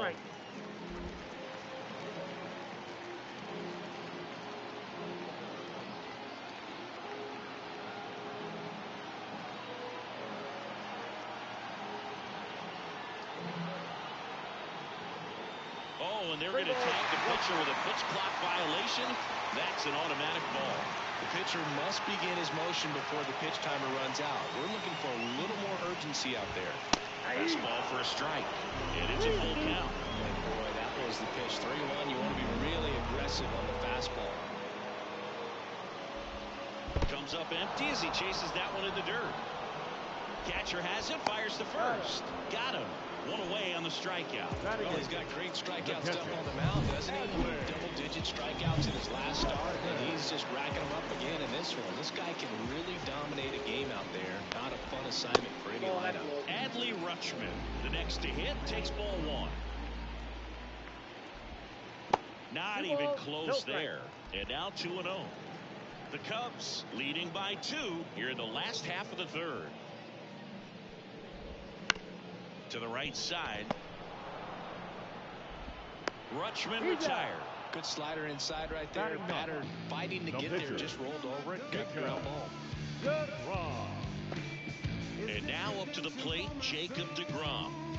Now here's a pitcher who can rake a little bit, Siggy. Fun to watch hit. Yeah, and when a guy can help himself, everyone seems to enjoy it. You look at the dugout when a guy gets a hit or maybe hits a home run as a pitcher, it kind of lifts the mood. 2 balls, no strikes to count. Where are you on universal DH? Well, I would say that I like the National League style of play with pitchers hitting. I like the strategy. I like how it affects manager moves. So I enjoy seeing the pitchers come to the plate because of the lineup construction. The Cardinals down by a pair here in game 1 of this 3-game set. And a foul ball.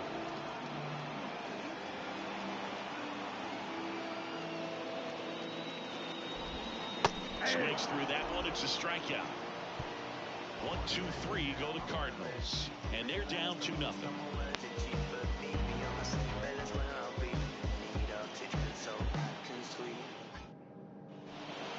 As we go to the top of the 4th, here's some real power at the plate. Taylor Harris. To everyone making time for life's best moments, let us celebrate with you. In Wisconsin, we love celebrating together. Big days or any other day. So much. From hot and juicy to ooey gooey to oh my word. Oh my word. Golders!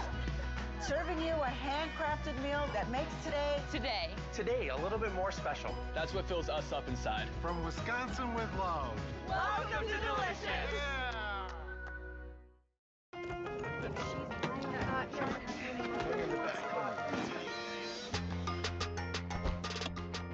That's everything. It's everything. Yeah? Everything? Not everything. The Hyundai Palisade. with advanced tech and award-winning safety. There's joy in every journey.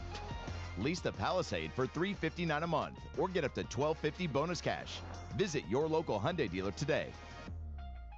Velocities, throwing a slider over 90 miles per hour, you want to be ready to hit that fastball, but that late break just eats you up every time. 2 down, nobody on. Top half of inning number 4. Swing and a miss. No balls, 2 strikes. This guy's not wasting any pitches. Hitters got to get into swing mode. This is a good time to expand the zone. Throw something maybe down in the dirt. Makes the play, and it's out number 3. 3 up, 3 down for the Cubs, but they hold a 2-0 lead.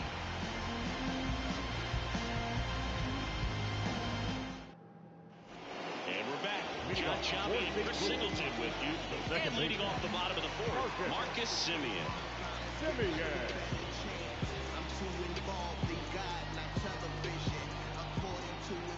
And a pitch. That one down the line, and that's just foul.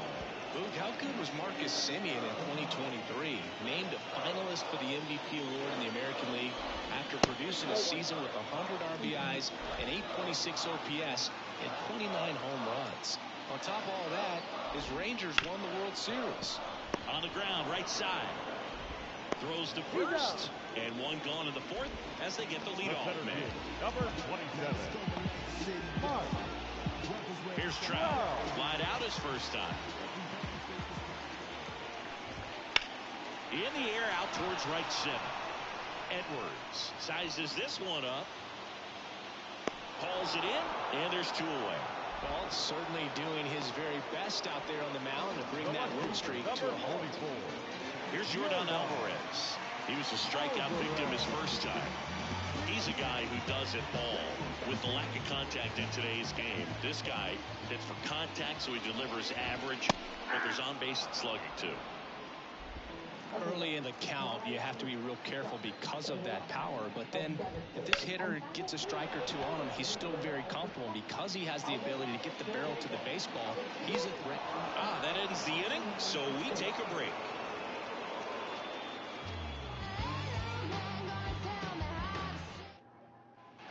Back here in St. Louis, new inning getting started. Now the Cubs catcher, Andre White. And he blows that one by about 100. 2 of the most potent offenses in the game squaring off.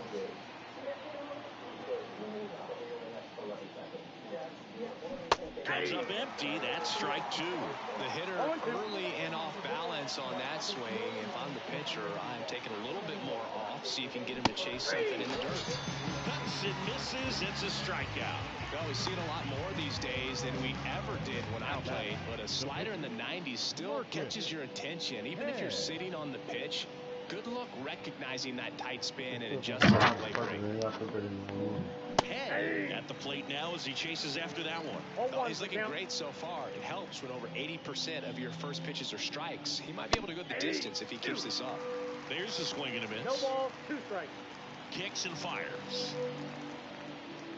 Oh, and he hit him. He had 2 strikes on him, and he hit him. Well, the one positive, if you're out there on the mound, it's knowing that you can still get out of this inning with 1 pitch. Can't let that mistake snowball here. Get that ground ball, get out of the inning with a double play. 1-0. Pitch out, but no action. Jackson goes 6'1", only 18 years old, and they traded for him earlier this year.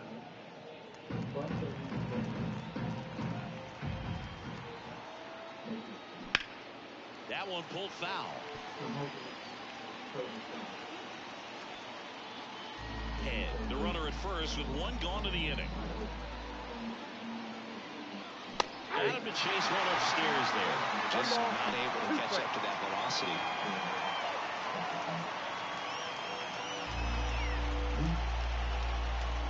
DeGrom checks the runner. Head back in standing.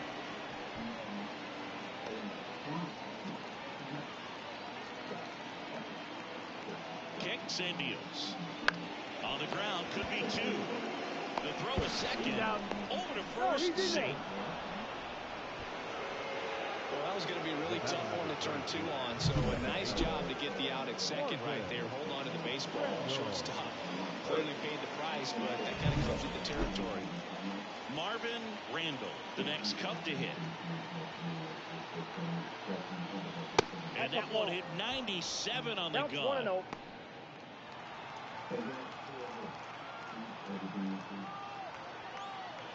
Runner on the go. Pitch in for a strike. Throw to second and great jump. Well, that steal right there is wanting to take advantage of having a really good hitter at the plate. Now they've got a much better shot at bringing home a 2-out RBI. Swing and a high fly ball out there towards left field. And makes the play, and that's out number 3. Cubs leave 1, but they're on top 2-0. We head to the bottom of the 5th. Seager stands in now. The shortstop, Corey Seager.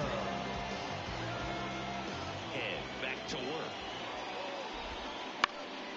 And a foul ball.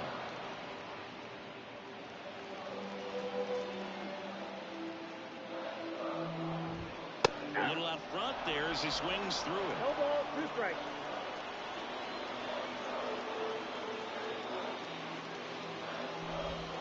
That's off the mark, and it's 1-2. Recognize that changeup right out of the hand. Just spit on it. 1-2 now. Fights it off. You'll see another. Very dominant with that fastball inside. Hitter's going to be conscious of that. Now you have the outer half of the plate to work with out there on the mound. And a base hit right there. And aboard on the leadoff single. He was all over that one. Really turned on that one down the line. That's a spot where there's pretty much never going to be a defender, even with the shift off.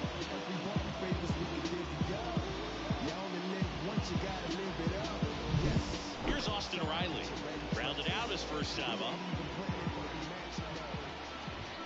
Swing and a miss. 99. How do you do? 0-1. The Cubbies up by 2. Last half of inning number 5. Right through there for a strike.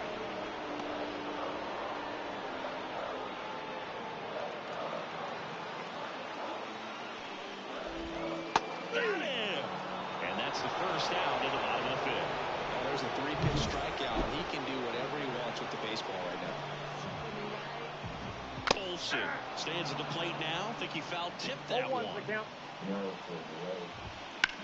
And he swings and lifts one to deep center field. That's back there.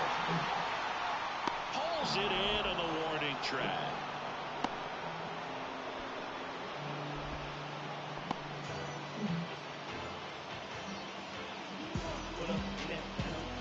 And stepping in for the Cardinals, Adolis Garcia.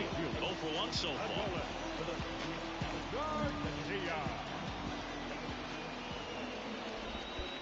Ball 1, no strike. In the dirt, but no advance. That's ball 1. Seager leads off first with 2 down to the inning. And that's in the dirt. No, usually a high level of confidence when you're facing a young pitcher out there on the mound. In this situation, ahead 2-0, he's put himself in a really good spot. And strike 2. 2 balls, 2 strikes.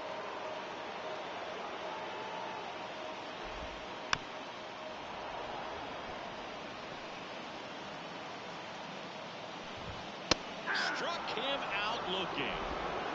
The Cards leave 1. They trail it here 2-0.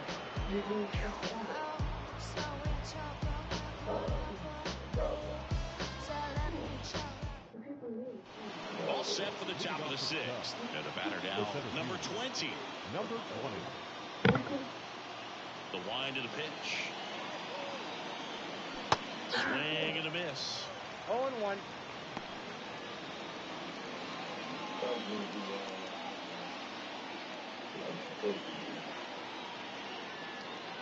And a pitch.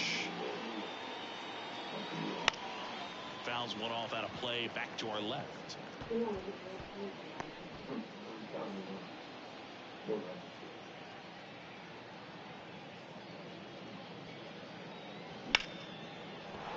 Back up the middle and a base hit.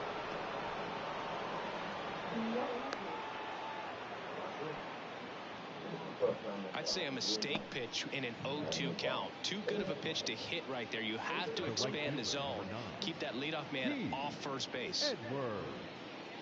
Keith Edwards getting ready to hit. Edwards having a really nice first season in the big leagues. Definitely a Rookie of the Year candidate.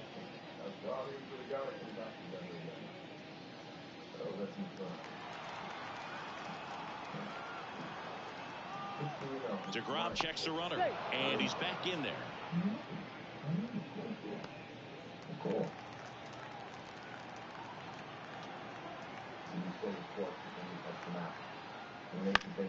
Foul back our way, and that's out of play.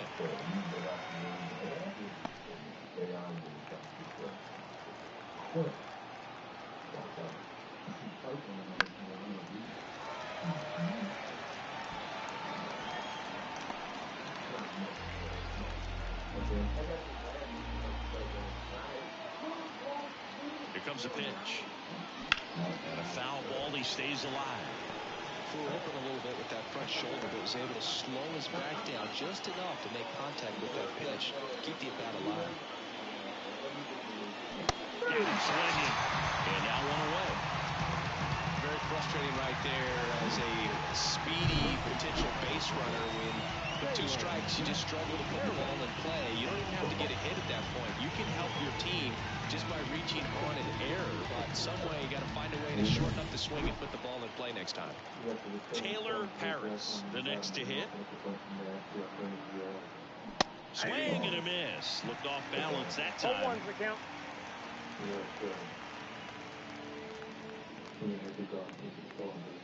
Man at first, one away.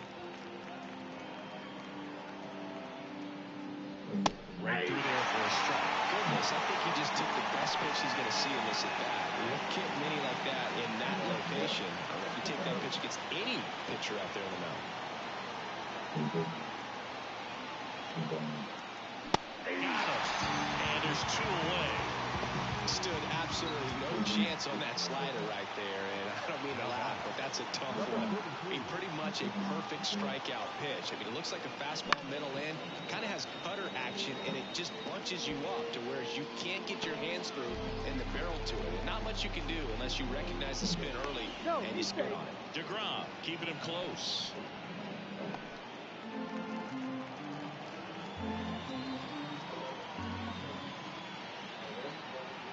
Two outs. 1-1. And a pitch out, but nothing going on.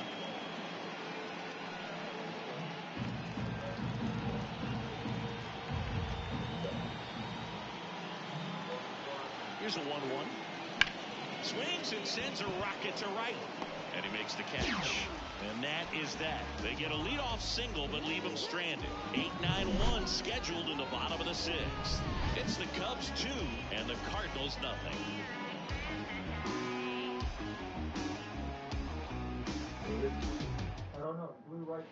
Back here at Busch Stadium, and now the switch hitting catcher, Adley Rutschman. Head back to work. That catches the corner.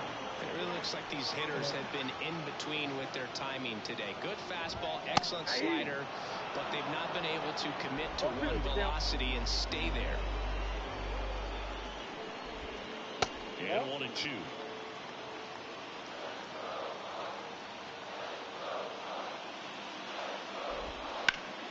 Stays alive.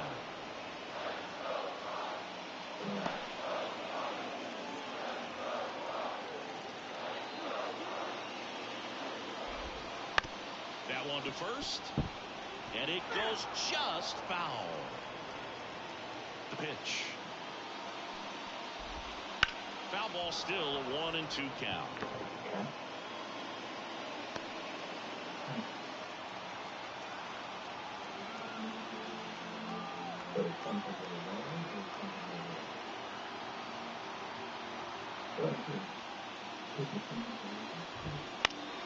Gets a piece and stays alive.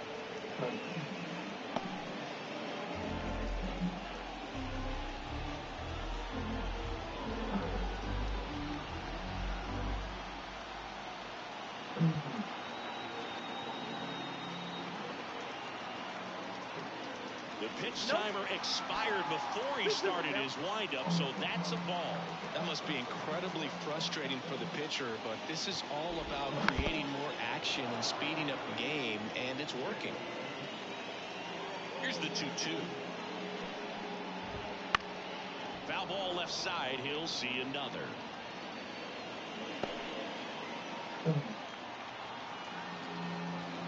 The 2-2 on the way. And he hits a ground ball right side. One away, bottom of the sixth. Now batting, the pitcher. Big pinch hitter coming on now in the pitcher spot.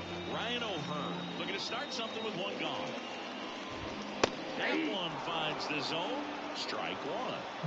Base is empty, one away here in the bottom of the sixth. Next offering is in for a strike.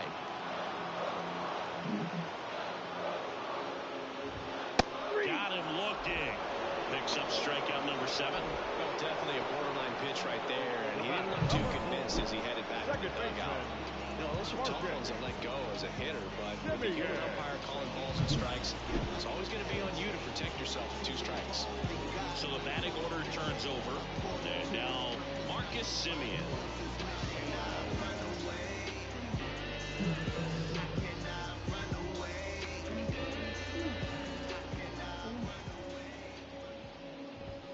That's through there for a strike.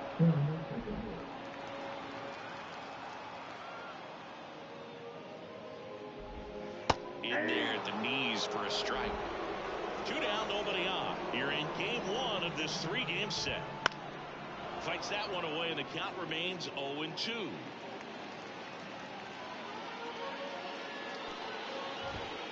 And that just misses. Close pitch there, and he's kind of wondering where it missed. You know, getting a feel for each umpire's. And he got him. Strike 3, and that'll retire the side. And down in order go the Cardinals. They're still down. It's Tuesday. Welcome back. We're in the 7th. We have a new pitcher on the mound, Angel De Los Santos. Just trying to keep this one close here, and this is where a bullpen can give their players a chance to fight back into the game. Movement in the bullpen for the Cardinals. Brusdar Graterol preparing to come on if needed. Number 3 warming up as well. Foul ball there.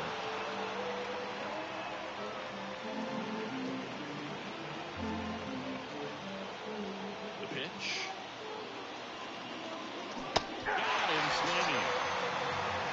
A good fastball changeup combo has always been devastating for hitters, and that was a great example of that at bat. Changeup, fastball, changeup, and he goes down on just 3 pitches. And as a hitter, once you're down 0-2 in that spot, you have no idea what to sit on. You got a 50-50 chance when you guess. So I'm sure that changeup looked like a fastball almost the entire way to the plate. Next to hit, Andre White. And strike 1 to the catcher. 0-1's the count.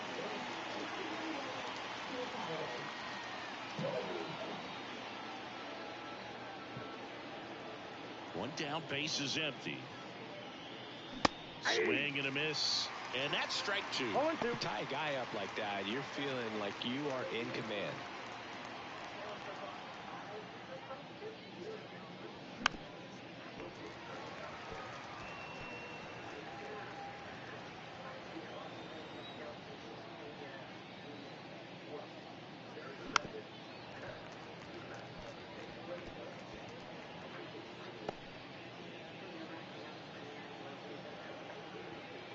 And the righty deals. Swing and a miss and a changeup in the dirt. Rutschman on to first, and there's 2 gone following the strikeout. Very strong coming out of the pen so far as he punches out the first 2 batters he's faced in this one, getting straight to work. Man, it's talked about a lot, but relievers are just so electric these days. These aren't fun at bats if you're a hitter, and I'm so glad I'm retired. Head now at the plate as he swings through strike 1. Well, pretty clear to me. He was trying to go deep right there, but you got to get a pitch that you can handle.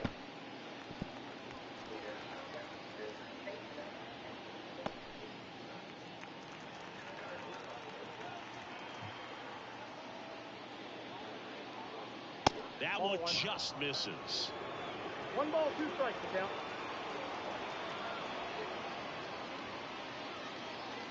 And down on strikes he goes. And good work there as he gets a 1-2-3. Impeccable command in that one. 3 batters, 3 strikeouts. That's electric stuff out there on the mound.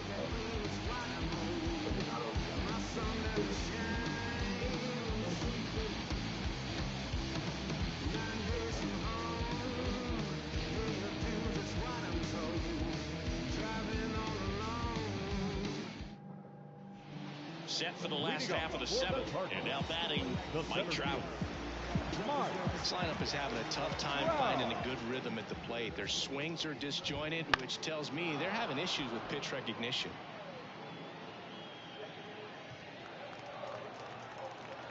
And the 0-1. And that one missing low. If you're on the mound right now, you know you have to retire this hitter. If he gets on base, it could open up the floodgates for this offense to score some runs.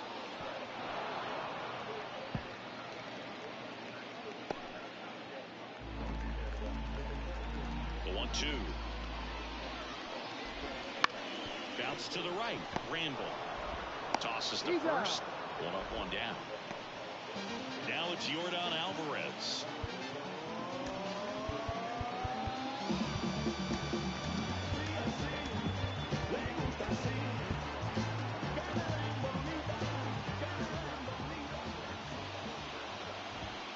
First offering, and it just misses. That one missing inside. 2-0 count to a guy with this much pop at the dish.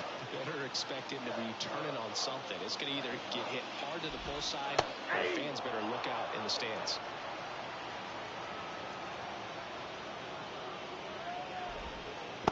And it skips in the dirt. He hasn't fallen behind in the count like this all day. He's in danger of walking his first batter right here. And there's ball 4. It's tough after falling behind a hitter, 2 balls and no strikes, but now at least he gets a fresh start against a new batter. But he needs to get back into the strike zone and start pitching with conviction. That pitch in for a strike, and now it's even 1-1. Now these guys definitely looking for a big swing of the bat right here, trying to close that gap. But you know, at the very least, if you could find a way to manufacture that run from first, it feels like it's really important to getting back into this ballgame. The tying run at the plate. No, inside. This guy's a fun guy to watch taking at bat. He just battles up there. He doesn't take a pitch off at all. Makes it so difficult on the pitchers out there. You can tell they get frustrated with how long it takes to put him away.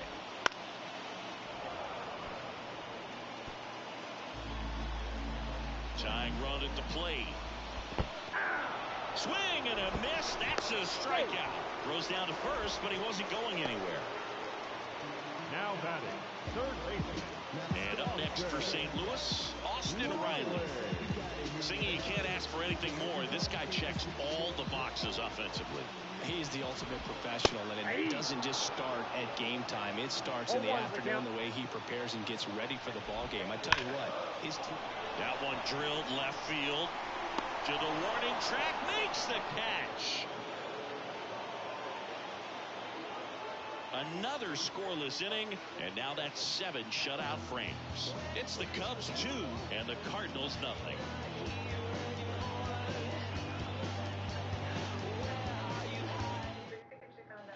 And welcome back to the ballpark. We're at the top of the 8th. Here's the Cubs leadoff man, Chris Jackson. As he turns on the rubber, and with that good live arm delivers. Swing and a miss, and that one missed by a ton. It's good speed at the top of the order here. You want to get it on, see if you can get a stolen base, maybe get around the bases and pick up a run. Right side. And an automatic double as it hops the fence. Well, there's something really nice about getting yourself an automatic double like that. You get to stroll into second base without having to worry about a throw or getting your uniform dirty. And now you're just looking for the next guy to kind of do the same thing. Maybe put one in the gap so you can jog home as well. So, man aboard. Now it's the second baseman, Marvin Randall. And the first offering is not close.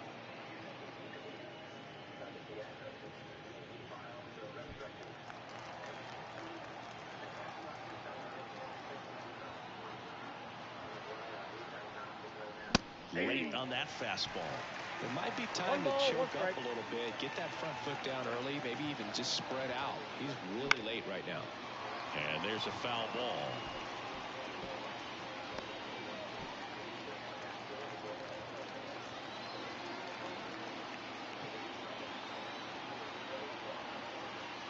And down on strikes.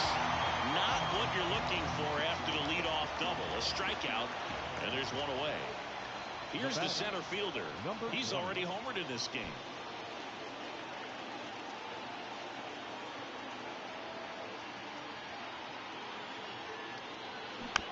And a foul ball. One out, and a runner at second, and we're in the top of the 8th.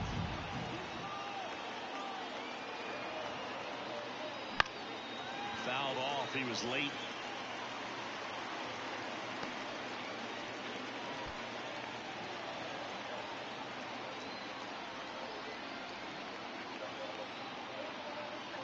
Man at second.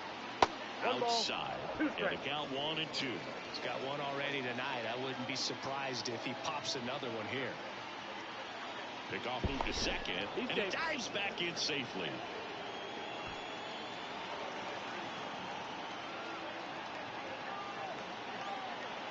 1-2. He's trying for third. Pitch is high. Third, and he's out. Well, you see he had a big lead out there at second base, so it wasn't a shock when he took off. But trying to steal third right there, it's kind of risky, man. You're already in scoring position, so you've got to make sure that you can make it there safely. That wasn't the case.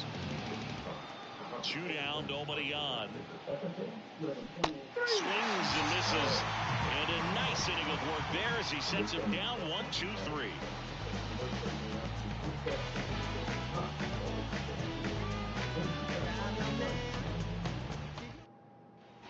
Back here at St. Louis, on to the bottom of the 8th, and now the first baseman, Matt Olson. And a little something extra at stake in this at-bat, as he's hitless so far, with his hitting streak in jeopardy. And he deals. Missed inside with the curve.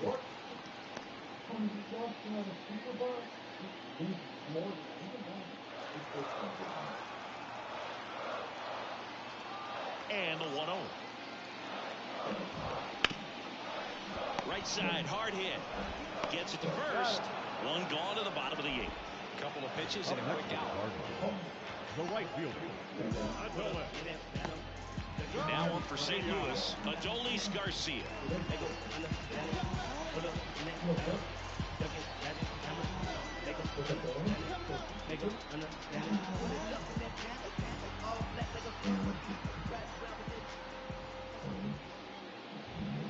Late on that fastball.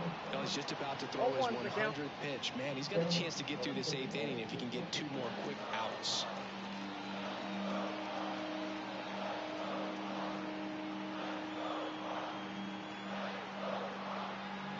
The 0-1. Got a good eye there. 1-1.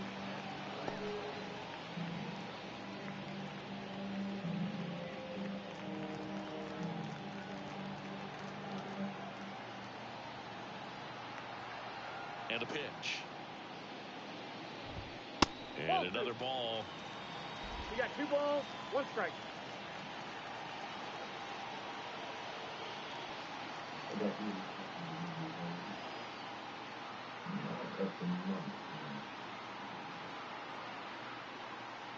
Oh, and they're going to tag the pitcher with a pitch clock violation. That's an automatic ball. The pitcher must begin his motion before the pitch timer runs out. We're looking for a little more urgency out there. Swing and a miss as he was out front. 3-2.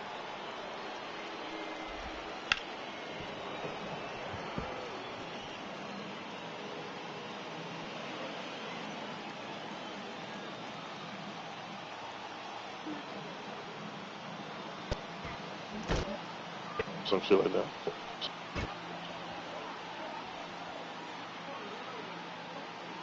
That's an automatic ball because the timer ran out. And a free base with the walk. Not exactly a confidence-boosting play on the mound. Here's Adley Rutschman. His righty-lefty splits there.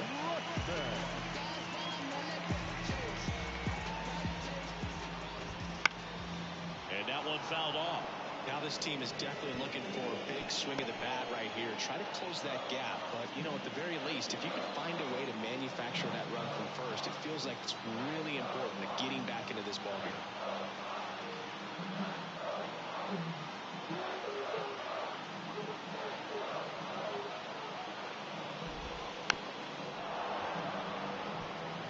With 2 strikes, may see some movement over there at first base, trying to stay out of the double play right here.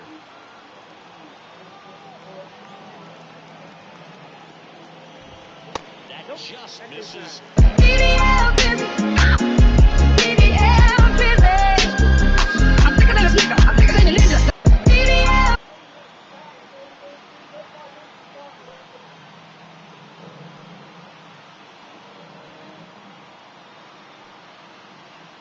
The pitch timer expired before he started his windup, so that's a ball.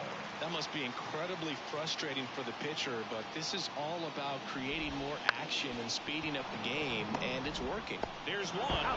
Double play. They can't seem to break through. Inning over. They made it look easy, but it started with a nice feed to the second baseman from the shortstop. Perfect turn, and they're out of this jam. A discussion happening at home plate now, and I think they're making a double switch.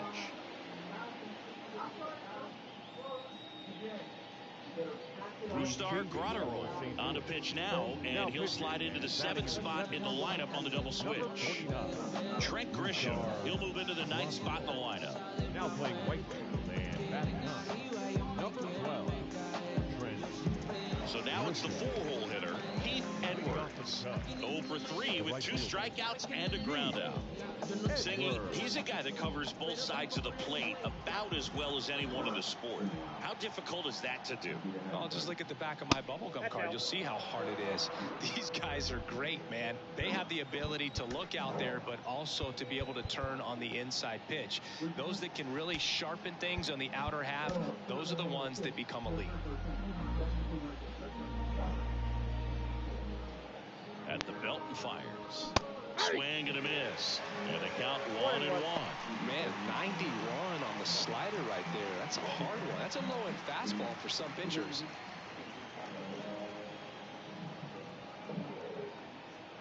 Righty to the plate. So a foul ball makes it 1-2.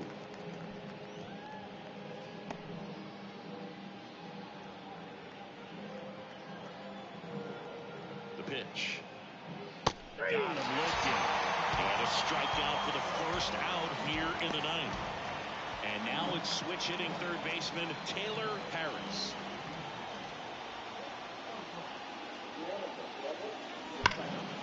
And first offering is fouled off.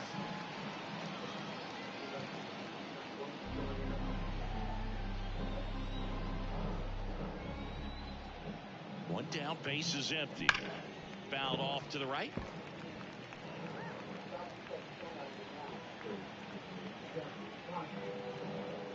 The pitch. Knocks that one away, and we'll do it again.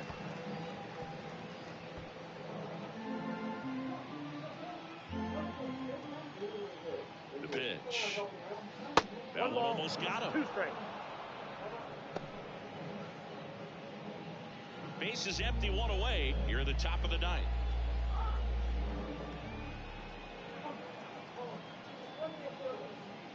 Swings through it, and that's a strikeout. He came out of his mechanics there. Typically he likes to shoot the ball the other way, but that time a little anxious.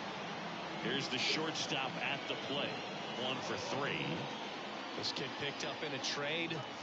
A lot was offered and given to get him, but he's got a real high ceiling. Ground ball right side. Simeon slings to first, and that is that. Bottom of the 9th coming up, and we'll see if he can complete the shutout after the break.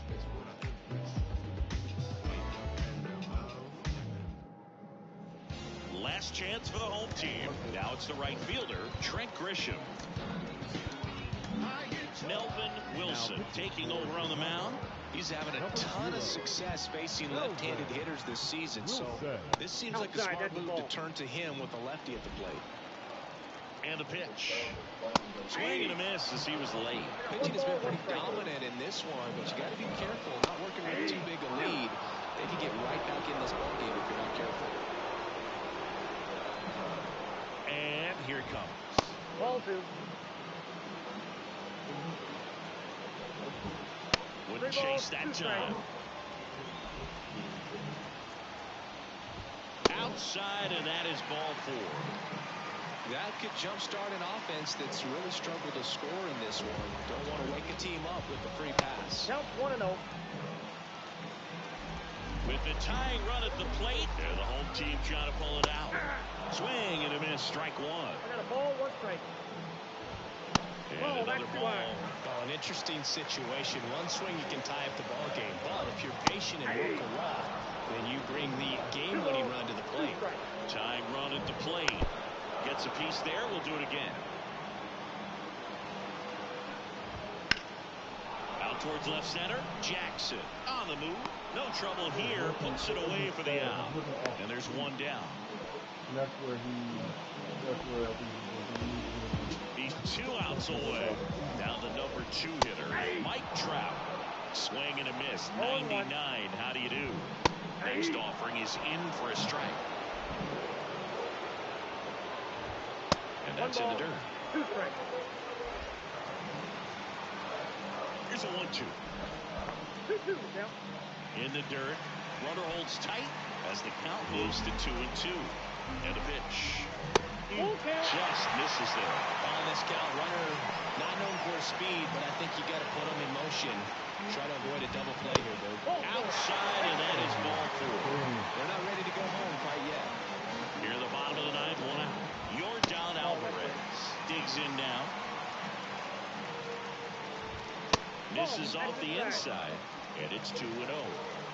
Trying to keep the game alive here in the bottom of the 9th. On its way to the corner. Edwards drifts towards it, tries to make the play, but it's foul.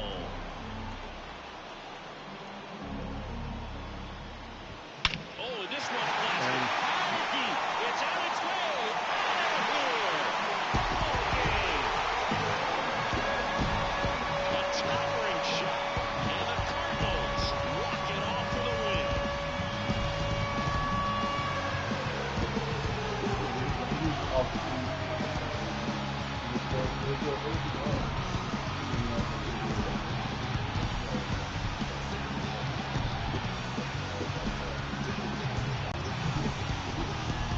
Hitting a walk-off homer is the kind of thing you dream about growing up. You're in the backyard, you're creating the most pressure-packed scenario. What do? You play with the big swing. Well, he was living a childhood moment right there. Nice swing in the bat, nice win for the team. 3-2 the final score. For Chris Singleton and our entire crew here at MLB The Show, thanks for stopping by. I'm John Shambi. Talk to you soon. Third one stay with the season.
Yeah, so I got 2 games to play tomorrow: the Home Run Derby, the All-Star game, and that's it.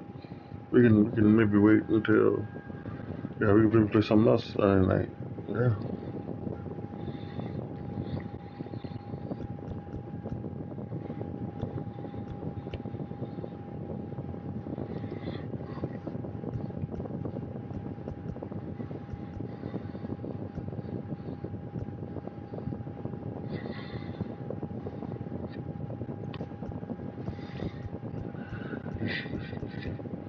Let's see, if we can get to Kansas City tomorrow, then I think we'll stop for that. So that's what we'll do. Still do all that tomorrow. I will be streaming tomorrow, guys. It won't be a long stream like today, but it'll be a stream. It'll be sometime after 6, 7 maybe, and we'll stream then. But until then, thank you guys so much for watching. Thanks once again for the Small Streamers Connect to have been giving me a raid. I appreciate that. And yes, so we will see you guys tomorrow. Hasta la vista, baby.